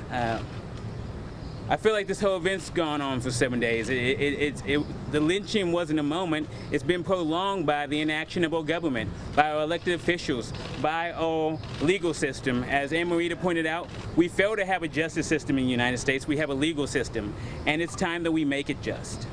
It's time that folks like me, folks like these powerful folks behind me, are listened to. We want to take our communities back. It's 2020. The time for change was in 1960, but we're going to do it today. Do you have any concerns about,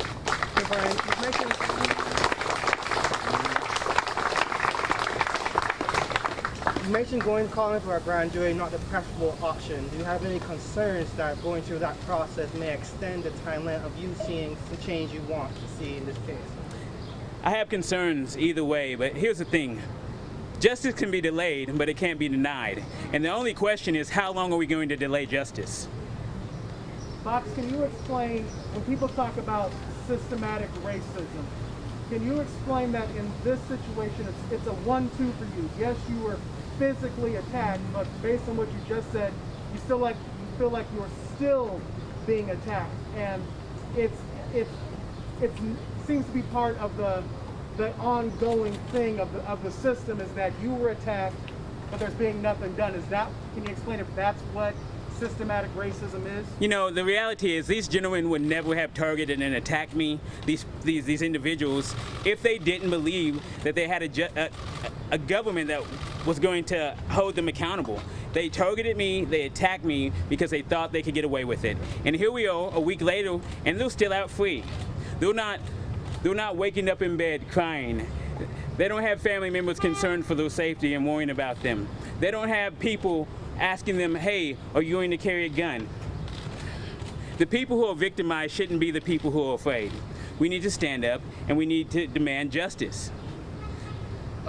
Vox, if the justice system is working how it should work, the burden of proof is on the prosecution to prove that you saw the videos, but to make sure that these men can be brought to trial. Is it hard to wait? Maybe, do you feel like, is it a trust issue with the length of time it's taking to make an arrest, or do you feel like you're not putting any kind of, it's not as urgent as it should be? It's not about a delay of time. It's about that the process that we see is unjust. And when you ask if I have trust, we have a justice system that from its onset was very much about considering black bodies as property. So I shouldn't trust this government today any more than I did when King was asking for justice and reform. I shouldn't trust it any more than when Frederick Douglass was asking for justice and reform. The difference is this: I'm here right now. I'm asking for reform. I'm not alone. You see all these people asking for reform. How long is the governor going to wait? Have you heard from the governor? I know you talked to the mayor. Have you heard from him what he said? The governor hasn't said anything to me. You know, it's clear who folks care about and who folks don't care about. If I was someone that was donating to a campaign, I'm sure he would have called me 3 days ago. But he,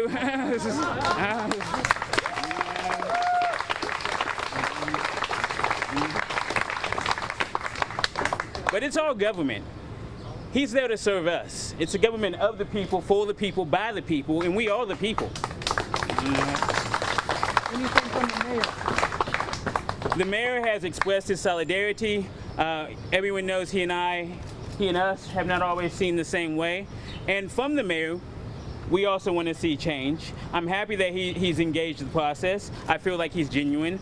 It's time for us to stop sending these messages that folks can hate, that folks can express racism, because racism is inherently violence. And we need to remove that violence from our community. Do you have any thoughts on the prosecutor's response yesterday about how she's going to go about, how she wants to go about handling your case?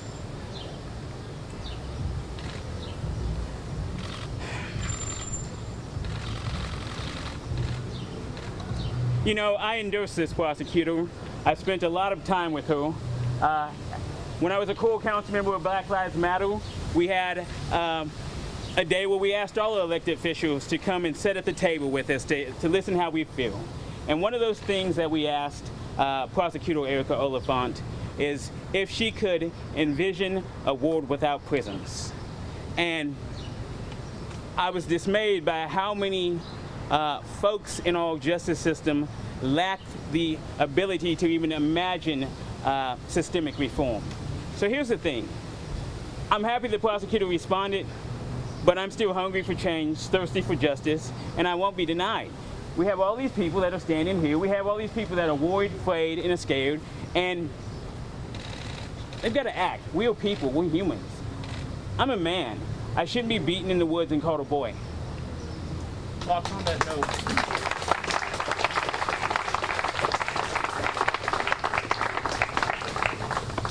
here we are 7 days out. On that note, she did say that she felt that this investigation wasn't taking unusually long.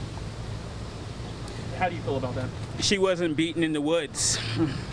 I mean, if this had been her brother, someone that she cared about, I think that we would have seen justice happen more quickly. The prosecutor has the power as a legal agent to pressure the system, to demand change. We had 35,000 people were at our prosecutor. We had 10,000 people call in. How many people need to ask for justice? They can go ahead and charge. They don't have to have all the information right now. They have enough information. They had enough information that night, and it is time to arrest these folks.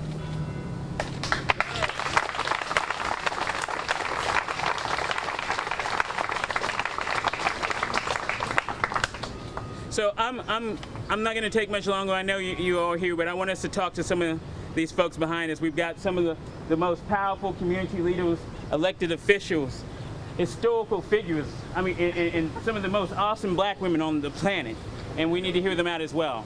So I'm going to give some of these folks the time and opportunity to come to the microphone. I want to recognize Jennifer Crosley. She is the first Black Democratic Party chair in Bloomington, Indiana.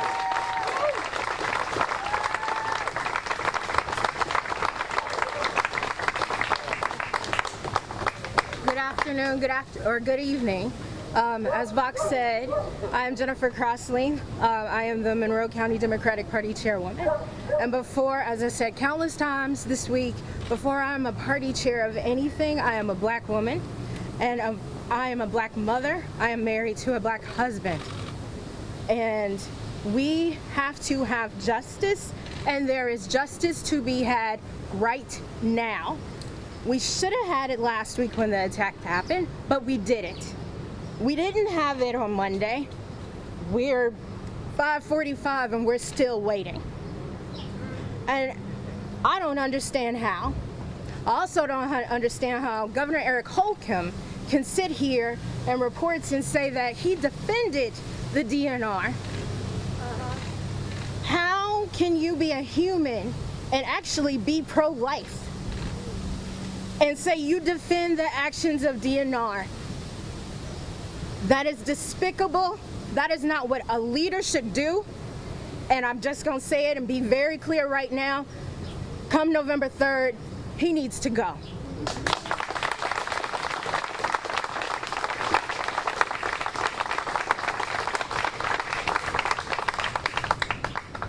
We have seen, as Vox said and other people have said, we have a legal system, but there's also an injustice system that we keep seeing. How many more times do we have to continue to see black bodies be slaughtered? How many more times do you have to see a tape? How many more times do people have to keep calling and begging and pleading and knocking? Why do we have to sit in these streets to continue to beg and plead? Why do I have to talk to my children and tell them about the injustices that they see? And even in this very own community that we like to tout as very progressive. And as somebody said earlier this week, Bloomington likes to continue to say that this is, and our Monroe County and our city likes to taunt that we are a blue bubble and a red state. But myself, I've had systemic issues. I've had things that have been passed off to me.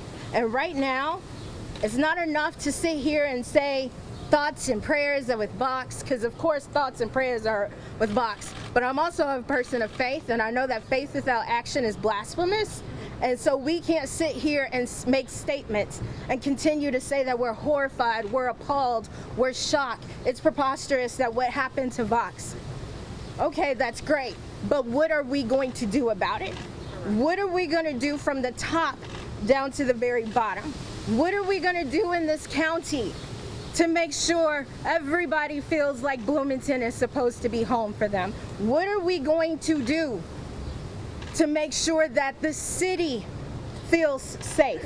We have students that are about to come back in the midst of a pandemic, and everybody keeps talking about this pandemic and masks and all these other things. And right now, I know we're keeping masks on to protect each other, but I ask that you take the mask off to see the systemic racism that continues to happen and plague our country, our county, and in our city.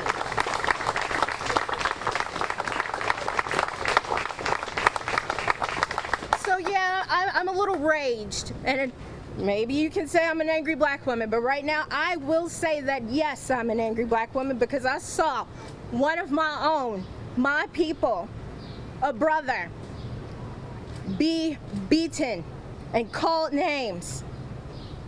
And the time to act is right now. Thank you.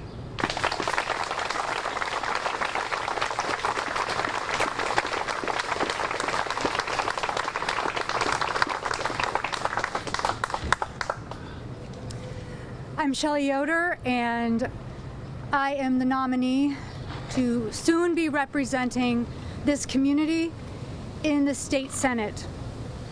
And I first want to say how courageous Mr. Booker has been over this last week. As we have stood behind him, as he has told his story, we have all heard the questions that people have had about him. And we are not holding responsible the people who actually did this against him. This near lynching. I am a white mother. I am a white woman. And it is not a small thing to recognize that we, my fellow white Hoosiers, have serious work to do in our own lives, in our own hearts, in our families, in our communities. And you better believe it, we better be fighting for change with this systemic racism, because we are holding it up. We must be addressing this, calling it out for what it is. It is white domination. We talk a lot about Hoosier values. That means nothing. It means nothing until every person living in Indiana can actually live without fear, knowing that there is justice for them when they come across something that we have seen nearly every day in this state. And occasionally, we hear about it. Well, now we know about it, and we cannot remain silent. We have to get involved. We have to get involved, whether you can get involved at your local level with the school system, with your local government, and certainly hold us accountable at the State House. We must do better, and we can do better, and we will not give up and be silent until there is justice. Thank you.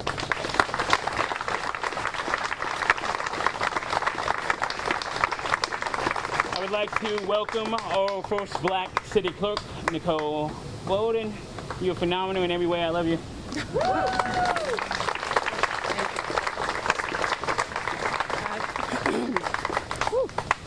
I knocked over somebody's microphone. My apologies.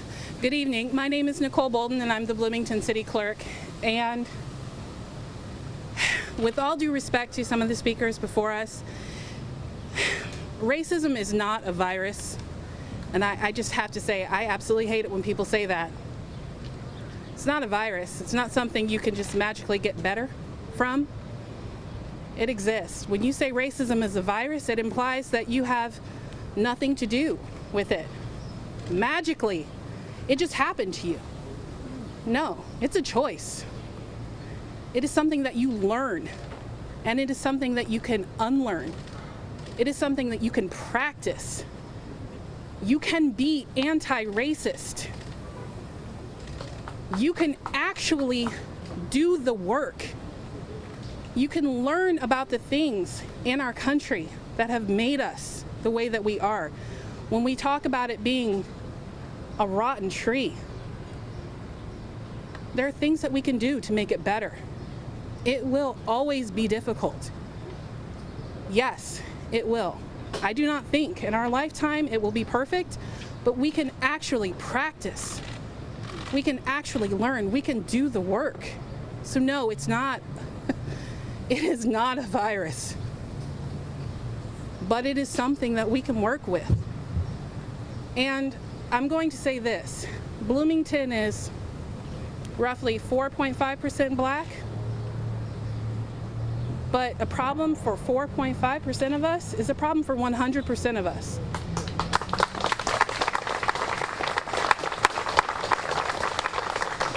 So it is not incumbent upon that 4.5% of us to fix the problem. It is for all of us. So I expect everybody to do the work. And that means you show up, you hold your elected officials accountable. That includes me. I expect you all to vote and show up to the meetings, pay attention. And yeah, I don't know if you've been noticing that there seem to have been a lot of suicides where young Black men have been found hanging around our country. That's not normal. That's not normal. Young Black men normally do not hang themselves. Start paying attention. Ask the questions. We can all do better. We can do better in this town. We can do better in this state. Governor Holcomb, I am talking to you. And we can do better in this country. Thank you.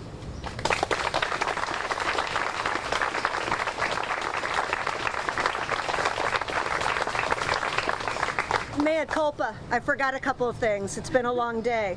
First of all, we are in the middle of a pandemic. Those officers who responded that night that Vox was attacked did not wear masks. The people that attacked Vox spit in his face. Droplets went in his face. They did not have on masks. I think the DNR and the suspects need to be COVID tested immediately. They put Vox at risk during this pandemic. Governor Holcomb, have your officers wear masks. Is that the least we can do?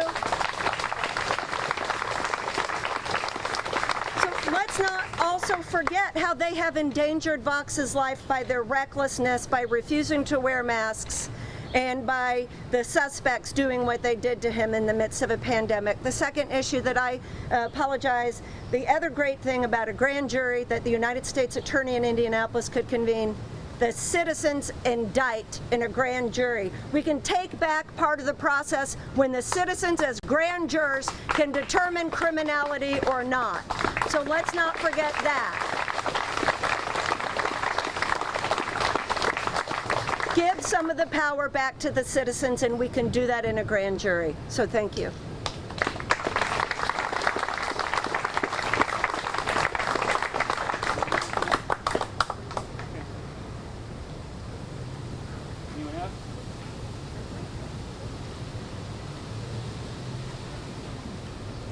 Folks, I would like to thank the press for being here. I know the press goes through a lot, but I'm an activist first, and the truth is always an activist friend. Activism is born of love and concern for a community, and I respect that place, that the role that the press plays in that. That's all I have for you today.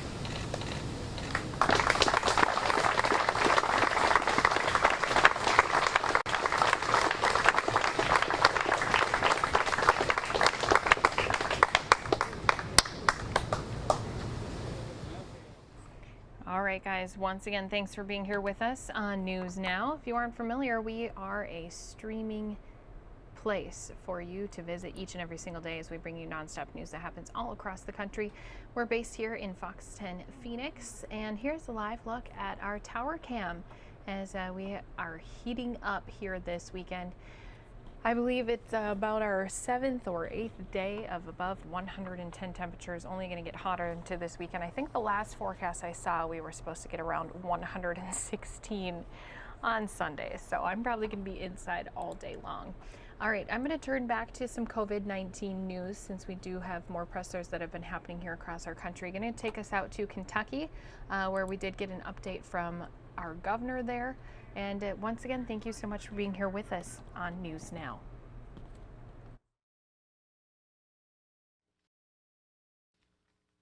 Can you get the mask that was laying on my desk?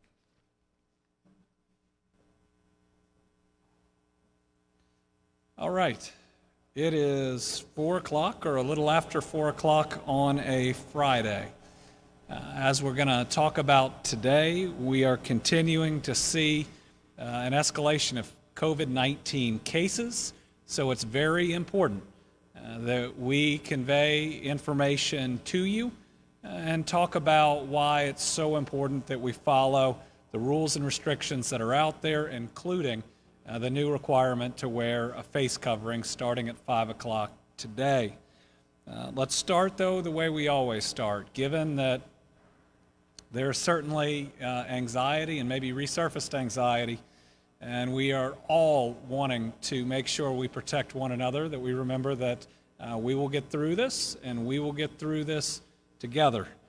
I know we're going to get through this because we're going to make sure that we wear these, which are masks.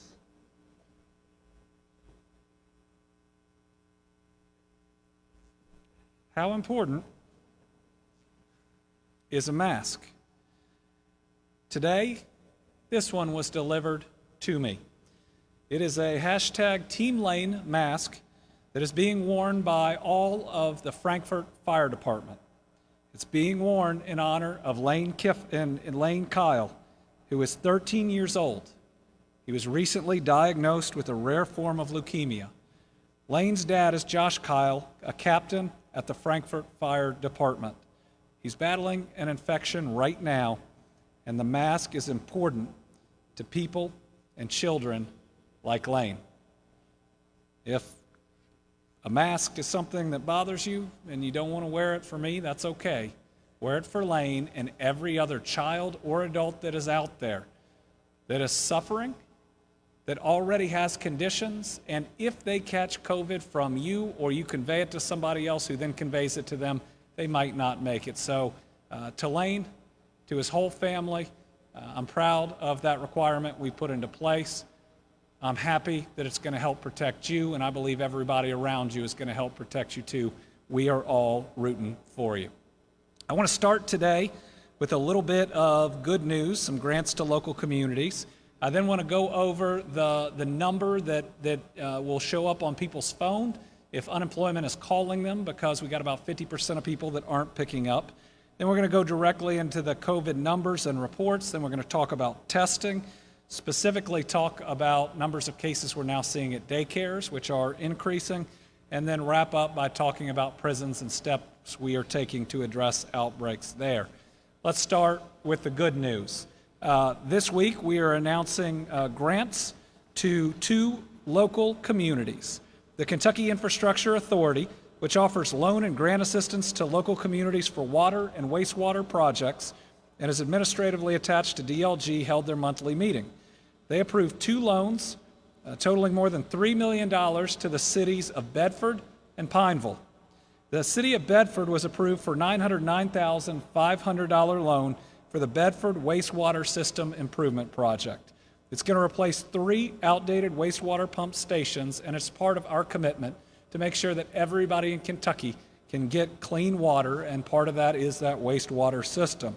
The improvements are going to extend the usable life of the stations, prevent system overflows, and provide uninterrupted service to 320 customers, including the Trimble County High School and Elementary School. Pretty important project when it's servicing our children. Second, the city of Pineville was approved for a nearly $2.5 million loan for the Virginia Avenue Courthouse Square Utility Replacement Project. The city is going to use the funding to separate existing storm and sanitary sewer systems in the area around the courthouse. It's going to result in new gravity sewer lines and storm sewers and inlets, new curb and gutters, and replace existing sidewalks. It's going to serve 802 customers in Pineville. I'm excited about these improvements. We're going to continue to talk about good things that are going on in Kentucky, how we're going to work to lift up every single community. And while we are dealing with a crisis now, and we are, that doesn't mean that we stop our previous day job of trying to move this state forward and be ready for that moment that this is over, to make sure we are ahead of other states in our economic development, in our health care system, in everything we need to do to be competitive and to be a leader and not a follower, especially when we are done with this. Second, yesterday I reported that this week we have more than tripled our workforce to deal with unemployment claims. As many of you know, or as I've talked about, we had a real challenge here. In 2017, the previous governor cut half our unemployment offices. Several legislators tried to file bills to prevent that from happening, but it didn't even receive a hearing in our General Assembly during that session. Moreover, 95 individuals were moved out of processing claims. That, along with a budget that was cut in half and a system that was put in 2000, led to the situation we're seeing now. But to be fair, it was a global health pandemic that pushed claims to a higher level than any that we've ever seen. So we've taken action. We increased our workforce from 40 claims processors to 100 at the state. We have reorganized that office to put it over in the labor cabinet, and the head of that cabinet is currently running UI himself. We now have EY, a national consulting firm, one of the big 4, one of the most sophisticated companies in the world, helping us. They have 220 people processing claims on top of ours. So we've gone from 40 to 320, and we hope to have 80 more at the beginning of next week. So we got a lot of people out there calling, especially our March and April folks that haven't gotten the help they need. That's a really good thing. But a tough thing is only half of the calls that are being made are being answered. So we need you to answer the calls so we can help. The number that will pop up on your phone, and this isn't a number that you can call to get somebody, it's really important to tell you that. But this is the number that's going to appear on your phone when they're calling you, 502-333-9130. If that pops up on your phone, the unemployment office or EY is trying to get a hold of you and is trying to help you out. So please, please, please, carry your phone, answer the call. We want to get your claim resolved. We want to get caught up. We want to make sure that we resolve what has been an underperformance by us, that we've had people working hard. This is something we need to get fixed, and I'm trying to do everything I can to get it fixed. The thing I need from you, answer the phone. Also, remember unemployment face-to-face across the state was just up. Next week it's Covington, it's Prestonsburg, and Frankfurt, of course, is working 5 days a week right now. All right. So yesterday we talked about how we have been seeing escalating COVID numbers, and we continue to see explosions of this virus in other states. This could easily be us if we don't take action or if people frustrate our attempts to take action. I want you to think about the fact that in Kentucky, we have had about 18,000 total cases. In Texas, they had about 60% of that just yesterday, with 11,612 new cases, and 16% of everybody tested came back positive. Arizona is even worse than that. Remember, 1.5 times larger than us. We're going to announce today we have over 400 COVID cases today. They have 4,000. And more than a quarter of people that are being tested are testing positive. You want to know why everybody wearing masks and the requirement is so important? Is that we could be Arizona. 10 times worse than we have it right now. ICU beds running out, hospital beds running out, doctors having to choose who gets help and who doesn't. I believe that the mayor of Phoenix was on cable news today saying a morgue truck has even been ordered by one of the hospital systems. We can't allow that to happen to us. I'm not going to allow that to happen to us. And if you want to be what Kentucky has been, a model of success, and not where Arizona is right now, which is a lot of people hurting. I'm not trying to compare governors. I'm not trying to compare states. I'm just trying to make sure we don't end up in the dire situation that the citizens of that state are facing. That I need you to wear a mask. Wear it for Lane. Wear it for your own family. Remember, scientists and health experts now agree that this doesn't just keep you from spreading it to other people, it actually helps you not get the virus yourself. So do it for your kids, so you don't bring the virus home to them, or do it for your parents. If they're the age of my parents, and my parents are going to be mad after I say this, it means they're in an area where they are more susceptible to the harm that can come with COVID. I saw a statistic earlier that just in the last 3 days, Florida has had more new cases than we have had since the beginning of this virus. Don't go to a Florida beach. If you do, you and your family right now are almost likely to get it. 20%, 1 in 5 that are being tested in Florida have it. Let's not take a 20% shot of getting COVID and spreading it through your family or bringing it home. And that's not to try to cast blame on anybody who has it. It spreads fast, and most of the time it's not anybody's fault. But it's about us doing everything we can to make sure that we are protecting the people around us. This is really alarming. That's why we're acting early. That's why we're acting fast. And that's why no matter what people try to throw out there, and I'll answer questions. All right, guys, we do have another live event popped up. This is on the search for that missing Glee actress. You know what? You'll have to talk to United Water about that. This is their lake and their water, and I'm sure they have a precise plan on how that's going to happen. Any other questions? Can you spell your name, sir? Sure. My first name is Eric. It's spelled E-R-I-C. Last name is Buschow. It's spelled B-U-S-C-H-O-W. Your title? Captain. Ventura County Sheriff's Office. Okay. Thank you. Appreciate it. Thank you, sir. Thank you, Captain. And that's how it goes sometimes. They give us a little tail end of a press conference. So at least you can see that the search is still on. Gonna head back out to Kentucky's update. Why, no matter what people try to throw out there, and I'll answer questions later, but yes, this is mandatory regardless of anything else that's out there, and we can explain why. But this is really important to do so that we don't have to order more trucks, so that we can take care of everybody. When what we saw in New York is happening in other places, it's happening right now. Let's not let it be us. So today's report is the second highest total, I believe, that we've ever had in Kentucky. And if you look back at our highest total and remove Green River, that had 300 cases that day, it would be our highest. So today we're reporting 426 new cases of COVID-19.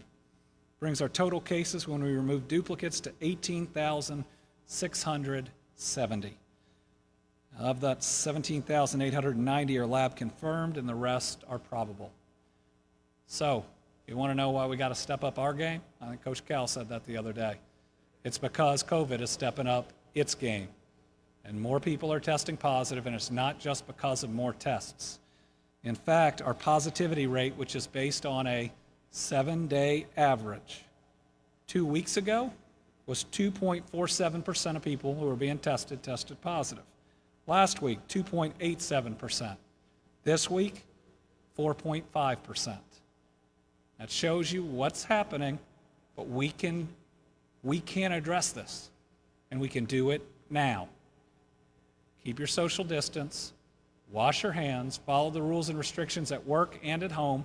Don't leave the home if you don't have to. Reduce your contacts and wear the mask. That's what we have got to do to defeat this virus.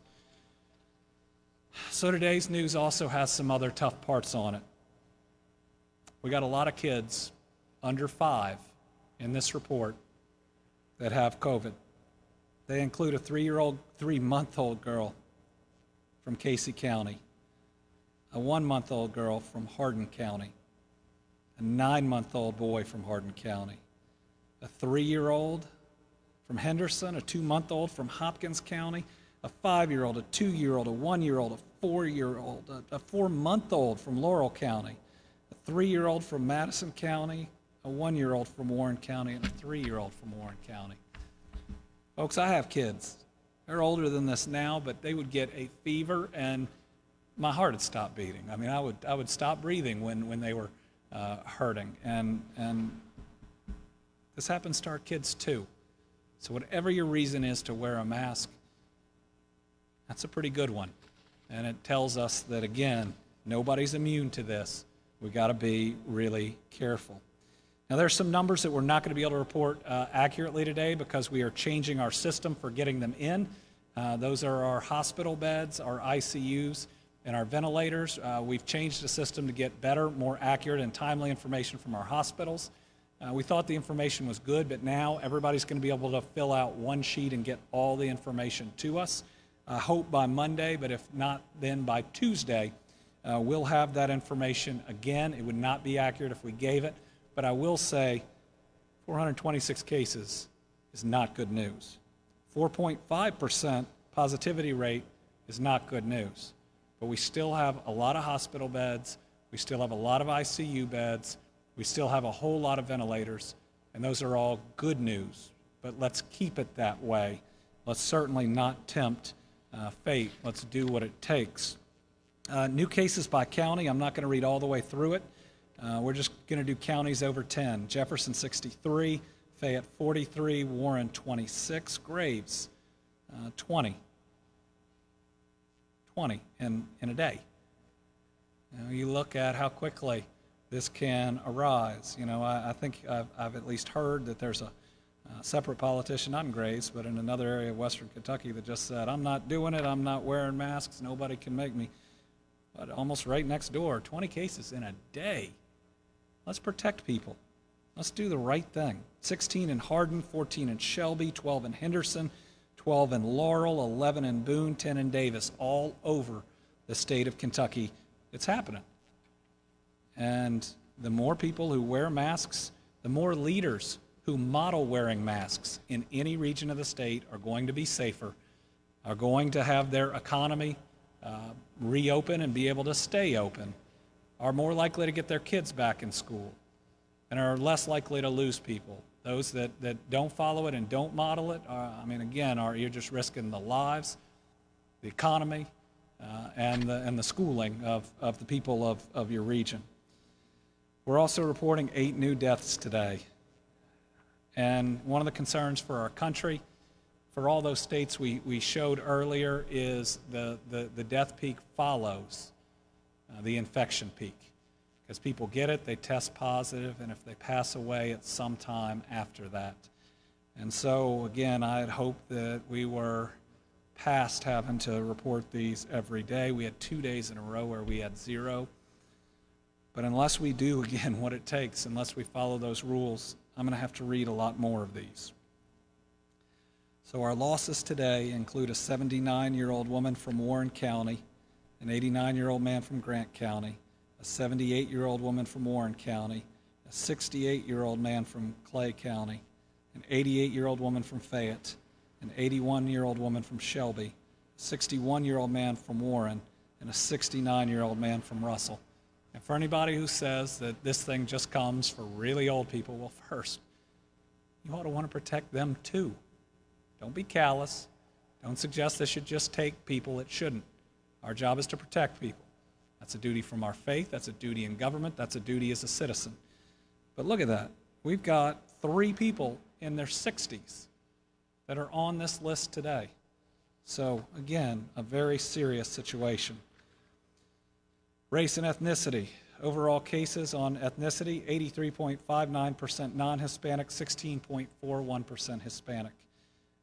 Race, 76.2% white, 13.57% black or African American, 3.5% Asian, 5.87% multiracial. And then deaths, where I think I say it just about every day, we're seeing disproportional deaths that are the result of inequity in healthcare and many other areas. And that's what happens during a pandemic. It results in death. 95.8% non-Hispanic, 4.1% Hispanic. And then on race, 81% white, 15.25% black or African American, about 1.3% Asian, and 2% multiracial. Long-term care facilities. This is why we got to be so careful. You spread it to somebody who spreads it to somebody who spreads it to somebody who works in one of these facilities. Since yesterday, 20 additional residents have tested positive, 20 additional staff, and 2 additional deaths. They are all residents. None of them are additional staff. And that's tough. And there's nothing good about it. I do want to show you how that compares to other states.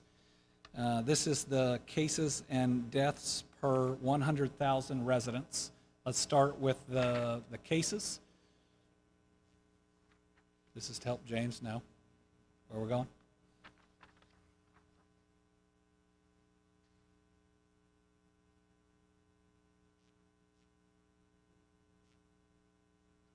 He's working on it. What it'll show is there it is. So Kentucky is the reddish purple, burgundy. I'm not good with colors. Is the one that is not yellow or yellowish orange, and it shows that compared to most places, and especially given the health of our people, we're doing pretty well comparatively at keeping cases down, and even a little bit better than that on the death side. Unfortunately, there's no way to be at a 0 here because of what COVID does. But again, I want to try to give you this in context, because the reason that we're not higher on this, and if you can show the death slide, the reason that we're not higher on that is that we've done a good job of following the rules. Now, we know we got to kick it up a notch. We've got to make sure we wear our masks along with everything else we did do.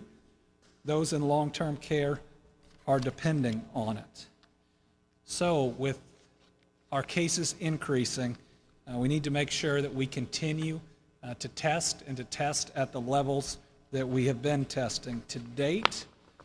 Let me get our overall testing numbers. We have tested 470,548 Kentuckians. Again, we're doing really well on the testing side. We just need people to continue to get tested, and we're seeing a greater appetite to be tested. So if we will put up what's next week, especially on the Kroger drive-thrus, based on our increase, and boy, hasn't Kroger been an incredible partner, and they donate their services. Gravity Labs obviously sells to us, but at a deep discount, being a Kentucky company. They've decided that they'll do extra hours to get more people in next week. We had almost every one of these taken during this week, and let me tell you, these workers are phenomenal. It is hot outside. We've had a couple people pass out, and they keep showing up every day because they know how critical this is. So remember, if you're in that line, you're a little scared and you're a little anxious, those people are out there in the blazing sun because they want to take care of you, and we've even had to bring in big fans to take care of them. So I tell you what, you don't want to wear a mask for the kids that are getting COVID or for our kiddo here in Frankfurt. How about for all those healthcare heroes that still need you to wear a mask as we move forward? Also want to give some quick information on labs. So across the United States, as cases are significantly increasing, we're seeing some, especially national labs, getting back to taking 5, 6, 7 days for a turnaround. That's not acceptable. And as a state, we're not going to contract with anybody where we can't get it back in a couple of days at the most. So if you want to provide lab services in Kentucky, you're regulated. You need to go to the first link that is up there. But here's the next one. We're going to connect you as an employer, as an association, if you want to get lab services. If you want to work with them directly to get tested, if you're a healthcare group that we're not working with right now, you can go to our website and get the information you need to connect with them directly. These are groups down here that are currently registered on our website. There are at least 3 of these that have become major labs in Kentucky that are turning our tests around and turning them around pretty quickly. Without homegrown Kentucky companies rising up to help us with this, we would be in a much worse situation, and we are going to need them now more than ever as we move forward. Another topic we've recently talked about is daycare, and this came up because we had to put in some really strong regulations, and a long time ago we showed how a daycare can spread contacts between people and spread them really quickly. Because of that, we followed some really good public health guidance. We did what a lot of other states are doing, and we limited the size of classes. There's a lawsuit that was filed in a northern Kentucky court that wanted to take classes from 10 to 28, and the argument is we're not seeing cases in daycares. Well, you know what? We are seeing cases in daycares. So our Cabinet Secretary for Economic Development, Eric Freelander, is going to talk about what we are seeing right now, both in Kentucky and, just like Texas is exploding, we'll talk about what they're seeing, which could be our future if we don't do the right things.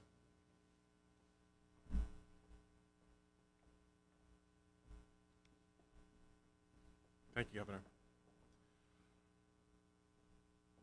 So we've tried to support our daycare centers.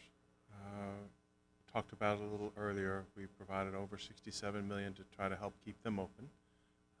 And as we've reopened, we've put some different restrictions around class size. As of today, there are over about 450 daycare centers that haven't reopened, about 80 certified child care centers that have not reopened, but the vast majority have. And what we've asked to limit that class size to 10. Think about it. You saw a slide earlier where we talked about how many different contacts you come in and how you multiply that contact by going and having a child in child care. When you limit that class size to 10 and you limit the staffing to that class size, you limit the potential exposure of everyone associated. So, as you expand that, you multiply that by 2 and 3 times. And in Kentucky, we've already seen 13 centers that have had cases, 22 children and staff who have the COVID-19 virus. You saw Texas earlier. Yesterday, 1,700 children and staff were diagnosed with having COVID-19. That's not the model we want to follow. We want to be very careful about how we reopen, because we need to protect our children and families. That's what this is about. You've heard the governor talk about it's important to wear a mask. It's important to wear a mask. If you want to keep the economy open, wear a mask. If you want to make sure that we can have sports in the fall, wear a mask. If you want to protect your loved ones and families, wear a mask. And in these child care centers, we have to be so very careful, because if you're looking at positivity rates that are going up, this is the way to guarantee that that happens. So we're trying to take a measured approach. We're trying to take an approach that saves lives. That's what's most important. Some child care operators have complained that they don't feel like they can make a profit at what we've asked for them to do. But I'll tell you what, I'll put the lives of Kentucky's children and families over profit any day. And that's what we have to do. So thank you for this opportunity to say that,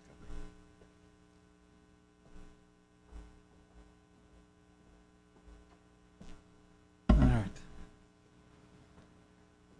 Speaking of people's kids, the Lieutenant Governor got some tough news today that one of her stepsons has tested positive in the last couple days. He was not staying with the Lieutenant Governor and her husband. The Lieutenant Governor and the rest of the family have tested negative. I know she'll have a statement that'll be out here soon, but our thoughts, our prayers are obviously with that stepson who I'm certainly not going to identify here today. He's a great kid, and we want to make sure that he gets better, fully asymptomatic, right now not in any danger, but again, these things can strike anywhere at any time. Let's wear masks, let's do everything we have to do so it doesn't continue to spread, to impact anybody's children whatsoever. Now we're going to get an update on prisons from J. Michael Brown.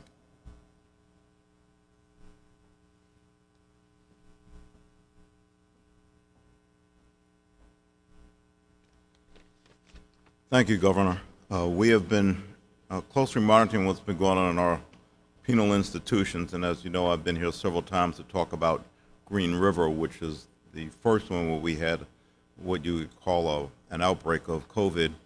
Happy to report on Green River that of the total 418 cases that had been reported at Green River, we have 417 that have recovered.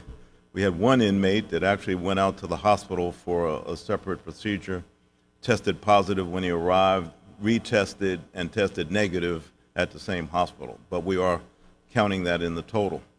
Now we turn our attention to the Kentucky Correctional Institution for Women, known as Pee Wee Valley. Currently have 176 positive tests there. We've retested the entire population. We have about 258 tests waiting to come back with those results. Of that 176, we have 5 inmates that are hospitalized right now, 2 in ICU. But again, what we are doing at KCIW is applying the lessons we learned at Green River, separating the populations, doing the testing, using all of the sanitary procedures, and including masks. And at this point, since masks has been a big subject, I'd like to shout out to our correctional industries. We have turned out from our inmates 142,000 masks to date, including 45,000 that have gone out to our prisons, so that we have been widely using the mask all across our prison populations. Thank you.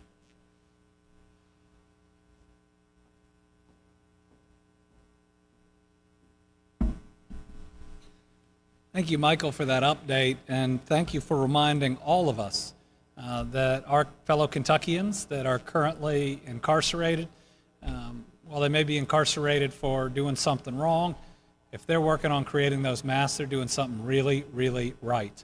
Not just to protect people inside, but we have given out tens upon tens of thousands of those masks to individuals that drive up to get tested, leave with a mask that can protect them, leave with hand sanitizer, and we owe our incarcerated individuals working on those a big, big thank you.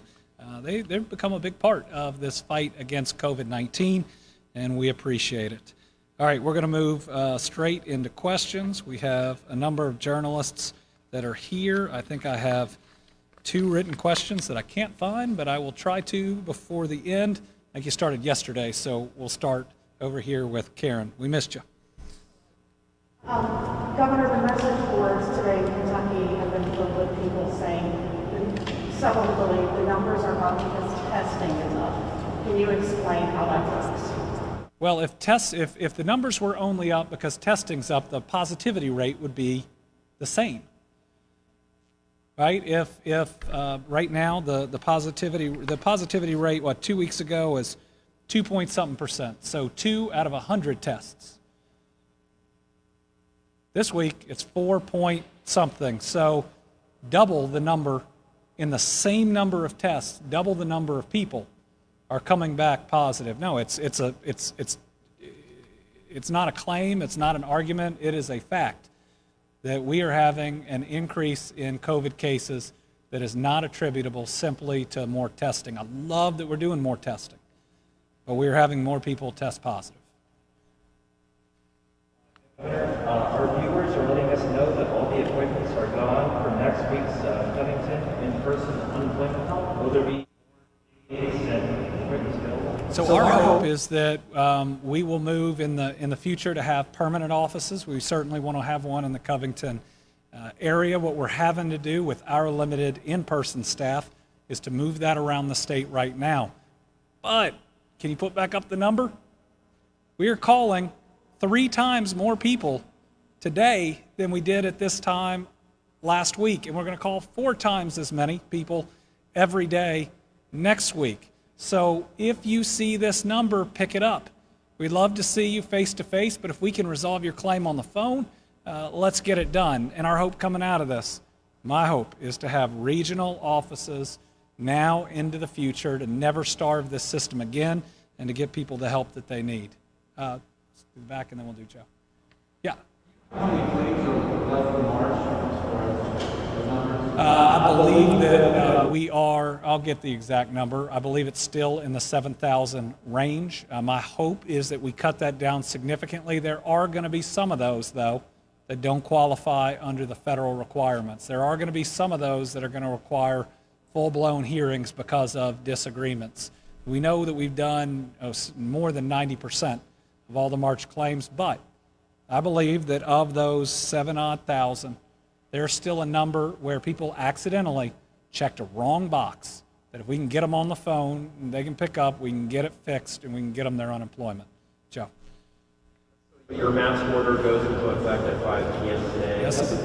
Attorney General Cameron has filed a motion in the Scott County Circuit Court with the judge who filed a restraining order yesterday. If that judge grants that order and says that the mask order is that is enjoined, what's your reaction to? So the question is, revolves around our mandatory face covering order, which goes into effect at 5, and it does. And there being any question that the restraining order that's out there from which court? From Scott County somehow stops it. It doesn't. That applies only to executive orders, and we think it's wrong on that.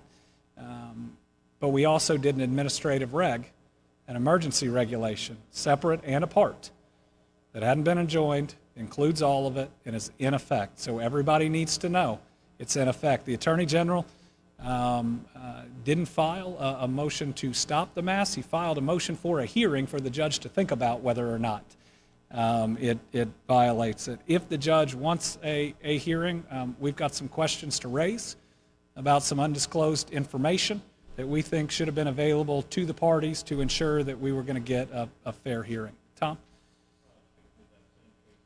Joe's talking about in Scott County. I understand it's now before the Court of Appeals. Are you going to seek to have it expedited to the Supreme Court? And when do you plan to seek that? Right. So we have taken the Scott County injunction and to use a term I think everybody can understand, we have appealed it, though the process is called a writ, to the Court of Appeals because we believe that it's problematic. I think it may have been you, Joe, that talked to two law professors on very different backgrounds, and you don't write restraining orders like this. It's very bizarre. It's not legal.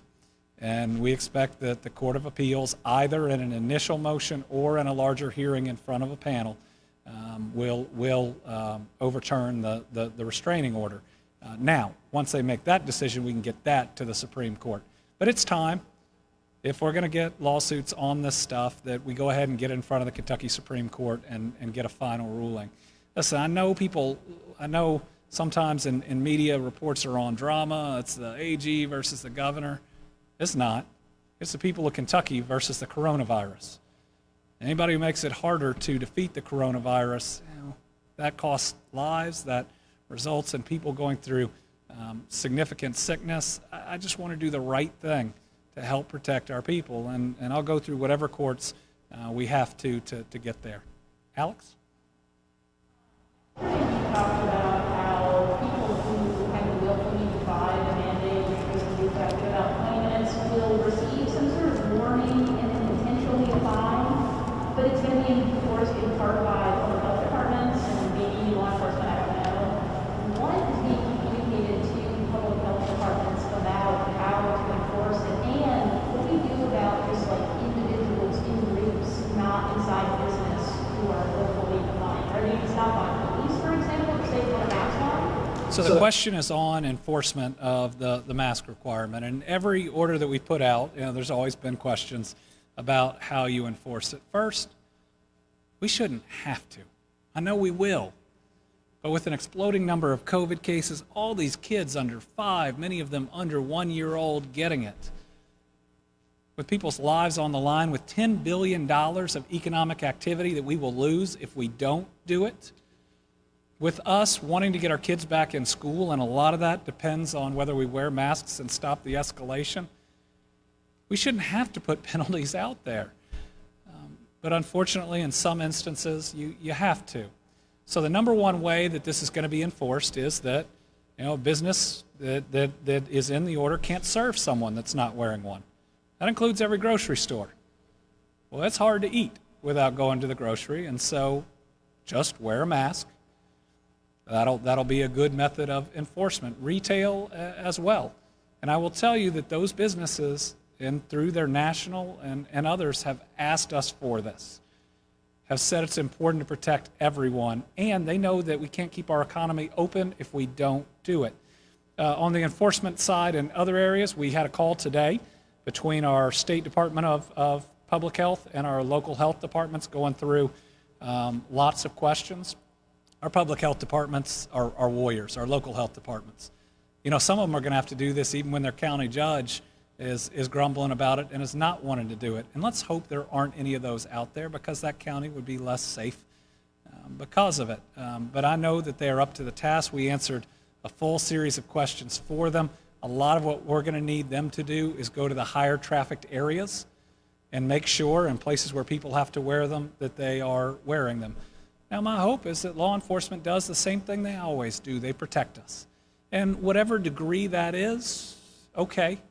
But at least if there's a whole group of people outside even, because you still have to be 6 feet apart, that aren't wearing masks. I would hope any law enforcement officer would say, I'm kind of worried you're spreading COVID.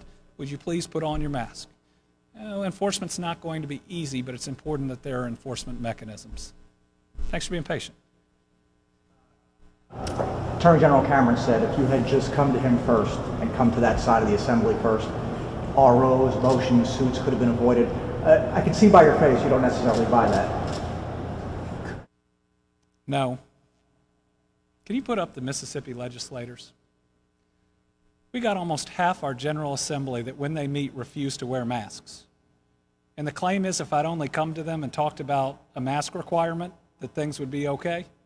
This is what happens when you don't take it seriously. There are 26 legislators in Mississippi, 26 that have been diagnosed with COVID, and there will be more than that. Again, this isn't supposed to be about D versus R or the governor versus the legislative branch. It's just about doing the right thing for the people of Kentucky. People think individuals can be fined. Individuals can be fined. It'll be. Well, I think that the easiest way of enforcement is just to give our businesses the tools to deny service, which they now have.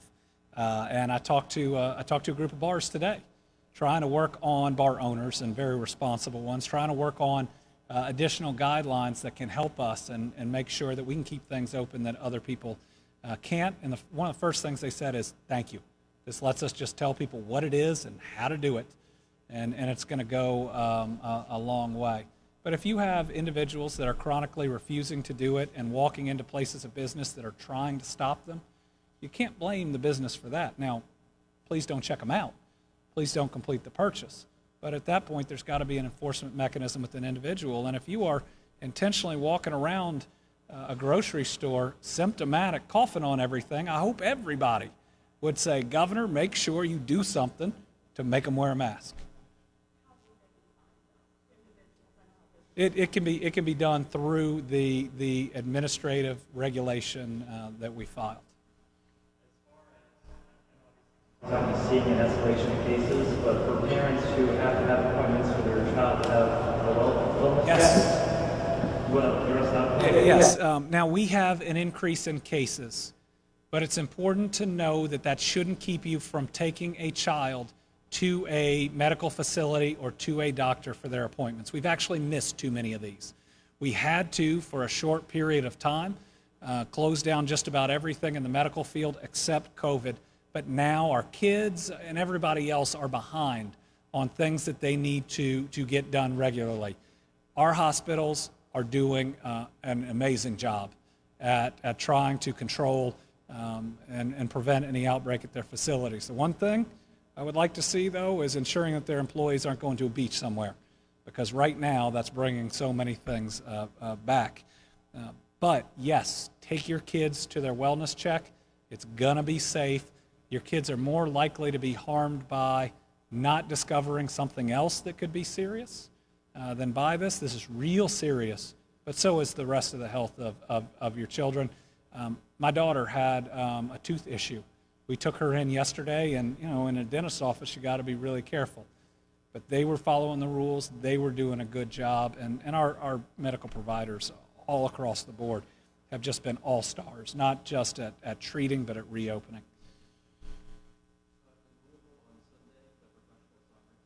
Scheduled to have a game, and there's expected to be 5,000 people in the audience. Do you have any problem with that now, considering the rise in cases, or is that still okay based on your guidance? So I believe that the professional soccer game, provided that the teams move forward with it, because I know there have been some instances where there's been decisions not to, can be safe if, again, people are really spread out and everybody wears a mask. And it's going to be really hard in the area to not come into contact with someone within 6 feet at some point, and you need to have that mask on you, and you need to pull it up every single time. I actually believe that if we can follow the mask mandate, we can do a lot of things we're not doing right now. What we really need is about 80% of Kentuckians following this, and our old normal will become pretty close to possible. I know that's a heavy lift, but we need to see people doing it and doing it this weekend, and if they're not doing it, then we'll have to reassess from there. Tom. Governor, is kind of, well, again, along with Joe's question here, we've got, I'm sorry, but we've got at least some sports leagues canceling their fall sports. Do you think that we can have high school football yet this fall? And fall sports? I believe sports in Kentucky are going to be dependent on our ability to stop the current escalation of cases that we're seeing. So if you believe that you shouldn't have to wear a mask and you can walk around, and if you're infected, it's everybody else's fault for coming into contact with you, you're destroying sports. If you're walking around refusing to wear a mask and potentially spreading this virus, you're threatening the economy. If you're walking around refusing to wear a mask, listen, you may have this. You're putting people's lives in danger, and you're making it harder to reopen schools. But throw sports in there too, because it's serious and significant, and we are seeing a number of high school programs shut down right now when someone tests positive. Now, the fact that they are getting tested, the fact that we're learning about those, and then the shutdown occurs is a positive thing from a procedural standpoint, because if and when we're able to move forward with sports, that's going to happen. So my hope is that we will also consider testing protocols. Again, we oftentimes drug test, even our high schoolers, in certain sports. COVID test, if it keeps it safe, I think something they ought to consider as a requirement as well. All right, Alex. Other states have kind of not banned, but kind of singled out their residents traveling to and from other states that are known hotspots. They said, okay, we know people are going to go on vacation here, but if you do, we really want you to quarantine for 14 days. And then your office basically did that with Myrtle Beach. Do you have plans? You mentioned Florida Beach just a couple of times. Do you have plans to do that with other states? We will look as we move forward about whether we ask people to quarantine if they travel certain places. Look at Florida. My goodness, if you're going to a beach in Florida right now, I think I said this earlier, but I'll repeat myself. You're putting yourself at a huge risk. 1 in every 5 people being tested in Florida is testing positive. And then you bring it back to your community, and we have dozens of examples of it being spread from that right now. Admittedly, I've been real positive on most of our healthcare systems. One of them, when we talked about how dangerous Myrtle Beach was, said, well, we're not going to follow the advice for our hospital system. I get that people are short-staffed, but we need support in those types of decisions to basically say, don't go. Just don't go. And so, yes, we will look at that moving forward. We want to make sure we do it the right way. I'm not sure if it'll be cities and counties we look at or other states, but certainly we can't have a whole bunch of Kentuckians continuing to go to Florida or Texas if we go there, or Arizona. All right, everybody. We're back in an incredibly important crunch time. We've been here before. We had cases doubling every 3, 4, 5 days in Kentucky at a time when you saw other states get overwhelmed. We rose to the challenge. We did what was required. We flattened, we crushed that curve, but the game wasn't over. And while we've taken a little bit of time off, or we haven't played as hard as we should, COVID has caught up. It's time that we get our game face back on. We make sure that we and everybody around us get back to doing what's necessary. And we talked about Team Kentucky, about this taking all of us. The use of the word team isn't a mistake. What everyone does matters. If you want to beat COVID, you matter. Person next to you matters. Every single individual matters, and we are connected in a way right now that I can't ever recall us being connected. So let's come together. And if it means saving lives, saving the economy, getting kids back in school, saving sports, wear a mask. It is not that much to ask. We are not asking people to make sacrifices that those in our military make every day to protect the country. We're just asking you to put a covering over your mouth and over your nose. Let's get this done. Let's remember, regardless of all the noise of the politics out there, it's us.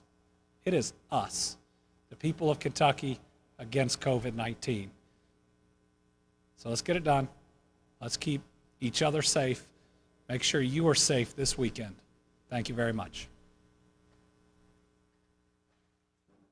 All right, everybody, Pilar Arias here with you. I've been back on the set for about 20 minutes. We're taking a live look at the unrest continuing in Minneapolis. This is protesters. They were on the I-35 West, right in downtown. Now it appears they are on the surface streets there. But I just wanted to show you the live picture, the one single live event picture that we have going on right now. I hope you all are having a great Friday. If you're already done with the work week, whether you're working from home or you're still going on site, you are very lucky.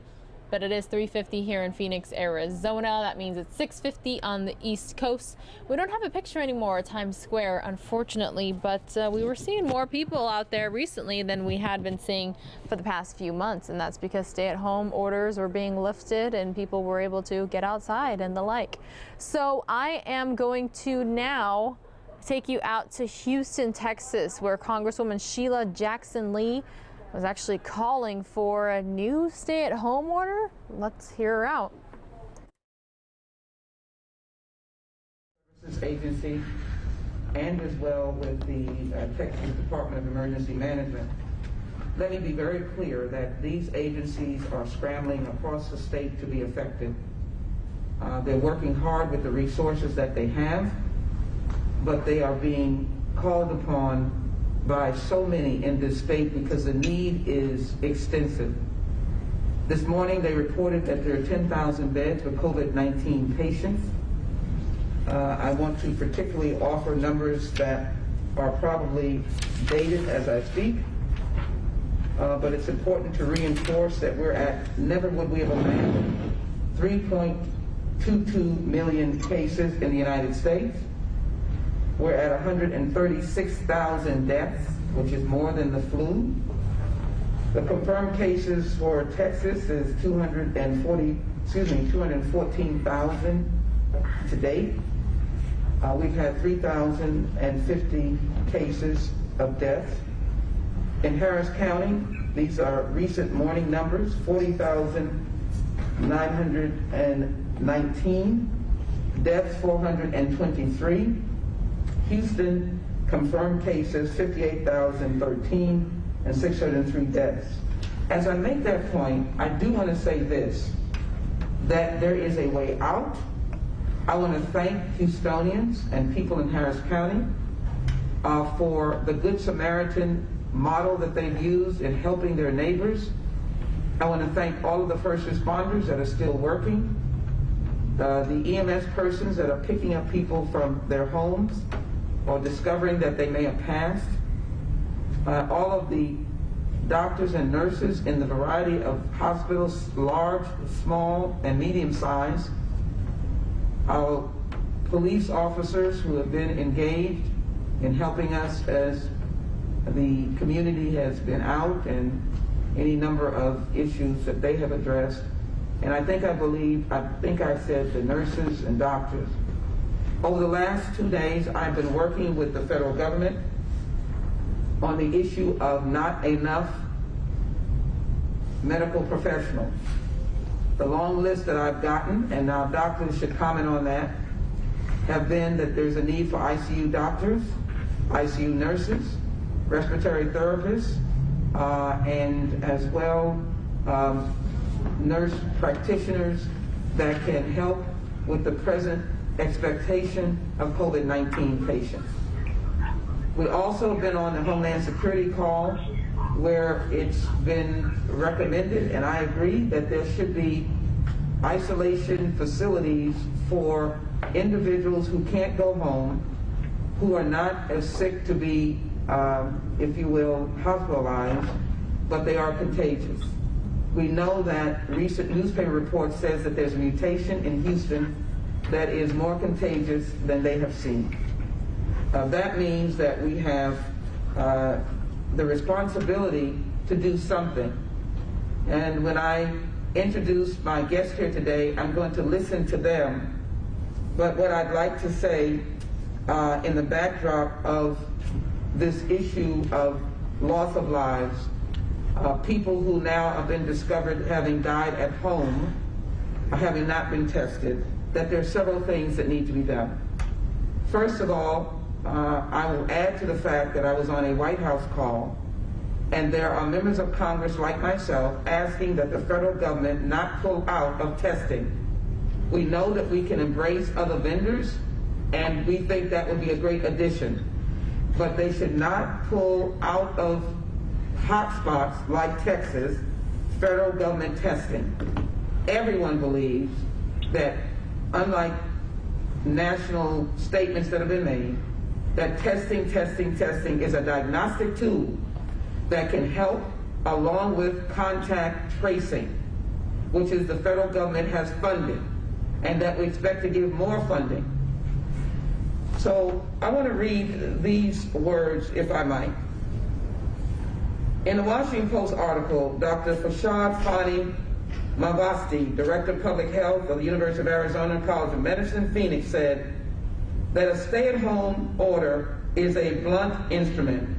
And when you're leading the world in new cases and things don't seem to be getting better, you may have to use that blunt instrument. Additionally, the Harvard Global Institute researchers recently put together a national tracker to assess the severity of the outbreak in all 50 states. And as of Thursday, 15 of them were in a state of accelerated spread. We are included in that, Texas is, meaning that stay-at-home orders should be considered along with aggressive testing and tracing programs. Another 6 states, Arizona, Florida, Louisiana, South Carolina, Georgia, and Texas, were flashing red. In those states, the outbreaks were so advanced that researchers say stay-at-home measures are no longer optional. They should be mandatory in all 6. Those are the new states. However, these suggestions have not yet been implemented. So as a senior member on Homeland Security, I said it earlier today, I believe that we should provide the support for local officials, our state officials, to issue a 7-day stay-at-home order that will be guided by science and medicine and be assessed at the end of that 7-day period. What I am told by public health officials who also challenge Washington to invest in public health systems that are weaker than they should be, that this will help get a collective assessment of the numbers of people that are now positive. And I think their doctors will talk about the percentages of positive. I know that in testing by UMMC, we've had a 48% positive, 48% symptomatic, and 52% asymptomatic. And then if you share with the positive percentages, about 15% are growing, maybe growing now, it's going up. But basically, public health officials have indicated that in order to get order, in order to be able to treat patients, to not create more patients by community spread, a stay-at-home order may be the action that is needed. These are not my words in terms of the words that I've just read to you from physicians around the nation and from the Harvard Global Research Institute. There needs to be some basis of how we stop the spread. If next week is going to be worse, according to state officials, then what is the following week going to be? And how are first responders and others who are in the midst of handling COVID-19 persons who are very sick, how are the ERs going to handle it? How is the medical teams going to handle it if we need more medical teams? I do want to say that 2,400 nurses came here by way of the federal government yesterday. I don't know whether that will suffice in terms of nursing, but I know that every day there is a need. So I'm very pleased to be able to have experts from really around the country. I call on you in no specific order, but I am going to ask all of you, I hope if someone tells me whether they've gone out, they're okay? They're okay. Right. So the first person I saw on the virtual, which I will call first before I call my very kind guests that are here that are very important, is Dr. Asim Shah, who is a leading voice on these issues in research He is the face of these issues that we are encountering, both in terms of research, medical treatment, and of course, counsel and advice. And so, Dr. Shaw, can you hear me? Yes, sir. Ma'am, I can hear you. All right. Well, I'm going to lay the mic down, and you are able to make a presentation. First of all, I really appreciate, Congresswoman, that you have given us this opportunity to talk about it. This is, as you mentioned, this is a crisis which in many ways we created ourselves. We were doing very well with this crisis, but then things changed, and now we are in a situation that hospitals are full, like ICU beds are full, and it is very difficult to take care of the surge. But we can still help. Still do things to make things better. You mentioned yourself, masking people, lockdown and staying home and keeping the distance. And again, people get worried about the word social distancing. I wouldn't even call it social distancing. I would call it physical distancing. Why cannot we physically distance from each other? Why cannot we wear the mask? Why cannot, when we go out, follow the rules? When somebody drives a car, they wear a seatbelt. It's a similar rule like that. We need to be the ones who follow the rule, and we need to be the role model for others. We are seeing a surge of mental health issues because of this. We are seeing a surge of people who are depressed, who are anxious, who are obsessed. We are seeing even a surge of suicidal ideations. This pandemic has caused too many stressors for us. In the past, all the disasters we have talked about are usually disasters which are sort of one-day disaster. When I say that, I mean that 9/11 was a one-day disaster. Harvey was a one-day disaster. This is an ongoing disaster which has continued and is continuing, and we don't even know how long this is going to continue. Maybe a year, maybe 2 years, we don't know. We hope not, but it could be long. So I think this is time for us to sit back and relax and see what we have done wrong, what we can do from here. Of course, masking is one thing, physical distancing is another, but also we need to take care of each other. We talk about lack of touch. We know that touch deprivation is a phenomenon which is happening right now. People are not able to hug, people are not able to touch. We also know that by touching and by hugging, people have the release of hormone oxytocin. Oxytocin helps our stress level, it helps our immune system, and right now, because we are not hugging, we are not touching, we are having trouble with our immune system, we are having a lot of stress. We can do something even about that.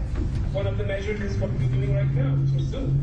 We can connect with each other. Like I said earlier, we should not be socially distant. We can connect with people by Zoom, by other measures. And lastly, what I would like to say is that while we talk about masking a lot, we need to talk about proper masking. A lot of times we see people wearing a mask, but wearing a mask under the nose. A lot of time we see people wearing a mask, but not washing their cloth mask. If you wear a cloth mask, you need to be washing the cloth mask almost every day, otherwise it is not effective. So we need to be very, very careful.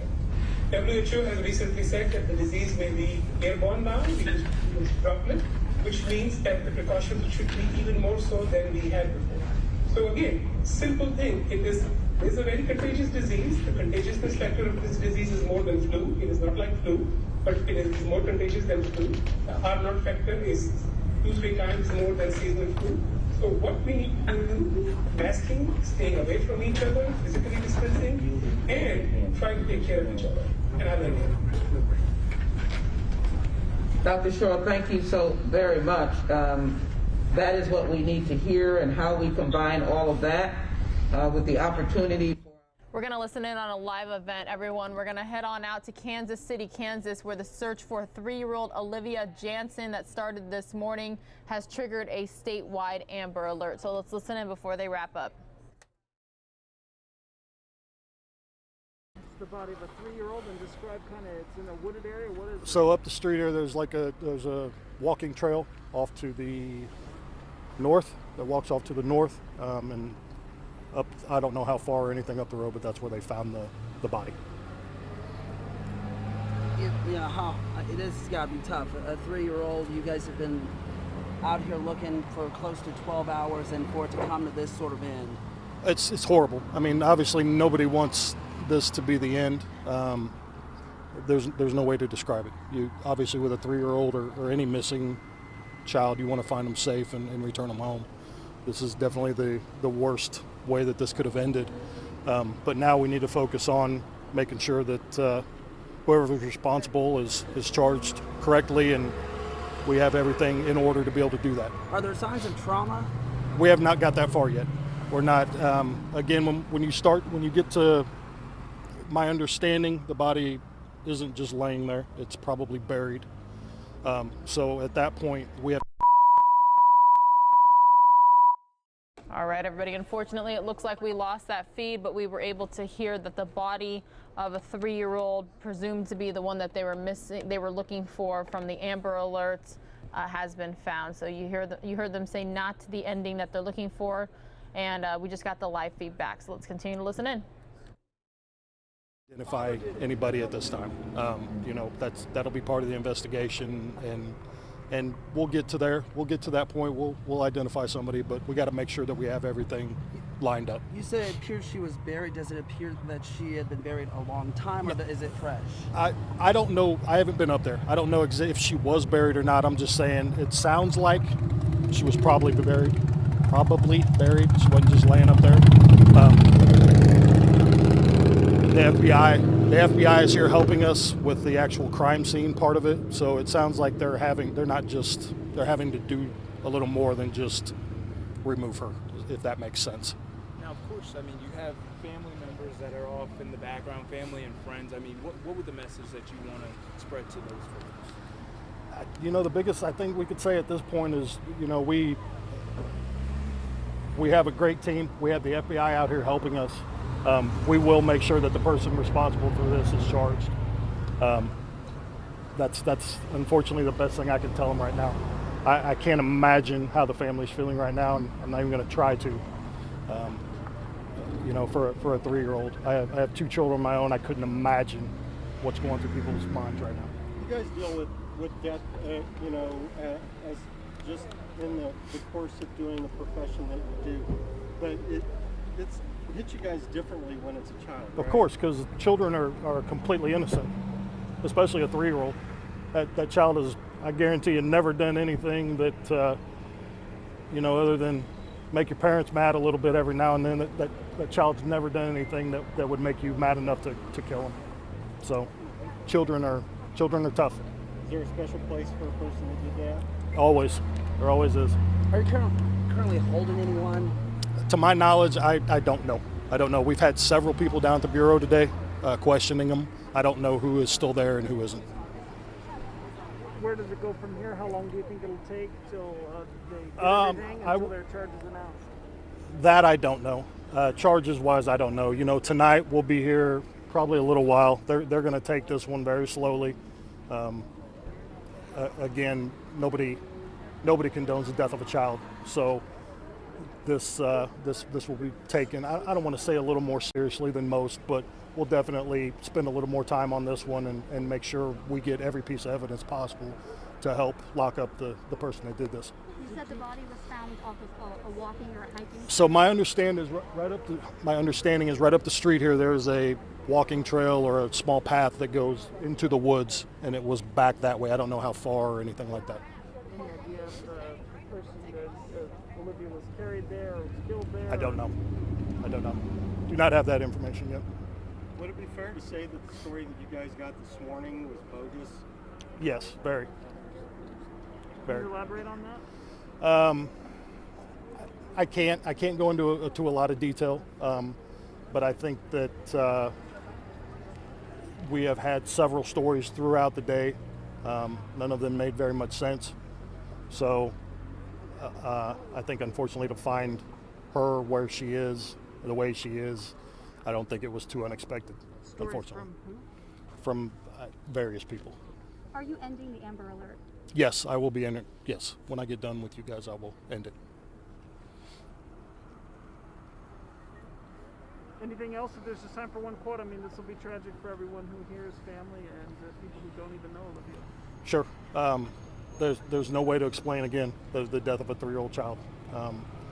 None of us coming out here, I mean, we had help from the FBI all the way out to the west side of Topeka. They came in to help find this little girl. I mean, we wanted to find her alive and safe. We did. It's terrible. It breaks all our hearts. And even Was it KCK or the FBI that found her? a little bit of both. A little bit of both. KBI has been helping with talking to people, and obviously their crew showed up. A couple hours ago, their crime scene crew showed up. So I think when everybody got the message, we all went. Or both KCK and KBI came to this location and located. I'm sorry, what time could you repeat again? I don't have an exact time. It was about 20-30 minutes ago is when. Very recently? Yes, very recently. Thank you. When this news spread, what's the mood been like among the officers that have been out here all day long? I mean, how did it hit? We still, I think for most officers, it's not going to hit till now. We're out here to do a job. Our job was to hopefully find a 3-year-old girl alive and return her to her family. So now it's going to hit. It hits home for all of us. This is not what we want. Obviously, we don't want to find children or adults even that are missing. We don't want to find them deceased. We want to find them alive, get them the help they need if they need it, or return them to their family. So it's tough. Thank you. Good. So obviously not what any of us wanted to hear tonight, where we're learning that officers found the body of 3-year-old Olivia Jansen off a trail, and it appears that she was buried. That's the latest from here, 34th and Steel. Zach Summers, Fox 4 News. Absolutely sad and devastating out there, everyone. It looks like we might have a standoff, maybe the end to a police chase. I'm going to take you out there live now. Here is a look. I'm trying to figure out exactly which station is providing us these aerials. Trying to get a little more info as well. But again, this appears to be the end of possibly a police chase. Maybe now turn standoff. Viewer discretion is advised. Maybe a wreck happened here. I'm not quite sure. I'm going to turn up the audio though. And there's no audio coming from the feed.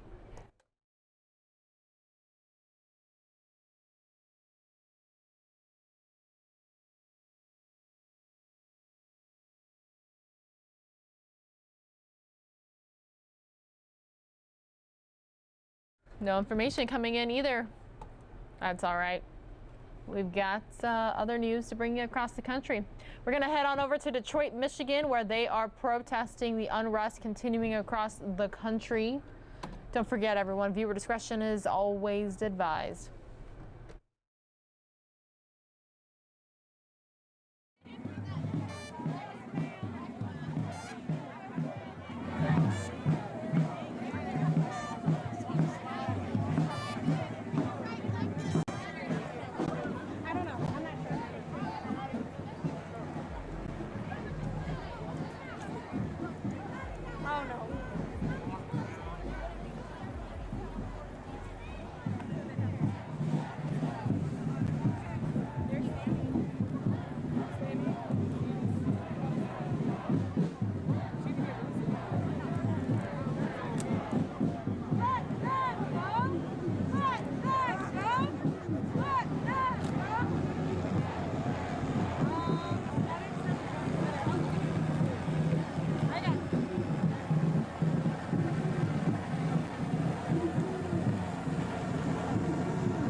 Well, I have a chance, everyone, to provide you a little bit of additional information here. Our sister station in Detroit providing us these live images.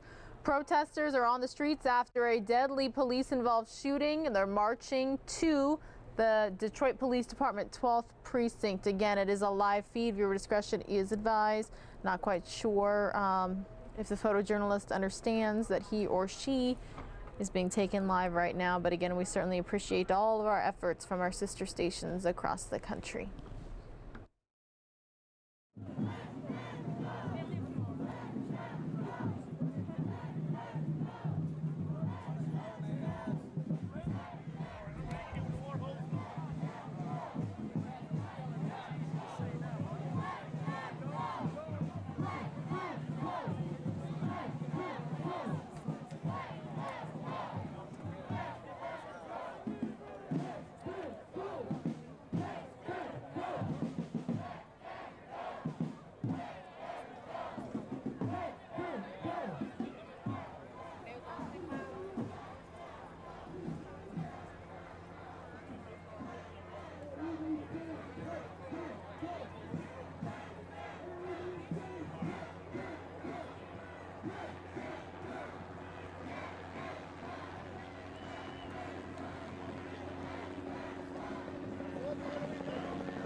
There's only about a minute left of Sheila Jackson Lee's call for another stay-at-home order in Houston, Texas. We're going to finish watching that.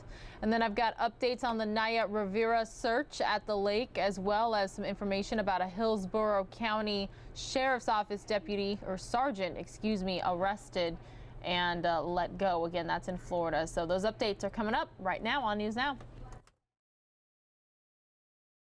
And all of that with the opportunity for our public health officials and others to get a handle on that. Thank you very much.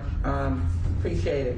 I'm going to go now to both Dr. Peters, to be followed by Dr. Williams of Columbia Presbyterian, to be followed by Dr. Lalani, and then to be followed by Dr. Verone, and if she is able to be here, and then Dr. Beal, and if she's able to be here, because Dr. Beal is listening to all that doctors are saying who are in treatment or who are encountering patients that have COVID-19. So let me have Dr. Ron Peters and Dr. Lucretia Peters now, who are seeing this with the eye of underlying ailments and as well for dealing with the normal practitioner issues. And Dr. Ron Peters is a former professor. So Dr. Ron Peters, you want to, everybody is briefly making a brief summary. Great. Well, I'll have my wife start first, but I'd like to thank you for giving us the opportunity and all you do for the community here in Houston, and as well as on a macro level. All right, everyone, the audio of this video is going to be ending here really briefly. So I want to take you back out to the lake in Ventura County, California, where the search continues for Naya Rivera, the actress most commonly known for her role in Glee. And then I'm going to show you the latest from the Ventura County Sheriff's Office out there right now. So what they do is they go out and they tow these devices in the water that scan the bottom of the lake for any objects that might look like a body. They've been utilizing that. They were utilizing it yesterday evening as well. Last night they had a couple of images that showed up on the sonar that they thought might be promising to investigate. So this morning they sent a ROV, or a small robotic device, down into the water to examine those objects. Unfortunately, they did not locate Naya Rivera. They are still searching. We have the Los Angeles County Sheriff's Department here as well with similar systems on their boat. They're also scanning the lake. We're putting as many assets as we can out there, as many personnel. The conditions are difficult. Again, the visibility in the water is 1 to 2 feet. So we're going to be putting a couple of short video clips on our Dropbox account. They'll be available on our Twitter feed shortly, so people can kind of see what these devices look like and what the conditions look like in 30 to 35 feet of water where they were looking at these objects.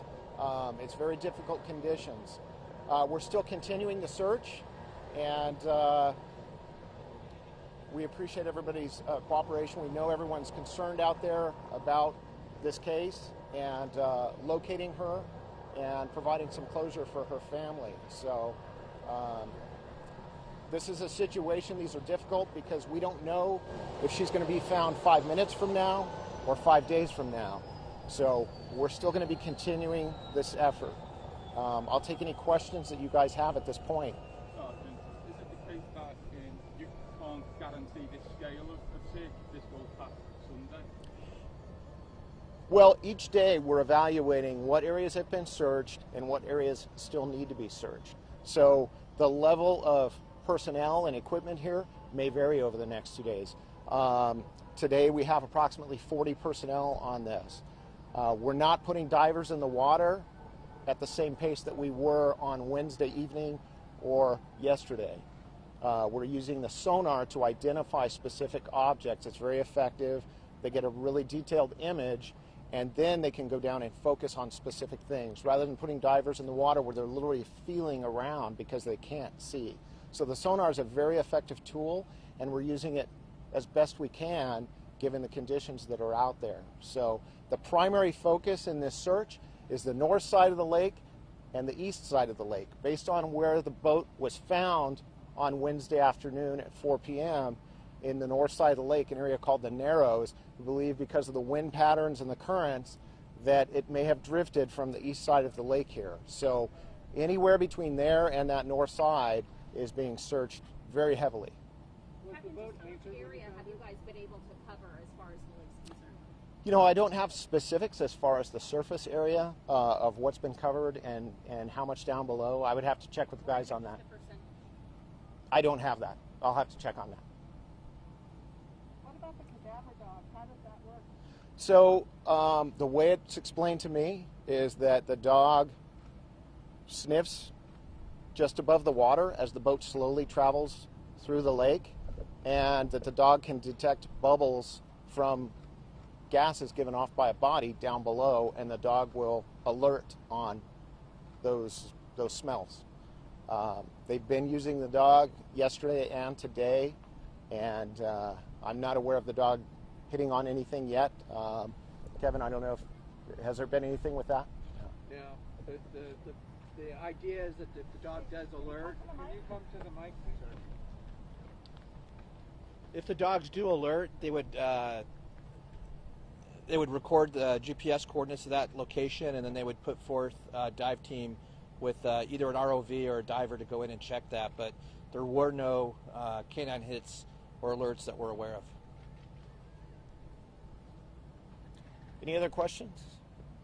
The ROV come from a different agency, or is that from the Sheriff's Department? Yes, so the ROV is being utilized by the Tulare County Sheriff's Office. They have a crew out there on a boat, so they're using this the sonar systems to scan the bottom of the lake, and then if they identify any objects, they'll put the ROV down to get eyes on, so to speak, of that object. And unfortunately, the targets that they've marked so far and gone down and investigated have not been what we're looking for. So the search continues. Are you in contact with the family? Has there been a statement they've given or anything? I don't have a statement from the family. Our investigators have been in contact with the family since the beginning of this. We have a liaison with the family, working with them, and of course, they're going through an extremely difficult time, and we're trying to do everything we can to provide as much resources as we can and provide some closure for them. I don't know that there's a reason to do that. He was interviewed quite extensively on the night of that afternoon. So our investigators completed that task right from the get-go, and that's part of what focused our resources in specific areas of the lake. It was based on where the boat was found, where it likely came from based on the wind patterns and things like that, and the statement provided by the child. We've also interviewed other folks who were on the lake at the time in boats, and they've provided some clarity as to where her boat may have been at specific times. So that's been very helpful as well. Have you got any new information on the inquiry since yesterday? Any new information on Further details? on what? As far as Do we know exactly what was left on the boat? oh, what items were on the boat? I don't have that. Is there a timeline for the lake to be opening back up, or continues for people to come? My understanding is as long as this operation is going on, the lake will remain closed to the public. Any idea how long the operation is going to continue? It's hard to say. Like I said, we can't predict. I mean, we may find her in an hour from now or several days from now. So there's just no way to predict that. Okay? I know you've mentioned it, but can you talk again about the conditions underneath the lake and why it's so hard to possibly find? Yeah, so with this being a reservoir, there's trees down below. This is a canyon that essentially they put a dam on and then flooded many years ago. So it's not like a naturally occurring lake like in a bowl that just has sediment and rocks on the bottom. You have a creek that runs into it that connects to Lake Pyramid north of here. And then you have a creek that runs out of it and goes to the Santa Clara River. So there is a flow to this lake. Every lake has a certain current. And then in the afternoons, you see how the wind builds up, comes up the canyon, so it pushes the surface water toward the back of the canyon, even though the flow of the creek is coming into the lake. So that creates a little bit of an effect there. But I'm told by some of the divers that even with that current, wherever she went down, they're confident that that's where she'll be found. It's just finding that spot that's the difficult part. I mean, you can see the lake's more than 2 miles long. At its deepest point, it's about 130 feet deep. There's a lot of area to cover. I've heard somebody said something about draining the lake coming up in the fall. Is that still? So my understanding, and this was already something that was planned, I believe it's next month, they're going to bring the lake level down significantly. I'm told by 65 feet because they have to do some seismic retrofitting on the dam itself. So that was something that was already planned well in advance, not related to this incident. So, will that yeah. be opening the dam, and then where would that water go? You know what? You'll have to talk to United Water about that. This is their lake and their water, and I'm sure they have a precise plan on how that's going to happen. Any other questions? Can you spell your name, sir? Sure. My first name is Eric. It's spelled E-R-I-C. Last name is Buschow. It's spelled B-U-S-C-H-O-W. Your title? Captain. Ventura County Sheriff's Office. Okay. Thank you. Appreciate it. Thank you, sir. Thank you, Captain. Thank you, sir. You gave me Rhonda's name, right? Yeah. All right, everybody, here is a live picture of the lake there in Ventura County, California. As you heard there, the search continues. Absolutely devastating there for sure. We will continue to stay on top of any updates that we can provide you here on News Now. Happy Friday, everybody. 427 here in Phoenix, Arizona, as well as our neighbors to the west in California. 727 on the East Coast. We made it through another week. What are your weekend plans? Do you have any? You can still get outdoors, everybody. Socially distant, stay safe. Hopefully beat the heat. It's going to be a scorcher out here in Phoenix, Arizona this weekend. So lots of people probably headed to our lakes and rivers and other outdoor areas. But Sedona is even going to get hot as well. You got to go to like the really, really high country, like Flagstaff, where the elevation is like 7,000 in order to beat the heat, so to speak. Hey, we've got two different protests happening right now live. I'm trying to show them to you right here. This is in Minnesota. Look at that, pretty large protest for sure.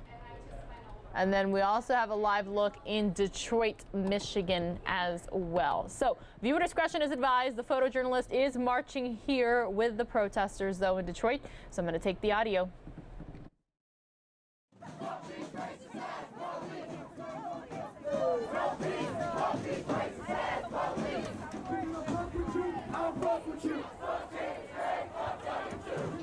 Check. I don't fuck with you. Fuck James Craig. Fuck Dougie too. I don't fuck with you. Fuck James Craig. Fuck Dougie too. I don't fuck with you. Fuck James Craig. Fuck Dougie too. I don't fuck with you. Fuck James Craig. Fuck Dougie too. I don't fuck with you. Fuck James Craig. Fuck Dougie too. I don't fuck with you. Fuck James Craig. Fuck Dougie too. I don't fuck with you. Fuck James Craig. Fuck Dougie too. Fuck James Craig. Fuck Dougie too. I don't fuck with you. Fuck James Craig. Fuck Dougie too. I don't fuck with you. Fuck Dougie too. I don't fuck with you. Fuck James Craig. Fuck Dougie too. I don't fuck with you. Fuck James Craig. Fuck Dougie too. I don't fuck with you. Fuck James Craig. Fuck Dougie too. I don't fuck with you. Fuck James Craig. Fuck Dougie too. I don't fuck with you. Fuck James Craig. Fuck Dougie too. Water, babe. Black lives matter. Black lives matter. Black lives matter. Black lives matter. Black lives matter. Black lives matter. Black lives matter. Black lives matter. Black lives matter. Black lives matter. Black lives matter. Black lives matter. Black lives matter. Black lives matter. Black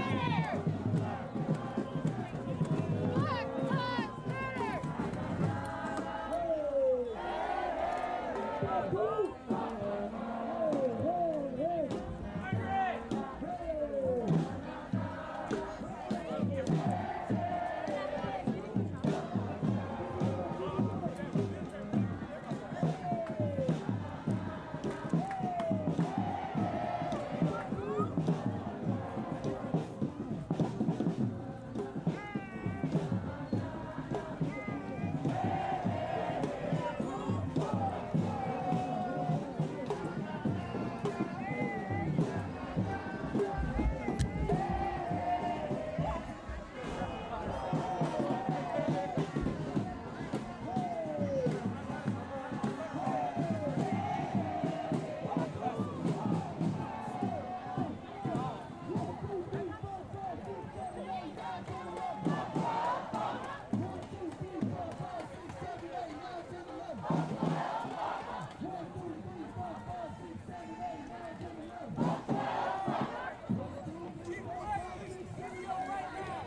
Watch out.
Watch out.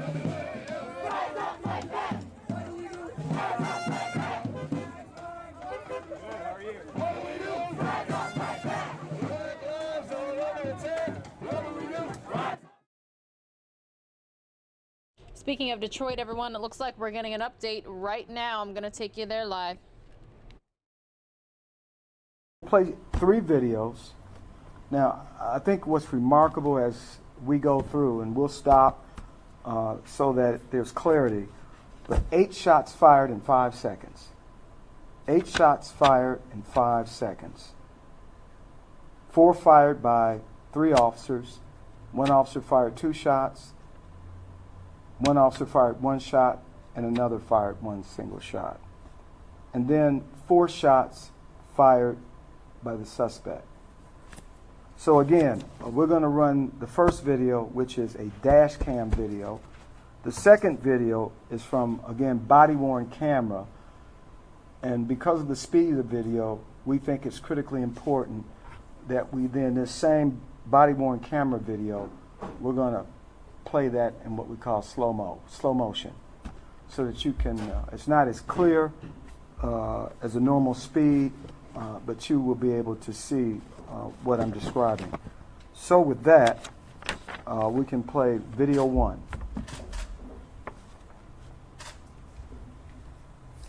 So stop here for a moment. So what you see here, police cars coming up on the scene. There were a total of 4 scouts in the area. Police officers getting up. The gentleman wearing the white T-shirt was the focus of their investigation. He was the individual being arrested. Okay, you can start it again.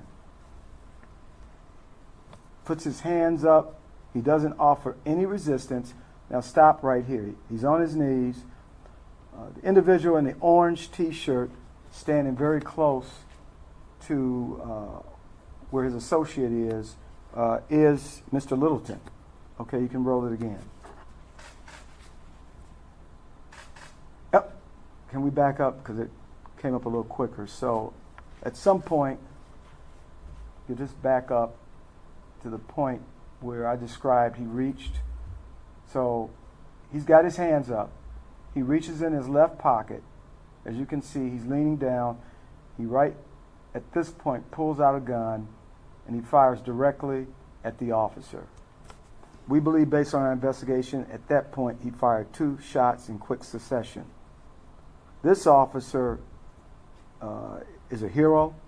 Even though he was being fired upon, he did not have his gun out at that time, and he pursued this individual. And if you could roll the tape.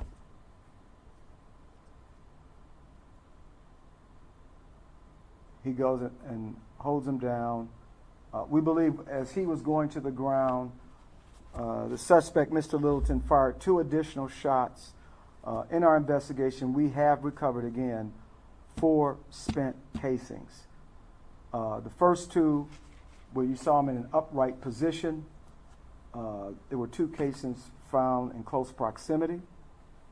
And then at the point where he's gone down because the officer pursued him, was trying to stop him or stop the threat, 2 additional shots were fired. And that's when the other officers fired shots.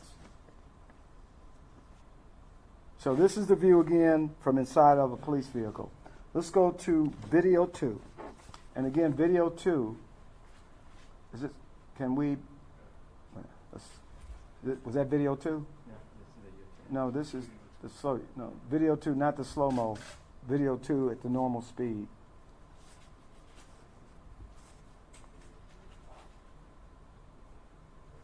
Start. Okay, this is, now this is in a regular speed. You can see where, can we play this video one more time because I want. You want the first video or regular speed? No, video 2 in the regular speed. You think that would help some? Yeah. We'd Okay. like to see it in its entirety, Chief, if you don't mind. This is the beginning? Yeah, from the beginning.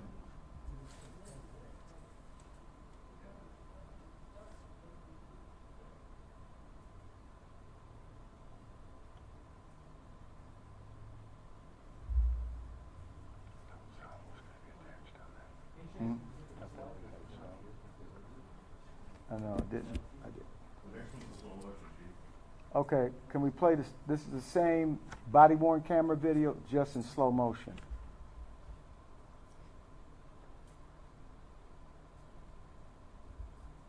Slow motion. Stop right there. So at this point, this is where he reached out and pulled the blue steel semi-automatic pistol out of his pocket. Okay, continue. He raises his left hand, stop, 1 shot. You can see the smoke coming from the muzzle. Continue. Yes. Second shot.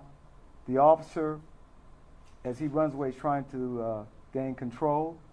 2 shots are fired at some point while he's still in a semi, not upright, and that's where we found the 2 additional casings. Would anyone like to see that video one more time? Would that be helpful? Can you see the whole thing off the top, Chief? And just run through it? Yeah, okay. Just let it run, put it through. Okay, let's just go through. Can you turn that lights off? The lights be turned down? You know, I'm not.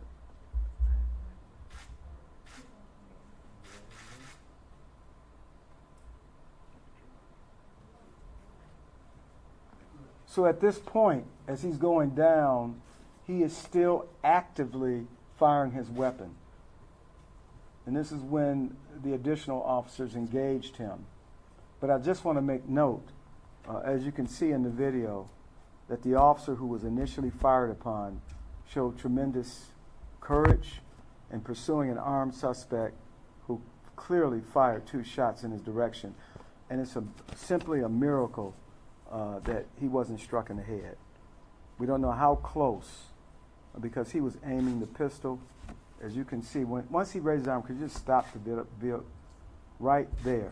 And you can see the officer 2 to 3 feet away, aimed directly at his head, but a miracle, he wasn't struck by gunfire.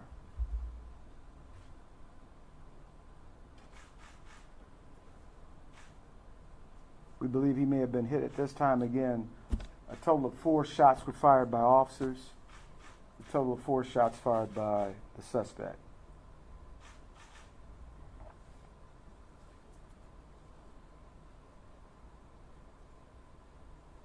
Chief, what was the breakdown on those firings? 3 were fired by one, I remember you said. Yes. So 4 shots were fired by 3 officers. 1 officer fired 1 shot. Another officer fired 1 shot. And then the 3rd officer fired 2 shots. Can you say how many times the suspect was actually hit? I'm not certain, unless, do we know? Yeah, I think it was 4. Struck 4 times. Yeah, he was struck 4 times. Again, his shots did not take effect. Can we turn the lights back on, please? He said it was a 25 caliber. I think he may have sustained at least 1 headshot. Suspect, yeah. That was a 25? A 25 semi-automatic Beretta. When I reported out earlier, I said a 22, I believe, based on information that it was a 22.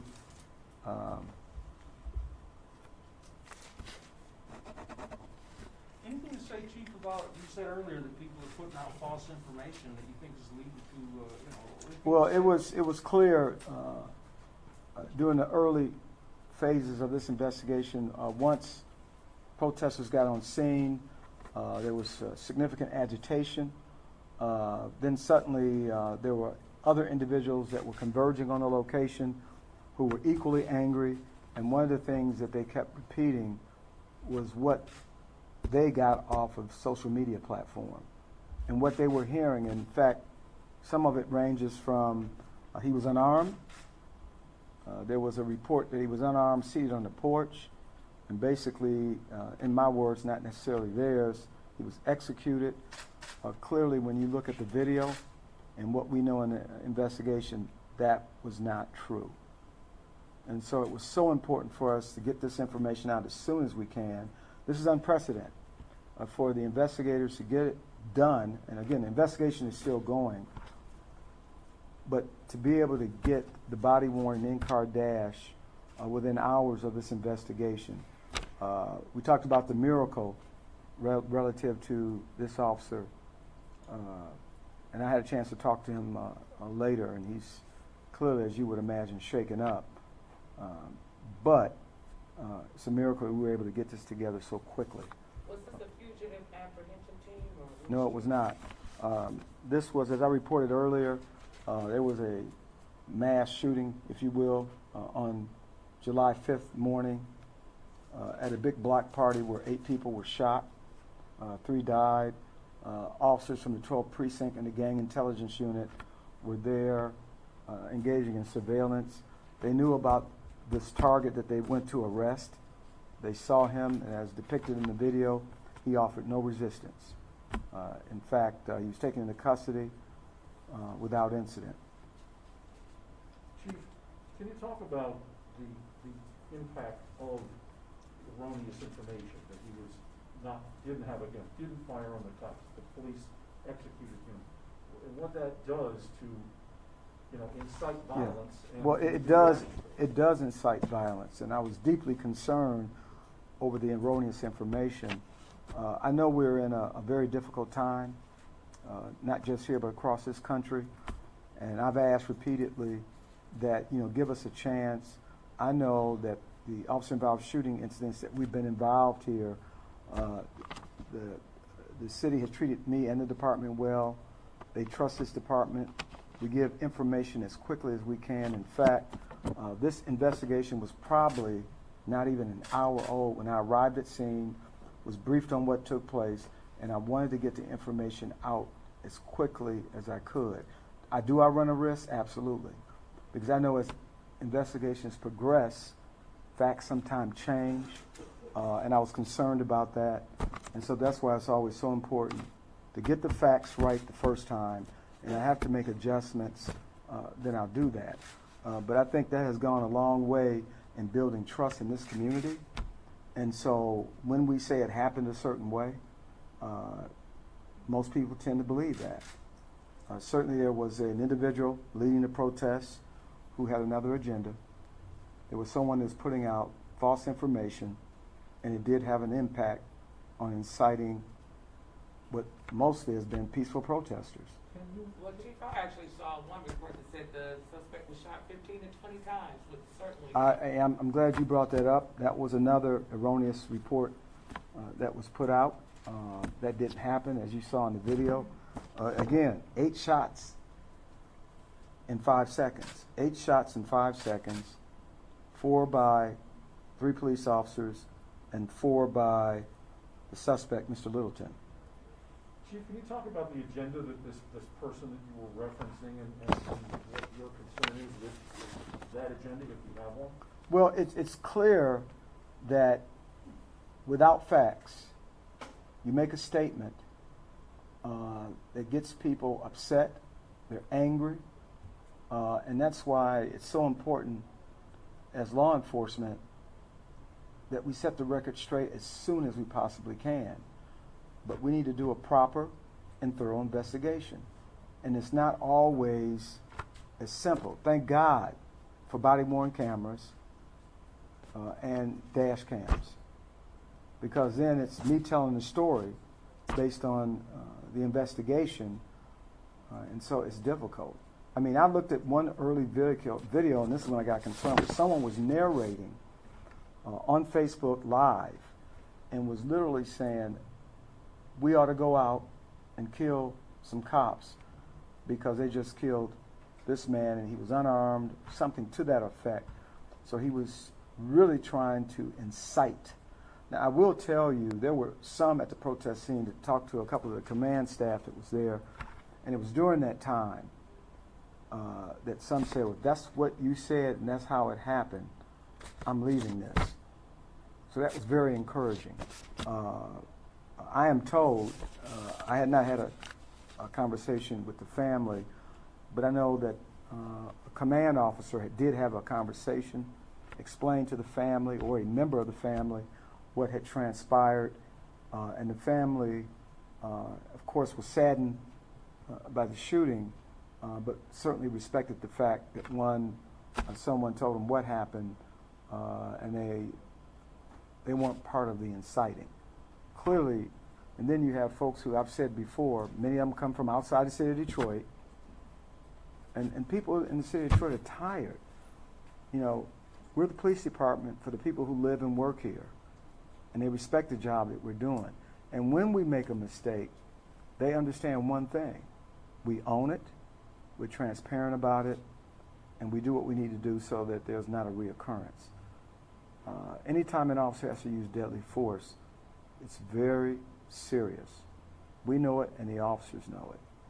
Chief, given that you're releasing this video, do you still fear that there will be agitators who will refute this and say that this is Detroit's George Floyd and try to push it? I don't think so. I won't even buy that. I really believe that, you know, most Detroiters, and certainly if this department, you know, did something wrong, I think they have enough trust in this chief, this executive team, that we're going to do a thorough, unbiased investigation. We run a risk when we put information out like this early. But, you know, it's the city. We have to manage. And so we understand that putting out information sooner than later is proper. You know, if you think about what happened in Chicago with the tragic shooting of Jaquan McDonald, it took a year. I mean, how do you build trust? And the mayor supports this. You know, we're in constant communication. He understands, and so he understands the necessity to get this information out and get it out timely. Some of my staff would tell you if I could have gotten it out an hour ago, 2 hours ago even, but I wanted to make sure that what we put out was something that your viewers, your listeners could grasp and not just rely on me standing there talking. But again, within an hour of investigation, I essentially said what happened, and the video shows that. Did Yes. the mayor give you any advice? The mayor, did he give you any advice? We talk all the time, so I mean, in terms of this incident tonight. we talk, we converse, we bounce things off each other. The mayor trusts me to make decisions, and if I make a bad decision, it's my decision. But the mayor trusts the decision making. So he was fully watching things as they transpired. Oh, we've been talking. I've called the president of the police commission within that first hour to advise Mr. Bell of the events. He appreciated it. I said it's very early in the investigation. And just like when I briefed the mayor, this is what I know now. We know these things evolve and things change. And while you see the video, we may get additional information in the next 24 hours. I mean, the video's not going to change. But there may be some facts that we... Video again, would you mind just showing it? Yeah, we'll do it one more time and I'll shut it down. Right, and just let it go in real time so that the folks who are calling and saying... Remember, there are 3 video clips, and I will shut it down after that. Yeah, please play it off the top. Were either of these individuals the one Can you let them... We need to see the video again. Look at the video, please, just so they can... Can you turn the lights down too so we can get a better shot of this? Screen. Can you start it from the beginning? Is everybody ready?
I want to take note, at some point you see what appears to be the officer kicking something that was the suspect's gun.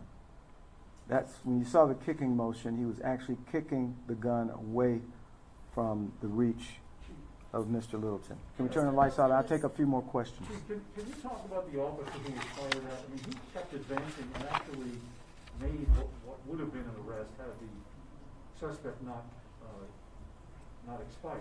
So the question is the quality of the police work that the officer was fired at. This officer is a hero.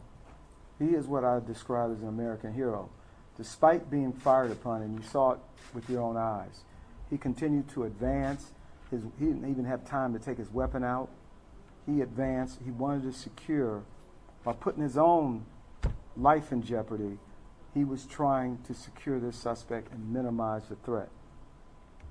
And were either fires twice, another officer fires once, another officer fires once. 4 times, he said. Mr. Littleton said 4 times.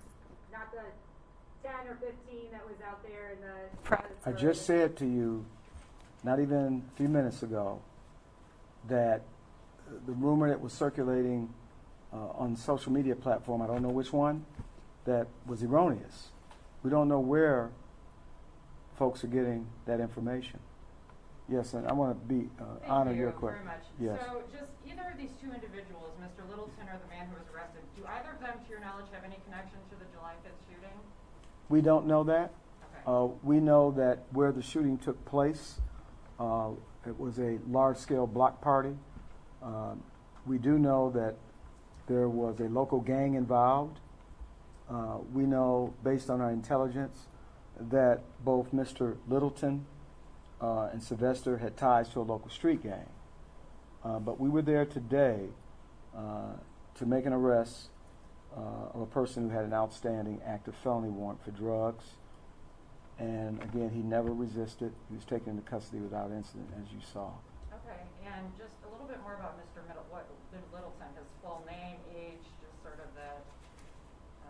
I don't have that information. Okay, but his first name is Hakeem? Hakeem, yes. Does he have a criminal record? Because he seemed pretty desperate to shoot. He does have a criminal history. He was on active probation, if my memory serves me. That's correct, for unarmed robbery. Yeah, active probation. It was unarmed robbery and a weapons charge. And I think he was set to go off probation in the year 2021. And he's 20 years old? 19 years old? 20 years old. 20. Okay, thank you. Chief, can you talk at all about the atmosphere that your officers are operating in, and how quickly things can change on them, and how much more difficult the job is today than it was even 6 Well, months as I've said, certainly policing today is a challenge. I am proud of the men and women who go out each and every day. We certainly have been managing protests now since late May, and at different times throughout the protests, the officers took a barrage of insults, had objects thrown, they were attacked, and so really just the professional decorum. And again, it's been a tough time, but I think what's so different here in the city of Detroit, our police officers, and I know that by and large the Detroit community supports this department. They support us. I know I've had numerous conversations with community members all of the time, not just from Detroit, but in the metro area. I know Deputy Chief Todd Bettison, who spends a substantial amount of time in the community. We talked about our local activists who have supported us. I met with a group of activists 2 days ago to talk about issues that we could work on together. It was not a hostile meeting. It was a very productive meeting, in fact. The fact that we have a drifting community here that has supported us. And so this is called relationship building. We don't start building relationships when something goes wrong. This is part of the fabric of the Detroit Police Department. Critically important. Now that young man, the gentleman who was shot, did the officers either know or suspect that he might have been armed and dangerous? They didn't know anything about, well, let me back up. When Mr. Littleton was approaching, the officers got information. Apparently he was walking in the opposite direction. He observed that his friend or associate was being detained and arrested. That is when he turns around and walks in the direction of the officers. He didn't try to flee. He walked in the direction of the officers. So he was clearly, some comments were made. He was angry, as I indicated in my initial briefing, about his friend being arrested. And without hesitation, he removed a handgun from his left pants pocket. Are you going to release this video in its entirety to the public, or provide it to us to provide to the public? Because I think people would just like to see it.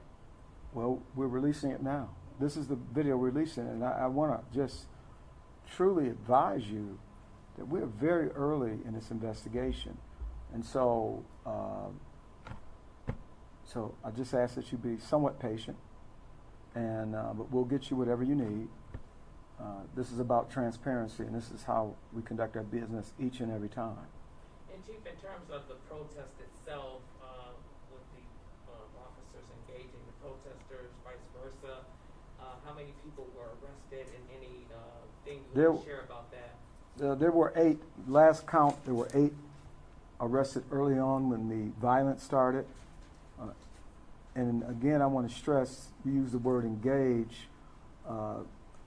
The violent core of the protesters present engaged the officers. They began to hurl projectiles. I indicated brick. In one instance, a cooler, rocks. I was told bottles. So there was engagement on the part of the core group that were angry. and agitated. And did you give the order for the officers to use the tear gas? You know, I talked to the commander who's on scene. He made the right decision. It was a very active, violent situation. He was met with tremendous resistance. And in my judgment, based on what I know about the investigation, he did the right thing. Normally, when we talk about deployment of gas, it's usually when a group is stable and they might be hurling, but this got violent very quickly, the way it was described to me. And he had to make a decision. He's a commander, and I support his decision, unless some other facts bear out, but clearly they were under attack. In fact, that commander sustained an injury while out trying to talk with the group. He was trying to reassure them, because at some point, some of the other erroneous information that was being put out was that I was being untruthful, and that this gentleman did not possess a firearm. Can you talk about the injury sustained on his leg? It's a minor injury, at least what he explained to me, but I haven't gotten a follow-up yet. So your overall assessment, I mean, this could have really turned a little bit ugly, but it could have been a lot worse. Well, you know, it's hard to make an assessment. I mean, I don't want to, this wasn't good. We would have hoped, and again, this is why this knee-jerk reaction, snap reaction to not knowing facts is a problem. And then when the people that are projecting and putting out erroneous information is only for one cause and one cause only, is to incite others. I mean, I don't know of any other reason. I'll take one more question. Chief, the people who allegedly incite, who put erroneous information up, you said he had another agenda, which leads me to believe you think it was deliberate. Is there not some penalty for that? I mean, is that not against the law? I don't want to go into if there's a penalty, but I can just tell you what other reason why a person would put out information that doesn't support what really happened. In fact, we know that there was no one there that had the information that I had. I was very close to the investigation. You know, Commander Decker, who oversees the homicide, and certainly Director Grablin, who oversees professional standards. These are folks I rely on getting accurate and timely information. And so why would someone take or speculate? As I said when I first started, it's always tragic anytime a police officer has to use deadly force. And again, this hero, despite being fired upon, responded still because I can't get into what was going through his head, but he clearly wanted to stop the suspect even while putting himself in direct harm's way. That was clear in the video. So with that, I thank you all for coming out. One other thing, D'Amico Williams, activist, was one of those arrested. Can you say what he was arrested for? I have no idea. I didn't even know D'Amico was present. But we'll, as we go through, we'll update you. Okay, thank you for coming out. Okay.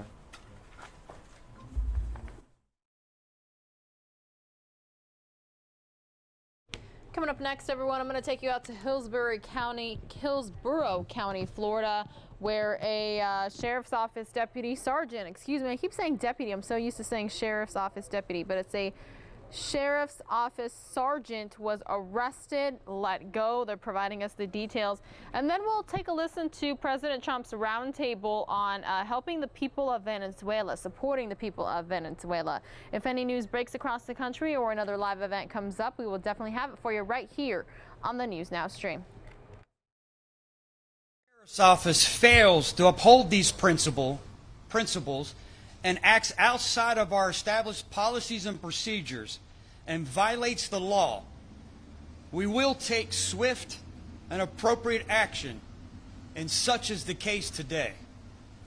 Sergeant Yannick Amin, who clearly violated our mission and broke the law, was arrested earlier and is charged with aggravated assault with a deadly weapon. And his employment with the Hillsborough County Sheriff's Office has been terminated. Sergeant Amin's actions, the violation of public trust, and dishonoring of his oath to serve and protect is despicable.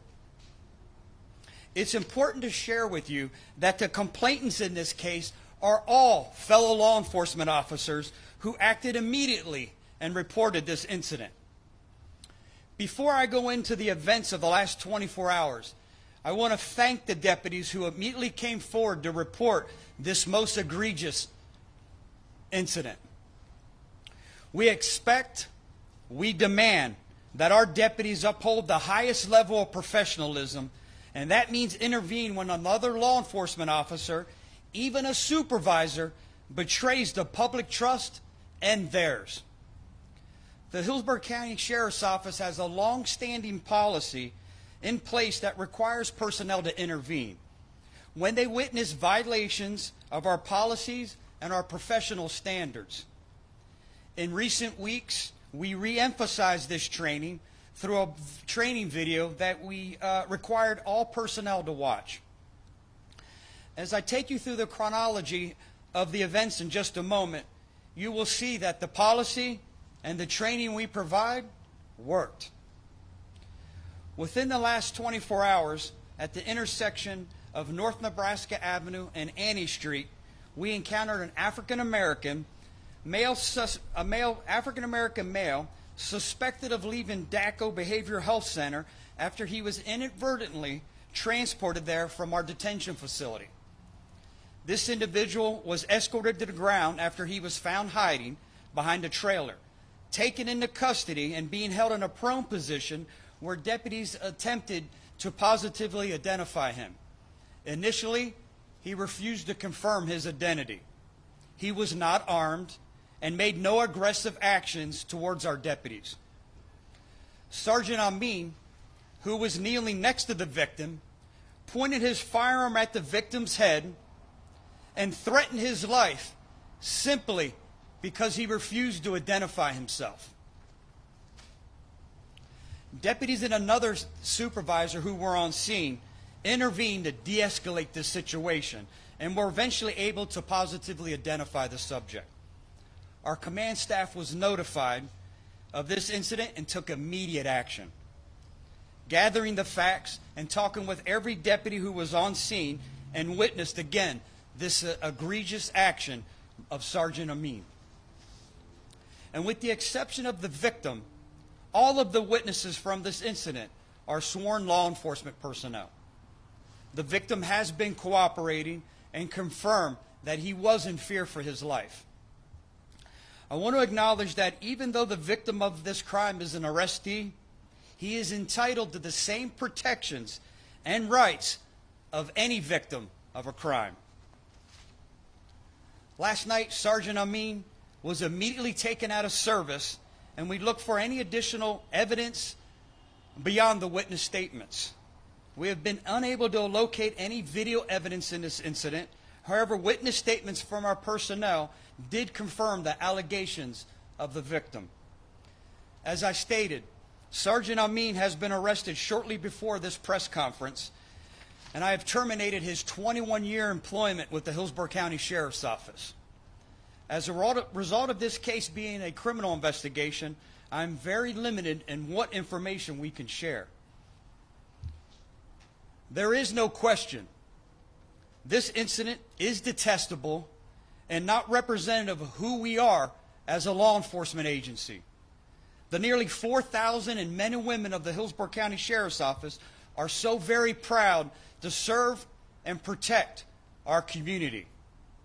When a member of our team violates their oath and breaks the law, it erodes the trust that we work so hard to earn each and every day.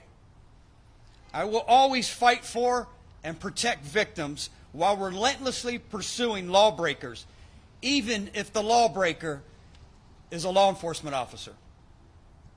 I will now take any questions, and again, just ask you to please be sensitive to the fact that this is an active criminal investigation, so I am extremely limited on what I can share. Sheriff, is there any video of this incident, and what was the explanation the sergeant gave for doing this? There is no video of this incident. Unfortunately, our body cameras that we have purchased are arriving in mid-August. We will start that implementation phase. But there is no video evidence of what occurred. The sergeant refused to testify or comment under his attorney's advisement. Sergeant, I think we'd all, could you please spell this gentleman's first and last name? I sure can. It's Yannick, J-A-N-A-K, and last name is Amin, A-M-I-N. Again, a 21-year veteran with the Hillsborough County Sheriff's Office, and we will provide you with his internal affairs history, which is extremely minimal and has no prior history of any type of excessive uses of force. Were there any, when it comes to the deputies who were on the scene, how did they describe it, and what so bothered them about this incident? What I think bothered them the most is how egregious it was. You have a person on the ground in a prone position, and you have a sergeant with his firearm pointed towards the individual's head, inches away from his head, telling him that if he didn't provide his name, he was going to splatter his brains all over the concrete. He said those words. He said those words. When you say the other deputies intervened, do you mean they reached in and grabbed him? What exactly did they do? They didn't reach in and grab him. What they did is, and did a beautiful job of de-escalating the situation. He was so upset that the individual refused to provide his name. We have rapid ID mechanisms that we use. We can put his finger, and within seconds we'll know who he is. So the corporal that was on scene, one of them that came forward, said, "Hey, hold on a second, Sergeant, I'll go get this rapid ID. We'll find out who he is." The one detective on scene said, "Sergeant, I know who he is. That's the person. It's my case. That's him. That's him." Trying to de-escalate again the situation. Continue to de-escalate the situation by saying, "I have him," took custody of him, began walking him back towards the vehicle. How does somebody that behaves like that get to be in a supervisor position at an agency like this? He's been an exemplary employee. He's got a great career here at the Sheriff's Office. He's been a dependable, he's a loyal employee. I don't think this incident is indicative of who Sergeant Amin is, but regardless, that doesn't mean it only takes one incident to, again, violate that oath that you take and violate the public's trust and again, break the law. Do you encourage your officers, if they're having that kind of a day, not to bring it into work to stay home? I mean, it sounds like you brought... Obviously, we always do that, and I think we've done a beautiful job, again, over the past couple years, providing a lot of treatment. You know, we have a social worker that's on staff here. There's so many resources out here. We provide so many healthy alternatives to our employees. Yoga classes, meditation, personal training, boxing. We do a lot of, we do everything we can to provide those healthy alternatives that if an employee says, "Hey, I need some help," regardless of what it is, there is absolutely no reason to not get help because there's plenty available. There's absolutely no reason, no excuse, no justification why this sergeant acted the way he did. Victim name, Sheriff, and also you said he was inadvertently taken to a mental health facility from detention. Can you give us some background or explain why he was dropped off at the wrong spot? I can, and the first question was the victim's name. Unfortunately, under Marcy's law, I can't provide you the victim's name. I can't even provide you his age because since he's in our detention facilities, it wouldn't take long probably for you to figure that out as well. So I can only tell you that he's a black male. Inadvertently, we're looking into now reviewing some policies and procedures, and it is now also, you know, there will be an internal affairs investigation into what occurred this evening. Part of that internal affairs investigation will also be the events that led up to him inadvertently being transported to a rehabilitative facility like DACO when he wasn't on the list to attend that facility. Do you think he understood the commands being given to him, let's say before the gun was drawn and all that? Do you think he was capable mentally of understanding what was being asked of him? I see what you're getting at, and I assure you he wasn't being uncooperative. You know, the bottom line, and there was no reason, no rationale or justification why anyone had to point a gun at his head and threaten his life simply because he refused to identify himself. And per his statement, he refused to identify himself because he was scared to death.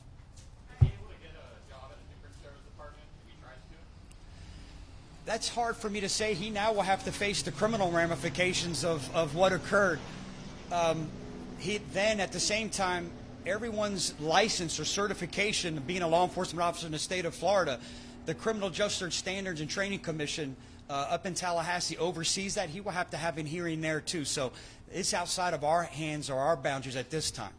Sheriff, thank you very much. You guys, I have a media package. I'm sorry, one more time? Absolutely not. It had. I don't believe for a second this had anything to do with race. What's he officially charged with? Sergeant. The sergeant's charged with aggravated assault with a deadly weapon. Thank you, Sheriff. Thank you, everyone. Please stay safe. All right, everybody. Los Angeles Mayor Eric Garcetti is speaking now. I do want to listen in again. This is the COVID-19 update from Los Angeles Mayor Eric Garcetti. The right decisions today will move closer to getting this virus under control again. And we'll be able to safely reopen things like our businesses and schools sooner, keep our economy going, and save lives and livelihoods. We need both individuals and businesses to act as part of this. So especially to our business leaders, we need you to continue doing the work of making sure your clients, your customers, and of course your employees are safe. So let me speak to business owners for a moment. Thank you to the vast majority of businesses. I shared with you a couple days ago that just 2 weeks ago, county inspectors were finding as much as 50% non-compliance, whereas that compliance has gone up to 90 to 98%. And all the protocols which are there for your safety and for all of our safety are easily found at coronavirus.lacity.org/business. We know that there are still, though, some businesses that are not following these protocols, and that's risking spreading the virus and preventing other businesses from opening or staying open. As part of our general enforcement work, the City of Los Angeles inspectors went to 539 businesses yesterday, and we found 97% compliance. That's good news. And to those 3%, we need 100% compliance. In the last 2 weeks, we've also received complaints through 311 and our helplines, 288 complaints about non-compliant businesses not following the public health rules necessary under this COVID-19 crisis. These complaints are then referred to the city attorney, and I would encourage folks to please let us know. We can send city inspectors out and find businesses, but it's easier if we know where we've seen non-compliance and we can help people comply.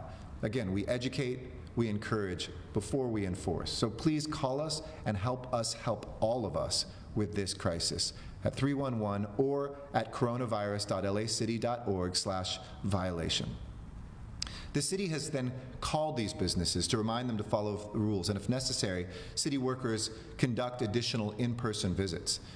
We're taking COVID-19 as seriously today as we did on day one, and we need businesses to as well. Today's COVID infection threat level remains at orange. That means the risk is high, and you should assume that everyone is infectious. Continue to stay at home as often as you can, telecommute if you can, and participate only in essential activities. A move to red is bad news. It indicates that things have worsened and will likely return to a mandated safer-at-home order. We're even seeing this in cities across the country that are talking about this tonight. But if we're successfully flattening the curve, we could return to yellow. As always, track the status of where we're at to inform what you can do and should do at coronavirus.lacity.org/threat level. And these threat levels aren't arbitrarily set. They are based on the data and the science, which we look at carefully all the time. 6 of the 7 main indicators are still headed not in the right direction. But we do have some good news to report. A week ago, our infection rate was 1.26, meaning the average person infected another 1.26 people. Today, the county estimates that's down to 1.01. almost under that magical threshold of less than 1. So keep that work coming that you've shown this past week to be able to press that curve back down as we have done successfully before. But we know that the virus is still spreading. If we can keep that number, get that number, under 1 and keep it there, then we'll see the prevalence of the virus decline and see improved case numbers. Along those lines, let me share today's case numbers. The county shared that today, 2,667 new infections of COVID-19 were recorded, and 834 of those were in the city of Los Angeles. That brings the county total to 127,358 cases, and a slight reduction in the overall number of cases this week from last week. The county also tragically recorded 51 deaths. These deaths have started to go up, as I mentioned. It's a lagging indicator, so the 2 or 3 weeks ago burst in cases is now also being reflected in increases in deaths. In fact, this week, the 281 tragic deaths in our county, 281 friends, colleagues, neighbors, that level we haven't seen in 5 weeks, where it was also 281. Of the deaths, of the 51 deaths that were recorded today, 32 of those were people over 65, 14 were between 41 and 65, and 3 were between 18 and 40. A sobering reminder that COVID-19 can kill you regardless of your age. And as a reminder, just a few weeks ago, 30% of new cases were 18 to 40-year-olds, and now that number is at 50%. So my plea is to our younger Angelinos between 18 and 40 to continue to do your part. So many of you are, but we've seen a dangerous rise in numbers there, and nobody is invincible. This virus can kill anybody, even without pre-existing health conditions and under 65. Hospitalizations have been climbing, but new admissions have been increasing at a steadier rate. It had risen as high as 2,032 this week. Tonight, it's down again slightly to 1,995 patients, 26% of which are in the ICU and 17% on ventilators. Across the county in our general emergency hospitals, there are currently 405 available beds, including 292 acute care beds and 113 ICU beds. We've had those numbers be as high as 1,000 available beds. Today it's 405. But ventilator supply remains strong and steady with an available inventory of 1,148 available ventilators. Together with the Department of Public Health and the Department of Health Services, we continue to closely monitor our surge capacity of all bed types and have confidence in the next few weeks that we can surge if necessary, but I hope you will do the work with me to make sure we don't have to surge because of the good work we are doing. The percentage of tests that are coming back in Los Angeles right now positive is about 9.3%, which is above where we were in late May at 8%. It's not as dramatic as we're seeing in other places where it's as high as 28 and 35% in cities like Phoenix and Miami. But any trend up is always something we watch carefully. And the 7-day average of new positive tests is about 10% positive, slightly down from earlier this week when it was 11%, but nevertheless higher than where we want it to be. Today at city and county testing sites, we tested 20,000 people. This week we set records for the most tests we've ever done, and over the course of this week we will test more than 110,000 people. There's no question there's been surging demand. All tests are booked up for tomorrow. Sundays are always off, but we will be adding tests tonight for Monday. And I want to walk through what we are doing to make sure that people still have access to testing, which is an important weapon in this fight. At city sites, to continue to quickly meet the demand, I'm proud to announce that next week we will add 18,000 additional tests, which is a 25% increase. Remember, I shared with you just 2 days ago we had increased a week ago by almost 50%. This is another 25%. And this is partly made possible by the reopening of the West LA site at our Veterans Administration. That will open next Friday. And we hit another important milestone too. The city and the county together have now tested more than 1 million people through our drive-through and walk-up testing sites, in addition to as much as 500,000 more tests that have been done through clinics and done through providers as well. But I'll reiterate, if we want to keep this up, we need more direct federal help. And I join mayors and governors across this country asking for national leadership to help us. We shouldn't have to stand up our own testing. We shouldn't have to pay for our own testing. We need your help. We need your direct help, whether it's the supply chain, whether it's laboratories, or whether it's the direct financial assistance. And we're fighting for that in the next coronavirus relief bill. Several months ago, I enacted an emergency order requiring all skilled nursing facilities in the city of Los Angeles to offer testing, and where they couldn't, we filled the void. We were the first big city in America to do that, and the first big city in America to check off that list at 135 skilled nursing facilities across our city. I'm convinced it's one of the reasons we saw deaths come down and some of our mortality rates come down, because so many of our senior citizens living in those facilities most at risk were dying. I'm proud that we today have received confirmation that 133 of 135, and we're going to get those last two, have done their second round as well, nearly 100% compliance. Today we also added a community pop-up testing site in South LA on Central Avenue at 59th Street. This is a temporary walk-up site for community members and local workers who work in some of the factories there to get tested without appointments. And more than 400 tests were offered today, and we're going to keep popping those up any place the county shows us that there's been surges or outbreaks in COVID-19 across the city.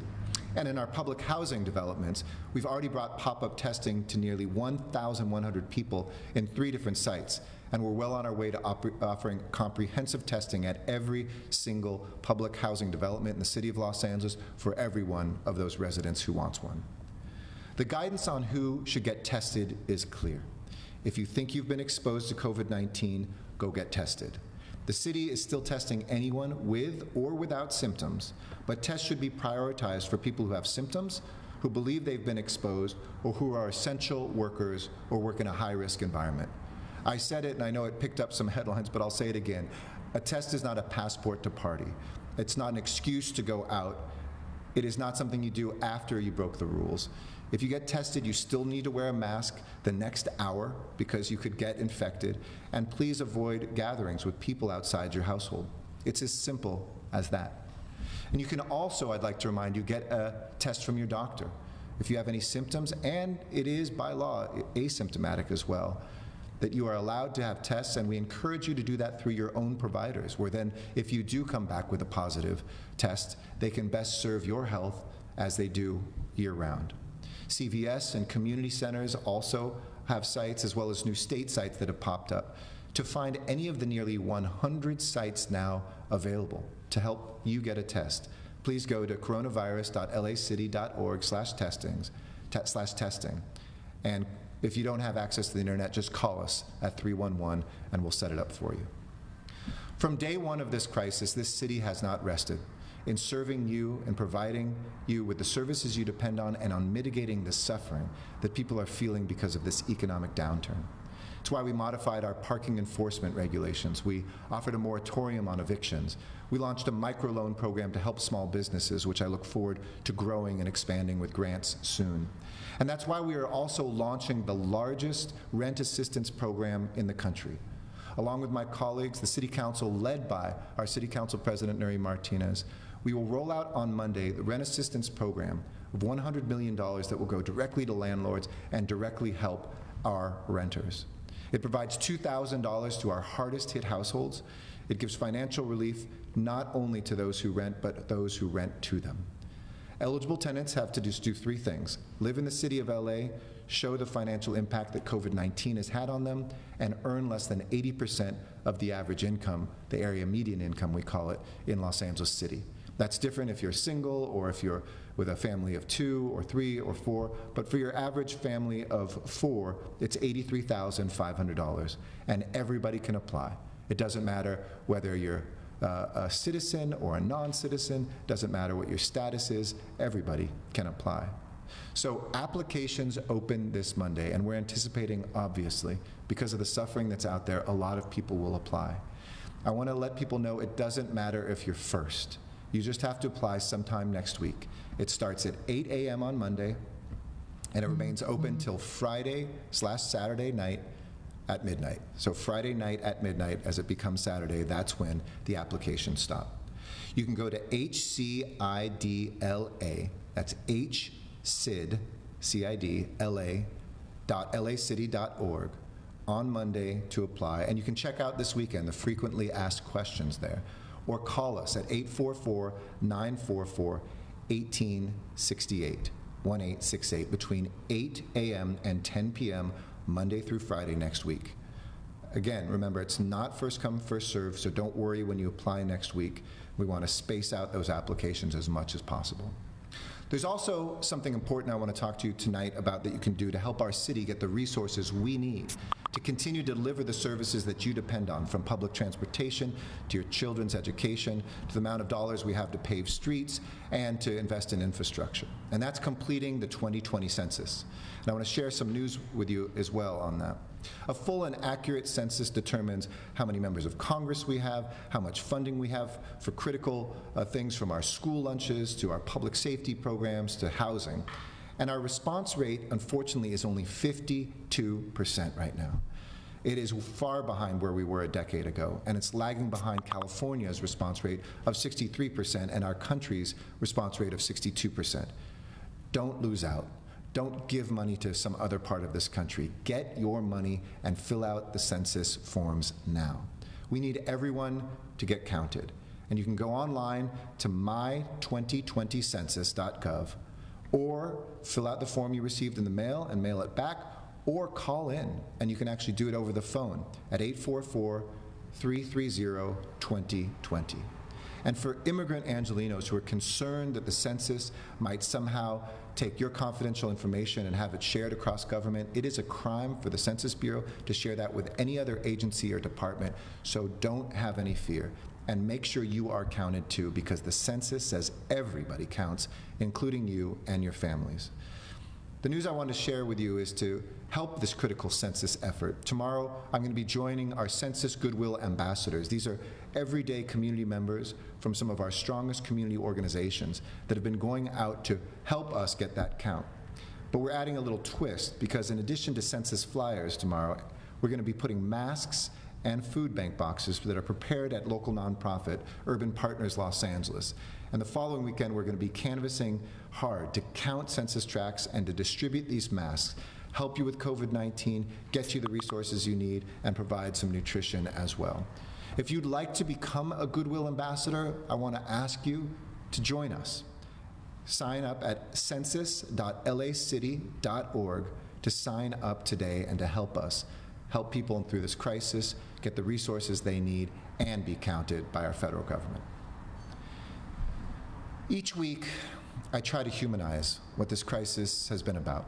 And I try to share a story with you about a fellow Angeleno who we have lost, because numbers begin to become numbing for us, but they must never. These aren't numbers, these are neighbors. Behind each statistic is a story. Behind each data point are people, like John Eric Swing, a friend of mine and a community leader who died June 28th, a devoted husband, father, and son, a powerful advocate in our local Filipino-American community, a dedicated public servant and a United States Marine. He was just 48 years old. Everyone who knew John loved his spirit, his kind heart, the way that he had this mission to try to make the world and his city just a little bit better. We saw that through his commitment as the leader of the Search to Involve Filipino Americans, or SIPA, a core organization in the heart of our city in historic Filipino town that uplifted Asian and Pacific Islander communities as well as all who live here in Los Angeles. We saw it in his assistance for small business owners who are suffering in this moment, budding entrepreneurs who had an idea to change their main street and their neighborhood and city, empowering a whole new cohort of civic leaders. And we saw it right till the very end, as John led his team to meet the demands of a pandemic, to ensure that COVID-19 wouldn't get in the way of delivering critical services to businesses and students and families who relied on them the most. In losing John, we have truly lost an angel in our city of angels. But we will never lose sight, John, of what you gave us and what you represented. We will always reaffirm your commitment to carrying on the legacy of helping others, finding those whose voices we don't hear, whose faces we sometimes don't see, but who are such an important part of the foundation and the lifeblood of our city. We send out light and love to his family tonight, his parents Ellis and Aurora, to his wife Maria, and to the children he leaves behind, Zachary, Joshua, Chloe, and Mackenzie, as well as his stepchildren Sasha and Nico, as well as your sister Karen and brother Peter. Our hearts ache with you. This crisis is hard and it hurts. I know that every single day. I talk to the family members who have lost someone. I talk to the workers who are trying to struggle through this. I talk to folks who just know that living in the gray is like mental torture every single day. But our Angelino spirit is about not just suffering. It is about the spirit of our strength and doing more than we ever thought possible, maybe for a longer period of time than we ever asked for. And it is certain that that strength will get us through this crisis, my friends. I believe in you. I believe in this city. I believe in my family and my neighborhood. I believe in the place that I was born into and that so many of us are either lucky enough to have born into or smart enough to have come to, and that we all call home. This city of angels, which is filled with strength and love, which is fighting for justice and equality every day. And in that fight, I thank you. We will march towards better days together. Thank you, and with that, I'm happy to answer questions. First question, please. And that comes from the line of Dakota Smith from the LA Times. Please go ahead. Good evening, Dakota. Good evening, Mayor. Question about policing. Back when you were president of the City Council, you worked with Mayor Villaraigosa to expand the LAPD by about 800 officers. The City Council recently voted to roll back that initiative by about a third. Why did you push as council president for the LAPD build-up? Was it good for the city? And if it was, does that mean that the council's actions to cut the size of the force are now bad for the city? Thank you. No, it doesn't. I think some of us remember when we had open warfare on some of our streets where we had over 1,000 homicides in a year. And I'm proud the work that we did to help, bend that curve and to save thousands of lives by investing not just, by the way, in policing. We expanded and built up things like our gang reduction and youth development intervention and prevention programs, started programs like Summer Night Lights, invested in the backlog of rape kits and in DART teams, which roll out for domestic violence, and SART teams on sexual assault with civilians to help with the transformation of somebody from a victim to a survivor. All of those investments helped save lives and make us safer. It's also a year which is the toughest budget year, and because it's safer, I think that we can, all of us, tighten our belts, stomach some cuts, and also invest now in this urgent moment in recognizing that the next chapter has to be about building on that safety and stopping crime before it starts, by making sure that the educational disparities and the racial disparities that we have in our city, that the ways that we've ignored communities of color for too long, things like our schools and communities first ballot initiative statewide that would finally ask for people to pay their fair share in the corporate sector so that our schools aren't starved for social workers and teacher-student ratios that are appropriate. Those are very important investments. So no, I believe that we need to respond to the moments that we're in, whether that's a high crime moment or now a low crime moment that's still filled with too much systemic racism and not enough investments in disparities. I'm proud that Los Angeles has led the way in the past, and I'm committed to making sure we will lead the way throughout the future. Thank you. Next question, please. And that comes from the line of Laura Nelson from the LA Times. Please go ahead. Good evening. Hi, Mayor.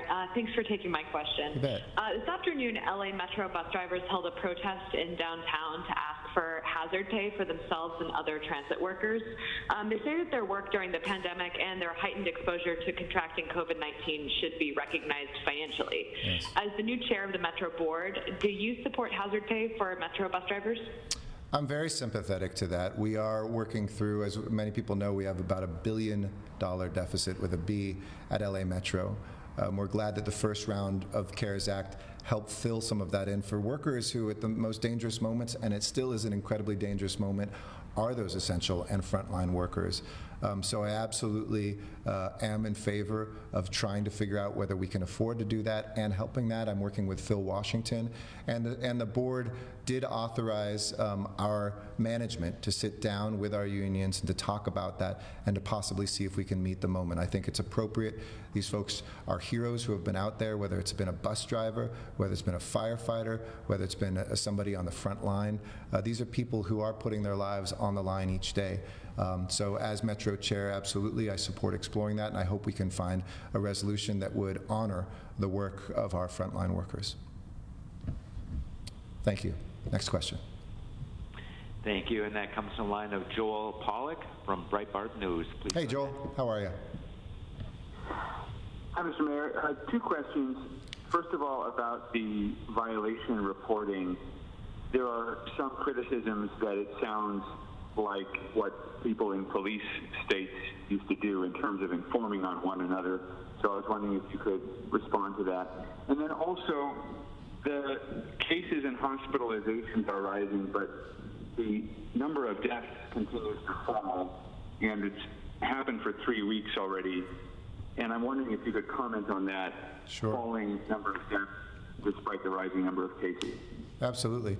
So for the second question on deaths, we unfortunately did see a rise this week to a level we haven't seen in 5 weeks. We had 5 weeks of declines, and now it jumped back up. I'd have to look at the percentage. It might have been as close to a 20%, 15 to 20%, I think, increase in deaths. And just as we saw cases go up, we saw deaths go up. Cases have gone up even more than the deaths, and I think the feedback we're getting from hospitals is as we have more young people, they are less likely to die, but I remind people they still can die, as the statistics showed today. Don't gamble. Don't take a chance.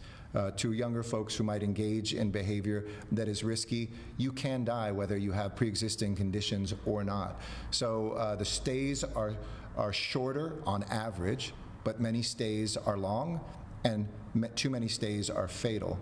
And like I said, we're down in the 20s and 30s. Last couple of days, we've been in the 50s again with deaths, and it was 281. Cumulative 7-day total we haven't seen, unfortunately, in 5 weeks.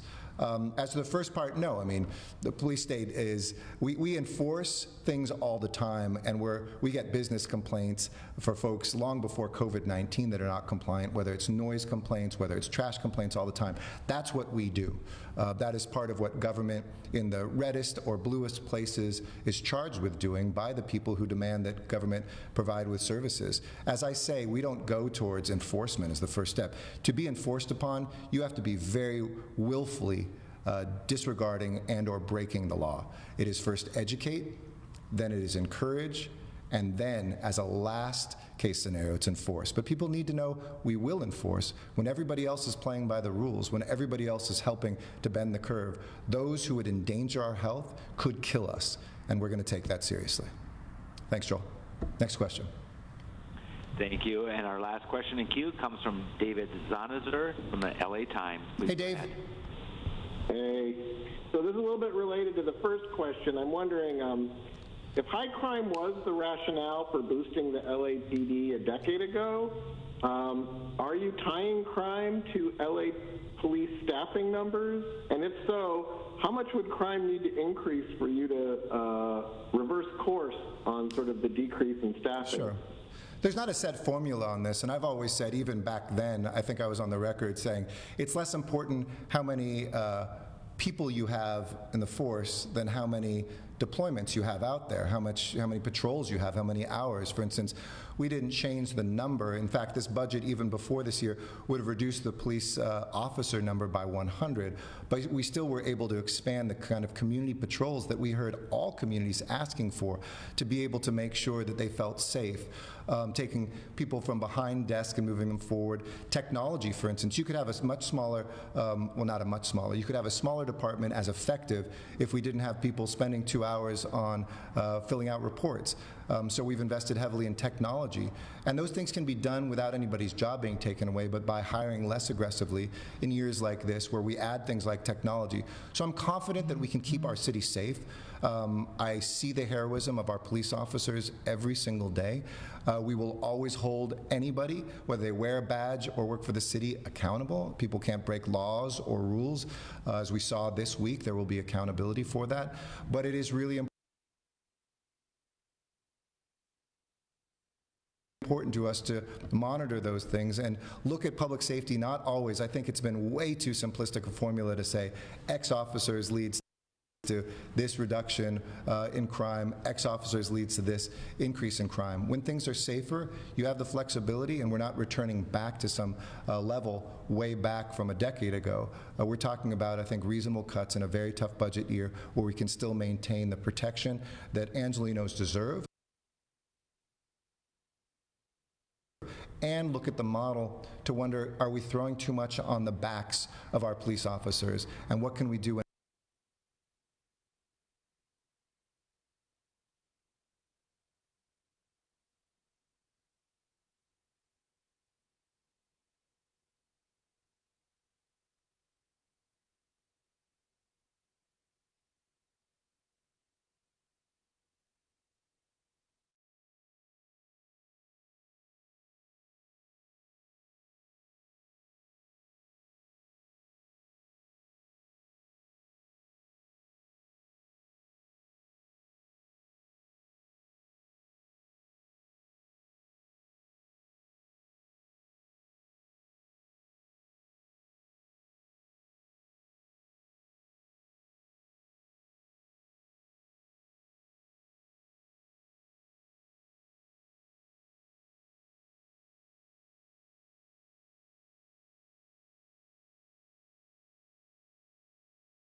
Can't just be done through the city, even though we pay for, and I have dramatically increased our after-school programs that the city's dime pays for on our campuses.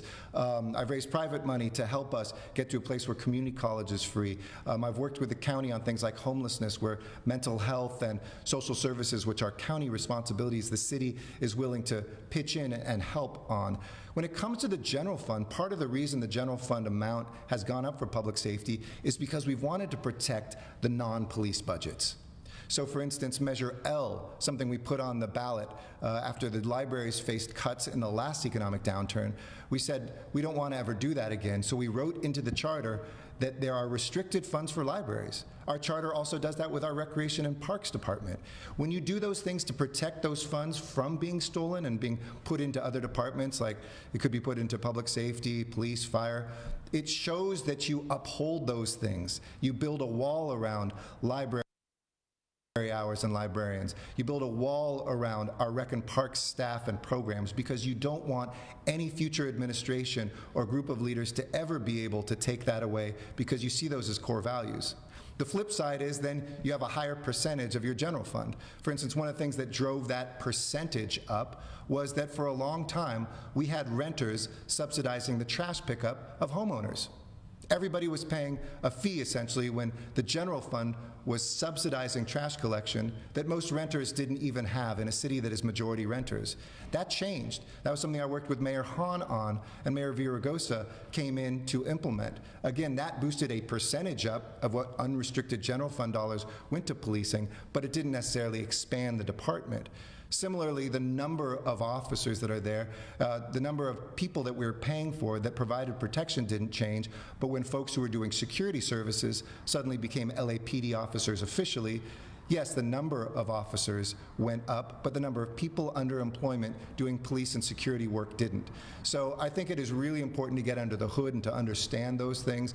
I absolutely think that that has been a reflection of the protection of human services and non-policing priorities in the city, and it's important to know that history as we look at it. So I'm less interested on one pie chart that takes an arbitrary slice than overall what are we growing and where are we investing and where are we pushing for that, not just in the city but overall as a taxpayer.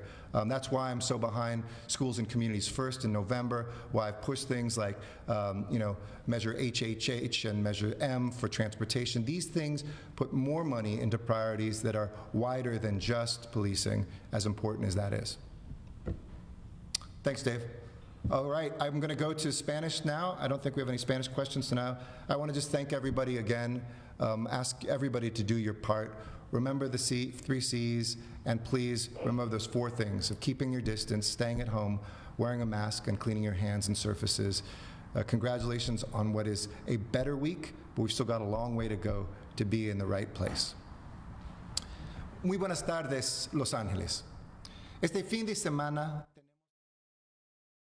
All right, everyone. Again, that was Los Angeles Mayor Eric Garcetti there providing the end of the week coronavirus update with the situation there. He was reminding Angelinos, as he calls them, that they are safer at home, just like many of us are, as the pandemic rages on and the cases continue to rise across the country. I'm going to take you back out to that roundtable President Donald Trump had earlier today about supporting the people of Venezuela. Pilar Arias out of here in just a little bit. You'll have Christy Larson for the rest of the evening. The News Now host trio, me, Mike, Christy, we all return again on Monday. So have a great weekend, everybody. If anything breaks, anything live happens before I head out of here, I will for sure bring it to you right here on the stream. Very bad things are happening in Nicaragua.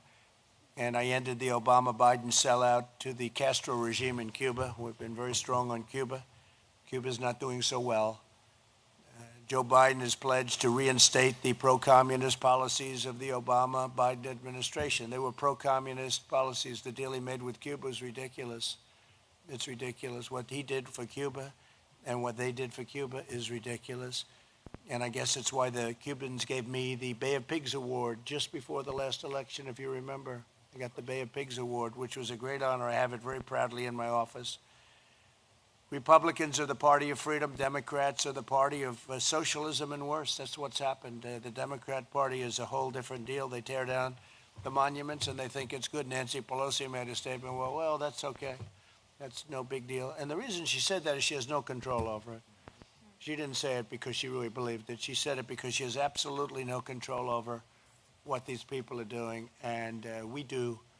We were going to go into Seattle. We were all set to move. And then they heard that we were, and the police came out, and they did what they should have done weeks before. So we got that done. Minneapolis, same thing. We said you've got to send in the National Guards after 4 days of ridiculous no law enforcement. We demanded that the National Guard be sent in. The minute it was sent in, it all ended. They walked through those streets like a knife goes through butter. It was pretty amazing. Now what we're doing is in Portland, we have a very radicalized group, and we have it so under control. We have it under control. The local police have not done the job. I think they were told not to do a job, but we have it very much under control. We're taking very strong measures. And we're looking at other places, too. When you see what's going on in some of these Democrat-run cities, all Democrat-run cities, in every case, and they're going to hell. And we're doing a lot of things to get that changed, and we're going to get it changed very quickly. So I'd like to ask our great congressman to say a few words if he would. He understands the situation. He loves this area very much. He will constantly call me, and if I can't get back to him immediately, he'll call me again, because he wants money coming here and he wants a lot of other things coming here, and that's the way a good congressman's supposed to be, right? And he's not a good congressman, he's a great congressman. So if you would, please, Mario. Mr. President, thank you. If I ever can't get a hold of you, I then harass Mark Meadows, who's an amazing asset to our country. So let me first, to our friends here, the President, we just came back from Southcom. All of us in this community have known, Mr. President, for years that there's drugs coming in that our people see coming in. And yet, because of lack of assets, frankly, lack of leadership, and not supplying the assets, we can't stop them. And so this president has done this surge to Southcom to stop those narcotics from coming in. And I don't know of anything that could be done as quickly to actually save American lives, as the initiative that the President has started a little while ago, and it's already bearing fruit. So, Mr. President, thank you for visiting the heroes here at Southern Command, but more importantly, for recognizing a threat to our national security and to the lives of our people and confronting it, not with lip service, but with action. So first, I want to thank you for that. Second, we're here with friends who understand, unfortunately, what socialism is all about. We have the daughter of a martyr who was murdered by the Castro regime. We have individuals here who understand that the situation in Venezuela, in Nicaragua, and in Cuba is not only disastrous for those people, but as you have stated so many times, it is a danger, a threat to the national security interests of the United States. I said it before that this administration has emphasized this hemisphere, but it's emphasized it in support for the cause of freedom, not solidarity with those who repress their people. It has shown solidarity with the people, not the oppressors of those people, by what the President just talked about, sanctions and tough pressure and diplomacy and leadership. Mr. President, on behalf of the folks that I represent, and I'm honored to represent, thank you. Those actions are not small. The impact on our national security is huge. The impact on the millions of people who are suffering, who now have hope, is immeasurable. History will record you as the President who freed this hemisphere from communism and socialism. Those regimes will not last another 4 years of President Trump. I'm convinced of it. And you've seen that others are saying, oh, we're going to go back to the policy of recognizing, legitimizing the Castro regime, knowing what they're doing in Venezuela and in Nicaragua and in the hemisphere. That's unacceptable. So I just, again, on behalf of the folks that I represent, thank you for standing up for our national security interests, for freedom, and for your solidarity for those who are working and struggling, and in many cases dying, just to regain their freedoms. Thank you, Mr. President, for Thank what you you've very done. much, Mario. Appreciate it. Great job you do, too. How about we go down the line, please?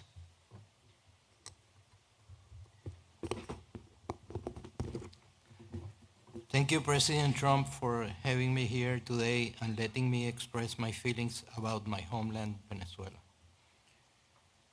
I am proud to be here with so many prominent friends, Orlando, John,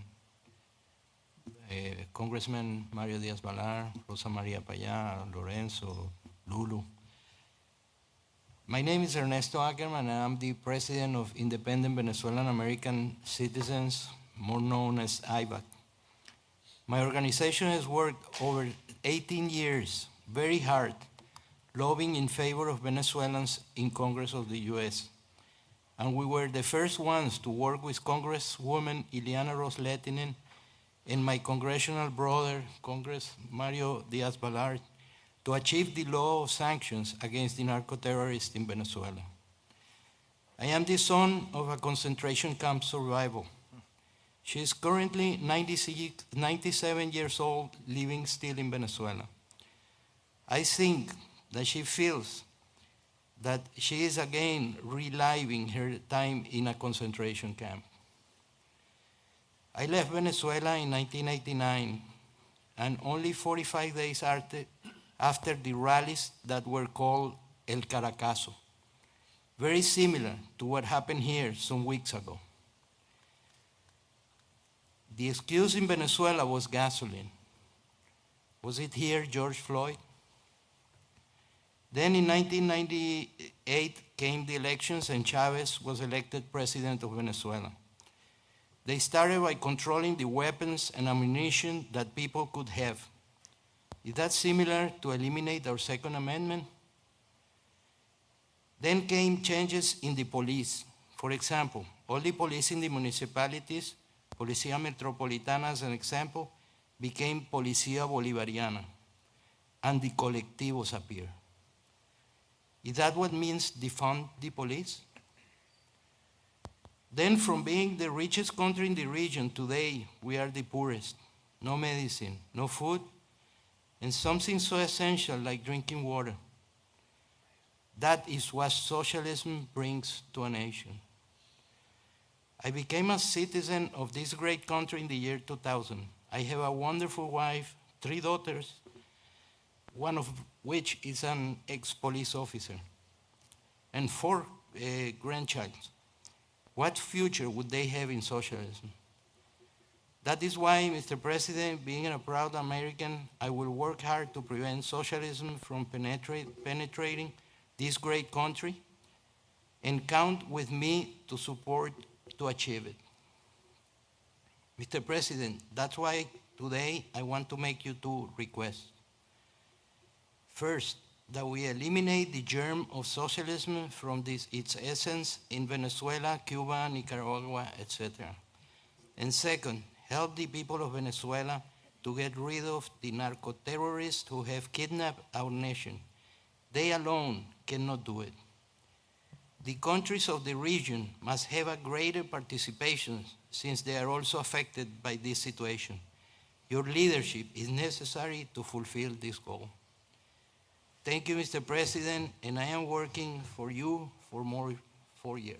It's very nice. I appreciate it. Beautifully said. And it is a catastrophe when you think of what happened to Venezuela.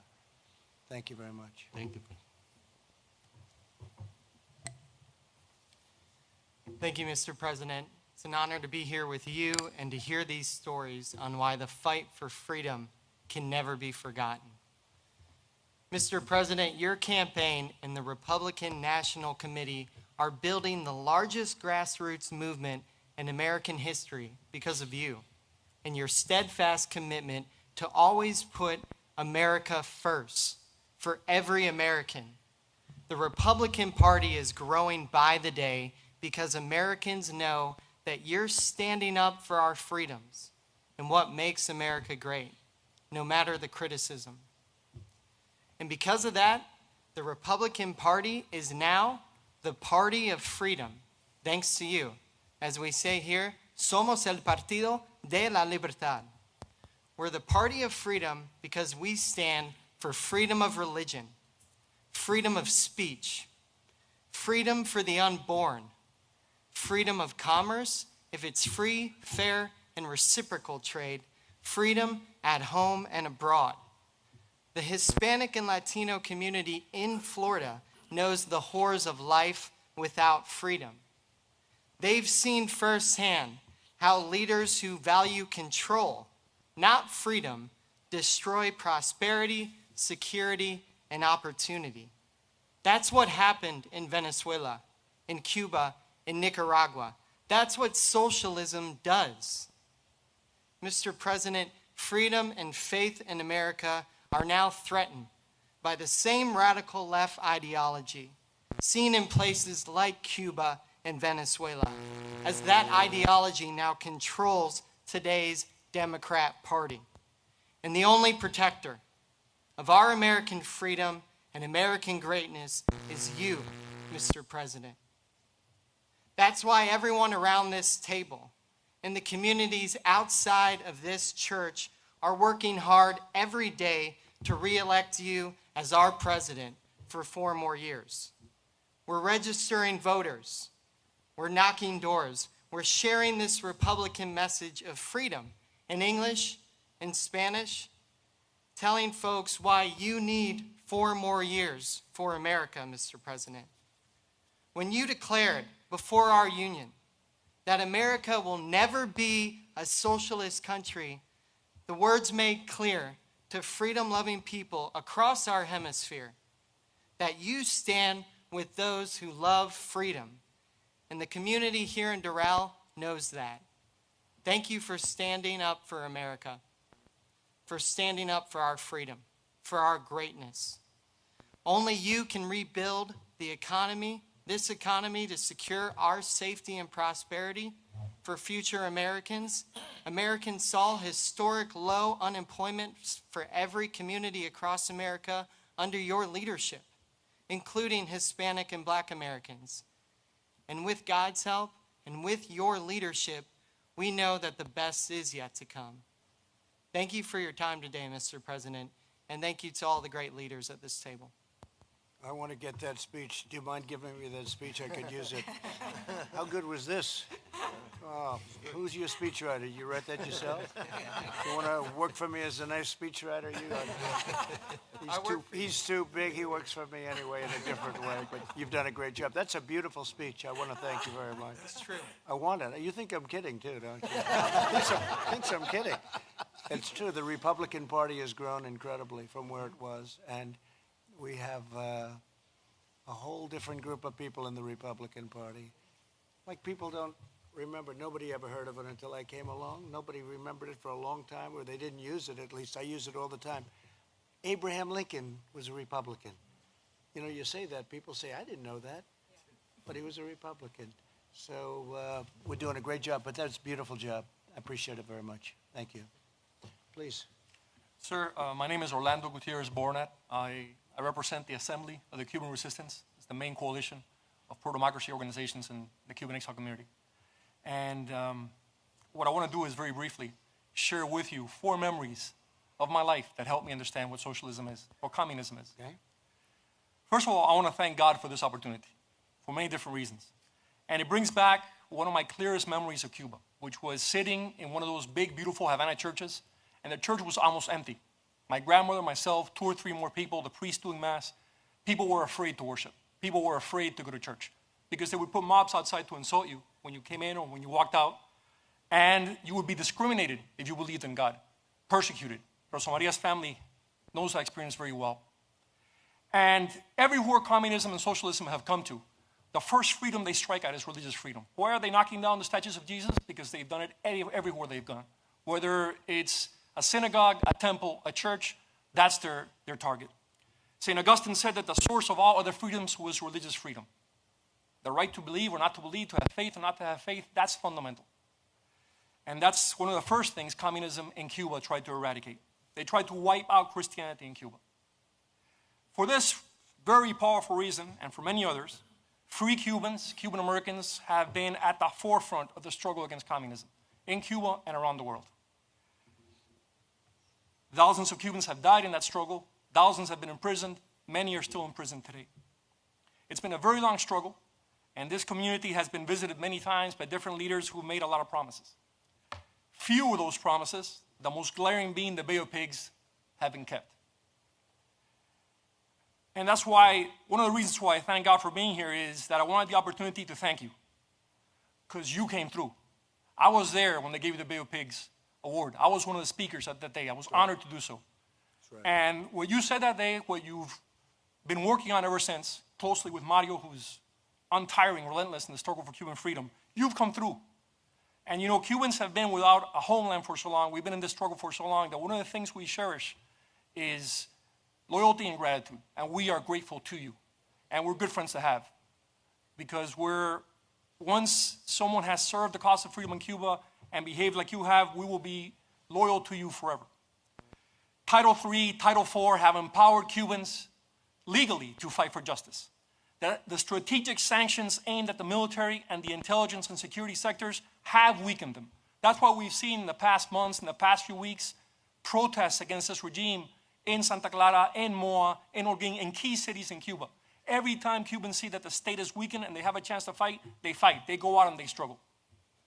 That's why it's especially important at this point in time that we have a strong Radio Martí, a strong TV Martí, a strong Radio República, all these stations which are transmitting uncensored, accurate, objective information to Cubans. Cuba is the base for the communist occupation of Venezuela and Nicaragua. If Cubans are really supported, like you're doing now, to free Cuba, the entire hemisphere will breathe better, including the United States. The second memory I want to share with you is that right before we left Cuba, my parents spent 5 years trying to get out of Cuba. My father, for the crime of being an electrical engineer, they didn't want him to go. So he had to go to a work camp, etc., etc. A few days before leaving, my father took me to different places in Havana to show me Havana before we left. because he said, you know, we may never come here again. And he never returned. He never saw his city again. And Havana was a beautiful city. It's been destroyed now by communism. And it's a beautiful city because between 1902 and 1959, in less than 60 years, Cubans took that island from being devastated by genocide and Spanish occupation to being one of the leading Latin American countries with a thriving economy. Just to give you an example, which nobody ever discusses, before 1959, Cuba fed itself and exported food to the entire hemisphere. Cuba today could not feed itself without US donations of food. So we have lived firsthand what you are struggling against. Those many in media and in Hollywood who spread lies about socialism, lies about communism, lies about what happened in Cuba. People are naive about socialism. They're naive about communism. Che Guevara himself said that the goal of communism and socialism was to destroy the individual, to destroy individualism. That's the engine of freedom. That's the engine of prosperity. Compare Cuba today with Israel or with Taiwan. And by the way, this community also thanks you for your support for Israel and Taiwan. Look how those countries are doing. Same size, very similar to Cuba. They've prospered. Cuba has collapsed. So my last memory is the 24th of February of 1996. 4 Cuban Americans were massacred over international airspace, trying to help people who were escaping Cuba in rafts. We urge you to consider the indictment of Raul Castro for that massacre, and that the regime be tried in an international tribunal, a Cuba in Nuremberg, for the crimes against humanity, like that massacre and many others that it has committed. That regime must be removed. They won't do an opening. They won't do elections. It's a regime which will remain in power until the Cuban people have the support to take it out. And what I want to end with, the last memory, is I was my grandfather's only grandson. Big family, only grandson. Before we left Cuba, my father went to see his father. And my grandfather said, without hesitation, get him out of here. Take him out of here. There's no place to grow up. I want him to be a free man. I'm very proud to be American. I'm very proud to be Cuban because I have a debt with him. I have a debt with my parents, with my grandparents, and with this country. So count on us. There should be a task force to educate Americans about socialism and communism.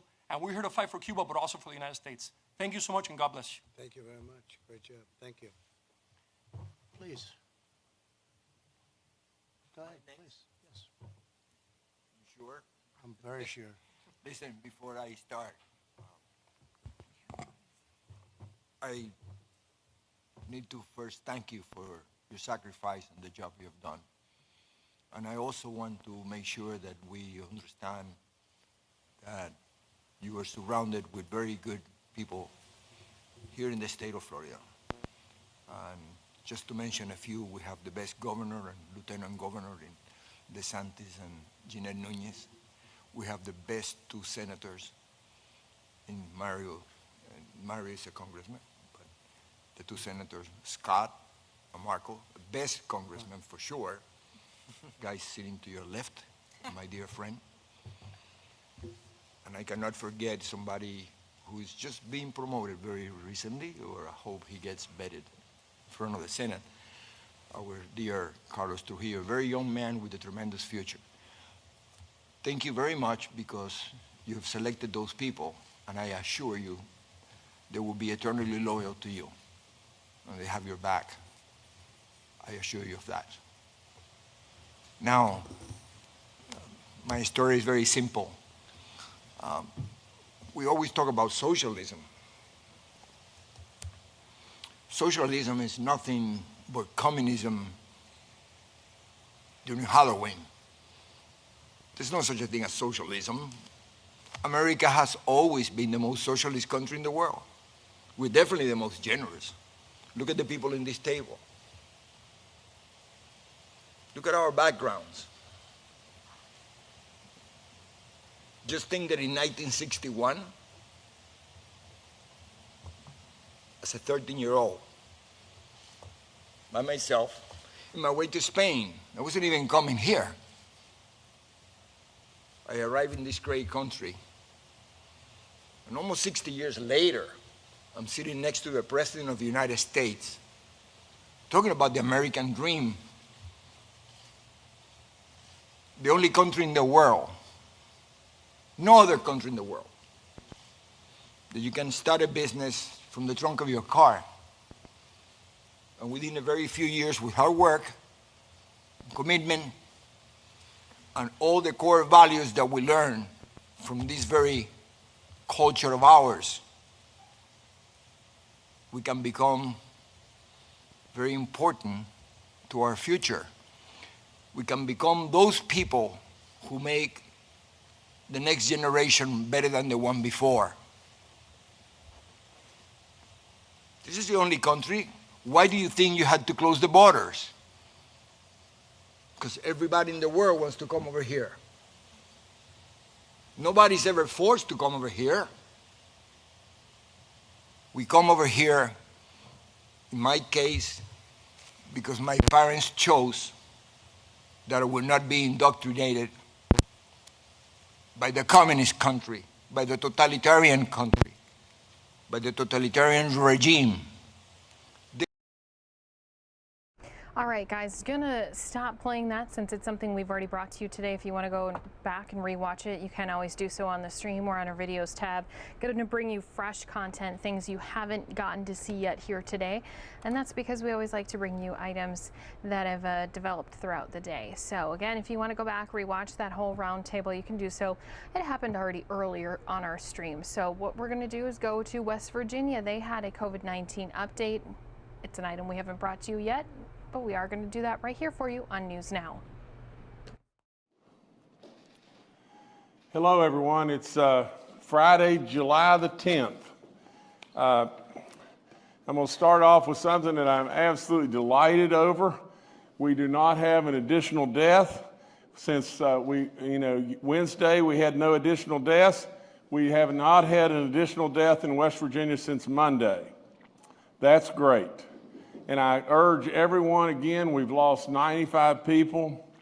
It's always 95 too many, and we surely need to remember those and keep them in our thoughts and prayers, and be very prayerful that some way, somehow, there won't continue to be more.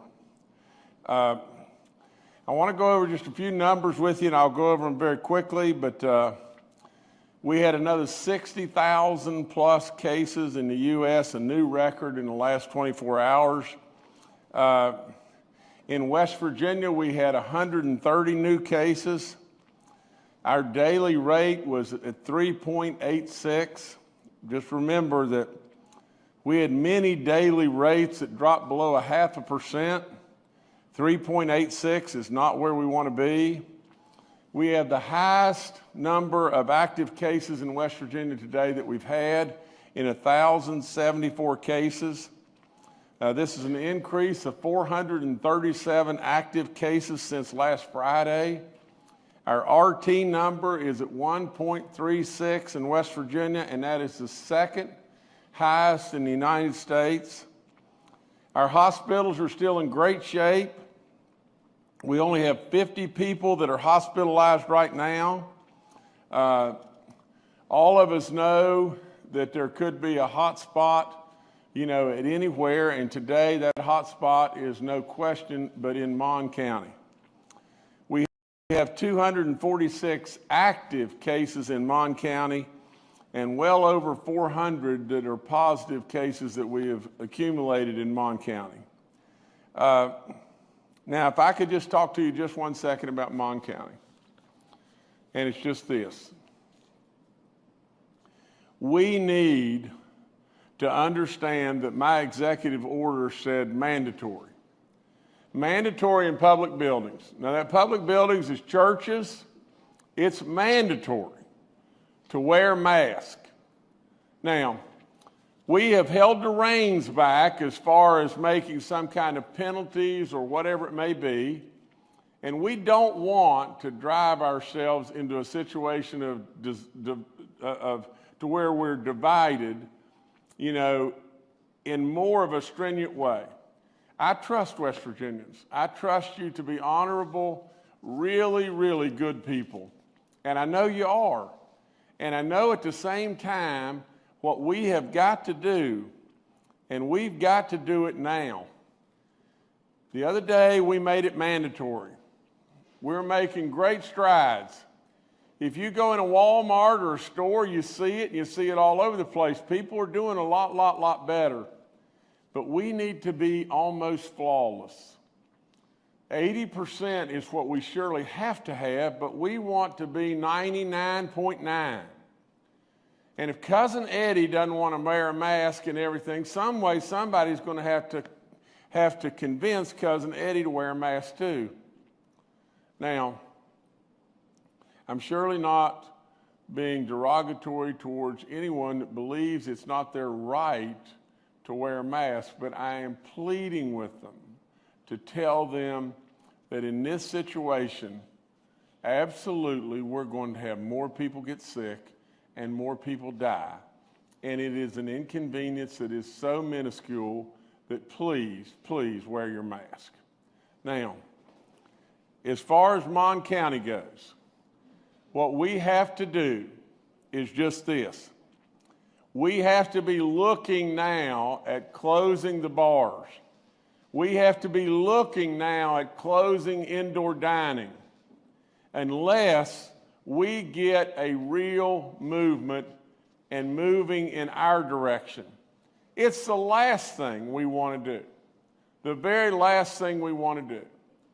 We're going to have to look at restricting our gatherings and going to a smaller number statewide. In Mon County, we are looking, and I'm waiting on more information coming from our experts and everything to tell us, go now, shut the bars back down, shut down the indoor dining. Do you think we want to do this? It is the last thing on earth I want to do. But especially in Mon County, but especially all over this state, we have got to absolutely wear our mask. You see, at the end of the day, this is the only bullet that I've got right now. The next bullet that is available is shut our state back down. This is the only bullet that I have right now to do something other than to shut our state back down. So I need you. I need you, West Virginia, and I need you right now. Now, along those lines, just look at this right here just for a second. In the state of Mississippi, where many lawmakers absolutely decided upon themselves they weren't going to wear a mask, I think the number now is 1 in 6 lawmakers has the virus. It is absolutely imperative that we wear a mask. Now, I want to jump to a few things, and I'll jump pretty quickly here now, but on our small business grants, you know, you're going to now see that we're going to have you start applying, you know, that you're a West Virginia vendor, and then in addition to that, supplying us with bank account information, and then we're going to have more detailed, an app come up on Monday of exactly how you can apply to where we can start getting the money and getting the money out to our small businesses as fast as we possibly can. I want to remind everybody that now we've backed up a little bit and we've dropped the number of employees from 5 to 1. So any of our small businesses that have 1 to 35 employees can qualify. And we're going to start out by sending everybody $5,000. And then as we have dollars left over, we'll back up and send those dollars out as well, up to $150 million. I want to make an adjustment on our CARES Act funding. And we've been working this, and we've really been working this a lot, because there is one area that we want badly to get money to, and that's broadband. Now, in doing so, I've met several different times with the legislatures, and they have some really good input, and I appreciate the input that they've given me. And here's what we've done. We've gone back to the highway department, and we've said, do you need the whole $100 million tomorrow? And they said, no, we don't need the $100 million tomorrow and everything. And what we can maybe do is phase this in. So now what we're going to do is we're going to change and pivot, and we have 2 major broadband announcements that are going to come, and they're going to come very, very, very soon. But what we're going to do, we're going to pump $50 million of our CARES money over into broadband. And what we're going to do there, and then what we're going to do is we're going to phase our highways in, and we're going to use 50 now, and as we go forward and everything, if we have more monies available, then we can backfill the 50 that we're losing over on the broadband side. Now, the broadband side is going to be primarily for, distance education, telehealth, all kinds of things like that that make us able to qualify under the CARES Act provisions. Okay, I remind everybody on top of all that to please know just this. There are the grants that are out there. There's $970 million in those grants. Work the grants. See where you can qualify for dollars that we can pull out of this grant money. It's really important and everything, and because we want those dollars flowing to West Virginia. Any dollars that we can pull out that are flowing to West Virginia are making more and more good things happen in West Virginia. Today I'm announcing something as an appointment that is absolutely, I am tickled to death, because now we have got, not to slight anyone of the past and everything, but now we have picked up an incredible West Virginian. And today I am announcing that Dr., and it's pronounced Ayn, spelled A-Y-N-E, Amjad, is taking our position. She's a physician in the Beckley area.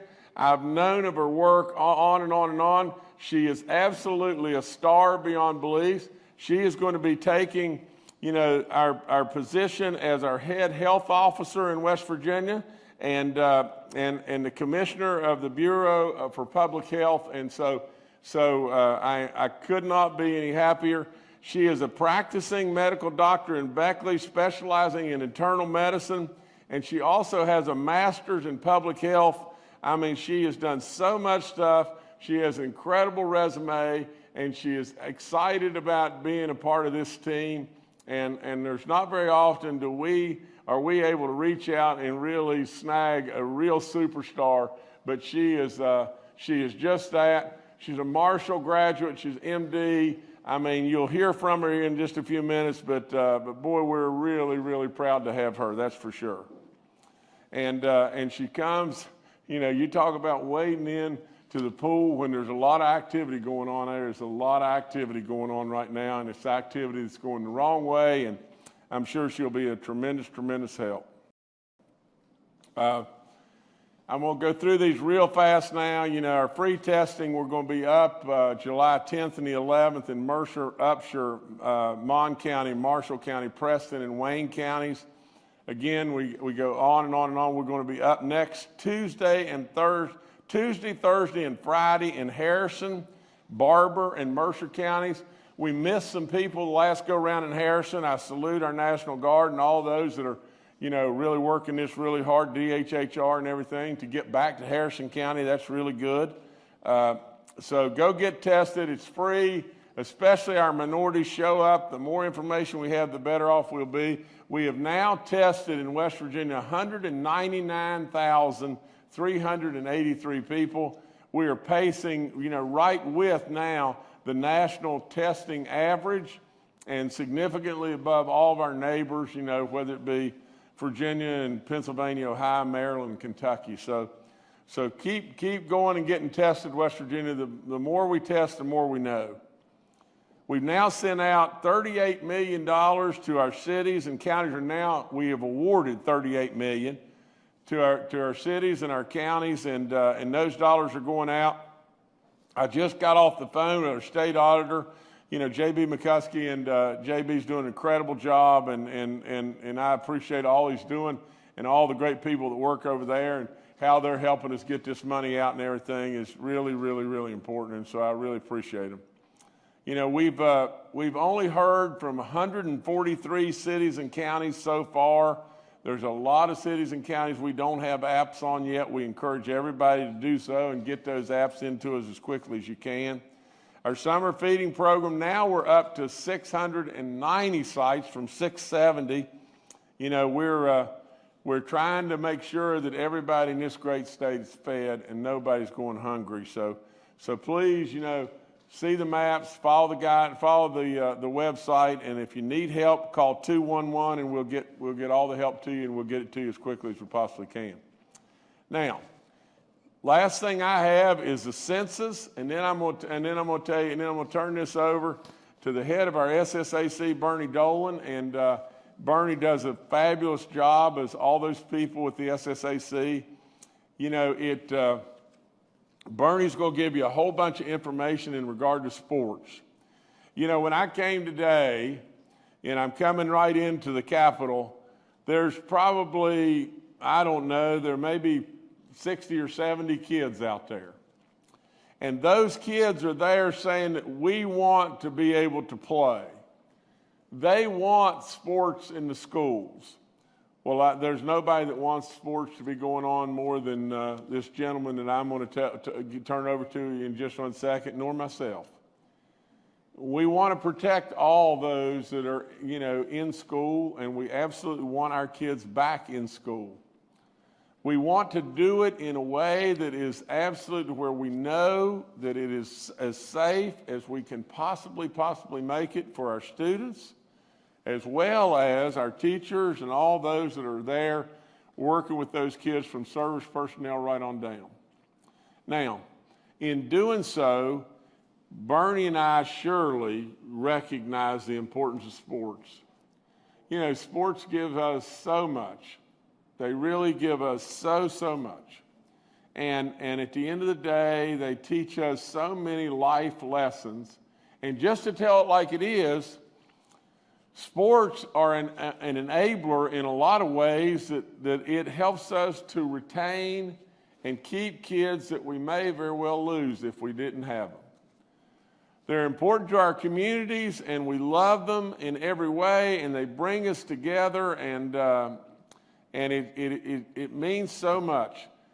So in doing so, we all know that we may have to change, and we may have to change again. We don't know what this is going to do. There is no playbook here. We do not know what this is going to do. We hope and pray that we'll be ready to go, and we've got to have plans. We've got to have a plan of what we're going to be able to do. Today, we have a lot of concern all over our state. And today, that's why the other day we moved the date back to September the 8th. September the 8th, we'll go back to school. We moved a lot of school calendars, and Clayton Birch, who's doing a fabulous job, is really working with all these superintendents, and we're going to get that done. Now, but we've also got to address, what are we going to do with football? What are we going to do with soccer? What are we going to do with volleyball? What are we going to do? You know, because we want our kids to do that as well, if we can. So before I turn this over, I'm going to just emphasize, if we can. We're going to do it safely, and we're going to do it right. We're going to protect our kids. We're going to protect our kids in every way, and we're going to protect all those that are working with our kids. But we're going to be ready. We're going to be ready, and let's hope and pray we can go. And so I'm going to turn over now to Mr. Bernie Dolan. And Bernie, you take over and tell them of our schedule and all the good things that we've been working on. Okay. Thank you, Governor, and good afternoon. We all know that athletics play an important role in all of our lives, whether you be a student athlete or a parent or just a fan. It's our role as the West Virginia Secondary School Activities Commission to develop plans for safety and to allow the games to be played and the practice. It's not unusual for us to have restrictions and guidelines for the schools and the teams to follow. We look at this as just another one of those things that we're doing to enable us to be able to participate safely. You know, you call him governor today, but in the winter he's also coach. And you know, Coach Justice doesn't like to lose, and certainly not being able to participate certainly has played hard with him too. With that, I'd like to announce that, we have, because we've moved back the start of school to September 8th, we also are pushing back our practice days. So instead of starting on August 3rd, which most fall sports would have started besides volleyball, we're moving the start of all of our practice activities to August 17th. That will coincide, as the governor talked on Wednesday, that he was hoping that we could move a football game so that the start would be right before, the week before we come back to school. So as we work from there, we work backwards because you have to have so many practices. You have to have 14 practices to safely participate. So we had to get to a starting date that allowed us to have that. With that being said, golf has the least number of days required to practice in order to participate, and they can socially distance better than any other sport. And so our start date for golf practice is August 17th. Their first contest will be August 24th. And so they'll have about a week of practice. It allows them to get back outside and start doing the things that they like to do. On September 2nd, we are opening up competitions for volleyball, cheer, cross country, and soccer. And all of those are a week or so later than their normal time. They all have the flexibility to change their schedules, and therefore, instead of playing one game a week or two, you might have to squeeze in a third in order to get all your games. Football, we allow football to start on a Thursday night, so we will be allowing football to be played September 3rd, is the Thursday night prior to that first week of school. We think it's a great way to bring the community back together. Everybody will be in full swing by the time we walk into school on that next Tuesday. We think it's a great opportunity for our kids and for our schools to be the center of their community again and be the hub and drive what goes on in their community. So as we move forward, as the governor said, this changes from time to time. In the spring, we had different schedules trying to get the tournaments in. You can bet there's two people up here, up front, that are going to do everything we can safely to allow athletics to continue, because we know it's such an important part in the growth of our students, both physically, socially, and emotionally. We brought them back 4 weeks ago and let them start meeting with their coaches again. We limited it to an hour.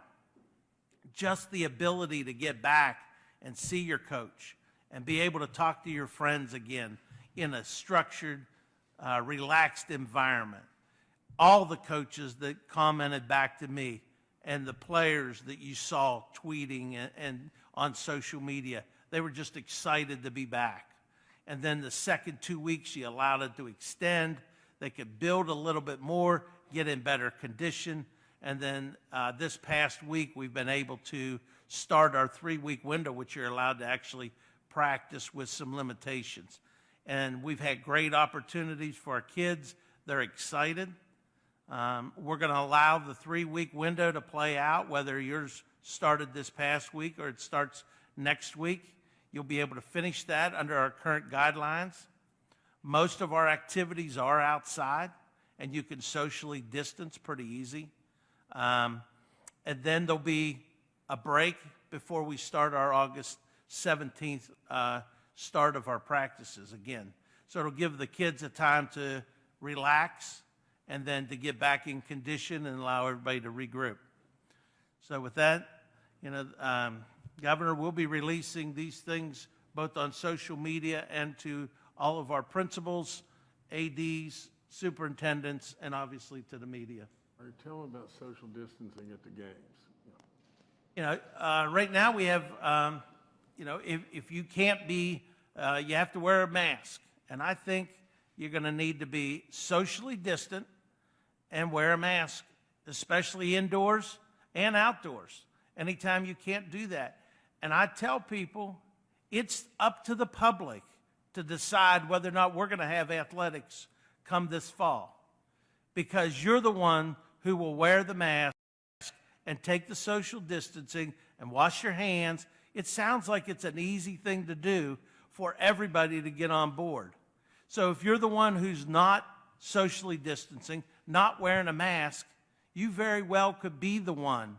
You're setting an example to somebody not to follow, and then that hurts all of our chances of participating. So we will be asking you to social distance. We'll probably have limitations on attendance. We haven't set what those are, and I'm sure they may vary from community to community and from sport to sport. But we ask you, as the community, if you want this, you have easy things to do. You could be a good role model and do it, and follow, put your mask on when you're in public. I know it's annoying, I know it's uncomfortable, but everybody felt what happened in the spring. Nobody liked no athletics. Everybody was frustrated. So to me, it's a small task to say, be a good role model, wear your mask when you're in public, socially distance. We'll be putting out guidelines with the Department of Ed and with the Department of Health as to what the standard is going to be at each game. Each venue has different opportunity for social distancing, and we just hope that we know that everybody wants athletics. We know it's important. We want you to do your part to help it come to fruition. Well, Bernie, listen, thank you so much, and y'all, everybody heard, you know, from the man there, and what a wonderful job all of them are doing. You know, how much they want all of us to be able to have athletics and all the goodness that athletics brings to each and every one of our communities and our kids. You know, all of us want just that. We're going to do it, and we're going to protect our kids and protect all those that are working with our kids. But, you know, we need all of you. The bottom line is just this. You know, I've said it until I'm blue-green, but if you'll wear a mask, not only will you protect yourself, but more than anything, you're protecting others.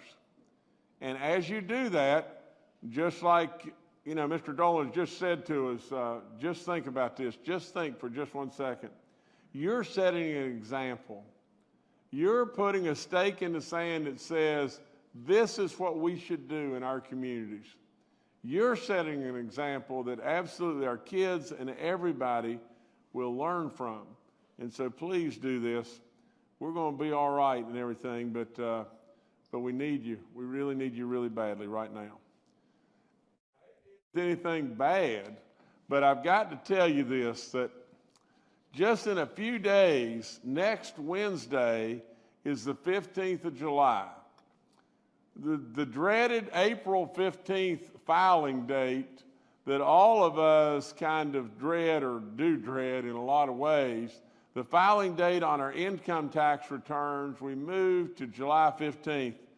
So we absolutely urge you to get those returns in, and if you have any questions, please contact our state income tax department, and our stuff is up on the website and everything, and so call us if you need us and everything, but and we'll help you through that. But nevertheless, the only other thing I have is just this. I always talk to you about our you know, charts and everything. And if you could put those up real quick, Jordan, you'll see that big bulge in the top chart and everything of recovered cases to active cases. And the bulge was going just the way we wanted it to go. And now you see it narrowing. Well, that's not what we want to do. And that's the number of recovered on the top and the number of active on the bottom, and we do not want them coming closer together, but they are. And then you'll see down at the bottom, you'll see our daily positive, or not at the bottom, in the middle, our daily positive number. I've already told you that our daily positive today was 3.86. It's way, way, way too high. And then you'll see our cumulative down on the very bottom, and which way is it going? It's going up, and that's not good either. I've already mentioned our RT number, and that number is we're the highest, the second highest in the nation on a population basis. It's not good. I've warned you many, many, many times, and I have told you mathematically how we could end up being Texas. We're the most vulnerable. We have the most chronic illnesses. We're the oldest. We're sitting right in the sweet spot. We don't have an ocean 2/3 the way around us like Texas does. I mean, for crying out loud, absolutely, we have got to know just how much peril there could be right here in West Virginia. The only bullet in the gun right now is this right here, this little mask. And the last thing I would tell you is just this. As I mentioned earlier in regard to small businesses, we probably are going to have 30-odd thousand small businesses in the state of West Virginia apply. Those guidelines will be up this evening. They are not up yet. They will be up this evening, and they'll tell you and direct you how to apply. There's more work going on right now with the auditor's department and everything. We're working it and everything to be able to make this as efficiently as we possibly can to get you those monies out and get those monies out quickly, because we know we've got small businesses out there that are really hurting, and this is our way to backfill as best we possibly can. And the last thing we got to do, we got to try to some way protect ourselves as best we can against fraud. And that, you saw what happened, with the unemployment claims and everything, how that is always on everybody's mind. So we're going to try as best we can to protect ourselves on that. We're going to try first and foremost to get the money out the door and get it out the door to our small businesses. But that's all I have. Thank you all so much. All right, thank you, Governor. Now we'll go to Dr. Clay Marsh, our coronavirus czar. Well, good afternoon, and I want to welcome Ayn to the team. We're really fortunate to have somebody of her quality help with the oversight of the public health of our state, and certainly during this pandemic. I want to reinforce a couple things the governor said and even update something. So during the governor's comments, the RT value in the country updated with today's data, and we have moved, unfortunately, from number 2 to number 1. We now have the highest RT number in the country. We are at 1.37, which suggests that at least per that calculation, the virus is spreading faster person to person in West Virginia right now than any other state in the country. And take that into consideration when you look at Florida, where in Dade County, 33% of people that are being tested for COVID are positive. And as we talked about the last press briefing, it took 99 days in the US to reach 1 million people COVID positive. It took an additional 43 days to have 2 million people be COVID positive. And then in just 28 more days, 3 million people became COVID positive. So we can see that COVID is starting in that logarithmic phase, that compounding phase, and we're seeing some activities in the states that the governor mentioned. For instance, in Florida, where 55 hospitals have run out of ICU capacity.